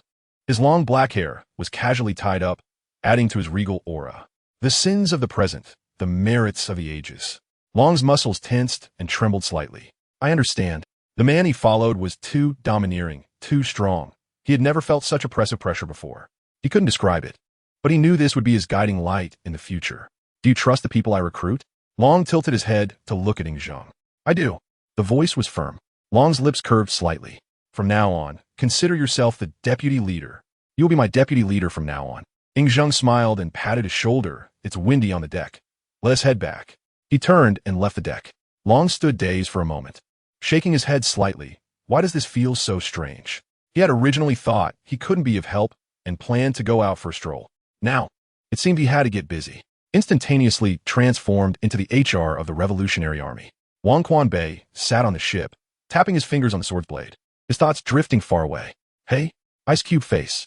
Mihawk looked at Wang Quanbei with displeasure. Hey, why are you calling me Dad? WukongClone Bay came back to his senses and turned his gaze towards Mihawk. Bang! Mihawk stood up and shouted at WukongClone Bay. Do you want to start a war? Ice Cube Face? The King of Power slowly stood up, and you have to think this way. There's nothing I could do about it. You. Sai, who is that guy? How could you not hold back and help him? That's not like you. Mihawk cast a curious glance at the King of Power. The King of Power didn't even look at Mihawk. He opened his mouth slightly. Someone very important to me. That guy is indeed ridiculously strong. Mihawk couldn't help but exclaim. He also saw that guy fighting with Carp at the port of Lowtown. Initially thinking he needed help, he didn't expect that in the end. His strength would suppress the Navy, making it impossible for them to pursue. Terrifying. If you don't want to say, forget it. I will challenge him when I have the chance. It seems that I was still short-sighted before. I thought my swordsmanship was already at the top level in the world. I didn't expect that there are heavens beyond heavens and people beyond people. Moreover, I had never heard of you two before this. I am really looking forward to this great sea. Mihawk's eyes sparkled with a strong desire for exploration. The King of Power put his hands in his pockets. Let us go. Let us see the new world. After saying that, he walked towards the bow of the ship.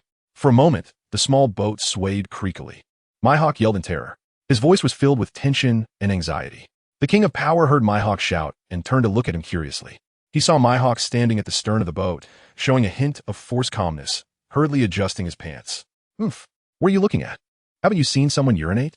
At this moment, Mihawk stood at the stern of the boat, washing himself towards the sea. Just a few steps the King of Power took almost made him tremble. The King of Power simply rolled his eyes at him. Who cares about your little thing? The most urgent task is to find a big ship first. If it doesn't work, we can find an opportunity to steal a pirate ship later. Mihawk tidied himself up and walked directly to the side of the King of Power. I want to duel with you, dead fish face. Mihawk immediately took out his black sword, Yuru. The King of Power couldn't be bothered to pay attention to him and walked past him. We better row the boat quickly. Mihawk stood frozen in place with Yuru, feeling ignored, as if he wanted to kill him, but really felt he couldn't win. Then, he directly transformed his anger into motivation and rowed hard. The small boat wobbled and set off towards the Grand Line. Puff, puff. At this moment, Manji was sweating profusely on the training ground, pouring out his passion. His body was full of vitality and strength. After 2 days of training, he had gradually mastered how to use the power within him and could call upon it more freely. His sweat dripped onto the ground, forming small splashes of water. But he did not stop. During this process, Manji found that he was becoming increasingly adept at controlling his strength. Moreover, during this time, he frequently sparred with soldiers from the Navy Division. Except for Captain Simo, he easily won against the others. Everyone was amazed at his growth. At that time, he had been able to trade blows with Simo, and after a few days of systematic training, he had grown so quickly. Just as Manji finished his training, Simo quickly walked over and shouted loudly at him. Manji, what is the matter, Captain Simo? Manji showed his naive big eyes. Simo quickly walked up to Manji, directly grabbed his arm, and walked out. He didn't stop talking. The person coming to pick you up is almost here, and this person is a Navy hero. Vice Admiral Carp. Manji scratched his little head and asked, is he very strong? Simo patiently explained as they walked. You could say he is one of the strongest people in the world. The two chatted back and forth until they reached the port. Manji curiously looked at Simo. Where is he? Simo's mouth twitched slightly. Of course we need to wait. The sun shone down on the port, where soldiers stood straight, and the atmosphere was solemn and austere. In the distance, the sea surface sparkled, and the sea breeze gently blew, bringing a hint of saltiness. At this moment, everyone's gaze was focused in one direction because the legendary Navy hero Carp was about to arrive. Their spirits were highly tense, filled with anticipation, anxiety, and excitement. After a moment, everyone saw a faint silhouette of a ship appearing on the distant horizon.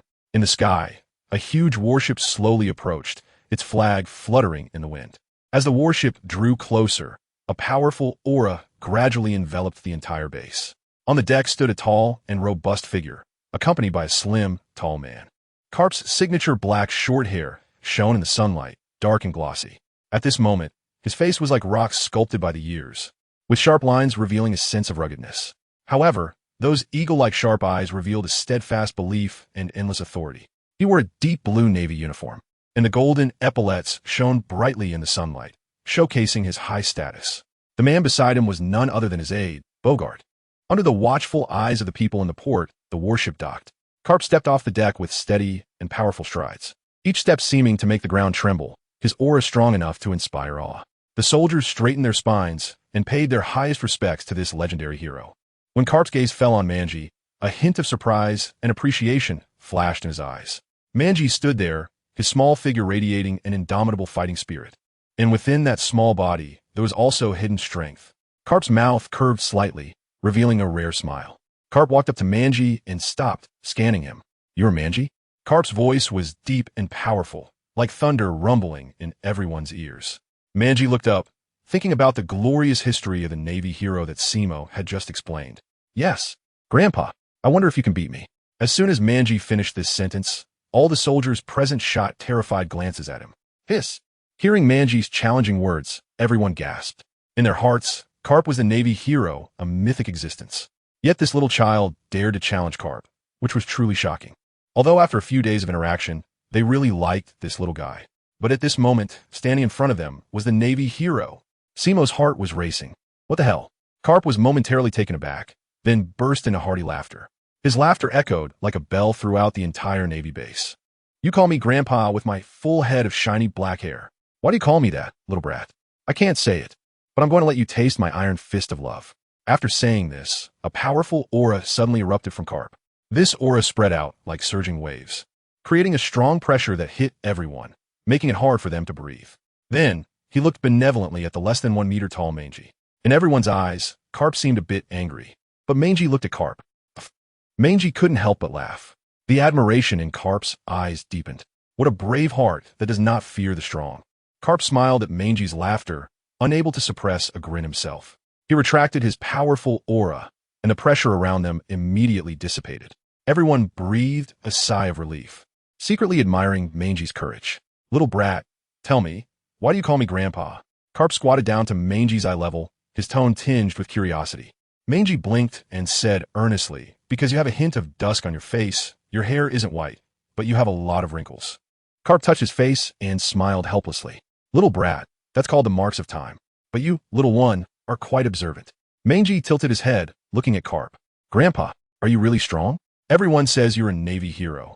Karp's expression became serious, and he straightened up, looking into the distance. "Little brat, being a hero is not easy. I just did what I should do to protect this ocean and its people." Manji nodded, as if he understood. "Then I want to be a hero like you, to protect everyone." Karp looked at Manji's determined eyes, feeling a warm sensation in his heart. "All right, little brat, you have ambition. But becoming a hero is not an easy task. You have to put in a lot of effort." Manji puffed out his chest. "I'm not afraid. I will definitely work hard." Karp smiled slightly. "Then from now on, you can follow me. I will teach you how to become an excellent Navy warrior. So, what do you say? Do you want to take me as your master?" Karp's gaze was fixed on Manji, waiting for his response. Manji looked at Karp curiously and asked, "What's in it for me? I don't know what the benefits are, but if you don't agree, you definitely won't have a good time," Karp replied. "I came all the way here." Manji, the people around couldn't help but chuckle, but they dared not laugh out loud. Manji showed a pitiful expression, looking extremely cute. "What can you teach me?" "Karp, I can eat sunbae really fast. Is that okay?" Manji stared at Karp without blinking. I can fall asleep instantly. How about that?" Karp said with a serious expression. "Old man, is that all you can do? Is this Navy hero something you bought?" Everyone was trying hard to suppress their laughter. The conversation between these two was too amusing. "Little brat, you don't want to learn this? Others want to learn from me, but I won't teach them. Then I'll teach you how to train your biceps." After saying that, he rolled up his sleeves and demonstrated a set of bicep exercises to the crowd. Manji looked at Simo speechlessly.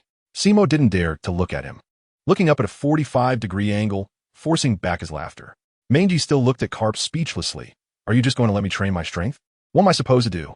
Go run 2 acres at the Navy headquarters in the middle of the night? Ha ha ha. All right, I won't tease you anymore. I will do my utmost to teach you everything a strong person on the sea should know." Karp laughed heartily. It was clear he really liked this apprentice. "All right, I reluctantly agree. West Sea, Oxix Island." As the ship of the underworld king docked on the shore, a roar of beasts echoed. The Lion King grinned. "How about we compete to see who can hunt the biggest beast?" The Whale Shark King replied, "Bring it on." The Scorpion King was also eager to try. Nightling Yun shot the Lion King a glance, but she was quite interested in his proposal. Jack was ecstatic.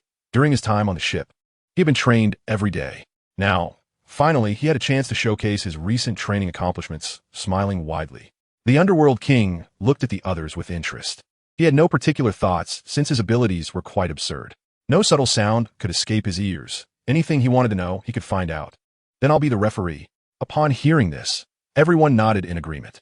In that case, let's get started.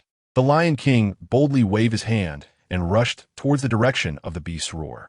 You idiot, number 6. The Whale Shark King exclaimed. Shut up. The Scorpion King shot him a glance and used his devil fruit ability to dash away. Seeing the Scorpion King run off, the Whale Shark King turned to Night Ling Yun, pointing at his own face.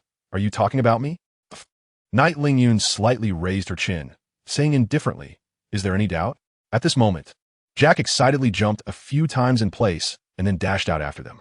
The Whale Shark King looked at Night Ling Yun speechlessly. Aren't you going to go? I'll let you guys go first. I'm faster, she replied. The Whale Shark King couldn't be bothered to argue, although Night Ling Yun was indeed fast. They were competing for the size of the beasts, and if he went late, there would be no big ones left. He rushed directly into the jungle. Just after everyone set off for a while, the Underworld King curiously asked Night Ling Yun, Aren't you going to leave? Night Ling Yun's lips curled slightly. No beast on this island is bigger than a sea king, especially since I saw there was a town when I arrived at this island. So no matter how big they are, there's a limit.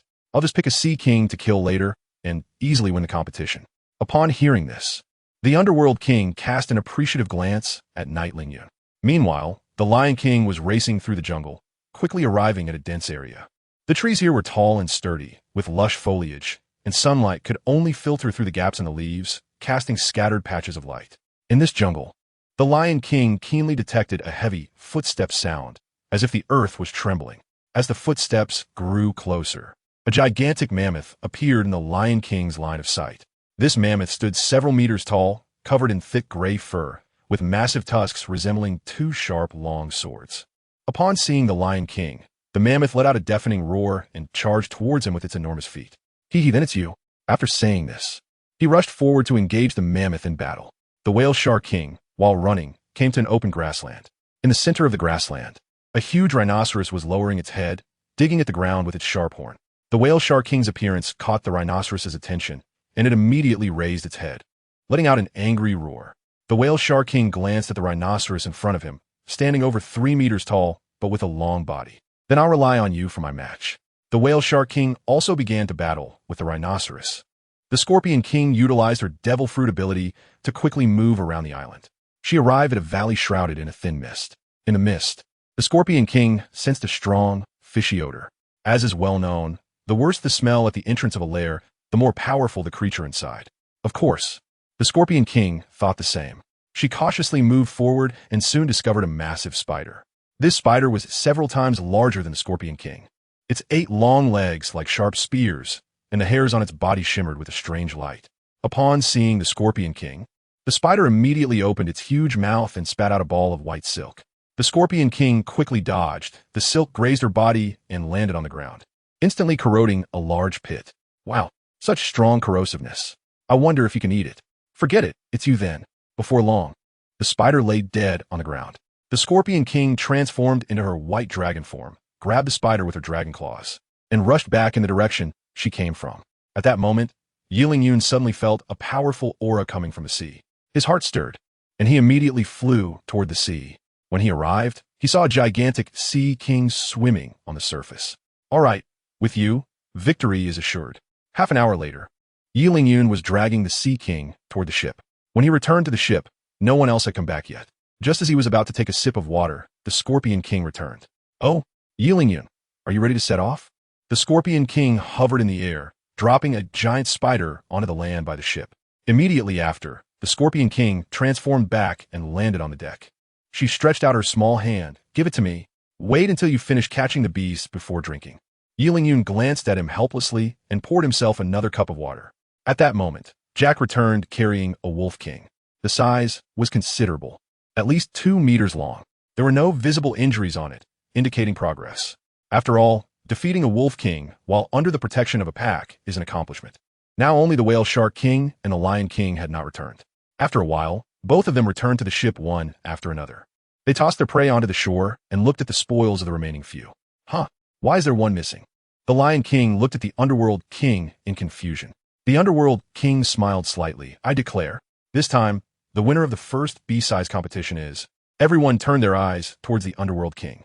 The Lion King was confident, the Whale Shark King was downcast, and the Scorpion King glared at Yi Lingyun with gritted teeth. Just moments ago, the Lion King had surveyed the area on the shore, and his prey was the largest, so he was certain of victory. The Scorpion King had seen Yi Lingyun's prey and was thinking about how she hadn't thought of that. The Underworld King smiled at the Lion King and announced, "The winner is Yi Lingyun." "Ha! Thank you, everyone." The Lion King gestured with his hands to the crowd. The others looked at him with strange expressions. "Huh." His face stiffened slightly, and he twitched unnaturally a couple of times, looking at the Underworld King in disbelief. Is Lord Underworld joking with me? It must be. The others remained silent, watching him quietly. No way is this true? The Lion King took a step back, transitioning from joy to surprise, then to disbelief, and finally began to accept it step by step. Where is Yi Lingyun's prey? The Lion King scanned the surroundings but did not see it and began to inquire. Here. The Scorpion King gestured with her mouth toward the Lion King. The Lion King followed the Scorpion King's mouth shape and looked beneath the ship. He saw a shadow, dark and flowered, floating underwater. A sea king. You little brat. Look me in the eyes. Who said it was okay to catch a sea king? The Lion King exploded with rage. Yi Lingyun glanced at him, and no one said it wasn't allowed. The Lion King. Suddenly, the ship fell into a deathly silence. Not a sound could be heard. All right, let us stop joking around. Jack Cook. After that, let us check out this island. Since there are such large beasts here, it seems to be a giant island. The Underworld King squinted towards the direction of the island. Okay, Lord Underworld. Jack replied directly and hurried off to prepare the recently captured beasts. When Jack saw the spider, he quietly went around it. After everyone had their fill, they disembarked and decided to procure some supplies from the island. Yi Lingyun and the Lion King went to collect pirate heads for bounty. The Whale Shark King and the Scorpion King went to borrow some berries from the nobles. Jack went to procure supplies. After all, as pirates, how could they not rob? The Underworld King's task was to gather information on this island, eat, and shop. The Underworld King and his group headed towards the town. Upon arrival, they found that this place was not just a town, but a large kingdom. Lord Underworld, then we will take action first, the Lion King said to the Underworld King. The Underworld King nodded. Go ahead. The group immediately split into several waves. The Underworld King leisurely made his way toward the capital of the kingdom. This small town certainly couldn't compare to the capital in terms of fun. After a while, the Underworld King looked at the towering city walls before him and couldn't help but feel a surge of emotion. It seemed this place also had a long history. Quite interesting. Soon, the Underworld King saw a person leading about 10 others in pursuit of a small thief. Don't run. The Underworld King watched this scene with a slight smile, intrigued by the chase. The small thief was agile, darting through the crowd. The pursuers were hot on his heels, continuously shouting, "Don't run." The small thief, in a panic, ran toward the Underworld King. However, the Underworld King remained calm, arms crossed over his chest, quietly watching as the small thief approached closer. When the small thief saw the Underworld King, a flicker of unusual color passed through his eyes, but his speed didn't decrease. Just as the small thief was about to crash into the Underworld King slightly shifted, and the small thief missed, tumbling to the ground. The pursuers quickly surrounded him, pinning the small thief down securely. The leader was a tall, thin man with an unusually pale face, wearing a top hat, resembling a mime artist, with dark red lips and an eerie smile. The Underworld King looked the man up and down. "Thank you very much for your help in catching this little thief," said Rafet, elegantly stepping in front of the Underworld King, his voice deep and magnetic. At that moment, the small thief was trembling all over, his face as pale as paper. He knew he was in a dire situation and unable to escape. He had heard of the nickname of the person in front of him, the Devil Sheriff. It was said that he was cruel and merciless, once targeted by him. There was no chance of survival. With this thought, the small thief was filled with fear and despair. He kept mumbling, "Please let me go. Please let me go. I won't dare again." Lafayette walked over to the thief pinned to the ground, a slight smile of perverse bloodlust creeping onto his lips, and leaned down to whisper, "Don't worry. I will definitely make you feel the most painful way to die in this world. I guarantee you'll regret coming to this world." After Lafayette finished speaking, the thief's body trembled even more violently, like a sieve. The king of the underworld furrowed his brow slightly and said, "Aren't you bored? Showing off in this little place?" Huh. Lafayette was taken aback. Was he being lectured? A bloodthirsty smile appeared on his lips. "Are you new here? The person in front of you is our kingdom's famous sheriff. Do you understand?" Said a security guard beside Lafayette. The king of the underworld calmly replied, I don't know what a sheriff is. I only know you are a nameless pawn. Hearing the king of the underworld's words, Lafayette's gaze instantly turned cold, and his smile vanished. He slowly stood up, staring directly at the king of the underworld. You say I'm a nameless pawn? It seems you still don't realize who you're talking to. The king of the underworld remained calm and unperturbed, showing no signs of fear in his eyes. It doesn't matter who you are. In my eyes, there's no difference. Lafayette, enraged, laughed instead. Good, very good. Today, let me show you my power. With a wave of his hand, the security guards immediately surrounded the king of the underworld. The king of the underworld looked at the surrounding guards and shook his head slightly. You think you can stop me with just you? His figure moved, darting through the crowd like a ghost. The guards only felt a blur before they could react, and one by one, they fell to the ground. Lafayette's eyes widened, unable to believe what was happening before him. He didn't expect this seemingly ordinary person to possess such immense power. Who the hell are you? He demanded. The king of the underworld stopped and calmly looked at Lafayette. Still fighting? Lafayette did not answer, but directly thrust his sword at the king of the underworld. His sword technique was sharp, and his speed was extremely fast, filled with intense killing intent. However, the king of the underworld simply sidestepped lightly, easily dodging Lafayette's attack. Seeing his first strike miss, Lafayette grew more furious, continuously swinging his sword with increasingly ferocious techniques. Yet no matter how he attacked, he could not touch the hem of the king of the underworld's clothing. The king of the underworld watched Lafayette's wild attacks and shook his head slightly. Your strength is too weak. You should give up. Lafayette was unwilling to listen, continuing to attack recklessly.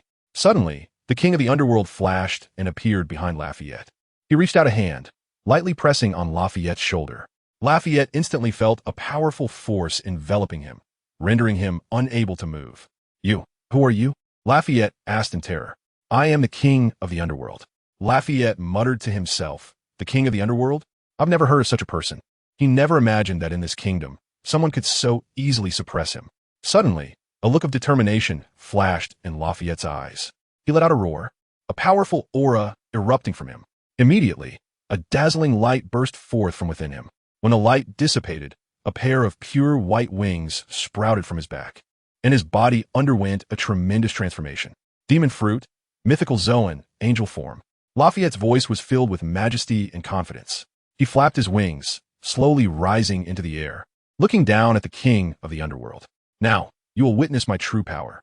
The king of the underworld slightly raised his head, looking at the angelic Lafayette with a glimmer of interest. Interesting, although I'm not yet familiar with my abilities dealing with you. Lafayette did not finish his sentence, only raising his staff sword and pointing it at the king of the underworld. In an instant, Lafayette dove down like lightning, swinging his sword to unleash a holy light that seemed capable of slicing through the air, carrying intense killing intent towards the king of the underworld. Where the sword wind passed, the ground was deeply cleaved, and the surrounding trees were violently broken by this overwhelming force. People nearby watched in terror, having never seen such a powerful clash of strength. They could not comprehend how a human could unleash such destructive power. Some frightened citizens stepped back repeatedly, while some brave ones nervously watched the battle, silently praying for their family's safety. The king of the underworld flashed, easily dodging the attack. When the light struck the ground, it erupted in a powerful shockwave, lifting the surrounding soil and stones, causing dust to fly and obscuring the view. Seeing the king of the underworld evade his attack, Lafayette grew furious again. He flapped his wings once more, moving faster than a meteor, leaving behind trails of white light in the air. He charged at the king of the underworld, his sword strikes falling like a torrential rain. The king of the underworld skillfully dodged these attacks, occasionally countering and deflecting Lafayette's strikes. Each collision produced a deafening sound, sending shivers through the onlookers. Fortunately, the crowd could see that the stranger in black fought with a certain nonchalance. Otherwise, they would truly fear that he might use them as shields. As the battle continued, the surrounding environment suffered severe damage. Trees along the roads in the capital were cut down, houses shattered, and huge craters appeared on the ground. However, neither the king of the underworld nor Lafayette showed any intention of stopping. Lafayette's attacks grew more ferocious, his eyes filled with madness. Meanwhile, the king of the underworld remained calm, observing Lafayette's attack patterns, appearing utterly casual, as if toying with a child. The king of the underworld assessed that the opponent's strength barely reached that of a Navy lieutenant. In such a small place, that was already quite impressive, belonging to the more talented kind, and he found the opponent's devil fruit ability quite appealing. When Lafayette swung his sword again, the The king of the underworld instantly appeared behind him, extending a hand to gently press against Lafayette's back. Lafayette immediately felt a powerful force enveloping him, immobilizing him. Gritting his teeth, Lafayette was filled with unwillingness. "I won't lose," he roared, trying to break free from the king of the underworld's grip. However, the king of the underworld's strength was too overwhelming. He could not escape at all. As the pressure from the king of the underworld continued, Lafayette's stamina gradually depleted. Finally, he could no longer hold on, crashing heavily to the ground. His angelic form vanished, returning to his original appearance. Lafayette lay on the ground, gasping for breath. His eyes filled with confusion and disappointment. "Your strength is indeed not bad, but your heart is consumed by arrogance and anger. If you cannot let go of these, you will never become a true strong person." After the king of the underworld finished speaking, he seemed to turn to leave. At this moment, Lafayette's mind was in a frenzy. In an instant, countless thoughts surged through Lafayette's mind. Lying on the ground and listening to the words of Hades, his heart felt like a turbulent sea. He recalled all his past experiences. Lafayette went from a light chuckle to covering his face and bursting into laughter, gradually losing his sanity. "This world is so vast. Islands like stars, brilliant yet unremarkable. Am I going to spend the rest of my life in this place? No, I'm still young." Hades seemed to sense his struggle. "Are you satisfied being just a little security officer? This world is magnificent. Why not follow me and see for yourself?" Lafayette paused slightly, a hint of hesitation flashing in his eyes. After all, this was a significant decision, meaning he would have to give up everything he currently had and embark on an unknown path. But in just a moment, his gaze became resolute. After a while, "It is an honor, my lord Hades." Lafayette's voice was filled with respect and anticipation. He regained his former confident demeanor, but this time his eyes held something inexplicable. It was a longing for the future, curiosity about the unknown, and a determination to change himself. Standing up from the ground, Lafayette brushed off the dust from his clothes, as if to completely cast away his past self.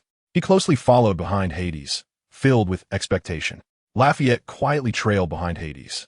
"My lord Hades, where are you from?" "I suppose from the North Sea." "My lord Hades, are you famous on the sea?" "I guess I'm somewhat known. After all, I just set sail 6 months ago." "My lord Hades, have you been issued a bounty?" "Yes." "Then, my lord Hades, how many people are on our ship? It won't just be the 2 of us, right? There are 5 more. Where are we going now, my lord Hades?" "Back to the pirate ship."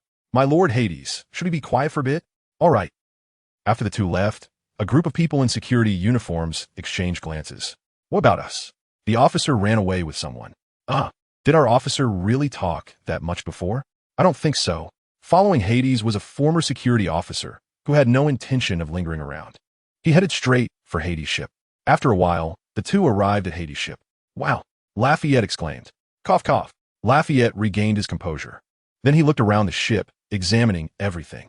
Hades shook his head. "Indeed, young." Just as the sky began to darken, Lion King and Night Cloud returned, each carrying a large bag of berries. Lion King looked at Lafayette. "Who is this kid?" "He looks like a bamboo pole." "This is Lafayette, our new partner," Hades introduced calmly. Lion King sized Lafayette up and snorted. "He looks weak and frail. What can he do?" Night Cloud, however, spoke to Lafayette. "Don't mind him. He is just like that, carefree and harmless." Upon hearing Night Cloud's words, Lafayette nodded slightly, a faint smile on his face. "Thank you for your understanding. I'm new here. Please take care of me." Lion King, hearing Night Cloud, grumbled somewhat unhappily. "Why am I carefree and harmless? I'm just speaking the truth. This kid really doesn't look that strong." Night Cloud shot Lion King a glance. "Can't you tone down your temper? Our new partner just arrived. Don't scare him off." Hades looked at the 3 of them and shook his head slightly. "All right, stop arguing. Since Lafayette has joined us, we are all partners from now on. Moreover, he is a Zoan-type devil fruit user." "Whoa," Lion King exclaimed. "Just like me?" When Lion King said this, Lafayette was also surprised and looked at Lion King. He didn't expect this easygoing guy to also be a Zoan-type devil fruit user. As time passed, the sky darkened completely. The lights on the ship flickered, illuminating the deck. At this time, the remaining few also returned one after another. Scorpion King was surprised to see a new partner. "I didn't expect my Lord Hades to bring back a new partner after wandering around the island." Whale Shark King also curiously examined Lafayette. Only Jack was being scrutinized by Lafayette. As soon as he boarded the ship, Lafayette sensed that this one was a bit silly. There was a feeling of great wisdom hidden within foolishness. The others were also surprised to learn from Lion King that he was a Zoan-type devil fruit user. Scorpion King stepped forward, smiling at Lafayette. Welcome to our team, new partner. We will fight side by side from now on, so don't let us down. Lafayette nodded slightly in response. I will not disappoint everyone. As the conversation continued, the atmosphere gradually relaxed. Hades looked at everyone and said, since Lafayette has joined us, let us hold a banquet to celebrate. Ha ha ha ha, great. Lion King immediately agreed loudly. The others went to help prepare things. Lafayette stood aside, feeling somewhat at a loss. He had just joined this team and was not yet familiar with everyone's roles. At this moment, Jack came over, smiling warmly. Hey, new partner, come with me. Let us move some tables and chairs. Lafayette quickly nodded and followed Jack to help move the tables and chairs. Before long, the venue was set up, and the tables and chairs were neatly arranged. Jack also brought out delicious dishes from the kitchen. The aroma wafted through the air, making one's mouth water. Lion King eagerly grabbed a piece of roasted meat and took a big bite, praising, delicious, delicious. Hades sat at the main seat, watching everyone happily. A faint smile appeared on his face. Today, we welcome Lafayette to our team. Oh, cheers. A group of people clinked glasses and enjoyed themselves. Jack quietly started chatting with Lafayette. What? Lafayette exclaimed in surprise. However, he quickly realized he had lost his composure and looked around. But everyone else was busy drinking and chatting, not paying attention to the two of them. The two began to whisper to each other. Are you saying, except for you, everyone else is a Zoan-type devil fruit user? Lafayette cautiously asked Jack. Jack seriously nodded, acknowledging it. Hades took a big gulp of his drink and unintentionally heard their conversation. He smiled and shook his head, continuing to drink. Jack whispered, the most mysterious one on our ship is the captain. I haven't seen what his Zoan-type looks like. It is said to be very powerful. After Jack spoke, he nodded seriously in affirmation. Lafayette seemed to be digesting such massive information, unable to react for a moment. However, Jack's mouth didn't stop, as he was in a happy drinking state. He eagerly shared everything he knew with Lafayette. Look at that man with the golden hair. Jack gestured for Lafayette to look. Following his gaze, Lafayette was startled to see the man who had mocked him for being weak when he first boarded the ship. Jack continued, that guy's called the Lion King, a mythical beast-type user of the golden nine-headed lion ability, and he's very powerful. On the other side, the man sitting next to the Lion King is called Nightling Yun, a mythical beast-type user of the Cheonchi fruit, known for his incredible speed. The two across from them are the Scorpion King and the Whale Shark King. The Scorpion King is a mythical beast-type user of the White Flood Dragon Devil Fruit, rumored to resemble the captain of the beast pirates in the New World. The Whale Shark King is the one in blue, a mythical beast-type user of the Kunping fruit, and I personally think he's the most terrifying. After saying this, Jack shivered. Listening to Jack's introduction, Lafayette was deeply shocked. He had never imagined that this team could be so powerful, with everyone being mythical beast-type devil fruit users. Lafayette fell into deep thought, beginning to imagine how powerful the Underworld King's mythical beast-type ability would be. At this moment, the atmosphere of the banquet remained lively, with laughter and joy echoing in the night sky. His gaze swept over the crowd, finally resting on the incredibly tall man in front of him. What about you, Jack? Lafayette asked curiously. Jack chuckled, scratching his head. Me? I'm not as good as them. I'm a Zoan-type, ancient species user of the mammoth ability. My strength is okay. At this moment, Lafayette had already gotten used to the shock of this information. Now, having an ancient-type devil fruit user on this ship seemed normal to him. Previously, in a kingdom of tens of millions, there were only a few ability users, and he was the only mythical beast type. Now, he was in a circle full of mythical beast types. What about me? Jack took a big gulp of his drink and asked Lafayette, are you also an ability user? Lafayette blankly nodded. He was still processing the information Jack had given him. Huh, then what is your ability? Jack looked at Lafayette curiously. Lafayette casually replied to Jack, Zoan-type, mythical beast-type angel user. Hearing Lafayette's answer, Jack's eyes widened. Damn. So I'm the only ancient type on the ship, and you all are mythical beast types. Jack directly made a face. Lafayette curiously asked Jack, have you seen the bounties issued by the Navy? I rarely paid attention to this before, but I know that pirates who are somewhat famous at sea usually have bounties. Jack casually replied, yeah. Our pirate crew's total bounty is about 800 to 900 million. This is still without this bounty being issued yet. If it comes out, it should increase. However, it's been almost a week, and I still don't know why the Navy hasn't released it. We caused quite a commotion in Lowtown. Lafayette was left stunned, spilling his drink all over the ground. What kind of godly pirate crew have I joined? At this moment, the Navy had completed their negotiations. After a week of discussions, They had confirmed all the information regarding the incident. The events traced back to a week prior, after the execution of Pirate King Roger. The sea experienced violent tremors, and following Roger's statements, many people set sail in search of the great treasure. The Navy urgently convened a meeting of officers. In the meeting room, the atmosphere was tense and serious. The naval commanders had grim expressions, fully aware of the far-reaching and complex implications of Roger's death. Admiral WukongClone, a commanding figure, sat at the head, his piercing gaze sweeping over everyone present. Roger's death should have marked the end of the pirate era. However, his words acted like a fuse, igniting the ambitions of countless people. WukongClone slowly spoke, his voice steady and powerful. Admiral Sengoku furrowed his brow, standing up with his hands on the table. Now, a large number of pirates are flooding into the sea, and the pressure we face will multiply. We must devise a more rigorous strategy to cope with this situation. Sengoku is right. Crane nodded in agreement. We cannot sit idly by. We must take the initiative to strike against those pirates seeking the great treasure. Moreover, there are many people who appear in Logtown, and we have no information on them at all. This is a shortcoming in our intelligence. The officers present began to express their opinions.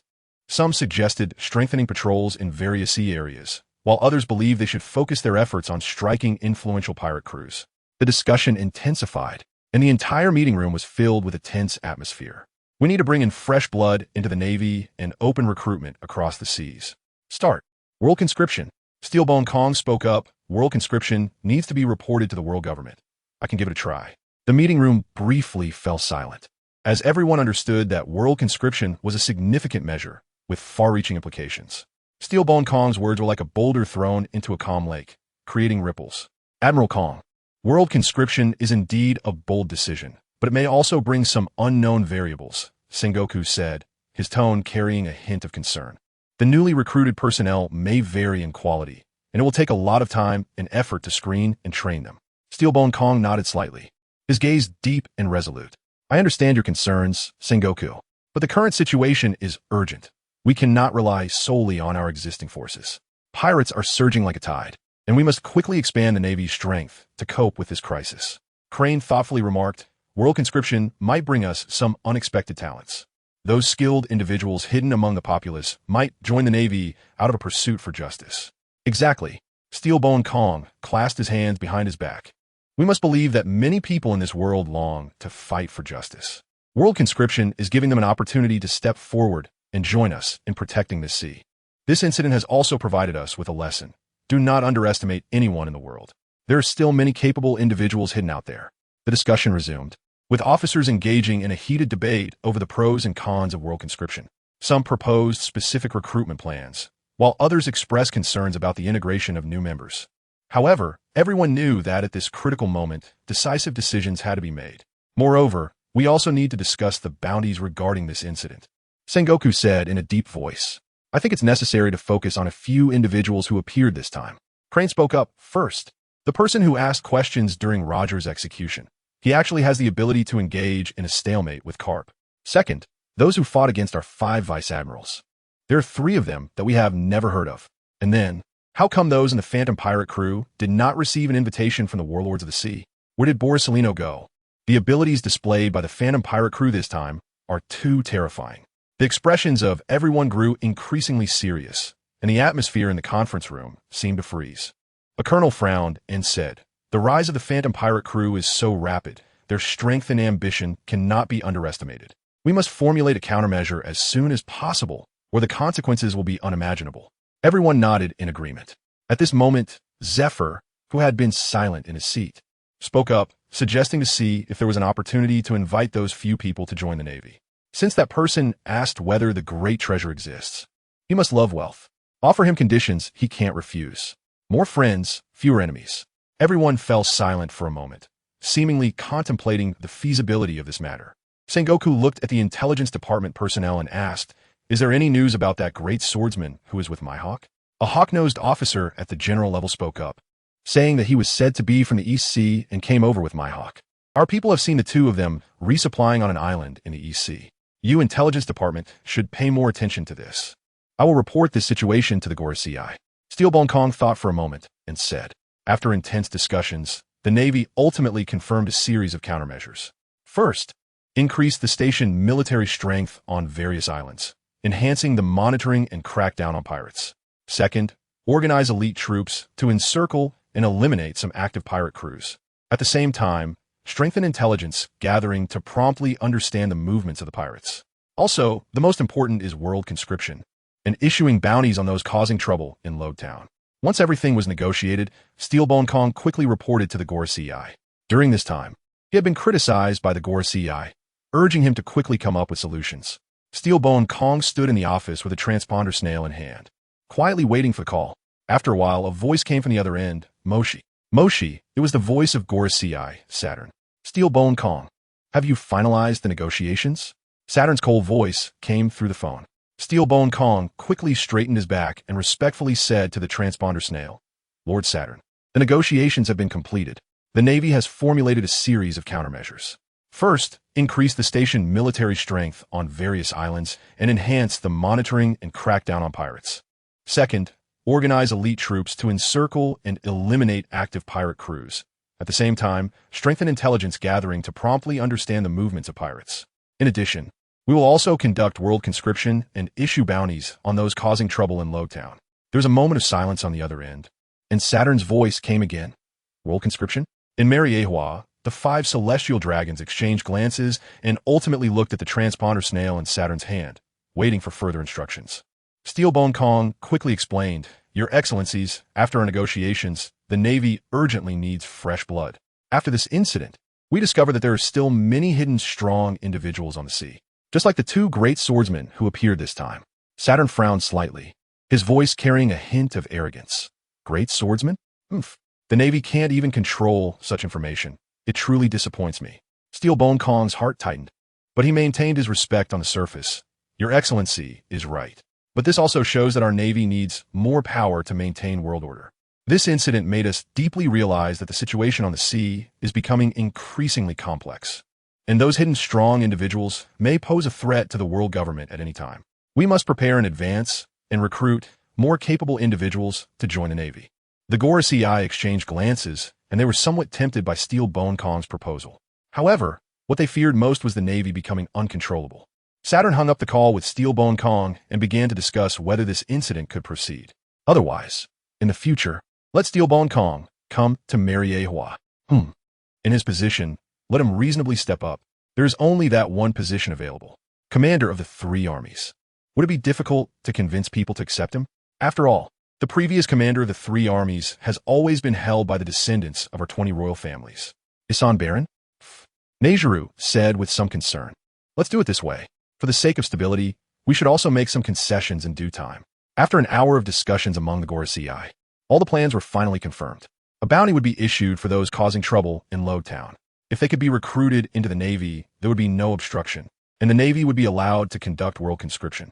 An appointment would be sent to the warlords of the sea for the royal power and hegemony. WukongClone received the information from the GodBody and immediately issued it. First, there would be bounties on all members of the Phantom Pirate crew, followed by some newly emerging figures on the sea. Phantom New Beast Pirate Crew Captain. Bounty, 940 million berries. Ability unknown. Death or alive. Lion King New Beast Pirate Crew Combatant. Bounty, 515 million berries. Mythical Zoan type, Golden 9-headed Lion Devil Fruit User. Death or alive. Scorpion King New Beast Pirate Crew Combatant. Bounty, 500 million berries. Mythical Zoan type, White Flood Dragon Devil Fruit User. Death or alive. Whale Shark King New Beast Pirate Crew Combatant. Bounty, 500 million berries. Mythical Zoan type, Coinping Devil Fruit User. Death or alive. Night Cloud New Beast Pirate Crew Combatant. Bounty, 515 million berries. Mythical Zoan type, Cheongchi Devil Fruit User. Death or alive. Jack New Beast Pirate Crew Helmsman and Cook. Bounty, 155 million berries. Ancient Zoan type Mammoth Devil Fruit User. Death or alive. Next came another wave of individuals. Royal power and hegemony influence. None. If there's an intention to join the Navy, you can go to the Navy headquarters and branches yourself. Bounty, 10 million berries. Only alive capture. Doflamingo influence. Don Quixote family. Bounty, 81 million berries. Paramecia type, string fruit user. Only alive capture. Influence. None ability unknown. Bounty, 10 million berries. If there's an intention to join the Navy, you can go to the Navy headquarters and branches yourself. Only a live capture. Influence. None ability unknown. Bounty. 100 million berries. If you're interested in joining the Navy, you can go to the Navy headquarters or branches by yourself. Only live capture allowed. Affiliation. None ability unknown. Bounty. 100 million berries. If you're interested in joining the Navy, you can go to the Navy headquarters or branches by yourself. Only live capture allowed. 3 consecutive bounty notices, all with the same wording. However, the photos of GuNing, Ingzheng, and Long are prominently displayed. Apart from this, there is no other information. The Navy has not gathered any information on the 3 and can only issue bounties based on the photos, especially since Ingzheng and Long have their faces covered, making it even harder for the Navy to identify them. They can only release the bounty notices and hope for luck. Now, the Navy has issued the bounty notices to every Navy branch. Meanwhile, in the North Sea, near Ossex Island, Paulusolino is aboard a Navy headquarters warship, slowly approaching the ship of the Underworld King. After half a month of hard pursuit, he finally managed to obtain information about the Underworld pirate crew. Since receiving the order from Admiral Steelbone Kong, Paulusolino has been tirelessly searching for their whereabouts across the vast ocean. However, ever since the last battle with Akiji, the Underworld pirate crew seemed to have vanished without trace. After careful consideration, Paulusolino speculated that they might have headed to the GodBody archipelago, so he immediately set off in that direction.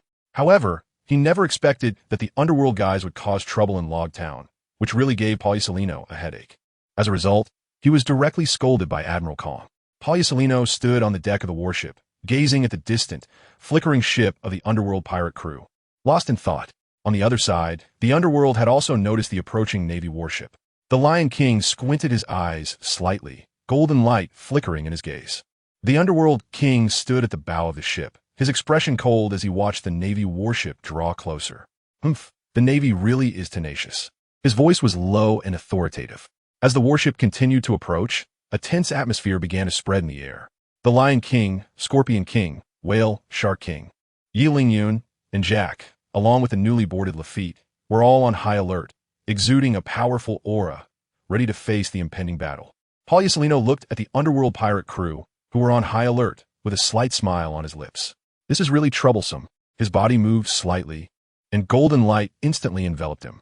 In the blink of an eye, Paulusolino vanished from the warship. In an instant, a yellow figure coalesced on the deck of the Underworld ship, suddenly appearing like a ghost. Lafitte exclaimed when did. Beads of cold sweat had already trickled down his forehead. At this moment, Paulusolino, glowing with golden light, instilled fear in others. The Underworld King slightly raised his head, a hint of seriousness in his eyes. Rear Admiral Paulusolino, you really are impatient. The Lion King roared, his fierce and brutal golden 9-headed lion aura surging. Oof. Dare to provoke, and you shall have no return. Hey. Wait. Young man, don't be in such a hurry. Let us talk a bit. If you don't agree, we can fight later. Paulusolino looked down at everyone, still wearing that relaxed smile. His devil fruit ability gave him extreme confidence in his perception. If he wanted to escape, no one could stop him. Oh, it should be noted that no one can stop a retreat. The Underworld King walked towards Paulusolino, facing him directly. Then he spoke softly. Navy, come aboard my ship. What is it? If you can't give me a reasonable explanation, you might not be able to leave. Paulusolino revealed a hint of mockery, indifference, and nonchalance as he said, if I want to leave, you really might not be able to stop me. The few people looked at him blankly, not saying a word. Paulusolino turned to the Underworld King and spoke. Forget it. The world government invites you to become a warlord of the sea. The benefit is that you will no longer be pursued by the Navy, and the bounty will be revoked. Moreover, you will have the legal right to plunder. But, correspondingly, the Navy needs help, and you need to heed the Navy's orders. That's it. Tell me your choice. Upon hearing Paulusolino's words, everyone fell into brief contemplation. The Underworld King squinted his eyes slightly, staring intently at Paulusolino, seemingly pondering the deeper meaning behind this proposal. Yiling Yun walked to the Underworld King's side, my lord. Is there a trick? The Lion King snorted coldly. I'm warlord of the sea? Just a pawn of the world government. My lord, we must not agree to them. The Whale Shark King also spoke. If that is the case, we will be used as tools by the Navy. After all, we are not afraid of the Navy. This is disadvantageous for us. However, Paulusolino still appeared relaxed, the corners of his mouth curling up in a teasing smile. Pawns? Who in this world isn't a pawn? The status of the warlords of the sea is not low and can bring you many benefits. Moreover, if you refuse, you will face the Navy's endless pursuit. If things get serious, it might trigger a surprise. The Demon Slayer order. The underworld king fell silent for a moment, then slowly spoke. Pauliusolino, the world government's calculations are indeed loud. Do they think they can buy me with the title of a warlord of the sea? Besides, what about the Demon Slayer order? Let us see if we can push through. Pauliusolino shrugged. This is not buying, but cooperation. The world government needs your strength, and you can gain benefits from it. Why not? Benefits? The underworld king sneered. First talk about benefits, then threats. Indeed a good hand. Pauliusolino, with his hands in his pockets, looked at the underworld king with a relaxed expression, seemingly unconcerned by his sneer and skepticism. Of course, real benefits, my lord. Just think. With the title of Warlord of the Sea, your influence in this sea area will greatly increase. Those forces that once feared you will reassess your status and will not dare to provoke you easily. You can move more freely in this sea area, reaching places that were previously hard to access due to your identity, obtaining precious resources and information. Moreover, the world government will not treat you badly and will provide you with certain material support and technical assistance. Your warships can be upgraded and improved, and your weapons can be updated, giving you an advantage in battle. Those pirates on the sea will be wary of you and will not dare to attack easily, giving you more time and space to develop your power and strengthen your team. Furthermore, let's talk about potential benefits. With the identity of Warlord of the Sea, you can communicate and cooperate with other warlords of the sea. Perhaps you can even form alliances to jointly confront common enemies. On this chaotic sea, having one more ally means one more strength. The title of the 7 warlords of the sea is the key to opening the door to cooperation for you. Borsalino said in one breath, squinting slightly at the king of the underworld and the others. Borsalino was waiting for their decision, knowing that this was a psychological battle. He hoped the king of the underworld could see the situation clearly and make a wise choice. He believed that as long as the king of the underworld accepted the title of the 7 warlords of the sea, he could reap a considerable reward. After a moment, the king of the underworld looked at Borsalino with a calm gaze. I refuse. How bothersome. Borsalino sighed. Sigh. In that case, goodbye. Borsalino finished speaking and transformed into a beam of light, leaving the spot. The Lion King stepped forward, looking at the king of the underworld. Should I stop him? The king of the underworld waved his hand. No need. Let's go to the new world, the king of the underworld continued. The Navy's reach isn't that long yet. We should occupy our territory in the new world. The king of the underworld gazed out at the sea, not knowing what he saw. Knight Ling Yun looked at the king of the underworld. Have you thought of something? After a moment of contemplation, he said, how about Wano country? The king of the underworld ultimately made his decision.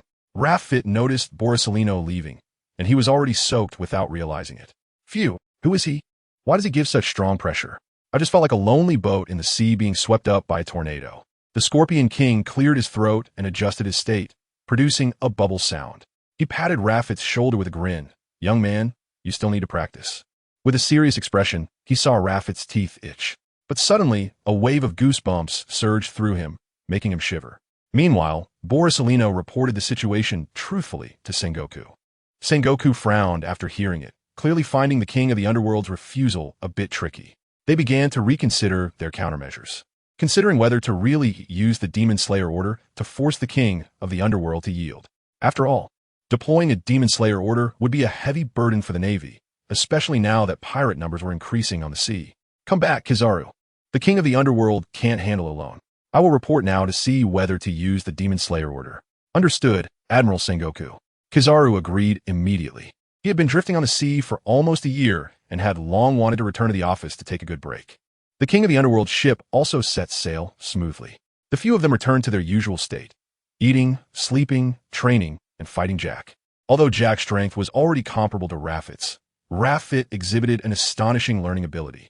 Whether it was combat skills or tactical strategies, Raffit could always understand and apply them quickly. In contrast, Jack needed more time to digest this knowledge. In the North Sea, just a few hours after they set sail, a pirate ship was suddenly spotted robbing a merchant ship. The king of the underworld squinted slightly, his sharp gaze locking onto the pirate ship like a hawk. Someone is coming to deliver berries. Let's go have a look. The Whale Shark King and the others were already eager to make a big move. This was Raffit's first experience with such a thing, and he was extremely excited, his heart racing and his eyes shining with excitement. As they got closer, the chaotic scene on the pirate ship became clearer before them. The pirates waved their weapons, roaring at the merchant ship, while the people on the merchant ship were terrified, fleeing in all directions. Just when the crew of the merchant ship felt despair, the appearance of a ship in the distance gave them a glimmer of hope. As that ship drew closer, they finally saw its shape, a large black ship with a fluttering flag, depicting an incredibly strange wolf's head. A group of people stood at the bow, with the king of the underworld at the forefront. He was tall, with a stern face and sharp eyes like an eagle. Behind him were the Lion King, Knight Lingyun, and others, all looking solemn, giving off an imposing gangster vibe. The people on the merchant ship seemed to see a lifesaver, their eyes sparkling with hope. They cast expectant glances at the king of the underworld and the others, hoping they would extend a helping hand. One man dressed as a captain was so excited he was nearly in tears, shouting loudly at the king of the underworld and the others, "Help us. Please save us." His voice was filled with despair and pleading. The Lion King grinned and turned to Knight Lingyun, shouting, "Looks like we're pirates too." Knight Lingyun shot him a glare. "So what?" The Lion King. The Lion King could only think of 3 words. So what? So what? At this moment, on the deck of the distant pirate ship, a figure stood tall. This person was extremely tall, over 2 meters. He wore a pure black long robe with wide sleeves, the hem billowing in the sea breeze, making a rustling sound, as if merging with the surrounding ships. His dark red hair added a touch of sinister terror to his appearance. However, if one looked at his face, it resembled a demon, with 2 horns on the sides of his forehead, and his ears and teeth were sharp. "Captain, a pirate ship is heading straight towards us. Should we?" A small minion wiped his neck with his hand. "Hey, hey, hey." Moria's loud laughter echoed on the ship, sounding extremely harsh, as if it came from the underworld. He laughed while slowly stepping out of the shadows, his figure appearing particularly eerie and sinister. Moria's eyes shone with a crimson light, and the corners of his mouth curled up in a sinister, confident smile. He waved his hand lightly, signaling his subordinates not to be nervous. "Let them come. I want to see who is so bold as to provoke my authority." Moria's voice was deep and hoarse, filled with confidence and disdain. "I'm a supernova. Hee hee." As Moria's command was given, the entire pirate crew began to get busy. Those who had been robbing the merchant ship also stopped to see who was so bold. Moria stood at the bow, quietly waiting for the other ship to approach. The sea breeze howled past, lifting Moria's black robe, and his gaze grew sharper, as if he couldn't wait to see who was on the other pirate ship. Just as Moria saw the figure standing on the opposite deck, the smile on his face froze. Moria's eyes were fixed on the figure on the opposite deck. A wave of indescribable shock surged in his heart. "It's him, the guy who fought with the Marine Headquarters Vice Admiral in Logtown." Moria's subordinates also sensed his unusualness and looked toward the opposite side. When they saw the king of the underworld, they also showed expressions of fear. Most of them had witnessed that scene in Logtown. However, many had confused looks, not knowing what had happened. In their minds, Moria was invincible, having been at sea for many years without defeat. The sea breeze continued to howl, making Moria's black robe flutter ominously. His gaze gradually shifted from sharp to serious, quickly calculating a countermeasure in his heart. "Captain, what should we do?" a nervous subordinate asked. After a moment, I'm getting a bit antsy too." The king of the underworld stood quietly on the deck, his indifferent gaze fixed on Moria's pirate crew. A powerful aura emanated from him, chilling everyone to the bone, as if they were facing an unmatched ruler. As the 2 ships drew closer, the tense atmosphere grew even thicker. Moria's subordinates gripped their weapons tightly, palms sweaty. They had no idea what would happen next, but they knew this would be an extremely dangerous encounter. Finally, the 2 ships came together. Hey, what you bunch of losers doing?" The Lion King charged forward with a close-range attack. At that moment, both sides stood on their respective ship decks, staring each other down. As soon as the Lion King spoke, everyone glared at him angrily. The king of the underworld slowly walked onto Moria's ship, each of his steps seemingly carrying heavy pressure, causing Moria's subordinates to unconsciously step back. Moria forced himself to appear calm, puffing out his chest and walking forward. "King of the underworld, we won't interfere with each other. If you leave now, I won't pursue it. Otherwise, we will go to war." The Scorpion King couldn't hold back his laughter. Glancing at the bunch of weaklings behind Moria, none of whom were capable fighters, just a bunch of rabble, Moria glanced at the Scorpion King's laughing face, his expression turning ashen. He glared at the Scorpion King, his eyes burning with rage. The king of the underworld casually glanced at Moria. "I've seen you before. In Logtown, the current pirate supernova." Upon hearing the king of the underworld say this, Moria raised his head slightly. His brain seemed a bit dull. Moria broke down defensively. "What do you want from me? Did I provoke you?" The Lion King looked at Moria with a look of disbelief, feeling as if his brain was underdeveloped. Just as Moria was slightly losing his composure, he suddenly changed his expression, the anger disappearing without a trace, replaced by a confident and arrogant smile. A powerful aura radiated from him, as if a demon had risen from the abyss. The power of the shadow fruit was activated, and many ghostly demons began to appear around Moria, forming a chilling force. The king of the underworld now spoke seriously. "You are strong." Although this sentence was short, it revealed his recognition and respect for Moria's strength. The Lion King and the others were secretly shocked by Moria's transformation, thinking to themselves that he truly was a supernova of the new world. As everyone was intimidated by the powerful aura Moria was emanating, he slightly lifted his chin, his eyes filled with endless pride. The ghostly demons surrounding him seemed to sense their master's will, clawing and dancing, making the surrounding air feel as if it had solidified.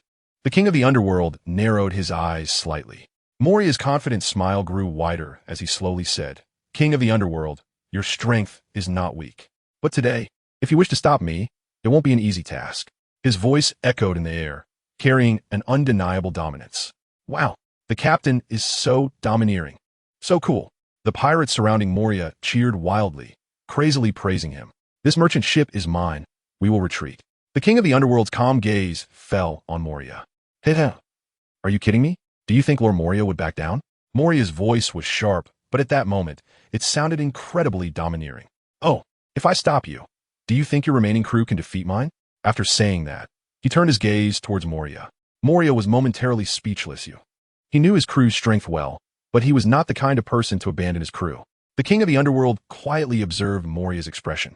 His ability to see through people could discern good from evil. The person before him, although appearing extremely evil, had a gentle heart. After a while, "I will give you the merchant ship, but you must have a proper fight with me. Otherwise, if it gets out, people will think Lord Moria is afraid of you." "Fine, let us fight." With Moria's angry roar, the atmosphere of battle instantly filled the air. The waves surged violently beneath their feet. Moria was the first to launch an attack, waving his hands as the power of the shadow fruit erupted. Countless ghostly demons appeared from thin air, clawing and rushing toward the king of the underworld. These ghostly demons emitted a terrifying aura, as if they came from hell. Sorry, my ability just happens to suppress hell demons." The king of the underworld chuckled lightly. In an instant, he activated his devil fruit ability, transforming into a form resembling a dog, but more regal than any dog, with deep brown fur and bright, deep-set eyes resembling two brilliant gems. The king of the underworld raised his left hand, covered in dark energy, and directly confronted Moria's attack. Boom! The energies of both sides violently compressed, and for a moment, smoke filled the ship's deck, obscuring visibility. When the smoke cleared, the king of the underworld revealed his true form, exuding a solemn and dignified aura, radiating an inviolable sacred presence that naturally inspired reverence. However, at this moment, he was fixated on Moria. In that brief exchange, he felt that the other party was indeed strong, but he was confident he could completely suppress him. Awesome. Moria's gaze turned cold, and with a light wave of his right hand, a cold light flashed, revealing a broad long knife in his hand. The hilt and blade of this knife were deep black, the blade incredibly sharp, glinting with a chilling light. The entire knife emanated a powerful aura, as if it could easily cut through anything that stood in its way. Moria gripped the hilt tightly, positioning it horizontally in front of him. The king of the underworld's gaze sharpened. He was no longer the inexperienced sailor he once was. He could see that the other party had already covered his weapon with haki, clearly reaching the level of a swordsman. The king of the underworld's expression grew serious. He had already felt the power of the shadow fruit. At this moment, he transformed into a beastman form, a powerful light radiating from him. A sacred ability unique to his observation, the first time he had ever used it. Moria was currently using his fruit ability, and countless shadows surged toward the king of the underworld. The ghostly demons continuously slammed against the light shield, creating loud, booming sounds. The king of the underworld stood firmly, completely unfazed. Seeing his attacks yielding no results, Moria couldn't help but feel a surge of anger. He once again increased his output, summoning more ghostly demons. These ghostly demons became even more ferocious, their attack power significantly stronger. And at the same time, his movements did not stop. He swung the large knife in his hand, continuously slashing at the king of the underworld. The king of the underworld felt the pressure and let out a loud roar, pushing both hands forward, unleashing a powerful dark energy that shot out from his hands. Moria was instantly knocked back and crashed into the deck. However, in the blink of an eye, he was back on the battlefield, continuing to deliver slashes. The battle entered a heated phase. Moria and the king of the underworld exchanged blows, neither giving way. Their powers collided in the air, producing loud booms. The sea waves were raised by their strength, reaching heights of several dozen meters. Even the ship beneath them was swaying precariously. At this moment, Lafitte's eyes widened. He knew that the king of the underworld was strong. But at this moment, he realized just how much the king had held back in their fight. No, this was like holding back an entire West Sea. Meanwhile, the people on the nearby merchant ship were already numb. They had never seen human combat reach such a level, where even the surrounding environment could be affected. Suddenly, Moria's figure flickered and vanished from his original position, his entire body blending into the darkness. The king of the underworld's heart tightened. He knew Moria was about to launch a surprise attack. He closed his eyes, relying on his ability to listen and feel the breaths around him. Just then, Moria appeared behind the king of the underworld, wielding a long knife covered in haki, thrusting it toward him. The king of the underworld opened his eyes in an instant, slightly turned his body, and evaded Moria's attack. At the same time, he countered with a palm strike aimed at Moria. Moria quickly retreated, avoiding the king of the underworld's palm force. A hint of surprise flickered in his eyes. He did not expect the king to react so quickly. As expected of the king of the underworld, truly impressive, Moria sneered. You're not bad either, the king of the underworld replied. Moria launched another attack, swinging the black long knife in his hand, unleashing waves of dark slashes toward the king of the underworld. The king of the underworld moved both hands, using the unique protective power of his devil fruit, creating a series of radiant shields that appeared in front of him to block the attacks of the black sword energy. Half a day had passed in this battle, and neither side showed any sign of retreat. Their powers were continuously being consumed, yet their fighting spirit remained high. At this moment, Moria suddenly felt a powerful force emanating from the king of the underworld. He was startled and quickly prepared for defense. The king of the underworld let out a loud roar, and a massive vortex of light appeared around his body. This vortex radiated powerful energy, resembling an abyss at first glance, causing Moria to feel immense pressure. The black hole emitted a terrifying suction force, and everyone around was straining against it. Moria looked at the king of the underworld in surprise. A black hole, the king of the underworld declared. If you can withstand this move, I will acknowledge your strength. With that, the king of the underworld pushed both hands forward, and the black hole vortex flew toward Moria. Moria hurriedly summoned the powers of the shadow fruit, with countless ghostly demons swirling around him, forming a black shield. Immediately after, Moria frantically unleashed slashes toward the black hole. He could feel the energy of this black hole. If he were sucked in, it would be like a lamb waiting to be slaughtered, unable to resist. The slashes collided with the black hole, producing a tremendous roar. The powerful force distorted the surrounding space. Moria gritted his teeth, desperately resisting the suction of the black hole. His body trembled continuously, but his eyes revealed an extreme confidence. Finally, the power of the black hole gradually weakened, and Moria successfully held his ground. The king of the underworld looked at Moria, a hint of appreciation showing in his eyes. You're quite good. You qualified to be my opponent. Moria wiped his mouth with his finger, sneering, Humph, this isn't over yet. The ghostly demons surrounding Moria whirled like a black tornado. He moved both hands, pushing the power of the shadow fruit to its limits. Those ghostly demons clawed and lunged at the king of the underworld, carrying endless resentment and evil aura. Crashing toward him, the king of the underworld's expression was cold, exuding an ancient and powerful aura, which astonished Moria. The king of the underworld stepped forward, raising both hands, and a brilliant light rose like a shield, blocking the first wave of the ghostly demon's assault. Then, the king of the underworld suddenly stepped forward, causing the sea to tremble, while 3 nearby ships swayed as if caught in a storm. A terrifying aura radiated from the king of the underworld. He threw a punch, the punches wind like thunder, carrying destructive power toward Moria. Moria's figure flickered, instantly vanishing from his original position, causing the king of the underworld's attack to miss. Subsequently, he appeared behind the king of the underworld, directing the ghostly demons to attack from all directions. The king of the underworld remained unfazed, listening from Moria's position, with black power covering his left hand and holy light enveloping his right hand. The light of his right hand acted like a sword, slashing down the approaching ghostly demons one by one. His left hand continued to throw punches at Moria. While Moria and the king of the underworld were locked in a fierce struggle, Lion King and others had already gone to rescue the people on the merchant ship, and none of Moria's crew dared to intervene. Just as Lion King went to help, he discovered that this merchant ship was actually a vessel for trafficking children, filled with many imprisoned kids who looked very weak and terrified. These despicable bastards, Lion King said angrily, his fists clenched, his eyes filled with fury. Scorpion King also had a grim expression. They thought they were doing a good deed, but instead became accomplices to evil. Meanwhile, the king of the underworld was still in battle. Lion King immediately began releasing the imprisoned children and providing them with food and water. He told the children not to be afraid. They were safe now. However, when Lion King inquired about the children's families, he received a shocking answer. They were all orphans, abducted by traffickers from various places. These heartless scoundrels. Lion King gritted his teeth, saying, "I will make them pay." Nightingale silently walked out of the cabin where the children were held. Then, he began indiscriminate slaughter. "No, please. We have money, a lot of money. Let's go." Whale Shark King, initially confused, was about to ask what was going on when he saw dozens of children tied up in the cabin. He almost guessed the whole story and, coupled with Nightingale's attitude at that moment, he said nothing and silently joined the crowd of slaughter. Scorpion King looked into the cabin where the children were held, seeing them packed inside, their eyes filled with fear and terror. However, when Scorpion King's gaze swept to the corner, he noticed a little girl who was different from the others.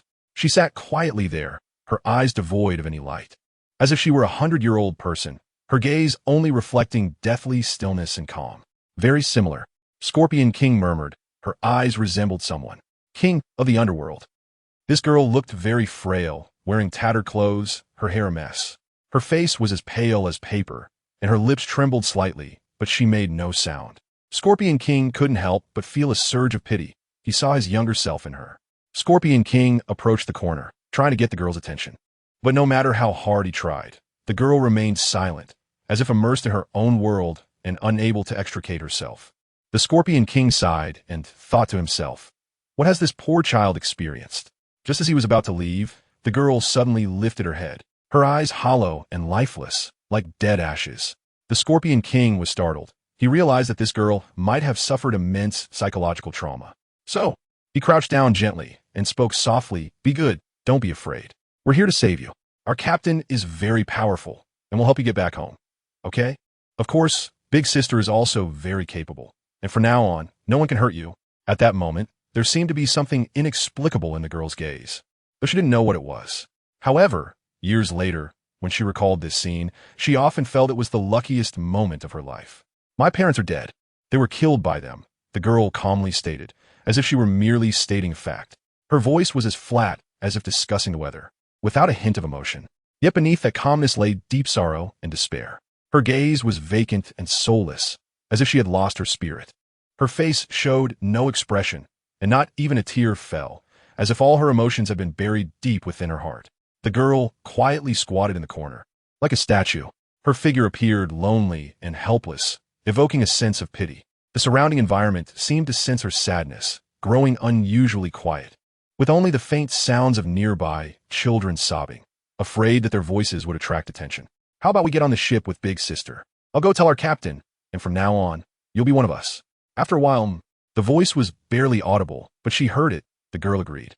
The Scorpion King reached out and hugged the girl, standing up and walking out. The moment the light shone on the girl's face, the Scorpion King gently used his palm to shield her. The little girl's hand squeezed the Scorpion King's, uncertain of what to do.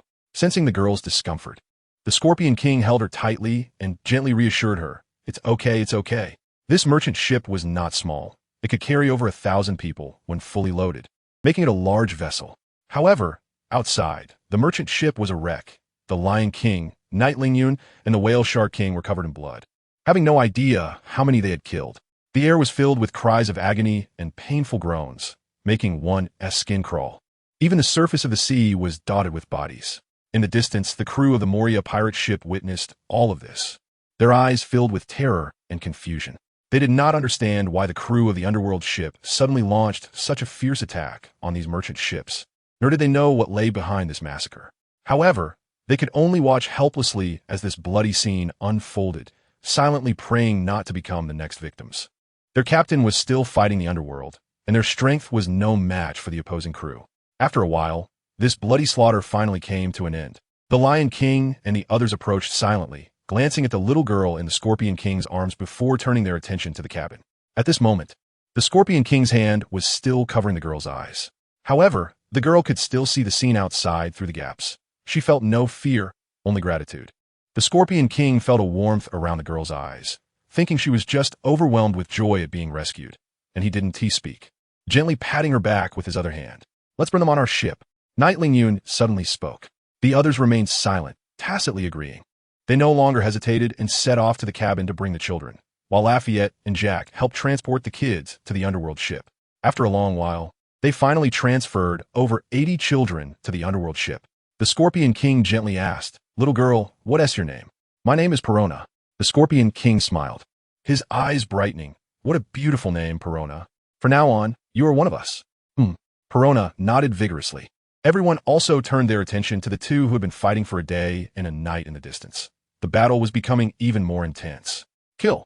Moria shouted furiously, countless ghostly demons merging together to form a gigantic demonic figure.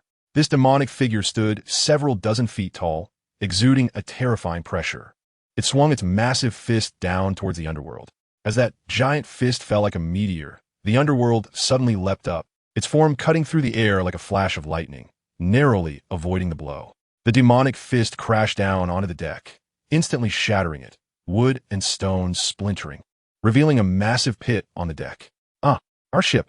Moria's crew watched in agony as their ship was damaged. At this moment, Moria had no thoughts other than defeating the person before him. He quickly moved his hands, chanting incantations, controlling the demonic figure to launch another attack. The demonic figure opened its enormous maw and let out a deafening roar.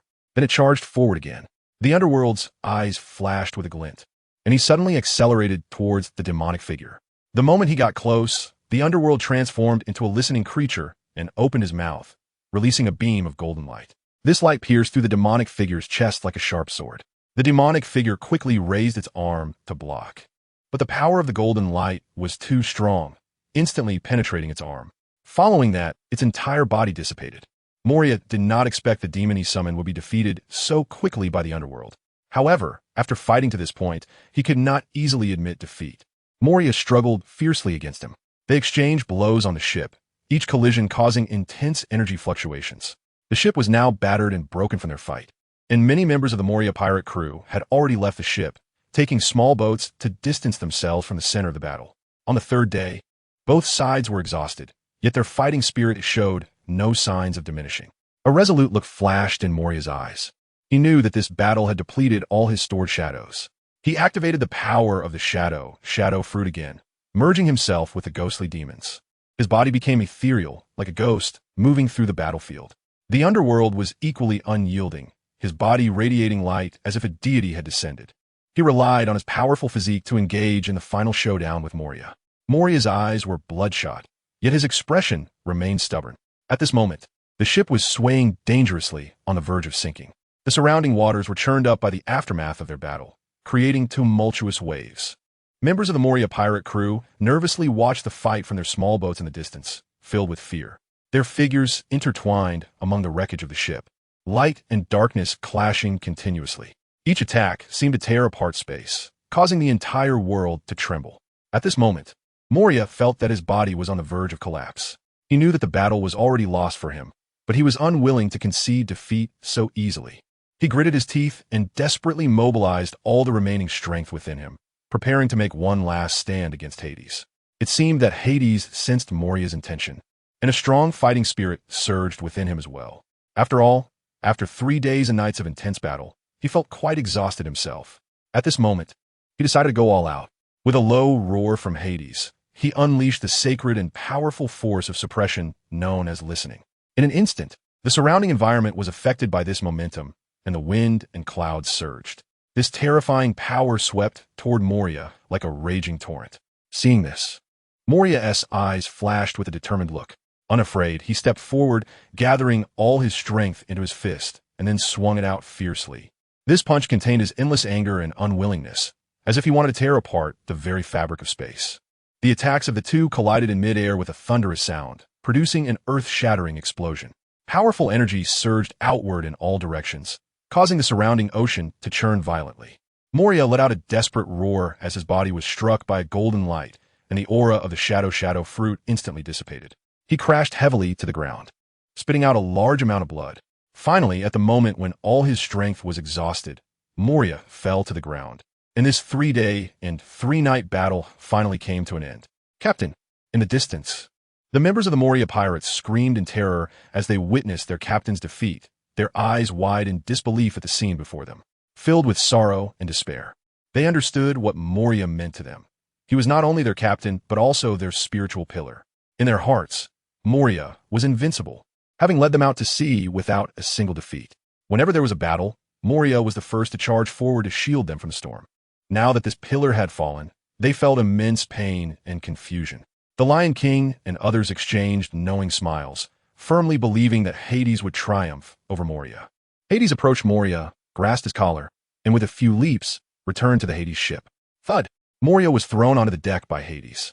Hiss! Moria took a cold breath, ultimately swallowing the words he wanted to say. He was still a proud person. Moria's crew, seeing their captain brought onto the Hades ship, felt a knot form in their hearts and looked at Moria with concern. After a moment, Hades finally spoke. His voice was deep and powerful, seemingly capable of penetrating one's soul.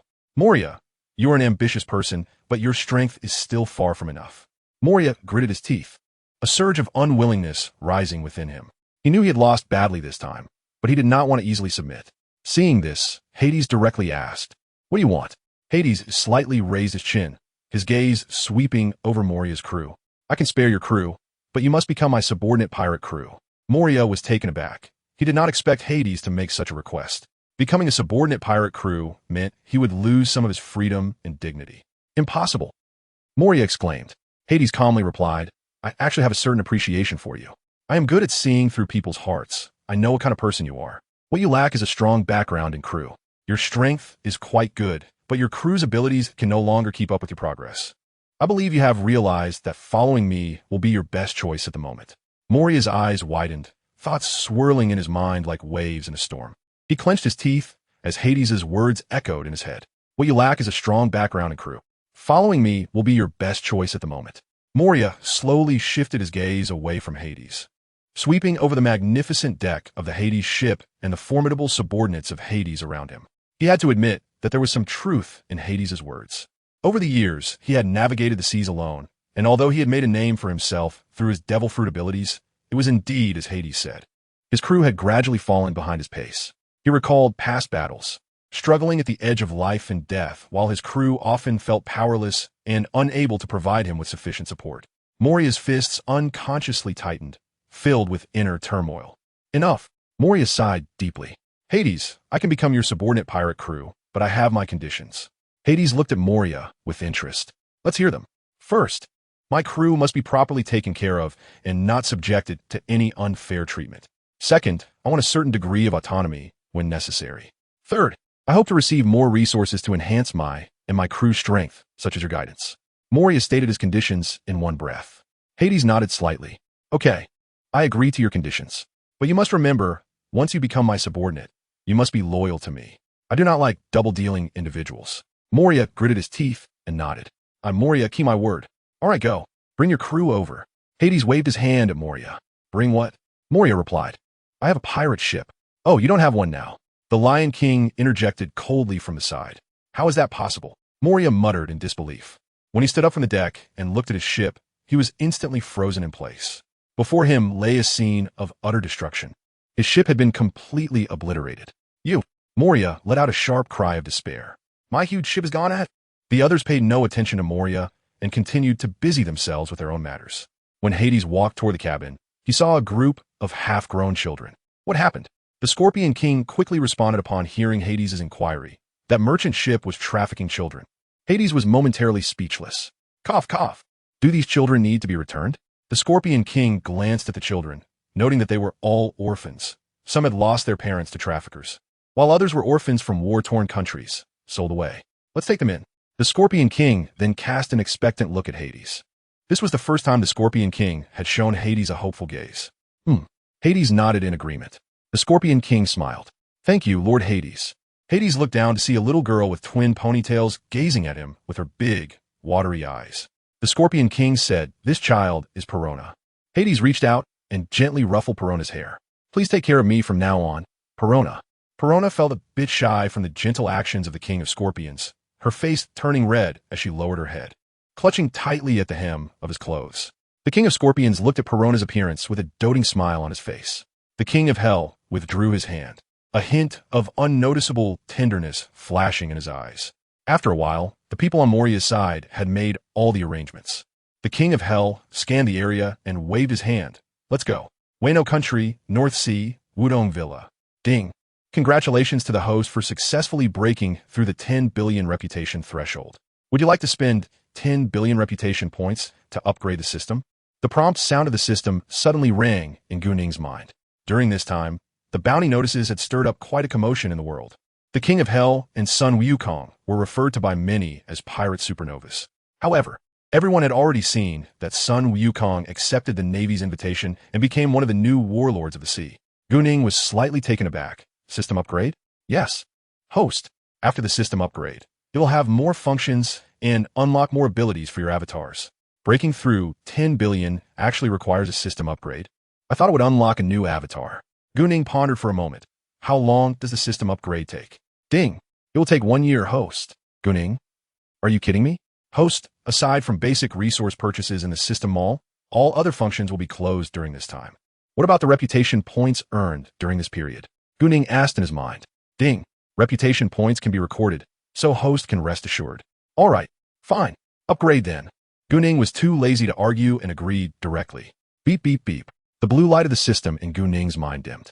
At the same time, at the Navy headquarters in Marineford. Wah! When Manji disembarked, he immediately saw the grand and imposing buildings of the Navy headquarters. Especially the central building, which resembled a seagull, piqued his interest. Carp followed behind Manji with a big smile on his face, looking quite pleased. "Slow down, kid." "Oi, I know. Stinky old man. Hurry up." Manji shouted to Carp from a distance. "Kid, call me master, got it? No need to be so informal." Saying this, Carp grinned and rushed towards Manji. Bogart shook his head, a smile creeping onto his face. Sigh. It had been a long time since he had seen Vice Admiral Carp so happy while being scolded. "Little Manji, your master will take you to find an old friend. Later, I will have a good time with him." Huh? Not long after, Carp took Manji's hand and walked towards Sengoku's office. Knock, knock, knock. "Come in." Bang. Carp kicked the office door open. "Ha ha ha ha ha. Sengoku." "Ah, Carp. My new door." Sengoku let out a sharp yell, angrily shouting at Carp. "Huh. Ha ha ha ha. Sengoku, don't be stingy. I'm here to introduce my new disciple to you." Carp boldly walked towards Sengoku, casually grabbing a sunbae from the table and munching on it. "Give it here." Sengoku snatched it back and quickly shoved it into his mouth, fearing he would miss out if he ate it later. Manji peeked through the door, quietly watching the two inside. Suddenly, Sengoku froze slightly. "What did you say? Disciple? Where?" Carp, chewing on the senbei, gestured towards the door with his eyes. Sengoku, following Carp's gaze, felt embarrassed for a moment, wishing he could find a hole to hide in. He had exposed such an unseemly posture in front of a junior, truly disgraceful. Cough, cough. Sengoku tried to calm himself, clearing his throat in an attempt to regain his former authority. Carp watched Sengoku's expression and chuckled, then casually snatched another piece of sunbae from Sengoku's hand and stuffed it into his mouth. Sengoku turned his head and glared at Carp, as if saying, "You old lecher. Come on, come in." Sengoku waved to Manji at the door. Being chosen as Carp's disciple must mean he had special qualifications or character. Manji looked at the person calling him. A tall figure with a round head, 2 tufts of mustache below, wearing frog glasses and a Navy admiral's coat, exuding immense authority. Manji walked in and directly greeted Sengoku. "Hello, Uncle Sengoku. My name is Manji." "Ha ha ha, hello." Manji, very good. Carp. "Huh? Oi, kid. You?" Carp's eyes widened, staring intently at Manji. Manji was not shy at all and glanced at Carp. "Carp, your disciple is great. I like him very much. Manji, how about coming to me and being my disciple? Carp won't teach you well. Come to Uncle, and I will teach you well to become the strongest in the Navy." Sengoku approached Manji, squatted down, and spoke softly to him. "Hey, hey, hey. What are you doing, Sengoku?" Carp, losing interest in the senbei, stepped forward and pulled Manji from Sengoku's embrace. "This is my precious disciple. All right, look at your stingy face." Sengoku looked at Carp disdainfully. Carp, however, smiled nonchalantly. "Manji, Tell him how old you are this year. 8 years old. Mangy's crisp voice echoed in the room. Carp laughed heartily, reached out to pat Mangy's head, then turned to Sengoku. This is a treasure I picked up from the East Blue. How could I give him to you? Let me tell you a secret. Sengoku shot Carp an annoyed glance, spit it out. This little guy's strength has already reached the level of a Navy lieutenant. A thunderous shockwave hit Sengoku's mind. What? Carp? Navy lieutenant level? He looked at Mangy in disbelief. This 8-year-old child had already reached the strength of a Navy lieutenant. He first doubted it was a joke, but looking at Carp, he knew he wasn't the type to joke around. Sengoku took a deep breath, trying hard to calm himself. An 8-year-old Navy lieutenant. This was truly hard to believe. Carp, however, casually stated, "This little guy initially surprised me too, but fortunately, I accepted him, ha ha ha." At this moment, Sengoku's gaze towards Mangy was like that of a rare treasure. Hey, Sengoku, quickly hide that greedy look in your eyes. In the Warring States period, there was no Zhangguo. Just as Zhangguo was about to speak, Carp directly picked up Mangy and ran off without a trace. Damn it, Carp! Zhangguo shouted at the office door. Carp chuckled and completely ignored Zhangguo's angry shout. He had something important to do now. He still hadn't visited an old partner. He had to show off his good disciple.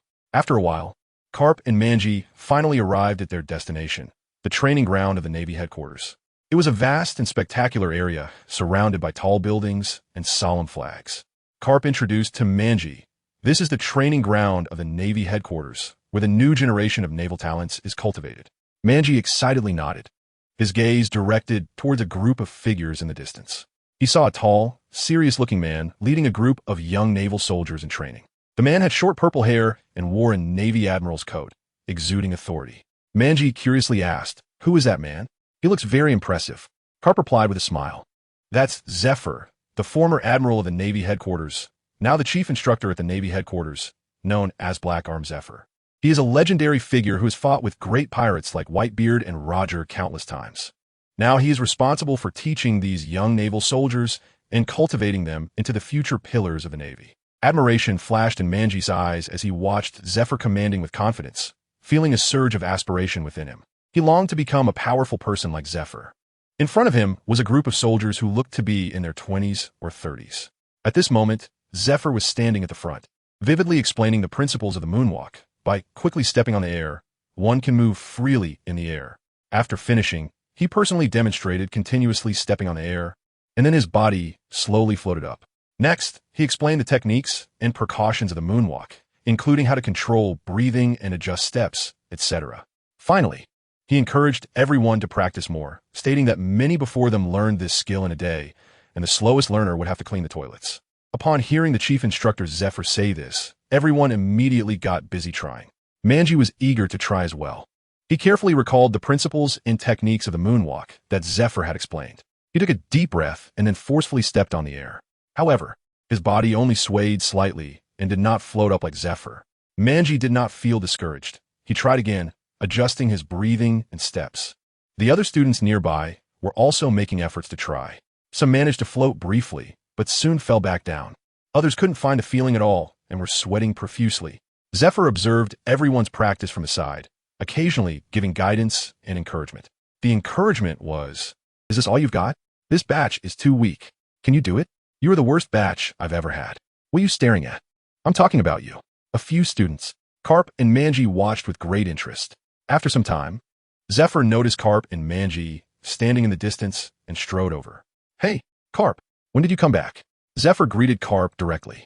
Carp grinned, chewing on a sunbae, and said, "Haha, Zephyr, I just got back. This kid is a treasure I found in the East Blue." Saying this, Carp pointed to Mangy beside him. Zephyr then noticed Mangy next to Carp, looking him up and down with a hint of curiosity. "Hello, Uncle Zephyr. My name is Mangy." Mangy greeted Zephyr. "Hello, Mangy. So, what did you bring him here for?" Zephyr looked curiously at Carp. "Ha ha ha ha. Of course, to make you envious." Carp laughed heartily, his face full of pride. Zephyr shook his head helplessly. "You still love to joke like this. TCH, how could I be envious of you? Look at how many elites I have over there." Carp swallowed the sunbae in his mouth and started talking endlessly about Mangy. As Zephyr listened to Carp's story, his gaze remained fixed on Mangy. "What?" Zephyr shouted loudly. "Why the sudden surprise? You're just like that guy Zhangguo." At this moment, Zephyr seriously examined the little guy in front of him. At such a young age, his strength could reach the level of a Navy lieutenant. A prodigy. Zephyr glanced around and said, Carp, why don't you let me take your disciple? I will definitely guide him seriously. Upon hearing this, Carp's eyes widened. Hey, Zephyr, don't even think about it. This is a treasure I found. How could I hand him over to you? Zephyr, however, did not give up and continued to persuade Carp. Carp, you know that all my students are elites. This kid will definitely receive better training with me. Carp shook his head firmly. No way. I found such a promising disciple with great difficulty. I can't let him go to you. You old man, you can't teach a decent disciple. You just know how to use your fists. Zephyr rolled his eyes at Carp. Carp chuckled, secretly feeling pleased at Zephyr's anxious look. And Zephyr, seeing that Carp was just laughing without saying anything, became even more frustrated. Carp had originally planned to return to the Navy headquarters and let Zephyr train him. Although Zephyr's strength was not as strong as his, when it came to teaching ability, he was one of the best in the Navy. Now, saying so much to him was just to tease him. Carp, do you agree or not? This kid will definitely make greater progress with me. Zephyr emphasized again. Carp stopped laughing and looked at Zephyr with a serious expression. Zephyr, do you really want to teach this kid? Zephyr nodded without hesitation. Of course, such a good seedling must not be wasted by you. Carp pondered for a moment and then slowly said, All right, since you are so sincere, I will hand Manji over to you for a while. But you must teach him well. If this kid doesn't make progress, I won't spare you. Upon hearing this, Zephyr's face lit up with joy. Don't worry, Carp. I will definitely train this child to become an outstanding Navy officer. Okay, then I will hand this kid over to you. After Carp finished speaking, he turned around directly, fearing that if he stayed any longer, he would burst out laughing and Zephyr would notice something amiss. At this moment, Zephyr and Manji stood in place. On the way here, Carp had already told Manji to stay with Zephyr for training, as he would make faster progress. Manji looked up at the purple-haired Zephyr. Zephyr squatted down, looking at Manji with eyes full of expectation. Manji, from now on, you will train with me. I will do my best to teach you. Manji nodded vigorously. Uncle Zephyr, I will definitely work hard. Ha, very good. Don't learn from that old, shameless master of yours. Zifa laughed heartily, while Banji scratched his head a bit shyly. Uncle Zifa, Master Carp is actually a very nice person, Banji said softly. Zifa stood up and patted Banji's head, saying, That old guy only has brute strength. Teaching disciples can't rely solely on fists. Stick with me, and I'll make you a truly wise and strong Navy warrior. Fishman Island. At this moment, son Wukong and the others had already arrived at Fishman Island. After a week of exploring, they were preparing to set off for the rising current when they noticed someone was missing. Huh, where's Rom? John searched the ship for Rom's figure. The group exchanged glances, feeling a twinge of unease. Son Wukong scratched his head and said, Where did that guy run off to? He didn't get into any trouble. Did he? That kid is pretty honest. Enel then spoke up. I remember Rom said he was going down to buy some supplies, and then we never saw him again. Well, everyone, let's go look for him. We're ready to depart. Meanwhile, in a corner of Fishman Street, Rom was surrounded by a group of punks led by Arlong. Rom looked at them angrily and shouted, What do you want? Let me go. Arlong grinned maliciously. You human kid, how dare you wander around our Fishman Street? You're not leaving today. Hand over everything valuable on you. I don't have any money. Stupon replied. Kid, don't make me teach you a lesson. Arlong sneered. We've been watching you since you entered Fishman Street. Hand over all your berries, and we'll let you go. Rom glared at Arlong and the others. I really don't have much money. I just came here to buy some things for my friends. You can't do this. Arlong chuckled coldly. Reason? In Fishman Street. We are the reason. Brothers, search him. The punks rushed forward and began to search Rom. Rom struggled desperately, but there were too many of them, and he was quickly subdued. However, they only found about 1,000 berries on him. Arlong, this guy only has about 1,000 berries. Arlong's face darkened, kid. It seems you won't cry until you see the coffin. Since you have no money, you'll have to come with us. You can wait for your friends to pay your ransom. Rom looked at them in terror. Where are you taking me? Let me go.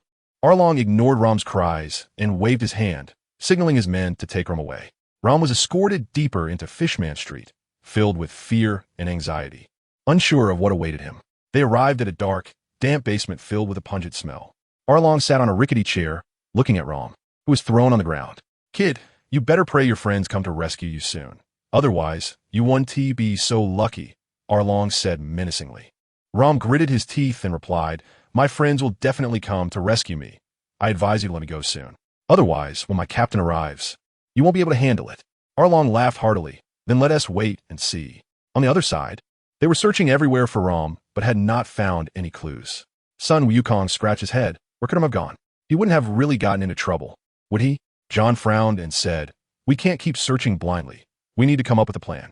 After some discussion, they decided to inquire about Rom's whereabouts in various neighborhoods on Fishman Island since he had gone out to buy supplies. They split into several small groups to ask around in different areas. In a small tavern on Fishman Street, John and a few companions were asking the tavern owner about Rom's whereabouts. The tavern owner hesitated for a moment and said, "I heard that Arlong and his crew recently caught a human kid. I don't know if it's the one you're looking for." John's heart tightened. "Arlong? Where is he?" The tavern owner shook his head. "Arlong and his crew are dangerous. You better not provoke them." John said firmly, "We must find our friend, no matter how dangerous it is. Please tell us where Arlong is." Hawkins grinned, "And we really don't know who the dangerous ones are." The tavern owner helplessly pointed in a direction. "They usually hang out in a tavern deep in Fishman Street. But be careful." John and the others thanked the tavern owner and immediately rushed toward the depths of Fishman Street. Meanwhile, in the basement, Rum was trying to find a chance to escape. He observed his surroundings and noticed some cracks in the walls. Perhaps he could dig out from there. He quietly began to use a stone to dig at the wall, hoping to escape before his companions found him. However, his actions were soon discovered by a punk. "Kid, what do you think you're doing? Be honest," the punk said fiercely. Rum had no choice but to stop, but he didn't give up on the idea of escaping. "I wonder if the captain has noticed I'm missing." At that moment, Hawkins and the others had arrived at the tavern nearby. "This is it." Hawkins glanced at the tavern. The chances of him being here were 100. Hawkins narrowed his eyes slightly, beginning to calculate various possible situations. His cards flipped lightly in his hand. "Cage." Hawkins looked at his companions. Rom is being held captive. John and the others exchanged serious glances with Hawkins. "Let us go. Let's check the situation first. I've already notified the captain," Hawkins said to the others. Then the group strode confidently toward the tavern. The guards at the entrance merely glanced at them. Once inside the tavern, they found it to be very noisy, with fishermen drinking, gambling, and making a racket. Hawkins observed the surroundings, searching for Rom's trace. Suddenly, Hawkins' eyes focused. He saw an entrance to a staircase leading underground, guarded by two punks. That was likely where Rom was being held. Hawkins whispered, "We need to be careful." They quietly approached the entrance to the basement, looking for an opportunity. At that moment, a drunken fishman staggered over, loudly shouting at the punks at the door. Hawkins and the others took the chance to rush forward, quickly taking out the punks at the entrance, and then dashed into the basement. The basement was dark and damp, filled with a pungent smell. They moved cautiously and finally found Rom in a corner. When Rom saw them, his eyes lit up with surprise. "You finally came." John rushed forward and untied the ropes on Rom. "It's okay, Rom. We came to save you." Rom struggled to stand up, swaying his body and moving his stiff limbs. "I knew you would come to save me." However, their actions had not escaped Arlong's notice. Aaron rushed down with a group of subordinates, surrounding them completely. A sinister smile appeared on his face, his eyes filled with arrogance. "Humph, did you think you could save someone so easily?" A cold smile crept at the corner of Aaron's mouth, his eyes glimmering with cunning and threat. "Either pay up or lose your life." Hawkins looked at Aaron with a blank expression, stating firmly, "Today, we must take Rom away." Upon hearing Hawkins' words, Aaron's expression darkened. He suddenly waved his hand and shouted angrily, "Attack! Show them what we're made of."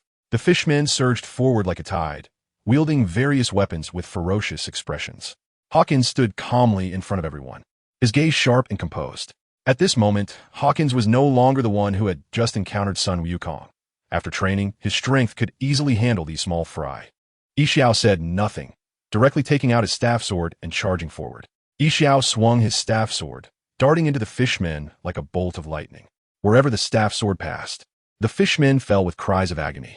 Yixiao's movements were clean and swift, each strike containing immense power that the fishmen could not withstand. John used the ability of the gravity fruit to envelop a group of fishmen in a gravity field, rendering them immobile. The trapped fishmen struggled in terror, but could not escape the gravitational restraint. John looked at the captured fishmen, a cold smile appearing at the corner of his mouth, then waved his hand, slamming the fishmen heavily to the ground, stripping them of their combat ability. Aaron watched in horror as everything unfolded before him. He realized he had encountered an unprecedented strong enemy. He quickly turned and fled the scene as fast as he could. How could this be? This person is so powerful. We are no match for him. I must find Jinpei quickly. Only he can help us fight against these guys. Aaron thought to himself. Anxious, Aaron ran desperately, searching for Jinpei's figure. He quickly searched in the taverns where Jinpei usually frequented. He knew time was of the essence. If he couldn't get Jinpei's help in time, the fisherman would blame everything on him in the end. Finally, he found Jinpei leisurely drinking in a secluded corner of a tavern. Aaron ran up to Jinpei, panting and anxiously exclaimed, "Jinpei, it's bad. Our tavern was smashed by some outsiders. Our people went to stop them, and now they've all been defeated. Their strength is formidable." "What? I heard you captured one of their crew members," Jinpei asked coldly. Aaron was momentarily speechless. Jinpei also knew Aaron's character, but at this moment, he had to go save those fishmen. Jinpei looked at Aaron with disappointment, a hint of reproach in his eyes. "Aaron, you're always so impulsive, causing trouble for Fishman Street." Aaron lowered his head, not daring to meet Jinpei's gaze. Jinpei sighed and stood up. "Let's go see what's happening." Aaron felt a sense of relief and hurriedly followed Jinpei. They quickly headed towards the tavern. Along the way, Aaron continuously described the formidable strength of the outsiders to Jinpei, trying to make him take this crisis more seriously. When they arrived at the tavern, they saw the chaos and injured fishmen, just as Hawkins and his group had just knocked down these fishmen and were preparing to leave. When Jinpei saw the people in front of him, his expression became serious. Hawkins and the others also noticed Jinpei, watching the suddenly appeared fishman warily. They also saw Aaron standing beside this unfamiliar fishman. Jinpei squinted his eyes slightly, sizing up Hawkins and the others. He could sense the powerful aura emanating from them, far beyond that of ordinary pirates. Isha was also observing Jinpei. From the other party's steady presence, he realized this was a character not to be underestimated. "Who are you? Why are you causing trouble in Fishman Street?" Jinpei's voice was low and powerful, carrying a tone of inquiry. John's lips curled up slightly. "We just came to rescue our companion, not to cause trouble. It was Aaron who captured our person first." Jinpei turned to look at Aaron, disappointment in his eyes. Aaron felt somewhat guilty, lowering his head and not daring to make eye contact with Jinpei. "Sigh. You all can go," Jinpei sighed. They had no reason to force them to stay. Although they were thugs, he was a principled thug. "Huh," Aaron interjected. "They injured many of our people," Jinpei replied calmly. "Our Fishman Island has already endured a lot of suffering. We cannot let everyone get hurt because of a fight. These people just came to rescue their companion. They didn't want to harm us." Jinpei fell silent for a moment, then looked at Hawkins. "Because of Aaron's actions, I can let you go. But you must ensure not to cause trouble on Fishman Island again." Hawkins nodded. "All right, I promise. We are just passing through Fishman Island and do not wish to make enemies with you." Jinpei waved his hand, signaling for Hawkins and the others to take Rom and leave. Hawkins and his group breathed a sigh of relief and quickly left the tavern with Rom. Jinpei looked at Aaron and said sternly, "Aaron, you need to learn to control your temper. This incident was instigated by you, and if we continue to entangle, it will only lead to more fishmen getting hurt. What we need on Fishman Island is peace, not war." Although Aaron was unconvinced in his heart, he did not dare to say anything further. After Hawkins and his group returned to the ship, Rom said, "That was really dangerous this time. Thanks to everyone, I was able to return safely." John patted Rom on the shoulder. "You can't be so careless in the future." Just as everyone was preparing to leave Fishman Island, a group of people aggressively blocked the front of the Cheetian ship. "Whoa, someone actually dared to block our ship. Hey, good dogs don't block the way." Hawkins spoke up with his usual ominous tone. As everyone focused, they saw a massive pirate ship blocking their path to the ascending current. Sun Wukong, holding the golden staff on his left shoulder and casually pinching his ear with his right hand, walked towards the deck. "Hey, which monster dares to block the way for your grandpa? If not, I want to be polite." A burst of laughter erupted from the opposing ship. A burly man clad in golden armor, wielding a large sword, stepped into view. Those who often kept an eye on world events recognized him at a glance as Wang Ji, a former member of the Rocks Pirates. Wang Ji stood at the bow of the ship, his eyes exuding an aura of dominance and arrogance. "Oomph. A bunch of ignorant fools daring to be so arrogant in front of me. I advise you to step aside, or else." Suddenly, both sides were in a standoff. "What's going on? Wang Ji, why are you so slow?" At this moment, a chubby little man in silver armor emerged from the cabin, asking. "Nothing, just being blocked by a group of unknown little pirates." "You're really going backwards, aren't you?" Wang Ji, silver axe, slowly walked onto the deck, grinning at Sun Wukong and the others before drawing out a massive axe from his waist and swinging it directly at them. A gigantic silver slash surged towards the Cheetian ship, resembling a torrent of silver rushing forward at incredible speed. The slash was several meters wide and towered intimidatingly. As it approached the Cheetian ship, everyone aboard could clearly feel the suffocating pressure. Sun Wukong's expression remained calm as he slowly drew out his staff sword with a smile. Yi Xiao's eyes sharpened, and he instantly leaped into the air, swinging his staff sword down hard at the incoming slash. Boom! A loud sound echoed as the slash was forcefully blocked by Yi Xiao.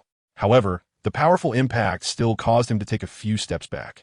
Silver Axe looked at Yi Xiao in surprise that he had managed to block his attack.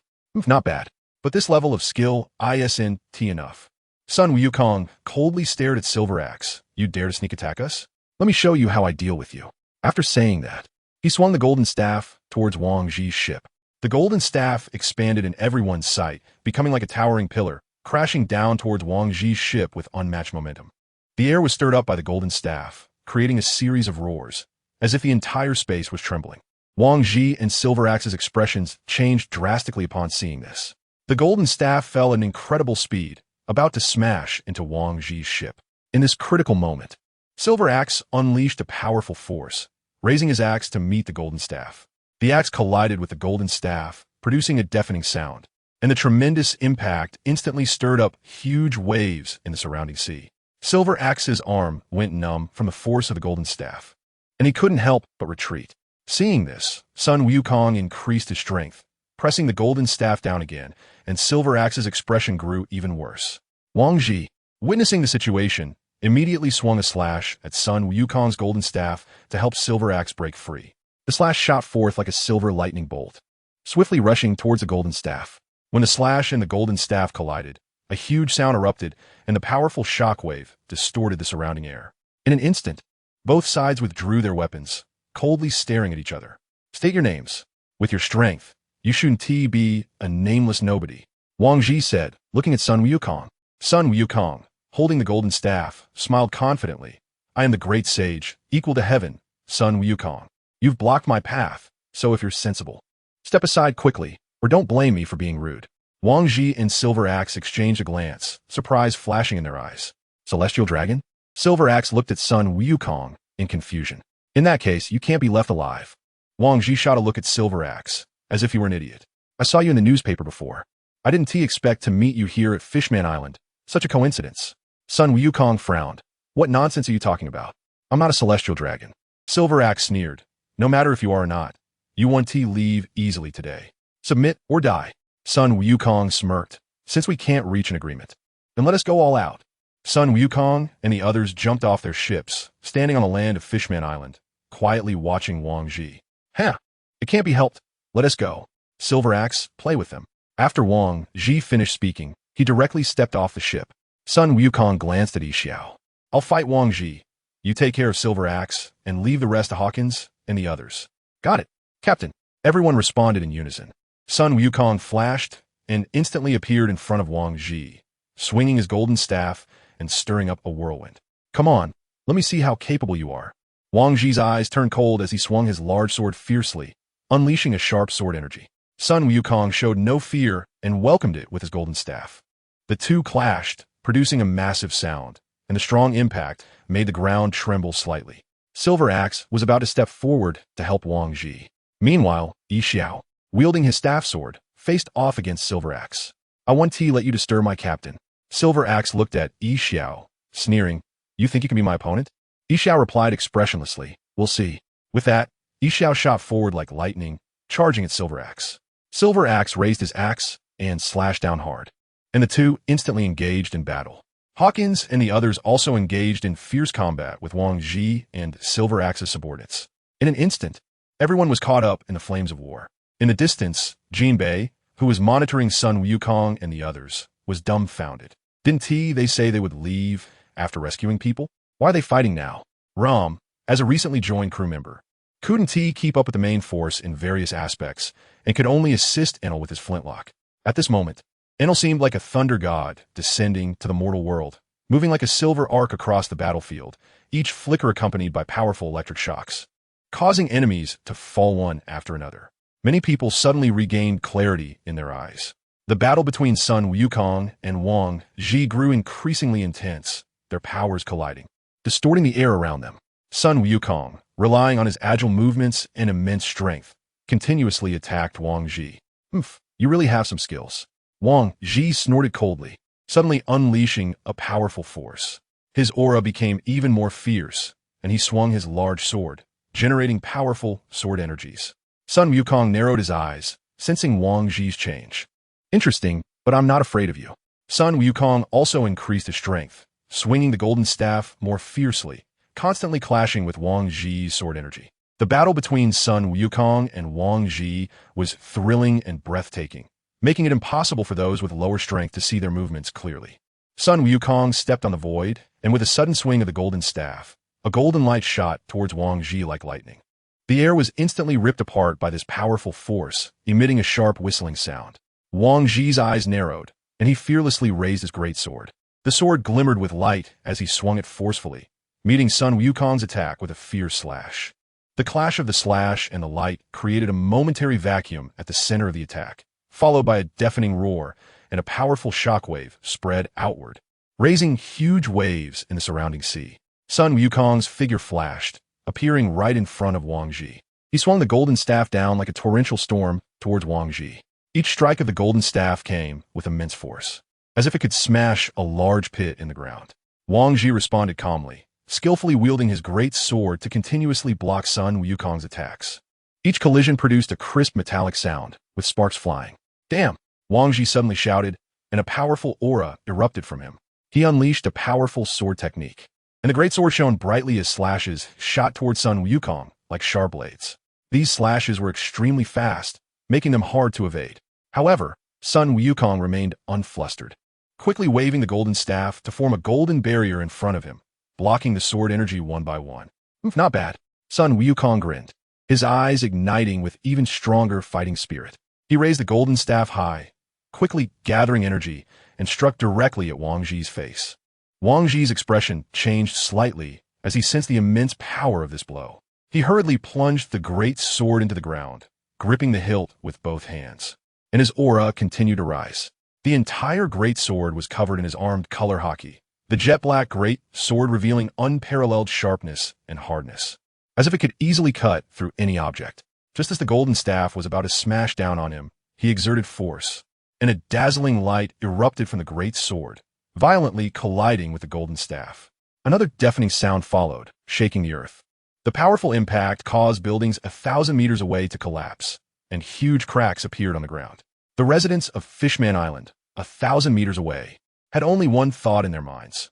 First of all, I didn't provoke any of you. Both Sun Wukong and Wang Ji were pushed back by this force. Even Jinbei, standing at the farthest distance, felt this terrifying impact and nearly lost his balance. Sun Wukong steadied himself and charged at Wang Ji again. His speed was incredibly fast, like a golden meteor. Wang Ji was not to be outdone, swinging his great sword to meet Sun Wukong. The two engaged in fierce combat again, their figures intertwining in the air, with each collision producing tremendous sounds. On the other side, the battle between Yixiao and Silver Axe was equally intense. Silver Axe initiated the attack first, shouting loudly as he raised his axe and swung it violently at Yixiao. The silver giant axe approached rapidly, accompanied by a powerful force and the sound of wind cutting through like a silver lightning bolt. Yixiao's eyes sharpened, his body slightly turning to easily evade this strike. The axe struck the ground with a loud bang, creating a deep crack. Seeing that the first attack missed, Silver Axe immediately swung the axe again for another attack. His movements were swift and powerful, drawing arcs in the air with the axe as it continuously struck at Yixiao. Yixiao remained calm, skillfully wielding his staff knife, accurately blocking Silver Axe's attacks each time. When a staff knife and axe clashed, a crisp metallic sound echoed, with sparks flying. If one looked closely, they would see beads of sweat forming on Yixiao's forehead. As the battle progressed, Silver Axe's attacks became more ferocious. He continuously changed his attack patterns, sometimes striking down from above, sometimes sweeping from the side, and sometimes quickly spinning the axe to attack. Yixiao worked hard to maintain his composure, his staff knife moving like a flexible snake, skillfully navigating through Silver Axe's attacks and cleverly resolving each crisis. Suddenly, Yixiao launched a counterattack, his figure flashing and appearing at Silver Axe's side in an instant. The staff knife shot towards Silver Axe's waist like a bolt of lightning. Silver Axe was taken aback and hurriedly dodged to the side. However, Yixiao's attack was extremely fast, leaving a shallow wound on him. Not bad at all. Die for me. Silver Axe roared, his aura instantly surging. He gripped the axe with both hands and swung it forcefully, sending a massive silver slash flying towards Yixiao. This slash was like a roaring dragon, carrying immense power and pressure. Yixiao's expression became serious as he raised his staff knife, covering it with armed color hockey. The dark light flickered on the staff knife as it collided with the silver slash. After a loud bang, the powerful impact forced both of them to retreat. Yixiao steadied himself and charged its silver axe once more. His movements flowed like water, the staff knife seeming to come alive in his hands as it continuously attacked Silver Axe. Silver Axe also did not back down, swinging his axe and engaging in fierce counterattacks with Yixiao. Their battle made the surrounding air feel as if it had solidified. Each attack carried great power, instilling fear in onlookers. At the outermost area of the battle, there were Hawkins, Enel, and Rom. Enel floated in the air, his blue hair blowing in the wind, his eyes revealing coldness and disdain. The small minion saw Enel and couldn't help but feel a surge of fear. However, under Wang Ji's orders, they still braved forward. This guy looks terrifying. That lightning power feels like it could burn us to ashes in an instant. One minion trembled and said softly, "What are you afraid of? With so many of us, we can take him down together." Another minion said defiantly, but his eyes betrayed his panic. Enel's lips curled into a mocking smile. There were about 1,000 minions on Wang Ji's side, but after being tormented by Enel and Hawkins, fewer than 700 remained. Enel activated the energy within him and shouted, "Thunder punishment." A powerful bolt of lightning instantly struck the minion at the front. The minion didn't have time to evade, and after being struck by the lightning, he trembled violently and fell to the ground, emitting puffs of black smoke. Other minions saw this and stopped in their tracks, looking at Enel in terror. "This is too terrifying. Can we really fight against him?" Some minions began to waver. A real man can bend and stretch. After such a long battle, the direction of this fight was no longer clear to anyone. Enel and Hawkins' side was the easiest among the battle groups.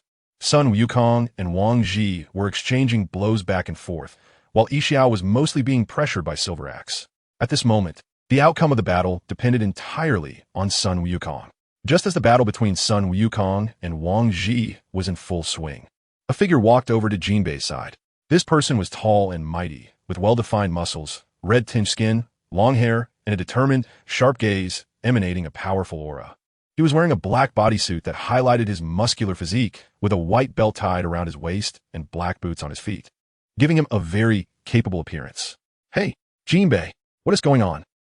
Jinbei quickly turned around when he heard the familiar voice. When he saw the person approaching, a look of surprise appeared on his face as he shouted, "Ah, Brother Tiger, weren't you traveling on the sea? Why did you suddenly come back?" "I happened to pass by the Sabati archipelago and decided to come back and take a look." Jinbei nodded. "Oh, I see." Fisher Tiger then looked at Jinbei and then at Son Goku and Wang Ji, asking, "Who are they? Why are they fighting here?" Jinbei quickly explained, "They are all powerful beings from the outside sea. One of them is Son Goku, who is one of the new warlords of the sea, and the other is Wang Ji, a former member of the Rocks Pirates from the New World. I've been listening here for half a day, and the information is accurate." "Brother Tiger." Fisher Tiger frowned and asked suspiciously, "How could they be fighting in Fishman Island? Didn't the palace send anyone over?" Jinbei shook his head, indicating that he didn't know the reason either. "No, Brother Tiger, the palace people are on the other side." Tiger followed Jinbei's gaze and indeed saw the people from the Fishman Palace looking terrified at both sides of the battle. Tiger also had a helpless expression because these outsiders were too powerful, and the people from the palace were afraid to step forward and intervene. Watching the intense battle before him, Tiger felt a complex emotion rise within him. He knew very well that the peace of Fishman Island was hard-won, yet it was being disrupted by these powerful outsiders. "Jinbei, we can't let them keep fighting here. We must find a way to stop them," Tiger said firmly.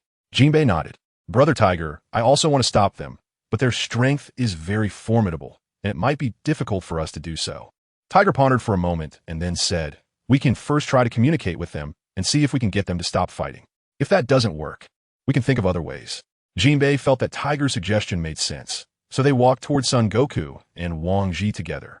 At that moment, Son Goku and Wang Ji were locked in a fierce battle. Their powers collided, and the surrounding air seemed to be distorted. Tiger and Jinbei approached them and shouted, "Please stop fighting. This is Fishman Island, not your battlefield." Son Goku and Wang Ji paused slightly upon hearing Tiger's voice, but soon resumed their battle. Seeing that they had no intention of stopping, Tiger felt a bit helpless. "Brother Tiger, they are not listening to our advice at all," Jinbei said. Tiger frowned. "It seems we can only use force." He scanned the battlefield and felt that Son Goku, as one of the warlords of the sea, would definitely be kinder than that New World pirate. Resolving himself, Tiger charged into the fray to help Ichiji fight against Silver Axe. The battlefield had become chaotic with blood, debris, and broken weapons scattered everywhere. Tiger launched a fierce attack on Silver Axe. Taken by surprise by Tiger's sudden attack, Silver Axe was initially focused on Ichiji and did not expect anyone else to interfere with his battle. However, as an experienced pirate, he quickly reacted and took countermeasures. He forcefully knocked Ichiji away and swung his axe, sending a sharp silver light toward Tiger. The light cut through the air like lightning, carrying a chilling aura. Tiger's expression changed, and he quickly sidestepped to avoid it. He narrowly dodged the attack, but the silver light left a deep mark on the ground. After being knocked away, Ichiji rolled in the air a few times before landing steadily. He quickly steadied himself, fixing his gaze on the enemy before him. When he saw Tiger, he frowned slightly. A fishman? He was secretly surprised that there were experts among the fishmen. Since someone was helping, Ichiji decided to go all out and quickly resolve the battle to assist his captain. He took a deep breath, and his aura suddenly surged. He gripped the hilt of his sword tightly, his eyes flashing with determination and resolution. Tiger and Ichiji exchanged a glance and nodded to each other. In that instant, both sides understood each other's intentions. Tiger charged at Silver Axe, launching a series of fierce attacks. Ichiji was not idle either. He took advantage of Silver Axe being restrained by Tiger to continuously unleash his swordsmanship, putting immense pressure on Silver Axe. With their close cooperation, Silver Axe gradually fell into a passive position. Fury surged within Silver Axe. He never expected to be suppressed by these two. He roared angrily, swinging his axe more violently in an attempt to break this unfavorable situation. However, Tiger and Ichiji's teamwork was incredibly harmonious. They always managed to block Silver Axe's attacks at critical moments, preventing him from succeeding. Tiger moved with agility, like a fierce shark swimming through the water. He kept closing in on Silver Axe, using his powerful strength and agile movements to trouble him. Tiger suddenly shouted to Ichiji, "It's time." With this shout, Tiger's aura suddenly changed, and a powerful force surged from within him. Water's essence, water flow fist. At the same time, he smashed his fist toward Silver Axe. The fist carried boundless might and power, entwined with a surging torrent, sweeping towards Silver Axe. Seeing this, Ichiji also gripped his weapon tightly and covered it with armament hockey, delivering a massive slash at Silver Axe. That slash was like a black lightning bolt, shooting out with an incredibly sharp momentum. Silver Axe widened his eyes. Watching as these two powerful attacks rushed toward him, a strong sense of crisis surged within him. Gritting his teeth, he raised his axe, trying to block these two attacks. However, the combined strike of Tiger and Ichiji was simply too powerful. Silver Axe's axe was knocked away the moment it made contact with the attacks. Boom! The water flow fist and the slash hit Silver Axe simultaneously, producing a loud sound. The tremendous impact sent Silver Axe flying. His body traced an arc in the air before crashing heavily to the ground. Struggling to get up, Silver Axe found that his body could no longer move. He continuously spat out blood, his eyes filled with unwillingness and despair. Tiger and Ichiji looked at the fallen Silver Axe without a trace of sympathy. Ichiji turned to Tiger. "Thank you for your assistance. I am deeply grateful." Tiger quickly held back Ichiji, who wanted to bow in thanks. "It's nothing. I just want to protect Fishman Island from harm." "Don't worry, I will definitely persuade our captain to protect Fishman Island." Tiger nodded repeatedly, feeling that he had made the right choice in helping the right person. In his heart, he believed that being grateful and repaying kindness was the mark of a good person. "I won't chat with you for now. I need to go help my crew." With a smile, he immediately rushed to support Enel and the others who were fighting in the distance. After a long battle, they looked extremely exhausted. After all, the opponents they were fighting, although just small fry, had come from the New World and should not be underestimated. Yixiao moved like lightning, instantly arriving at the battlefield of Enel and Hawkins. The small fry, seeing Yixiao approaching, couldn't help but feel a surge of fear. They had originally thought that they could slowly wear down Enel and Hawkins with their numerical advantage, but they had expected Yixiao to resolve the situation so quickly and come to support. Enel saw Yixiao and let out a slight sigh of relief. He hovered in the air, still radiating powerful lightning, but the prolonged battle had also made him a bit fatigued. Hawkins stood calmly beside him, holding a card in his hand, with a serious expression in his eyes. Next to him were more than 10 people controlled by straw. The members of the opposing pirate crew would rather fight Enel than get close to Hawkins, mainly because his fruit ability was too terrifying. Whenever they cut off Hawkins' head, they discovered that it was actually one of their own comrades. Hawkins could even control their companions, which made them even more wary of him. Ram was quietly following behind Hawkins. Yixiao looked at those small fry and coldly said, "Your battle should come to an end." The small fry exchanged glances, hesitating whether to continue fighting. But under their captain's long-standing authority, they didn't dare to easily retreat. When the small fry shouted, "Don't be afraid, everyone. They're exhausted too. Let's go together, and we might still have a chance." Hearing this, the other small fry felt a spark of fighting spirit and raised their weapons, ready to attack again. Yixiao narrowed his eyes slightly, swinging his sword staff, and a powerful blade, aura, instantly slashed toward those small fry. The small fry, terrified, tried to dodge, but the speed of the blade, aura, was too fast. Some were hit and fell to the ground, groaning in pain. Enel seized the opportunity to launch his attack, wielding lightning from his hands, striking down the small fry left and right. Hawkins, using his straw fruit ability, frantically manipulated these pirates to fight against their own kind. Under the combined attacks of Yixiao, Enel, and Hawkins, the small fry gradually lost their ability to resist. They began to flee in all directions, but Yixiao and the others wouldn't give them that opportunity. They closely pursued the small fry, defeating them one by one. After a fierce battle, all the small fry from Wang Ji's pirate crew were finally defeated. Enel, Hawkins, and the others let out a sigh of relief, sitting down on the ground to recover their strength. At this moment, everyone's gaze turned to the distant battle between Sun Wukong and Wang Ji. Tiger slowly walked towards the four resting on the ground. "Hey, can your captain win?" Tiger curiously looked at Yixiao. "I believe in the captain. He will definitely win." Hawkins and Enel also showed determined expressions, fully trusting Sun Wukong. They all gave a thumbs up. "Count on it." At this point, Wang Ji was already dazed. This was completely different from his expectations of Sun Wukong. He thought that by showcasing all his strength, he could easily make Sun Wukong submit, but he hadn't expected the other party to fight him to this extent. Although he initially agreed, every step afterward was no longer his choice. It was entirely beyond his expectations. "Hey, you dare to lose focus while fighting me, old son?" With that, Sun Wukong swung his staff at Wang Ji. "Here comes the flying stick." In a moment of distraction, Wang Ji was directly knocked into the ground by Sun Wukong, becoming a groundhog. When Wang Ji crawled out of the pit, he looked at his fallen companions. "What the hell? Where's my 1,000-man fleet? How long has this been? Where do they go? Is this still in our country?" As soon as he emerged from the ground, Wang Ji was left in a daze. Sun Wukong shot him a look of rest and peace. Wang Ji's face grew increasingly grim, turning a pig liver color, cursing the useless silver axe for not being able to deal with even some small fry. This was truly infuriating. At this point in the battle, Wang Ji no longer had the desire to continue fighting. He had felt during the battle that his opponent was stronger than him, and in the end, he would only be the one to lose. He looked up at Sun Wukong in the distance and said, "Let us call it a day. Let me go, and we won't trouble you in the future." How amusing. From the moment you were defeated, you no longer had the right to talk to me about causing trouble. Sun Wukong looked at Wang Ji indifferently, his aura incredibly imposing. Wang Ji's face turned pale, filled with unwillingness and anger.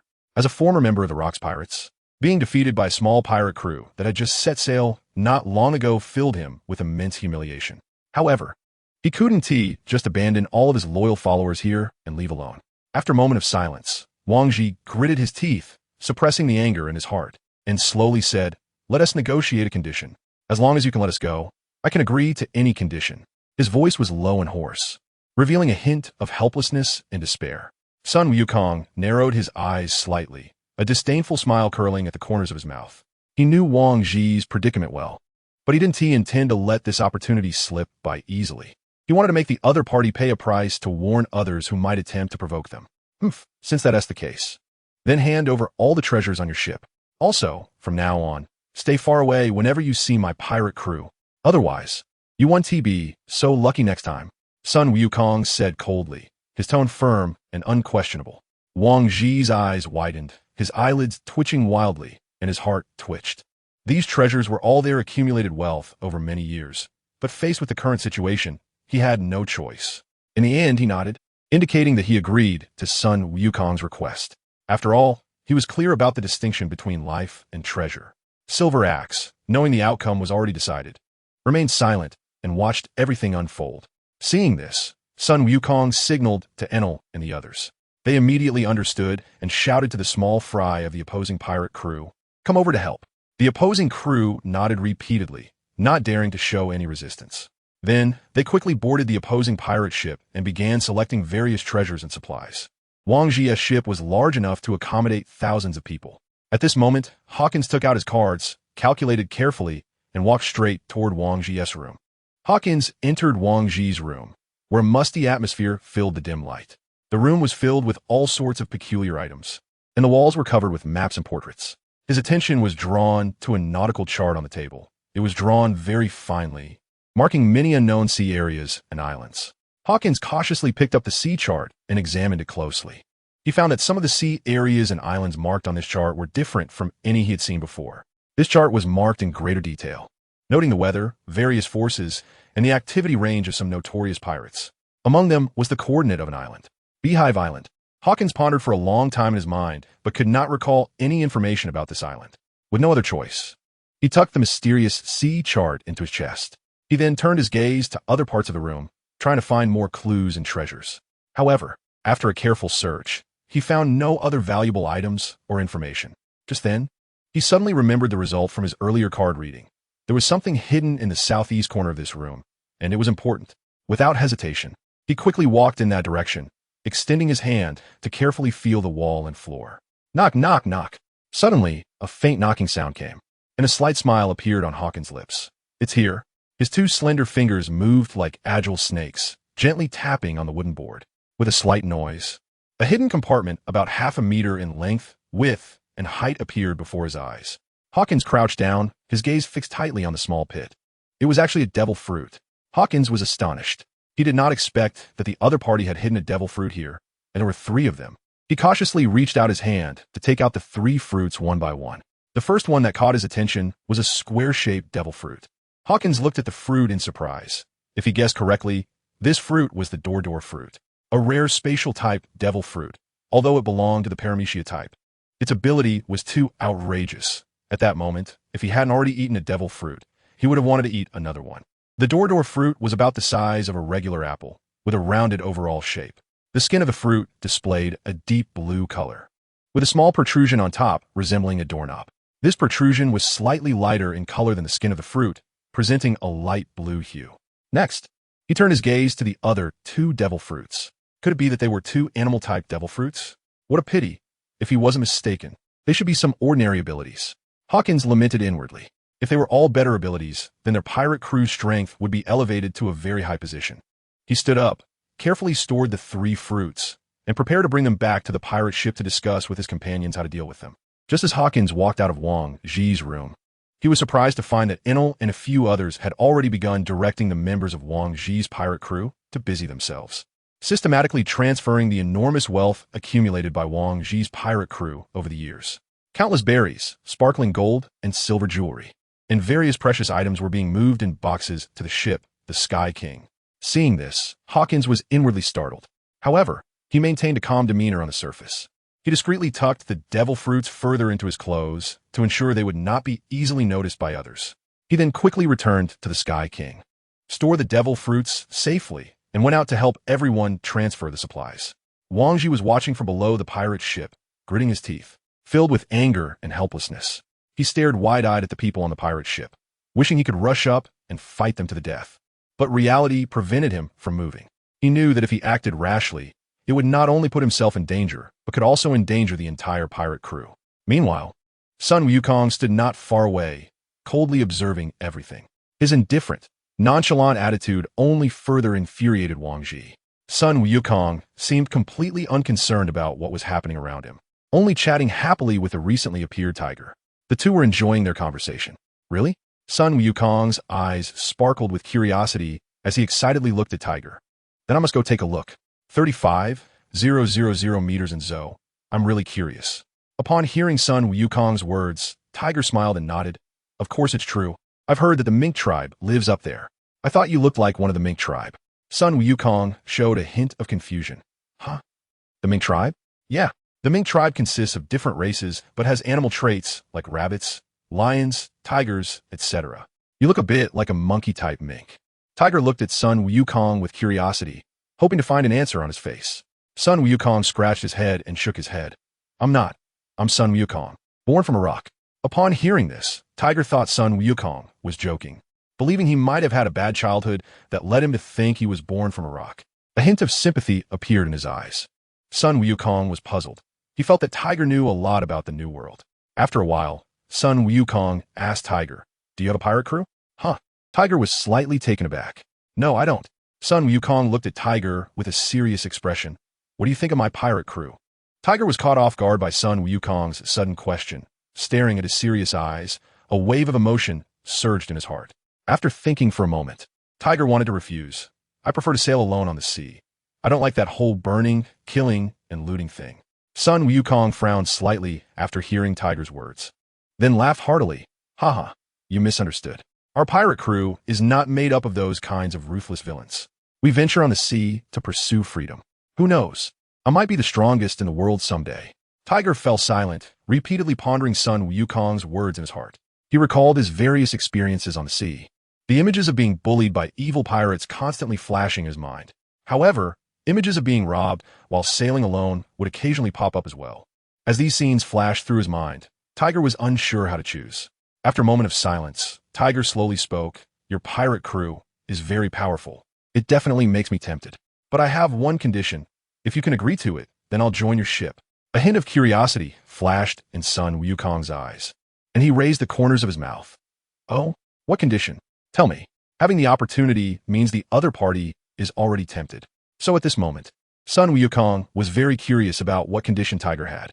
Tiger's expression was serious, and he looked firmly at Sun Wukong. "I hope that when your pirate crew stand at the top of this world, you can allow fishmen to appear openly on the sea, and that fishmen will no longer be sold." Sun Wukong was slightly taken aback, seriously staring into Tiger's eyes. "Okay, I promise you." Tiger felt a surge of joy in his heart as he looked at Sun Wukong's serious gaze, which also put him at ease. "Captain." Sun Wukong smiled widely when he heard Tiger call him captain, revealing a big set of white teeth, looking particularly happy. He then extended his palm to welcome him to join the Chi-Tion pirate crew. Tiger reached out his palm and shook hands with Sun Wukong, both smiling at each other. On the side, Wang Ji and Silver Axe were filled with jealousy and resentment, muttering to themselves, "How did that guy manage to recruit another potential strong warrior? How are we going to take revenge now?" Just as the two were chatting, Enru walked over to Sun Wukong with a smile, grinning as he said, "All right, Captain. The transfer is complete, and this time it's a big haul. All right, let's go. Board the ship." Sun Wukong shouted loudly, and Tiger quickly went to bid a hasty farewell to Jinbei before returning to the Chi-Tion ship. Hawkins and the others looked at Tiger curiously. Tiger also felt the gaze of everyone and was about to speak when Sun Wukong interjected, saying, "This guy's already joined us. From now on, he will be our crew member." Hawkins stepped forward and smiled at Tiger, saying, "Welcome to our pirate crew. For now we are all family." Looking at the sincere smiles of everyone, Tiger felt a warm current flowing in his heart. Enru also came to Tiger's side, patted his shoulder, and said, "With your joining, our pirate crew's strength has increased significantly. In the future, we can adventure even more recklessly on the sea." Tiger smiled and said, "I will do my best to contribute my strength to everyone." Yasip and Ram also smiled at Tiger. After all, Tiger had just helped them a lot. "By the way, how much treasure and supplies did we collect?" Sun Wukong suddenly remembered that they had just harvested the treasure of Wang Ji's pirate crew and asked Hawkins, the crew's treasurer. Hawkins couldn't hide his excitement in his eyes, saying, "Captain, this time we earn about 1.2 billion berries, gold, silver, countless jewels, and antiques. If converted to berries, it might exceed 2 billion berries." Upon hearing this news, Sun Wukong's face immediately lit up with joy. He turned to look at everyone and laughed excitedly. "Haha, that's great. This time was worth it. We need more fortune-bringing children like this in the future." Just as everyone was filled with excitement, Hawkins looked at everyone with a mysterious expression. "But that's not the most precious part." "Huh?" The others looked at Hawkins curiously. Dun. Hawkins smiled slightly, then slowly pulled out 3 devil fruits from his pocket and placed them on the table. Upon seeing these devil fruits, Enru's eyes widened instantly, revealing a look of surprise. He couldn't help but exclaim, "It's actually devil fruits." His voice was filled with disbelief and excitement. The most important thing is that there are actually 3. Enru, who has the most say regarding fruit abilities, knows that 90 of his strength comes from the abilities of devil fruits. Because he himself possesses a powerful devil fruit ability, He knows very well what kind of power and changes these fruits can bring. What abilities do they have, Hawkins? Inara looked expectantly at the calm Hawkins. Hawkins pretended to be profound and pointed to the nearest fruit, saying, "This one is the Zoan type, ushy fruit, giraffe form. TCH, just this." Yassip and the others also showed disappointed expressions. "Don't worry, there are two more." Hawkins pointed to the middle fruit, saying, "This one is the Zoan type, Nico fruit, leopard form." The group fell silent. These two fruits are neither strong nor weak. Eating them would add a weakness, and not eating them wouldn't increase their strength much. They are truly useless. Hawkins saw everyone's expressions and raised the corners of his mouth slightly, saying, "But the last one is very strong." "What? Can Hawkins stop teasing us?" Inaru shouted loudly. All right, son." Wukong also curiously perked up his ears to listen. "This one can be considered a god-level fruit. The Paramecia type, Mara fruit. This fruit can be said to be a rare space-type devil fruit, very powerful." Hawkins spoke with utmost seriousness, as if making everyone realize how strong this fruit really is. Son Wukong looked at the Paramecia type Mara fruit, thought for a moment, then turned to Yassip and said, "Yassip, this fruit is for you. With this fruit, I believe your strength will undergo a tremendous change." Yassip fell silent for a few seconds, then nodded vigorously. "All right, then I won't stand on ceremony." Under the expectant gazes of everyone, Yassip took a big bite of the fruit. "You what?" Gulp. Yassip still held back his disgust and swallowed the fruit, fearing to let down son Wukong's expectations. He then closed his eyes, quietly feeling the new power surging within his body. After a moment, he slowly opened his eyes. He raised his hand and gently pointed at the wall next to him. A strange door instantly appeared on the wall, and everyone gasped in amazement. Yassip frowned slightly, as if he was adapting to this new power. He extended his hand again, and this time the door appeared further away, connecting two different spaces. Everyone looked at Yassip's ability in astonishment, occasionally exclaiming in surprise. Son Wukong saw the timing was right and shouted loudly, "Set sail." Off to the new world. John maneuvered the ship into the rising current, and after a period of turbulence, they directly entered the new world. Just when everyone was confused about which direction to head. Dun. Hawkins took out the sea chart he obtained from Wang Ji's room. Everyone's hearts leaped with joy, and they gathered around, curiously staring at the chart. It was densely marked with various symbols and lines, clearly a detailed map. It obviously marked the surrounding islands and areas of influence. Son Wukong glanced at the map and asked, "Where are we going?" Yassip, who had gathered information for a week in the Sabati archipelago, spoke up, "We definitely need to go around the whole Cake Island area. After all, Captain, you are being hunted by Charlotte Limlin. The most important thing when entering the new world is to have a territory of your own, as every major pirate in the new world has their own area of influence." A sly smile appeared on Son Wukong's monkey-like face. "How about we find a pirate's territory and grab it?" Upon hearing this, everyone began to consider the feasibility. After all, Son Wukong is a warlord of the sea with legal plundering rights, so it seems appropriate to seize a pirate's territory. "Sounds good." Yassip directly nodded in agreement. "But now our problem is which territory to grab." John looked at Son Wukong. Son Wukong also looked puzzled. He had never dealt with such matters before, and Hawkins usually took care of these things. He directly cast an expectant gaze at Hawkins. Hawkins looked at the situation with helplessness and seriously began to examine the nautical chart. After a while, Hawkins directly pointed at a coordinate on the chart and said, "This place, I think it's very suitable for us." Everyone followed Hawkins' finger and was surprised to see Honeypot Island. Son Wukong didn't mind and directly confirmed with Hawkins. "This is the place, let's set off." Roar. Everyone responded loudly. On the other side, Wang Ji quickly returned to his room after the Son Wukong pirate crew left to check if anything was missing. His heart raced, fearing that his precious treasures had been stolen. He hurried to the hidden location of his devil fruit and suddenly saw that the hidden compartment in the corner had been opened. A chill surged through him. He widened his eyes, unable to believe what he saw. The secret space that had been so well concealed had actually been discovered and opened by someone. Wang Ji's hands began to tremble unconsciously, and beads of sweat appeared on his forehead. He nervously stared at the compartment, although he already knew the answer in his heart. The sound of his heartbeat echoed in his ears, as if it were about to burst from his chest. He cautiously approached the compartment and gently lifted the lid. When he saw the emptiness inside, his heart sank. "No!" Wang Ji's wail made everyone on the ship confused, thinking that it was the money that had been moved. Feeling frustrated and shouting to vent, Axe chuckled to himself, knowing that Wang Ji had obtained devil fruits while with the Rock's pirate crew, but he had never used them and had kept them all. Now, someone had discovered and taken them all at once. He hadn't lost anything.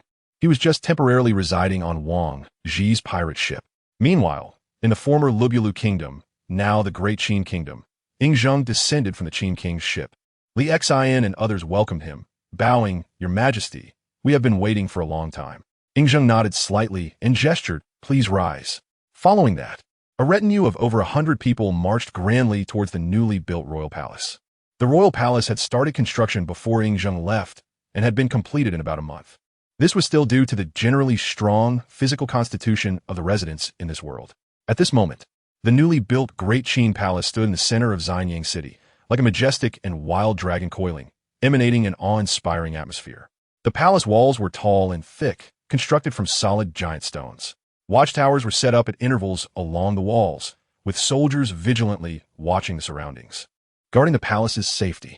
Entering the palace gate, a wide avenue unfolded before them, flanked by large stone sculptures, vividly depicting majestic mythical beasts and brave warriors, showcasing the strength and glory of Great Qin. The main building of the palace was grand, with flying eaves and bracketed roofs, adorned with intricate carvings. The roof was covered with golden glazed tiles, shining brilliantly under the sunlight, resembling a golden sea.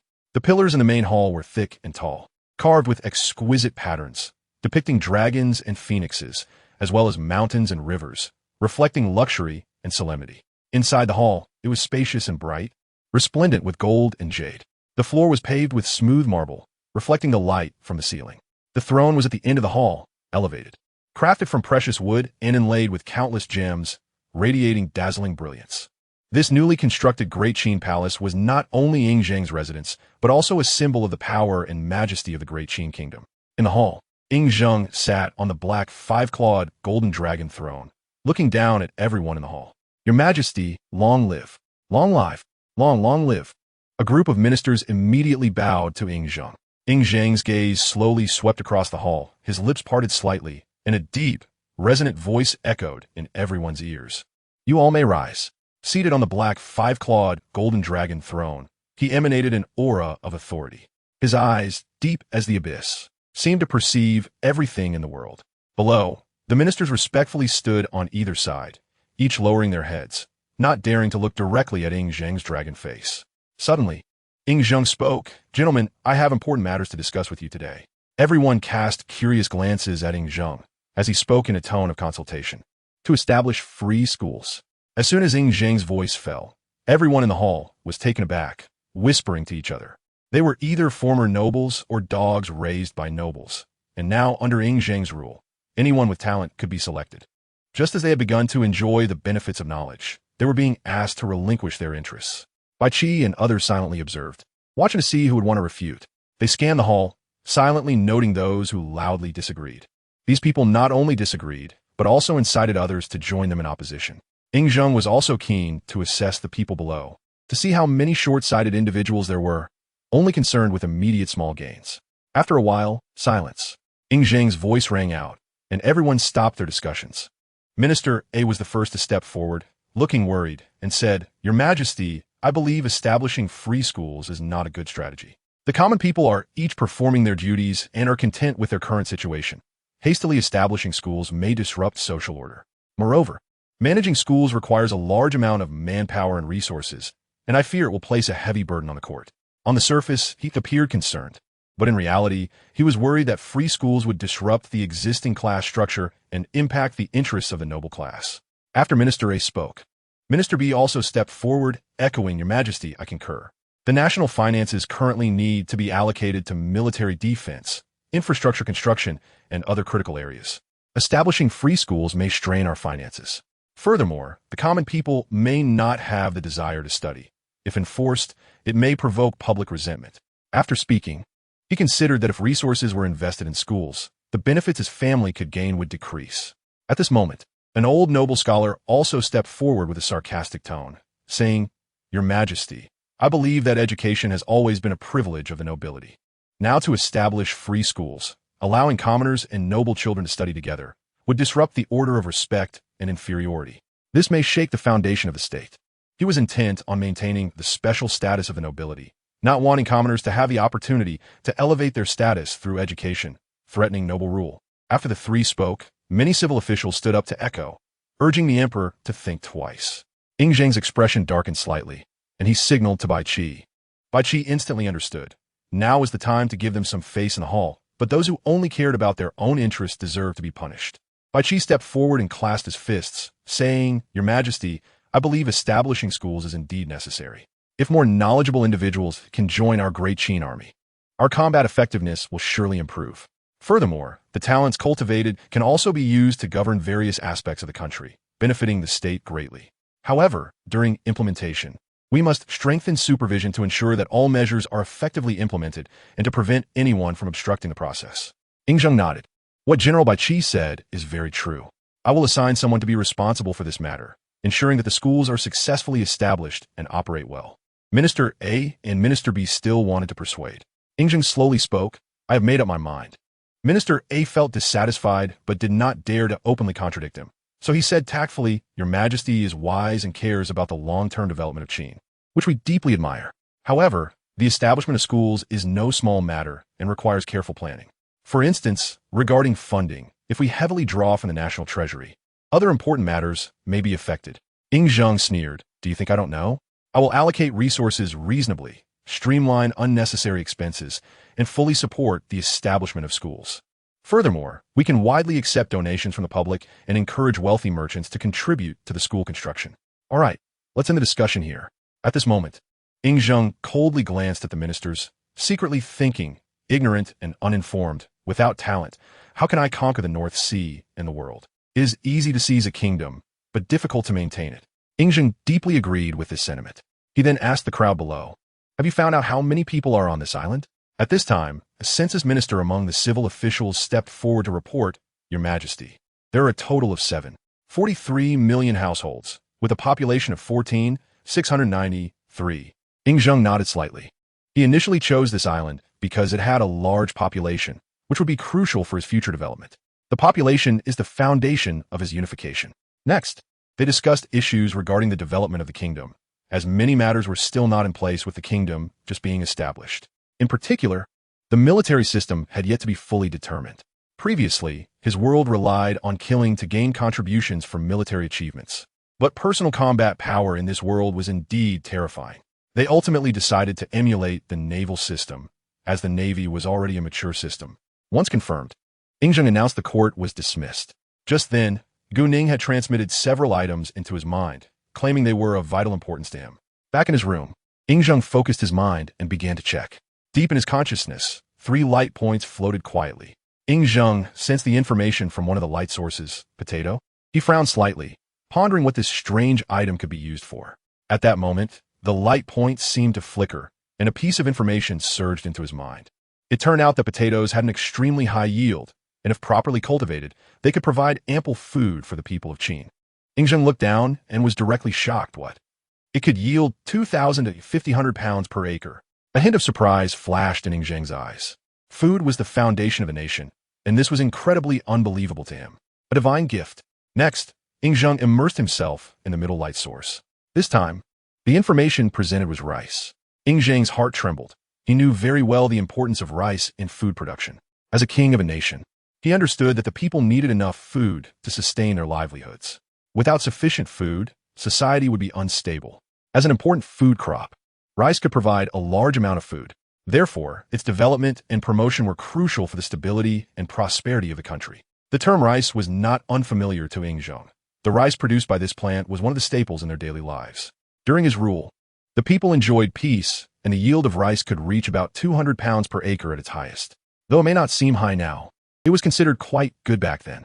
Ing Zheng understood the importance of agriculture to the nation, so he vigorously promoted farming policies, encouraging farmers to plant more crops and increase agricultural output.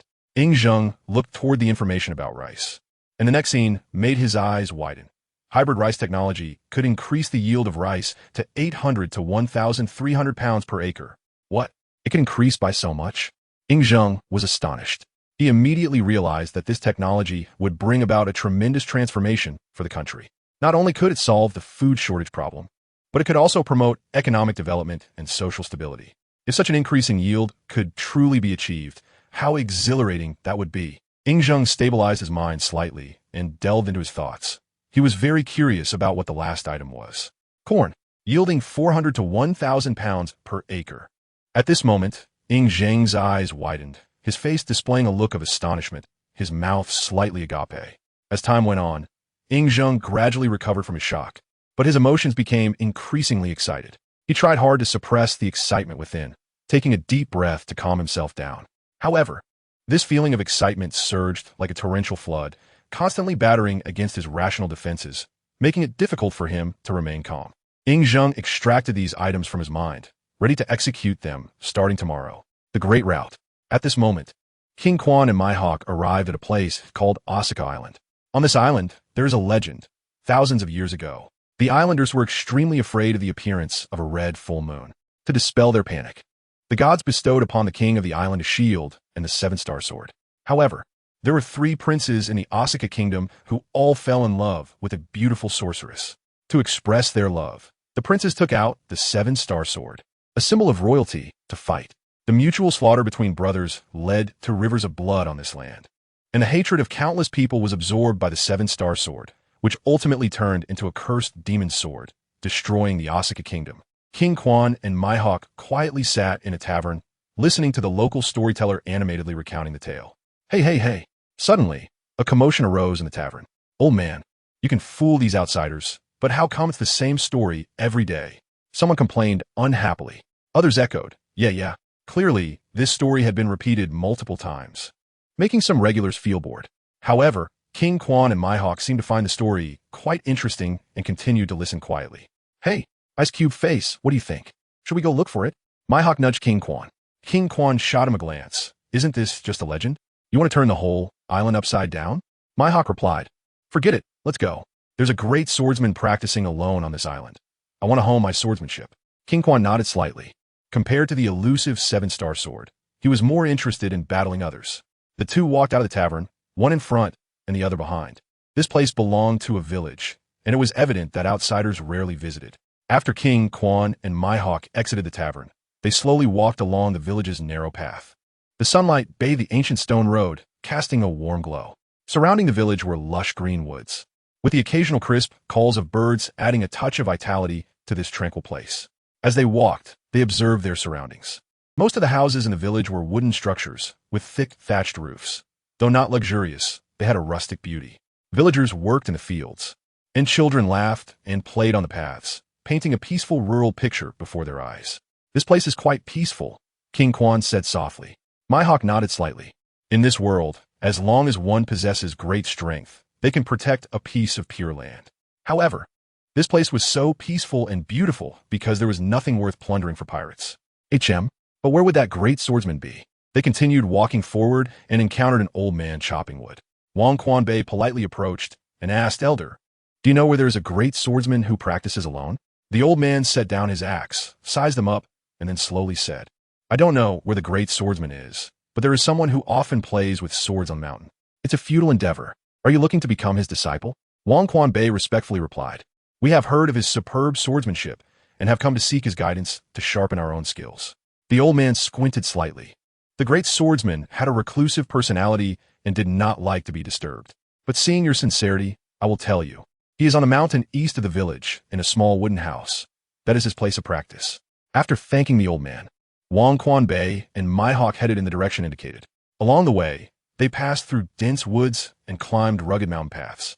Finally, at the mountain's peak, they saw a simple wooden house.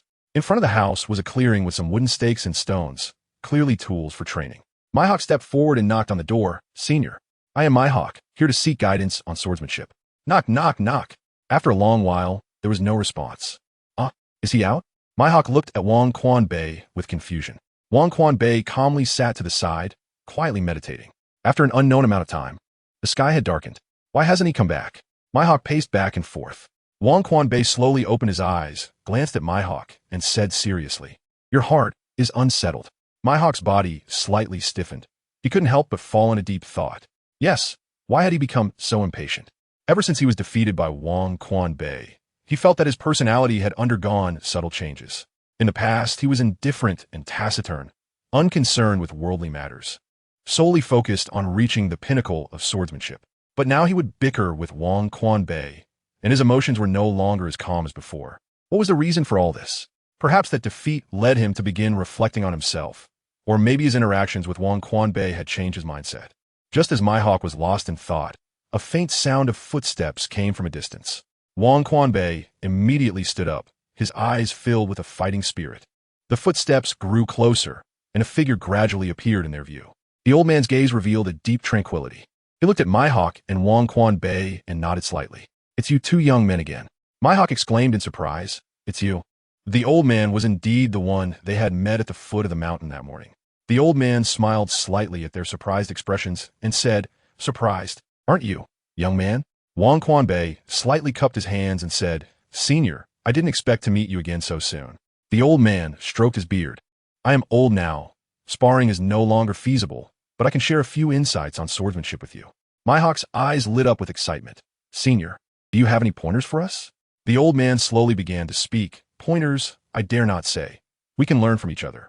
He then invited the two into the house, which was simply furnished with a few wooden chairs, a wooden table, and a rudimentary bed. After the three took their seats, the old man began to slowly share his insights on swordsmanship. The essence of swordsmanship lies in the fusion of heart and sword. The sword is not only a weapon, but also an extension of one's inner beliefs. The moment you pick up the sword, you treat it as a part of yourself. WukongClone nodded slightly, thoughtfully saying, "What you say is indeed true, Senior. The sword carries much. In battle, the sword is our tool to express ourselves and pursue truth." Mihawk continued, "I have always pursued powerful sword techniques, yearning to become a top swordsman. But sometimes, I feel lost, unsure how to further improve myself." The next day, WukongClone and Mihawk gained a lot from their conversation and both bid farewell. The old man asked them to check on the altar, as there had been some unusual activity around it in recent days. He was too old to go himself, so he entrusted it to the two of them. WukongClone and Mihawk exchanged glances and readily agreed to the old man's request. They walked along the mountain path, discussing various speculations about the altar. Mihawk furrowed his brows and said, "What is so special about this altar? Why is there unusual activity?" WukongClone pondered for a moment and replied, "Perhaps it is related to the legendary 7-star sword." Mihawk looked at WukongClone in surprise. "Is there really a 7-star sword? Didn't you say it was just a legend?" WukongClone didn't bother to respond and quickened his pace. TCH. Mihawk quickly followed. Before long, they arrived at the location of the altar. The altar was situated in a quiet valley, surrounded by ancient trees that exuded a mysterious aura. It was built from massive stones, covered in intricate runes and patterns. Why is there no one guarding this place? Mihawk sensed the surrounding stillness and found no one present. WukongClone and Mihawk cautiously approached the altar and immediately felt a powerful wave of energy. Mihawk whispered, "This power is so strong. It seems this altar is indeed extraordinary." WukongClone nodded, his gaze fixed on the altar as he tried to identify the source of the disturbance. They walked slowly around the altar, carefully observing every detail. Suddenly, WukongClone noticed a fine crack at one corner of the altar, from which a strange light faintly emanated. "Look here." WukongClone pointed at the crack. Mihawk leaned closer, his expression turning serious. "How did this crack appear? Could it be that there's an evil force below impacting the altar?" WukongClone reached out and gently touched the crack. Instantly, he felt a powerful impact surge through his finger. He quickly withdrew his hand, his expression changing slightly. "This power is very evil. It resembles that of an outer being?" Mihawk frowned and said, "If the evil forces below break through the altar-esque suppression, the people on this island won't be able to stop it." WukongClone assessed the situation of the altar, realizing it could hold for about 10 more years. But if someone were to destroy it, that timeline could accelerate. Mihawk rolled up his sleeves and pulled out his black sword. "Let me destroy it. Keeping it here is a disaster." Just as Mihawk finished speaking, the altar trembled even more violently, as if it had heard Mihawk's intent to destroy it. As Mihawk raised knight, ready to strike, WukongClone reached out to stop him.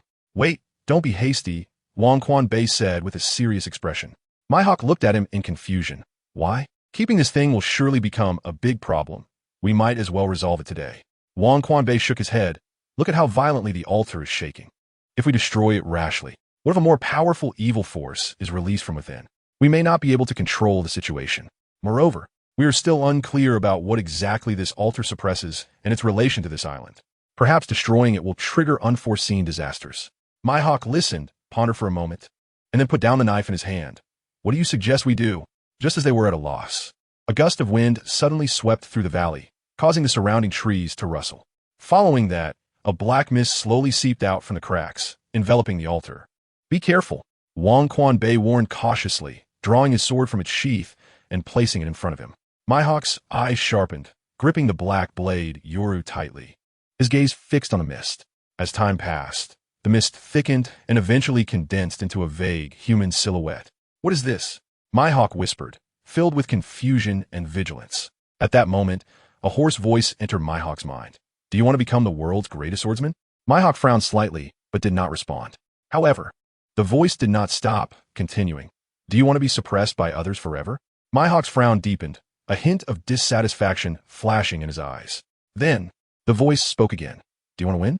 This time, Mihawk's expression darkened, his teeth clenched, and a surge of anger ignited within him. He took a deep breath and responded loudly. "Of course I want to. Then open the altar and release me. I will help you become the world's greatest swordsman, and no one will ever defeat you again." The black mist coaxed him in his mind. A struggle flickered in Mihawk's eyes, and the hand gripping Yoru trembled slightly. WukongClone noticed Mihawk's unusual behavior and quickly asked, "Mihawk, what's wrong?" Mihawk did not answer immediately, his gaze still glued to the black mist, the tempting words echoing in his mind. Becoming the world's greatest swordsman had always been his pursuit. The temptation was overwhelming. "Mihawk!" WukongClone raised his voice and called out again.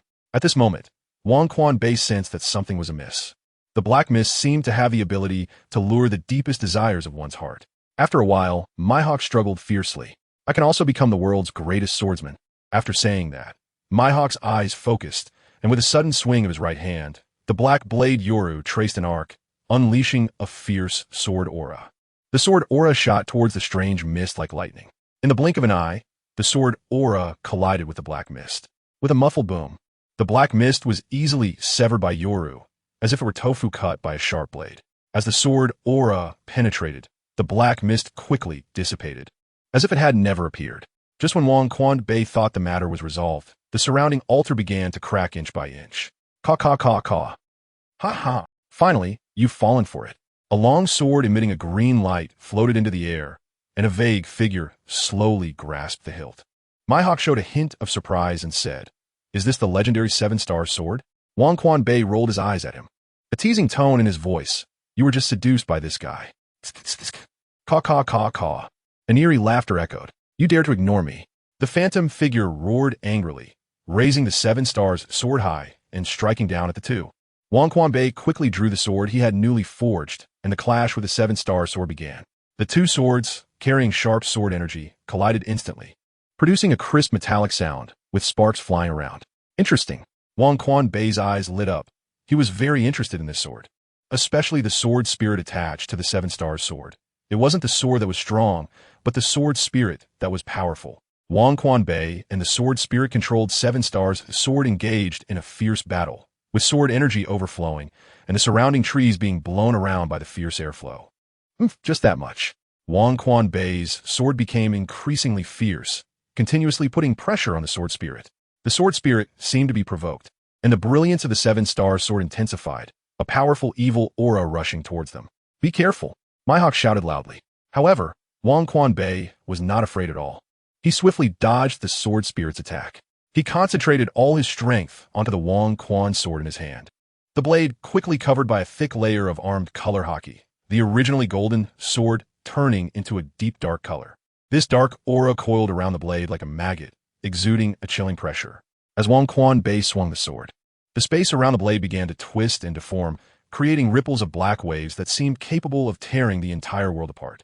"Ha ha!" WukongClone laughed heartily, his laughter filled with confidence and grandeur.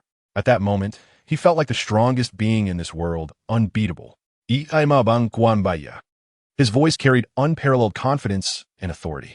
He wanted to prove with his strength that he was the one and only WukongClone, the strongest swordsman in the world. WukongClone sword. Slash! With a roar, the WukongClone sword erupted with dazzling golden light, illuminating the entire sky. The surrounding air seemed to respond, stirring without wind and forming a violent storm. Following that, a towering golden giant sword, wrapped in dark energy, slashed down towards the 7-star sword ahead. What? The 7 stars sword let out a terrified hoarse sound. "No, no, no." Boom! With a loud bang, the golden strike fell like a meteor, crashing down where the 7-star sword had just been. In an instant, a powerful shockwave spread outward, creating a massive cloud of dust. Under the impact of this force, the ground trembled violently, and the surrounding land cracked inch by inch, no longer resembling its previous form. Wherever the golden strike passed, everything was utterly destroyed, leaving only ruins and billowing smoke.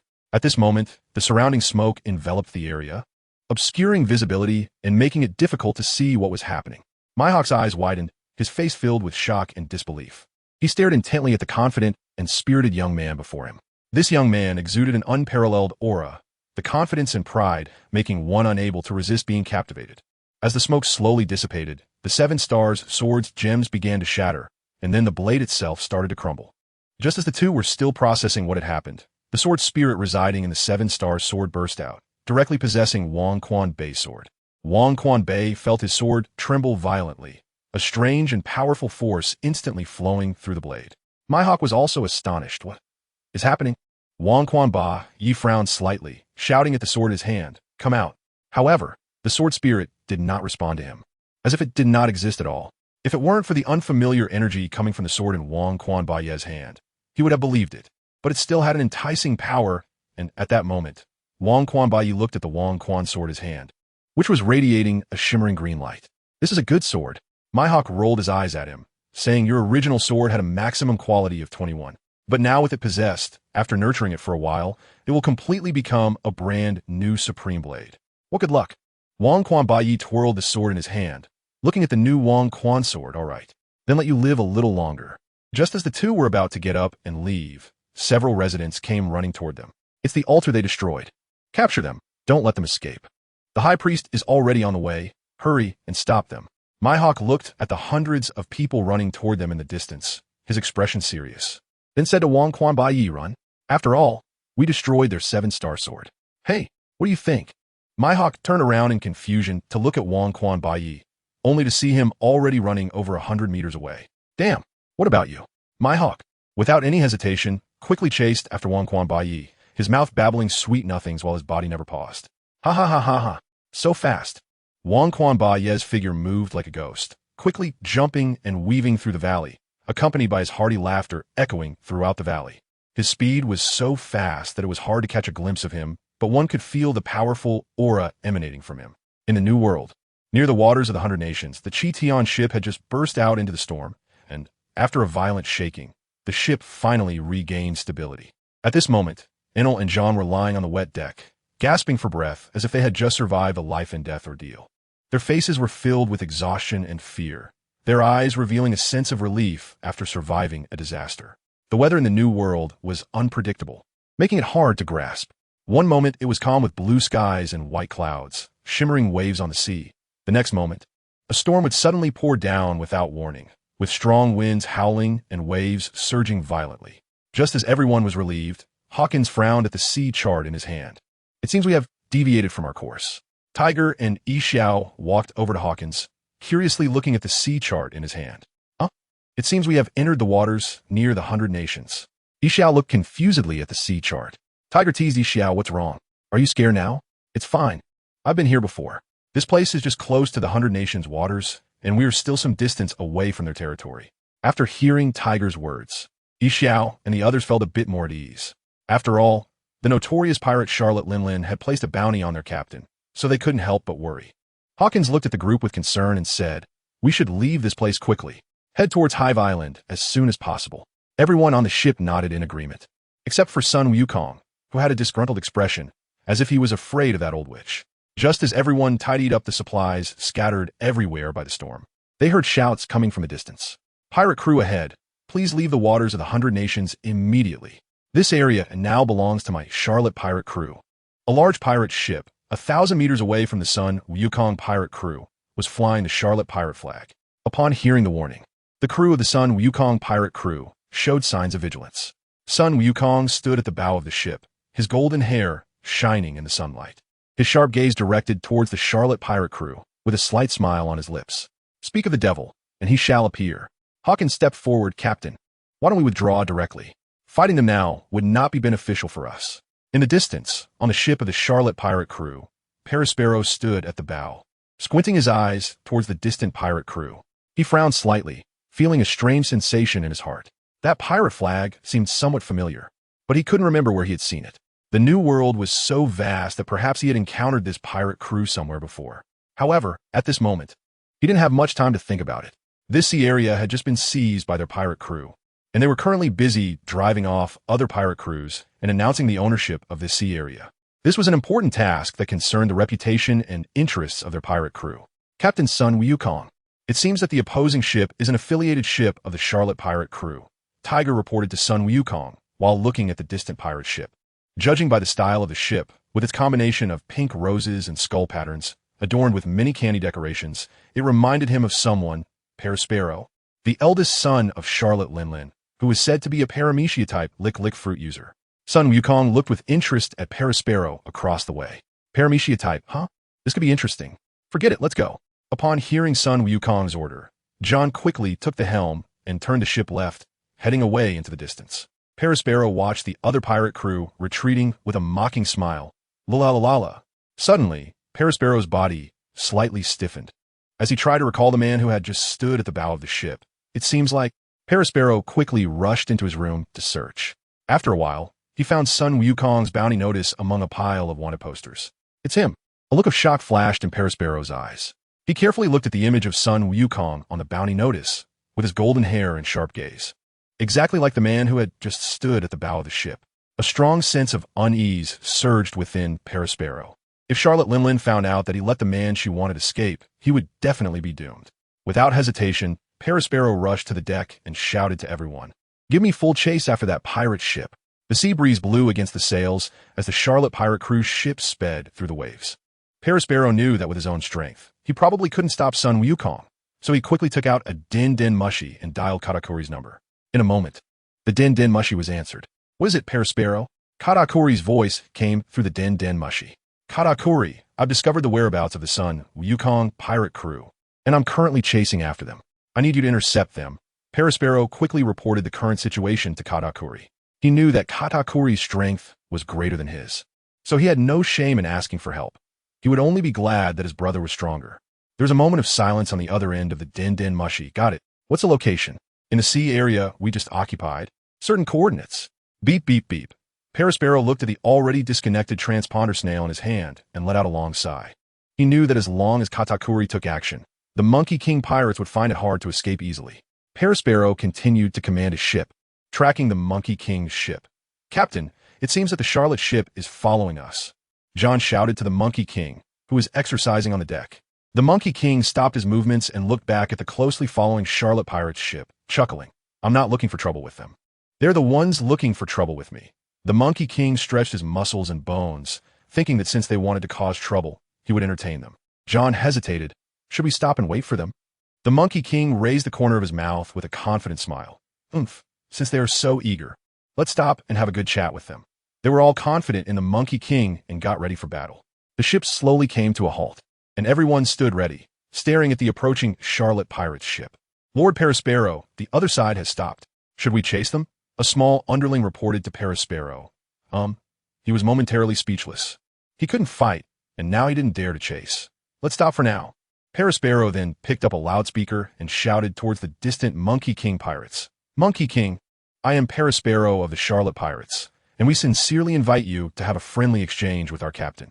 In the distance, the Monkey King was about to explode with rage. He wanted to fly over and slap this big mouth. Hawkins and the others covered their mouths, stifling their laughter, afraid of being discovered by the Monkey King. Was that a friendly exchange? It clearly meant they wanted to gather all kinds of men. At this moment, the veins on the Monkey King's forehead were bulging, and he remained silent. Outsiders could tell that he was very angry.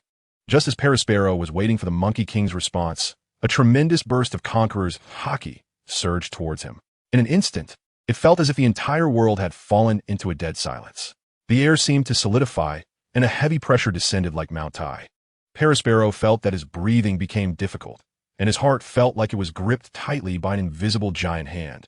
The intense suffocation causing his face to turn pale instantly. The Conqueror's haki came with an unstoppable force, overwhelming like a tsunami. The small underlings around Perospero collapsed to the ground under this terrifying power, their eyes filled with fear. Some even fainted directly, unaware of their life or death.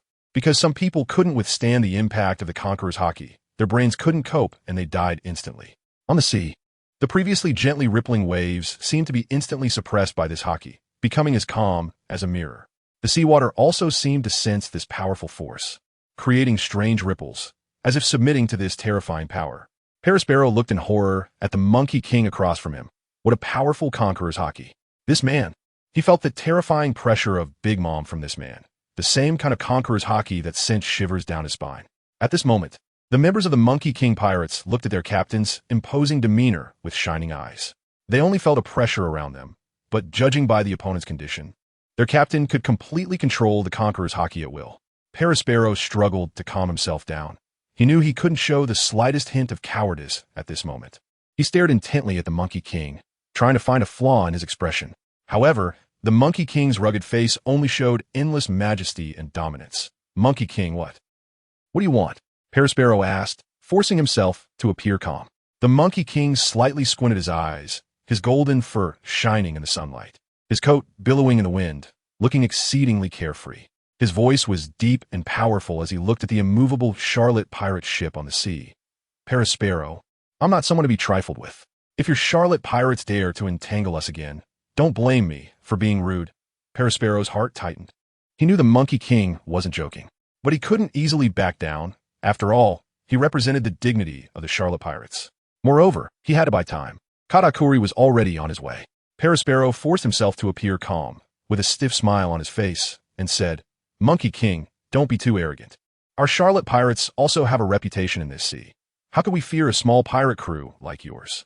He silently prayed that Katakuri would arrive soon, while his eyes kept scanning the distance, trying to find traces of Katakuri's ship. Hearing this, the Monkey King snorted with laughter. Just as Perospero was in internal conflict, he suddenly saw a small black dot appear on the distant sea, and his heart immediately rejoiced. He knew it must be Katakuri's ship. He immediately felt relieved, and it wasn't in vain that he had been confronting the Monkey King for so long. The opponent's aura was too terrifying. Katakuri's ship quickly approached, his tall figure appearing at the bow, looking coldly at the Monkey King. Monkey King, I am Katakuri of the Charlotte Pirates. Our captain invites you to gather. Katakuri's voice was deep and filled with authority. At this moment, Katakuri's voice still sounded somewhat youthful. The Monkey King, with veins bulging, had already deformed the steel railing at the bow with his fists. I can't hold back. Tell old M.O. I want to eat fish. After saying that, the Monkey King jumped directly towards Katakuri's ship. What? Lord Katakuri, he's jumping over here. Terrified voices suddenly rang out around. At this moment, Katakuri's mouth curled up, revealing a shark-like smile, pretty impressive. His speed was extremely fast, like a flash of lightning skimming across the sea. Katakuri was not to be outdone. He immediately activated his observation haki, predicting the Monkey King's landing position, preparing to launch an attack. Just as the image flashed in Katakuri's mind, the Monkey King had already landed on the deck. Before he could react, the Monkey King's fist came crashing down on him. Katakuri's adrenaline surged rapidly, and with a slight shift of his body, he dodged the Monkey King's attack. Cold sweat poured down Katakuri's forehead, so fast. The Monkey King, having missed his first strike, did not pause at all and instantly swung another punch. The wind from his punch howled, carrying immense power. Katakuri's eyes narrowed as he activated his observation haki again, predicting the trajectory of the Monkey King's attack, twisting his body at an incredible angle to dodge. Not bad. I can use observation haki too? The Monkey King's mouth slightly turned up, and the fighting spirit in his eyes grew even stronger.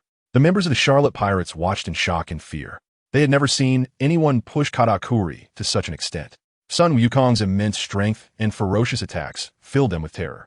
Based on the sensations from his observation haki, Sun Wukong threw a punch at Katakuri's dodging position. Boom! A massive sound echoed through the air. This strike landed solidly on Katakuri, producing a muffled impact noise. Katakuri's body was instantly sent flying and crashed heavily into a distant cabin. A mouthful of blood was spat out by Katakuri, falling to the ground. His face turned pale, and at that moment, his strong body felt almost unable to move. Everyone on Katakuri's ship was stunned. They hadn't even seen what had happened. In their pride, the great Katakuri was knocked to the ground, unable to move.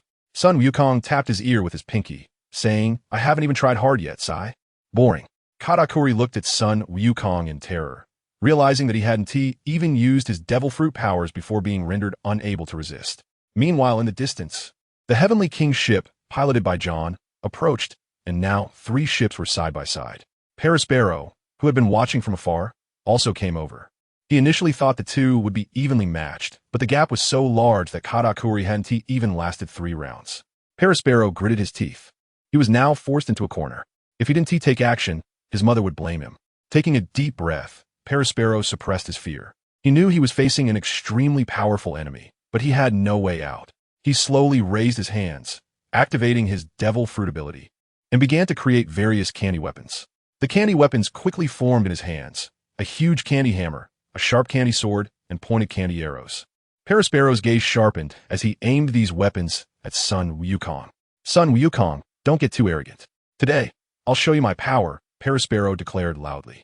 Sun Wukong looked at Perospero and chuckled lightly, showing little interest.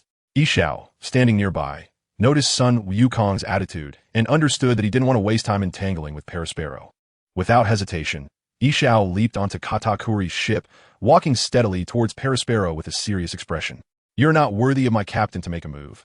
First, you have to defeat me, Yishao said earnestly, staring intently at Perospero. Since obtaining the door fruit, he hadn't truly unleashed his full potential, and he was eager for Perospero to withstand his full strength. Bastard. Perospero's forehead bulged with veins. A guy from a small place dares to look down on him. After all, he was a notorious pirate with a bounty of 300 million in the New World. Perospero glared at Yishao, and his aura erupted. With a wave of his hands, countless candy weapons appeared around him, ready to launch an attack at any moment. Yishao remained unperturbed, standing calmly with a demeanor of steadiness and confidence. At this moment, he had already drawn his cane sword, pointing the blade at Perospero. Come on, let me see your strength, Yishao said lightly. Perospero roared, commanding the candy weapons to fly towards Yishao. The candy weapons fell like rain, carrying immense power and destructive capability. Is this it? Yishao's lips curled into a slight smile as he swung his cane sword, gently slicing the air in front of him. Instantly, a pitch-black crack appeared before everyone's eyes. People around gasped in surprise. What is this? Perospero was also taken aback. This ability was strange, something he had never seen before. Paramecia? Just as Perospero was pondering, his candy attacks were all absorbed into the crack. Hey there! Perospero laughed loudly, then summoned more syrup to cover the crack, which quickly solidified. In an instant, the crack was sealed by Perospero's power. Yishao looked at Perospero in surprise, not expecting this person to have some brains. However, Yishao didn't waste time. He quickly created another crack and flashed into it in an instant. Perospero stared blankly at the spot where Yishao had vanished. Muttering, he disappeared. Just then, a dazzling white light flashed. At that moment, Perospero suddenly felt a powerful force strike from behind. Turning around, he found a deep wound appearing on his back, blood gushing out. Although Yishao possessed a devil fruit ability, he was a swordsman before that. Perospero fell to the ground in pain, his face showing shock and fear. Blood continued to flow from the wound on his back as he struggled to stand up. You're strong. I've never heard of your name. I am Yishao. Perospero looked earnestly at Yishao, disregarding his pain, forcing himself to stand straight, and continuously waved his candy cane, instantly wrapping his body in candy. Moments later, a hard candy armor appeared before everyone. Perospero clasped his hands together and murmured incantations. Suddenly, a giant candy figure appeared behind him, towering several dozen meters high, exuding a powerful aura. Perospero commanded the candy giant to charge at Yishao, each step shaking the deck. Yishao showed no concern for Perospero's resistance. He was curious to hone his abilities. Taking a deep breath, Yishao focused and directly used his ability to cover his cane sword. Then, he made a gigantic slash at the air, and in an instant, a space crack several feet high appeared on the deck. The moment the candy giant charged in, it was sucked into the crack. Without hesitation, Yishao closed the space crack. The candy giant, losing its user's control, turned into syrup and lay quietly on the ground. Perospero's eyes widened in disbelief. He had never imagined that his powerful technique could be so easily countered by Yishao. Gritting his teeth, Perospero felt unwilling. He once again activated his powers, trying to create more candy weapons to attack Yishao. However, Yishao did not give him that opportunity. In a flash, Yishao appeared right in front of Perospero. Perospero, terrified, tried to retreat, but it was too late. Yishao pressed his cane sword against Perospero's neck and coldly said, "Stop the pointless struggle. You're not my opponent." Perospero's body trembled slightly. He knew he was in a desperate situation. Just as he was about to say something, Katakuri shouted angrily at the scene before him. That's enough, Perispero. It's over. We belong to the Charlotte Pirates. Feel free to make any demands. Our captain will fulfill them. Katakuri looked at son Wukong with a sense of defeat. In this battle, he had not allowed these small fries to participate. Their involvement would only lead to death, as they had almost no ability to fight back against a powerful enemy. Their participation would only result in more casualties and unnecessary sacrifices. Katakuri's words instantly froze the atmosphere on sight. Perispero gritted his teeth, filled with reluctance, but he understood that Katakuri's decision was correct. They were indeed at a disadvantage at this moment, and continuing the fight would only worsen the situation. Son Wukong narrowed his eyes slightly, looking at Katakuri. He could sense the helplessness and compromise in Katakuri's words. Son Wukong was silent for a moment before slowly speaking. There's no use in keeping you. Hand over everything you have, and I will let you go. Katakuri's expression froze instantly. Normally, he would have no problem giving up his ship's goods, but at this moment, he had just stolen a devil fruit from an island in this sea area. After receiving a call from Perispero, he had quickly come to support. Katakuri was calculating in his mind. The value of this devil fruit was self-evident. If it fell into son Wukong's hands, it could likely enhance their strength and pose a greater threat to the Charlotte Pirates. However, given the current situation, if they did not hand over their goods, son Wukong and his crew would clearly not let them off easily. Son Wukong, you can take everything else on the ship, but there is one thing I hope you can let us take back. Katakuri gritted his teeth and said, the entire Charlotte family will thank you for it. Son Wukong raised an eyebrow, revealing a playful smile, curiously looking at Katakuri.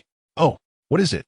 Something that Katakuri was reluctant to part with must be incredibly important to them.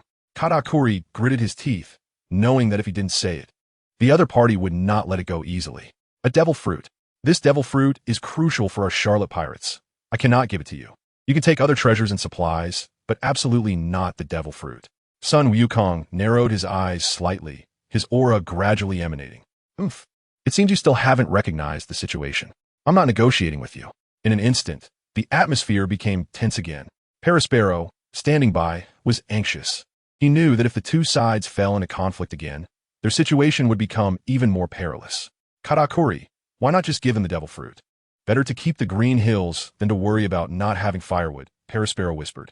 Katakuri shot a fierce glare at Perispero, thinking to himself, no. This devil fruit is related to the future of our pirate crew. It absolutely cannot be given away. Perispero pouted. It's just a devil fruit. We have plenty in our pirate crew. Hearing Perispero's words, Katakuri's anger flared even more, but he also understood the difficulty of the current situation. Son Wukong's powerful strength left them with little room for choice. Katakuri gritted his teeth and remained silent for a long time. Finally, he sighed helplessly and said, all right, hand over the devil fruit. He could only reluctantly let someone take out the devil fruit. Son Wukong watched as Katakuri and the others brought out the devil fruit, a smirk appearing on his face. Although he didn't eat devil fruits, he could give it to his crew to enhance their abilities, which was beneficial. Soon after, Son Wukong returned to his own ship, quietly watching Enel, John, and others command the opposing forces to transfer their goods and treasures. Enel had a cold expression, occasionally releasing electricity from his hands to intimidate the Charlotte Pirates, ensuring they cooperated obediently in transferring the goods. John was methodically directing the crew to move boxes of treasures and supplies on his son Wukong's pirate ship, his face also showing excitement. After all, such a wealth of treasures and supplies was undoubtedly a huge gain for their pirate crew. As the goods continued to be transferred, the faces of the Charlotte Pirates revealed expressions of anger and reluctance. They watched helplessly as their hard-earned treasures and supplies were taken away, filled with humiliation. But in the face of son Wukong and his crew's overwhelming strength, they could only seethe in silence. Katakuri and Perispero stood to the side, their faces dark with anger. They watched as their ship was gradually emptied, filled with helplessness and regret. Katakuri, are we just going to watch them take our things? Perispero gritted his teeth. Katakuri clenched his fists tightly, his gaze revealing a hint of ruthlessness. Right now, we have no other choice. We can only endure it for now. We have been defeated by these pirates from the first half of the Grand Line. Son Wukong held the devil fruit he obtained from Katakuri, lightly tossing it up and catching it steadily, repeating this action. At this moment, son Wukong was pondering, since this devil fruit is so important, will that old hag come to steal it? He still didn't know who was stronger between himself and that old hag, although he was confident in his own strength. After a while, he turned to look at Rom and Tiger, who were working hard, both wearing excited smiles. Captain, how should we handle this devil fruit? Unbeknownst to him, Yixiao had come to Sun Wukong's side and asked softly. Sun Wukong frowned slightly and said, I'm also considering this issue. This fruit is good, but I won't eat it myself. As for who to give it to, I really need to think it over. Let's go talk to Rom and Tiger, Sun Wukong said, leading Yixiao towards the two. When Rom and Tiger saw Sun Wukong and Yixiao approaching, they quickly stopped their work. Captain, what do you need? Rom asked. Sun Wukong raised the devil fruit in his hand and said, This devil fruit, I'm considering giving it to one of you. I want to hear your thoughts. A flash of surprise and excitement crossed Rom's eyes, while Tiger frowned slightly. Captain, I am a fishman. Eating a devil fruit would prevent me from moving freely in water, which would be too much of an impact for me. So it's better to give this fruit to someone more suitable, Tiger said sincerely. Sun Wukong nodded and looked at Rom. Rom hesitated a bit, his eyes revealing a hint of worry and confusion, and he slowly spoke. Captain, this devil fruit is indeed powerful, but I don't know if I can bear this power. Also, I am worried that this fruit might bring unnecessary trouble to our pirate crew. Hearing Rom say this, Sun Wukong understood his concerns. After all, the ability of this devil fruit was still an unknown quantity. If Rom ate it and gained an unsuitable ability, it could potentially have a negative impact on the entire pirate crew. For example, something like a bad luck fruit. He patted Rom's shoulder and encouraged Rom. I understand your concerns, but as pirates, we should bravely face the unknown challenges. If you eat this devil fruit, you might become a stronger warrior and add more power to our crew. Yixiao also chimed in. Rom, since the captain has chosen you, you should not refuse. Believe in yourself, and you will definitely be able to harness the power of this fruit. Rom took a deep breath, and his gaze gradually became determined. Captain, since you trust me so much, I will not let you down. I will work hard to master the power of this fruit and fight for our crew. With that, Rom tightly grasped the devil fruit, looking at its peculiar patterns, feeling an inexplicable tension and anticipation rising within him. He was a shipwright, yet now he was entrusted with high hopes by the captain. Under everyone's watchful eyes, Rom slowly brought the devil fruit to his mouth. The taste of the fruit was extremely strange, but Rom endured the discomfort and swallowed it whole. Moments later, Rom felt a strange power surging within him. He closed his eyes and focused on sensing the changes in this power. Suddenly, a faint layer of light appeared around his body. When Rom opened his eyes again, he was astonished to find that his vision had changed dramatically. He could see all the objects around him reflecting various different scenes like mirrors. This is the power of the mirror fruit, Yixiao exclaimed in surprise. Hawkins also showed a look of delight. The ability of the mirror fruit was very special, allowing the user to create various mirrors for reflection, duplication, and other operations. This would give Rom a tremendous advantage in battle. However, that was not the most important part. It was said that the mirror fruit had a unique alternate space that could store items and transmit information. Everyone looked at Rom with eager anticipation. Sun Wukong was not very clear about it, but he could feel the power of this devil fruit from the looks of the others. In the distance, Katakuri and Perispero from the pirate ship gritted their teeth. They did not expect Sun Wukong to directly give such an important fruit to an ordinary crew member. Katakuri clenched his fists tightly, his eyes filled with anger and resentment. This Sun Wukong was simply too arrogant. He had no idea of the true value of this devil fruit, and casually gave it to a minor character. Perispero also had a gloomy expression, realizing it was the mirror fruit. It's over. It's over. If Mama finds out that I caused the loss of such a powerful devil fruit, she will definitely kill me. Katakuri helplessly glanced at Perispero. Sigh. Let's go. I will explain everything. Their ship turned around and headed towards the headquarters of the whole Cake Island. Sun Wukong and the others only glanced at them and did not pay any further attention. Captain, let's set sail as soon as possible. Hawkins walked up to Sun Wukong. Let us go. Honeypot Island. This second half of the Grand Line should also have our influence. Meanwhile, after Katakuri and Perispero returned to the Charlotte Pirates base, they reported the details of the incident to Charlotte Linlin. Upon hearing this, Charlotte Linlin flew into a rage. Flames and thunder surrounded her, and Prometheus and Hera also displayed angry expressions. You actually gave this devil fruit to someone else? What a bunch of useless fools. Charlotte Linlin roared. Katakuri and Perispero lowered their heads, not daring to speak. They knew this failure had made Charlotte Linlin extremely angry, and they had to find a way to turn the situation around quickly, especially after Charlotte Linlin learned that the devil fruit had been taken by the Sun Wukong pirates and given to an ordinary crew member her anger intensified. She decided to personally lead her pirate crew to attack the Sun Wukong pirates to regain her face as a dominant force in the New World. She could not suffer this humiliation. When this news leaked, it was like a heavy bomb dropped into a calm lake, causing a huge uproar. The powerful figures in the entire second half were shocked, and they began to speculate and discuss the aftermath of this incident, waiting for Charlotte Linlin's next move. The five elders sat in the solemn and majestic center of power, and upon hearing that Charlotte Linlin's devil fruit had been stolen, they frowned, their eyes revealing deep vigilance. This was not a small matter. Charlotte Linlin's strength was one of the forces we needed to balance in the New World. Now that she had been robbed of resources by a newcomer, it could disrupt the existing power structure. The leader of the five elders slowly said, his voice calm and authoritative. This time, Sun Wukong's displayed strength completely confirms the correctness of our decision to establish the warlord system. Sun Wukong can serve as a nail driven into the New World. As long as he behaves, we don't mind how much territory he occupies. We cannot stand idly by. We must closely monitor the development of this matter. Perhaps we can use this opportunity to further control the situation in the New World, but we must also be careful not to get burned. Another elder continued. They began to discuss strategies, and soon after, send intelligence personnel deep into the New World. They had already decided to cooperate with Sun Wukong. If he needed help, they could also assist him in fending off Charlotte Linlin, but afterwards he must obediently submit. On Whitebeard's ship, upon hearing this news, Whitebeard laughed heartily. Ha! Old hag Charlotte Linlin has met her match today. It seems her pirate crew is not that impressive after all. Whitebeard laughed while taking a large gulp of alcohol. His crew also laughed along. But Whitebeard understood in his heart that this matter would not simply end here. Charlotte Linlin would definitely take retaliatory action, which could spark a great war in the New World. The Charlotte family was currently in a phase of madly expanding their influence, and they certainly would not allow a newcomer to challenge their authority. If Charlotte Linlin fails this time, then her influence would have reached its limit, and the situation in the New World could stabilize. However, we also cannot let our guard down. We must closely monitor their movements. If there's an opportunity, we can also reap some benefits from it. But we must not let this war affect our brothers. Whitebeard reminded his crew. Ah, old man. Marco and the others responded loudly. At this time, in the New World in Wano country, Kaido was extremely troubled. He knew that Kazuki Oden had now become a threat that could not be ignored.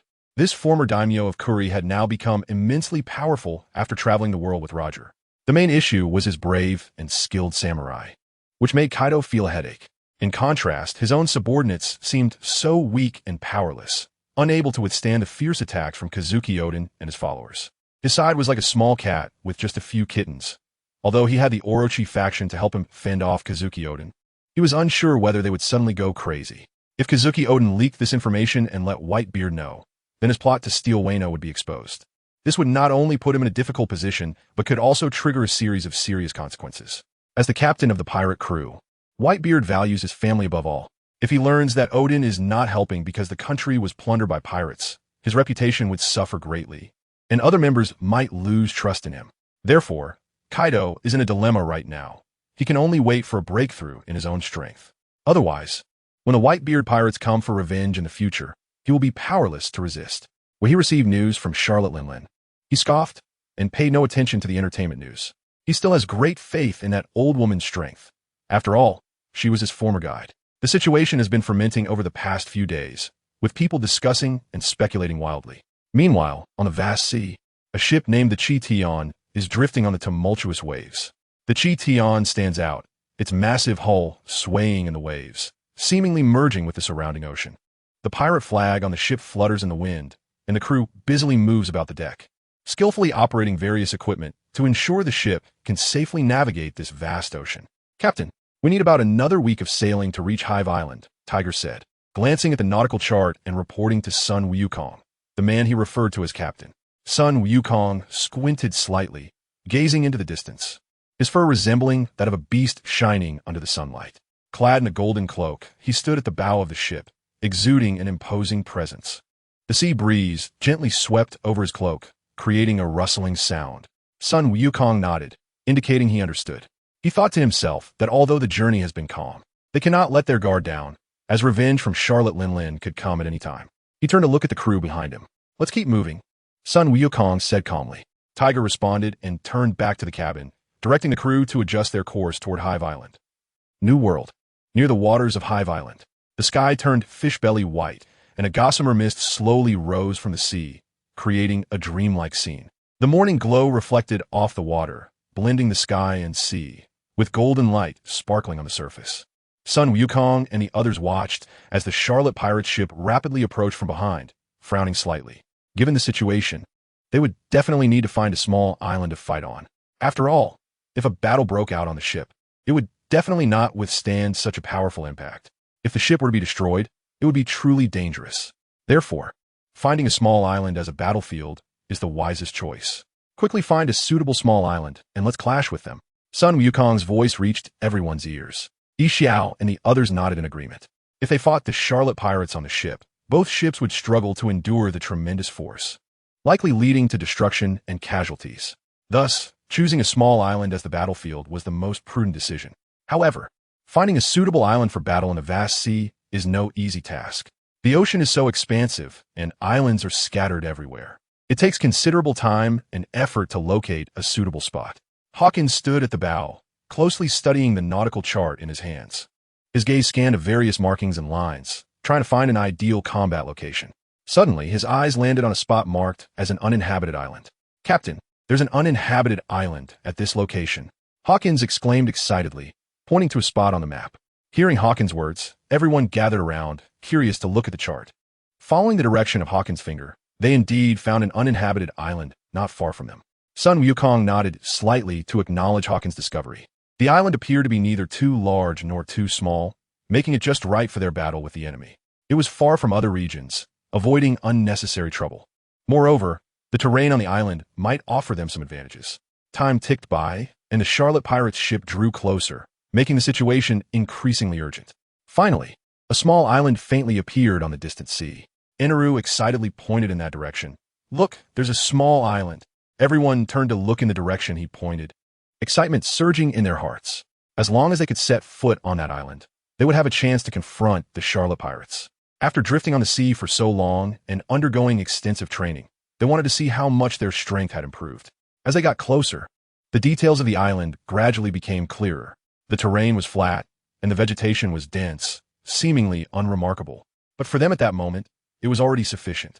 Jean quickly adjusted the course, steering toward the small island. The Charlotte pirates seemed to have sensed their intentions and accelerated their pursuit. Emaha, emaha, emaha, emaha. Are these guys planning to fight me on the island? Big Mom laughed loudly as she watched the Chi-Tion pirates from a distance. There were hardly any opponents for her in this new world. As the Chi-Tion pirate ship approached the island's shore, John skillfully maneuvered the vessel, looking for a suitable docking point. Everyone prepared themselves. Once the ship was stable, they would quickly disembark. The ship finally docked successfully, and members of Sun Wukong's crew surged onto the island like a tide. The 7 of them stood in a row, quietly awaiting Big Mom. Meanwhile, the Charlotte pirates ship also stopped not far away. Big Mom stood at the bow, wearing her signature arrogant smile, with a group of fierce pirates behind her. Familiar faces from 20 years ago: Perispero, Katakuri, Daifuku, Oven, Almond, and Cracker. "You little ones, charge in and take care of these ignorant fools," Big Mom shouted loudly. "Oh!" The pirates of the Charlotte crew jumped off their ship, rushing toward the Chi-Tion pirates. Sun Wukong shouted, "Everyone, prepare for battle." The members of the Chi-Tion pirates immediately formed a combat formation, ready to meet the enemy's charge. The battle was about to erupt, and both sides engaged in fierce combat on the island. Inaru was the first to attack, his body crackling with electricity. With a wave of his hands, bolts of lightning struck toward the pirates of the Charlotte crew. Many pirates were hit by the lightning and fell to the ground instantly. However, the Charlotte pirates were not to be underestimated. Some of their ability users began to fight back. Seeing Inaru unleash powerful lightning, Perispero's lips curled slightly. He raised his candy cane and waved it lightly, causing a massive candy wall to rise up, blocking Inaru's lightning attack. Then he quickly moved his hands, sending candy projectiles flying toward Inaru. Seeing this, Inaru's expression sharpened, and his body instantly transformed into a bolt of lightning, darting through the air to evade the candy projectiles. At the same time, he continuously released lightning to counterattack Perispero. Katakuri stared at Ichao with a blank expression as he walked toward him. Ichao looked at Katakuri, feeling a surge of intense battle intent. "Come on, let me see your strength," Ichao said loudly. Katakuri said nothing and instantly launched an attack. His arm transformed into a machi and swung towards Sun Wukong.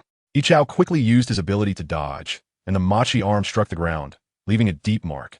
Ichao immediately counterattacked, swinging his staff blade at Katakuri. Katakuri remained calm, using his machi arm to block the incoming slash, then flicked his arm, sending Ichao flying. Ichao stabilized himself in midair and charged at Katakuri again. The two exchanged blows, engaging in a fierce battle. Dafu summoned a demon, which brandished a massive storm blade, charging toward the members of the Chitian pirate crew. John stepped forward, his samurai sword gleaming coldly as he slashed at the demon. The demon was hit, but suffered little damage, becoming even angrier and attacking John. Demon slash. John used his gravity fruit to grapple with the demon, which was unable to keep up with John's speed due to the weight. Hawkins stood by, calmly observing the battle. He drew a card that showed an unfavorable situation. He frowned slightly, contemplating a countermeasure. Everyone be careful. The situation is not in our favor, Hawkins shouted. Ammon swung her famous sword, White Fish, charging at Hawkins. Her swordsmanship was fierce, every strike exuding powerful killing intent. Hawkins quickly dodged, moving like a ghost to evade Ammon's attacks. Meanwhile, he cleverly used his ability to impose his fruit powers on the various minions rushing toward him. In the blink of an eye, he successfully controlled 4 minions from the opposing pirate ship.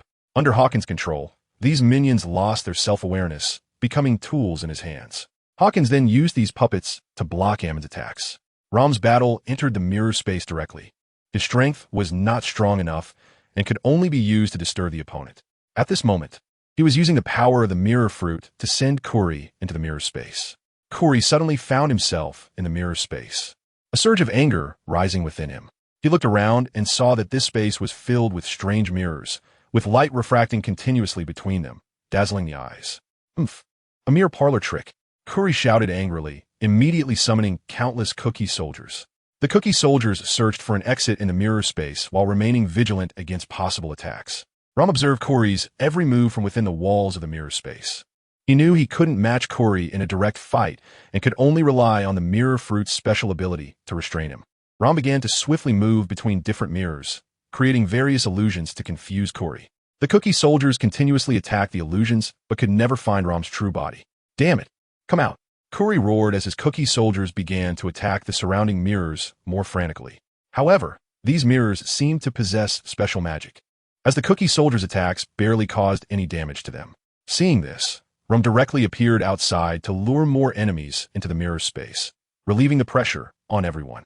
Sun Wukong and Charlotte Linlin's gazes collided in the air. At the moment their eyes met, it felt as if time stood still.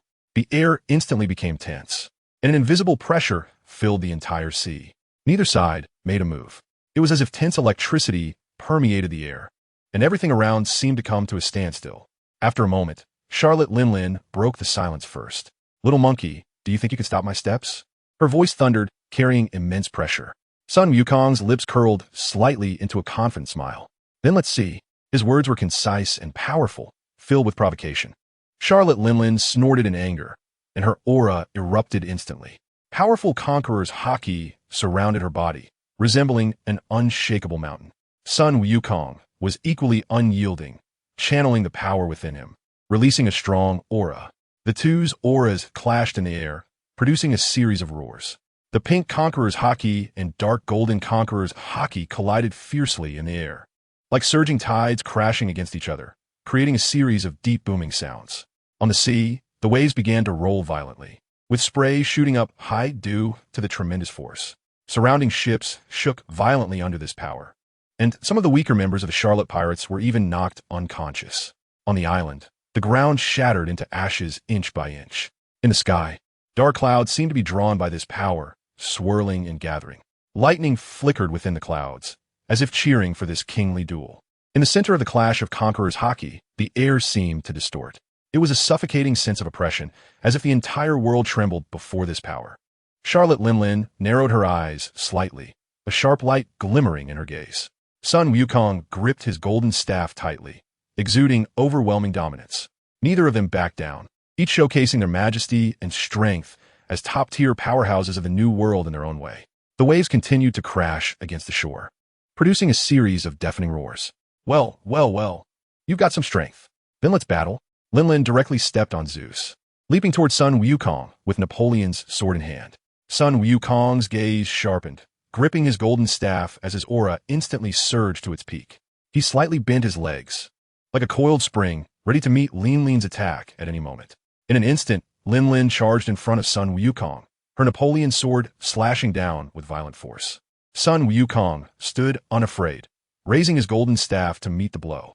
The sword and staff clashed again, producing a deafening sound, with a powerful shockwave spreading outward. The waves rising dozens of meters high, and surrounding trees and rocks shattering under this force. Even Ichao and Katakuri, who were fighting nearby, were blown away by the pressure. Fortunately, Ichao was stronger than Katakuri and stabilized himself before continuing to fight Katakuri. "Humph, little monkey, today you'll witness my true strength," Lin Lin shouted angrily, her haki surging forth like a tidal wave. Zeus rumbled beneath her feet, while Prometheus transformed into a giant flame surrounding her. Sun Wukong's lips curled slightly into a confident smile. "Come on, let me see what you're capable of. Here comes the little flying stick." In an instant, the Rui golden cudgel grew in length with the wind, crashing down heavily in Lin Lin's astonished gaze. Ling Ling swung the Napoleon sword, and flames erupted from the blade instantly. A result of the fusion of Prometheus, the top home ice. Her Napoleon directly clashed with the golden staff. However, upon closer inspection, one could see that the two weapons did not actually make contact. Taking advantage of the moment, Ling Ling launched a counterattack, gripping the Napoleon sword tightly as flames ignited once more.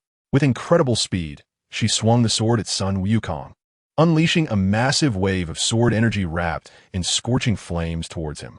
Sun Wukong immediately raised the golden staff to defend, and the sword energy collided with the staff, creating a thunderous sound. The powerful impact forced both of them to step back a few paces. Well, little monkey, join my nation and become my husband, and I won't kill you." "Hey, old hag, look at you. You must be at least 70 or 80. Sun Wukong snorted coldly, mocking Charlotte Ling Ling. At this moment, Ling Ling still retained her charm, and despite Sun Wukong's insult, she did not lose her composure, as she was indeed very beautiful. "I'm 18 this year." Without pausing her movements, she aimed a slash at Sun Wukong. Sun Wukong let out a cold laugh. "Heh, 18 is just the right age for that time of the month. Die, old hag." A furious roar echoed through the heavens and earth. Sun Wukong noticed he had provoked her, his eyes sparkling with amusement as he looked at Charlotte Ling Ling.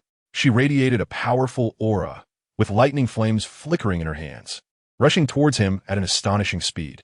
The Zeus and Prometheus in her hands continuously transformed, morphing into a gigantic thunder dragon and fire dragon. The two colossal dragons coiling around each other, emitting a series of dragon roars, their might incredible. A hint of excitement flashed in Sun Wukong's eyes as he took a deep breath, emanating a powerful aura.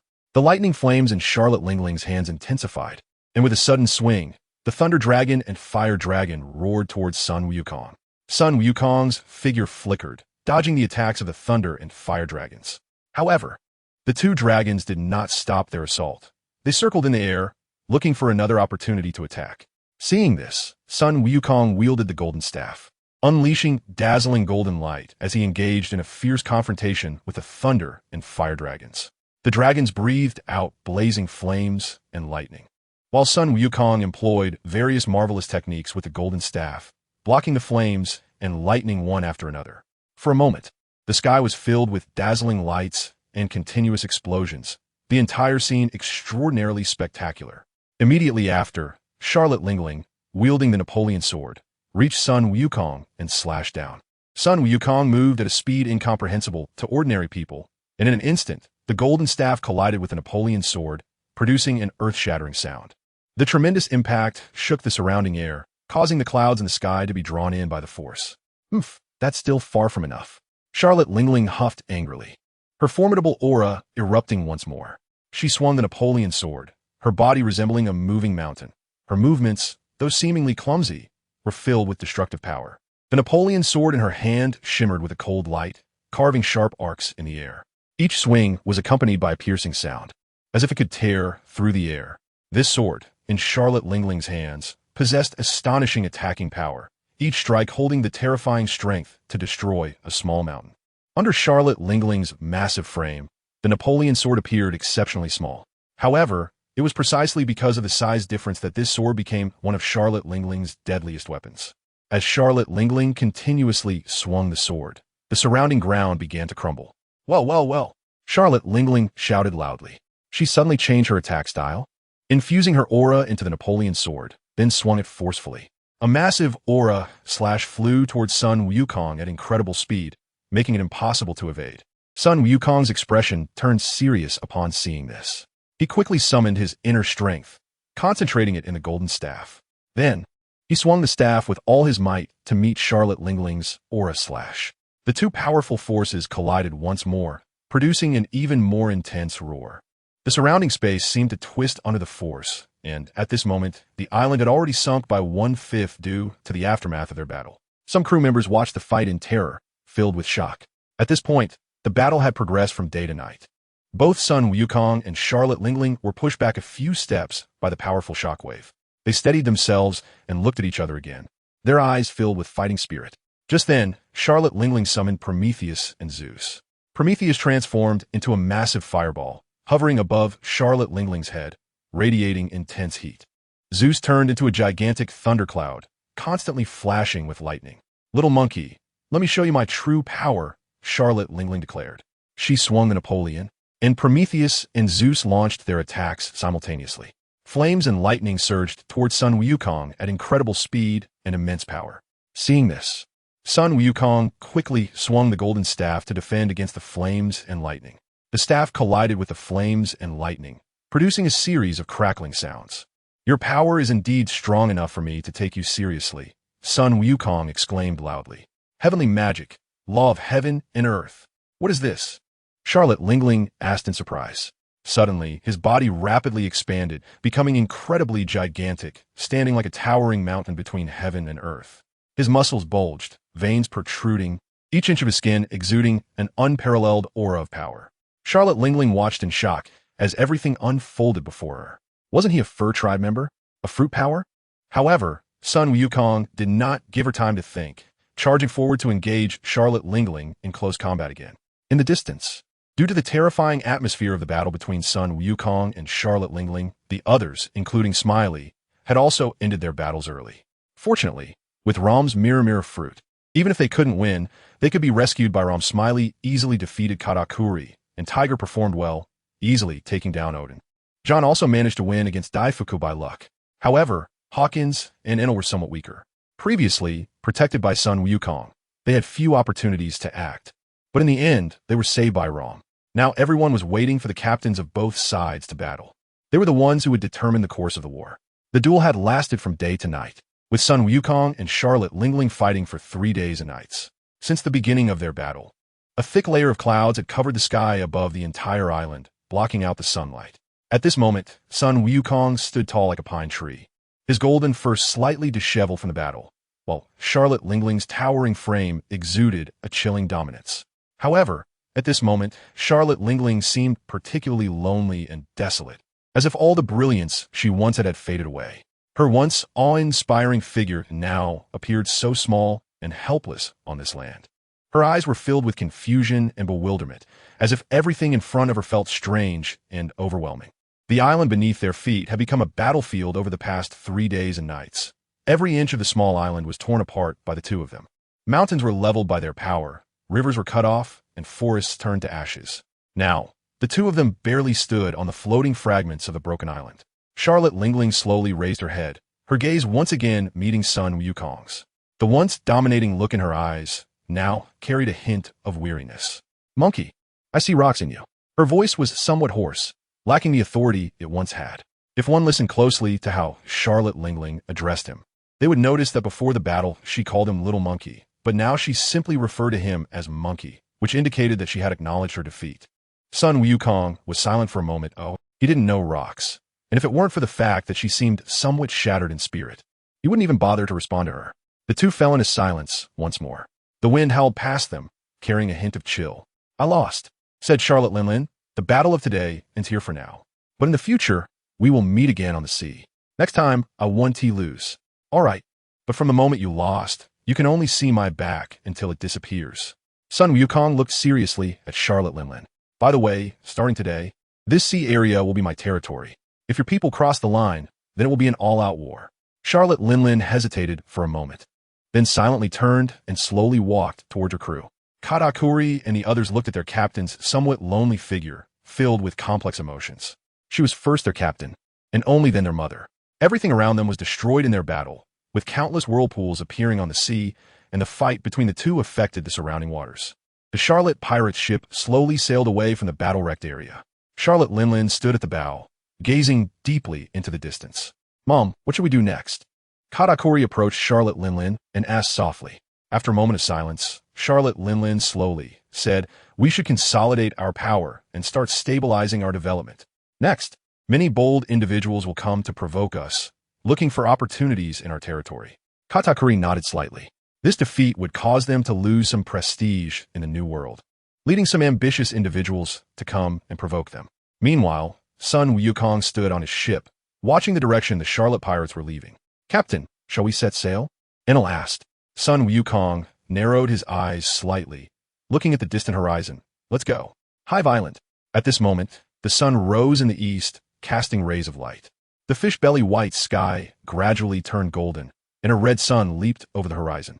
Just as everyone boarded the ship, a vessel flying the world government flag approached. "Captain." Tiger looked alertly at the approaching ship. Sun Wukong waved his hand. He did not sense any powerful aura from the other ship's captain.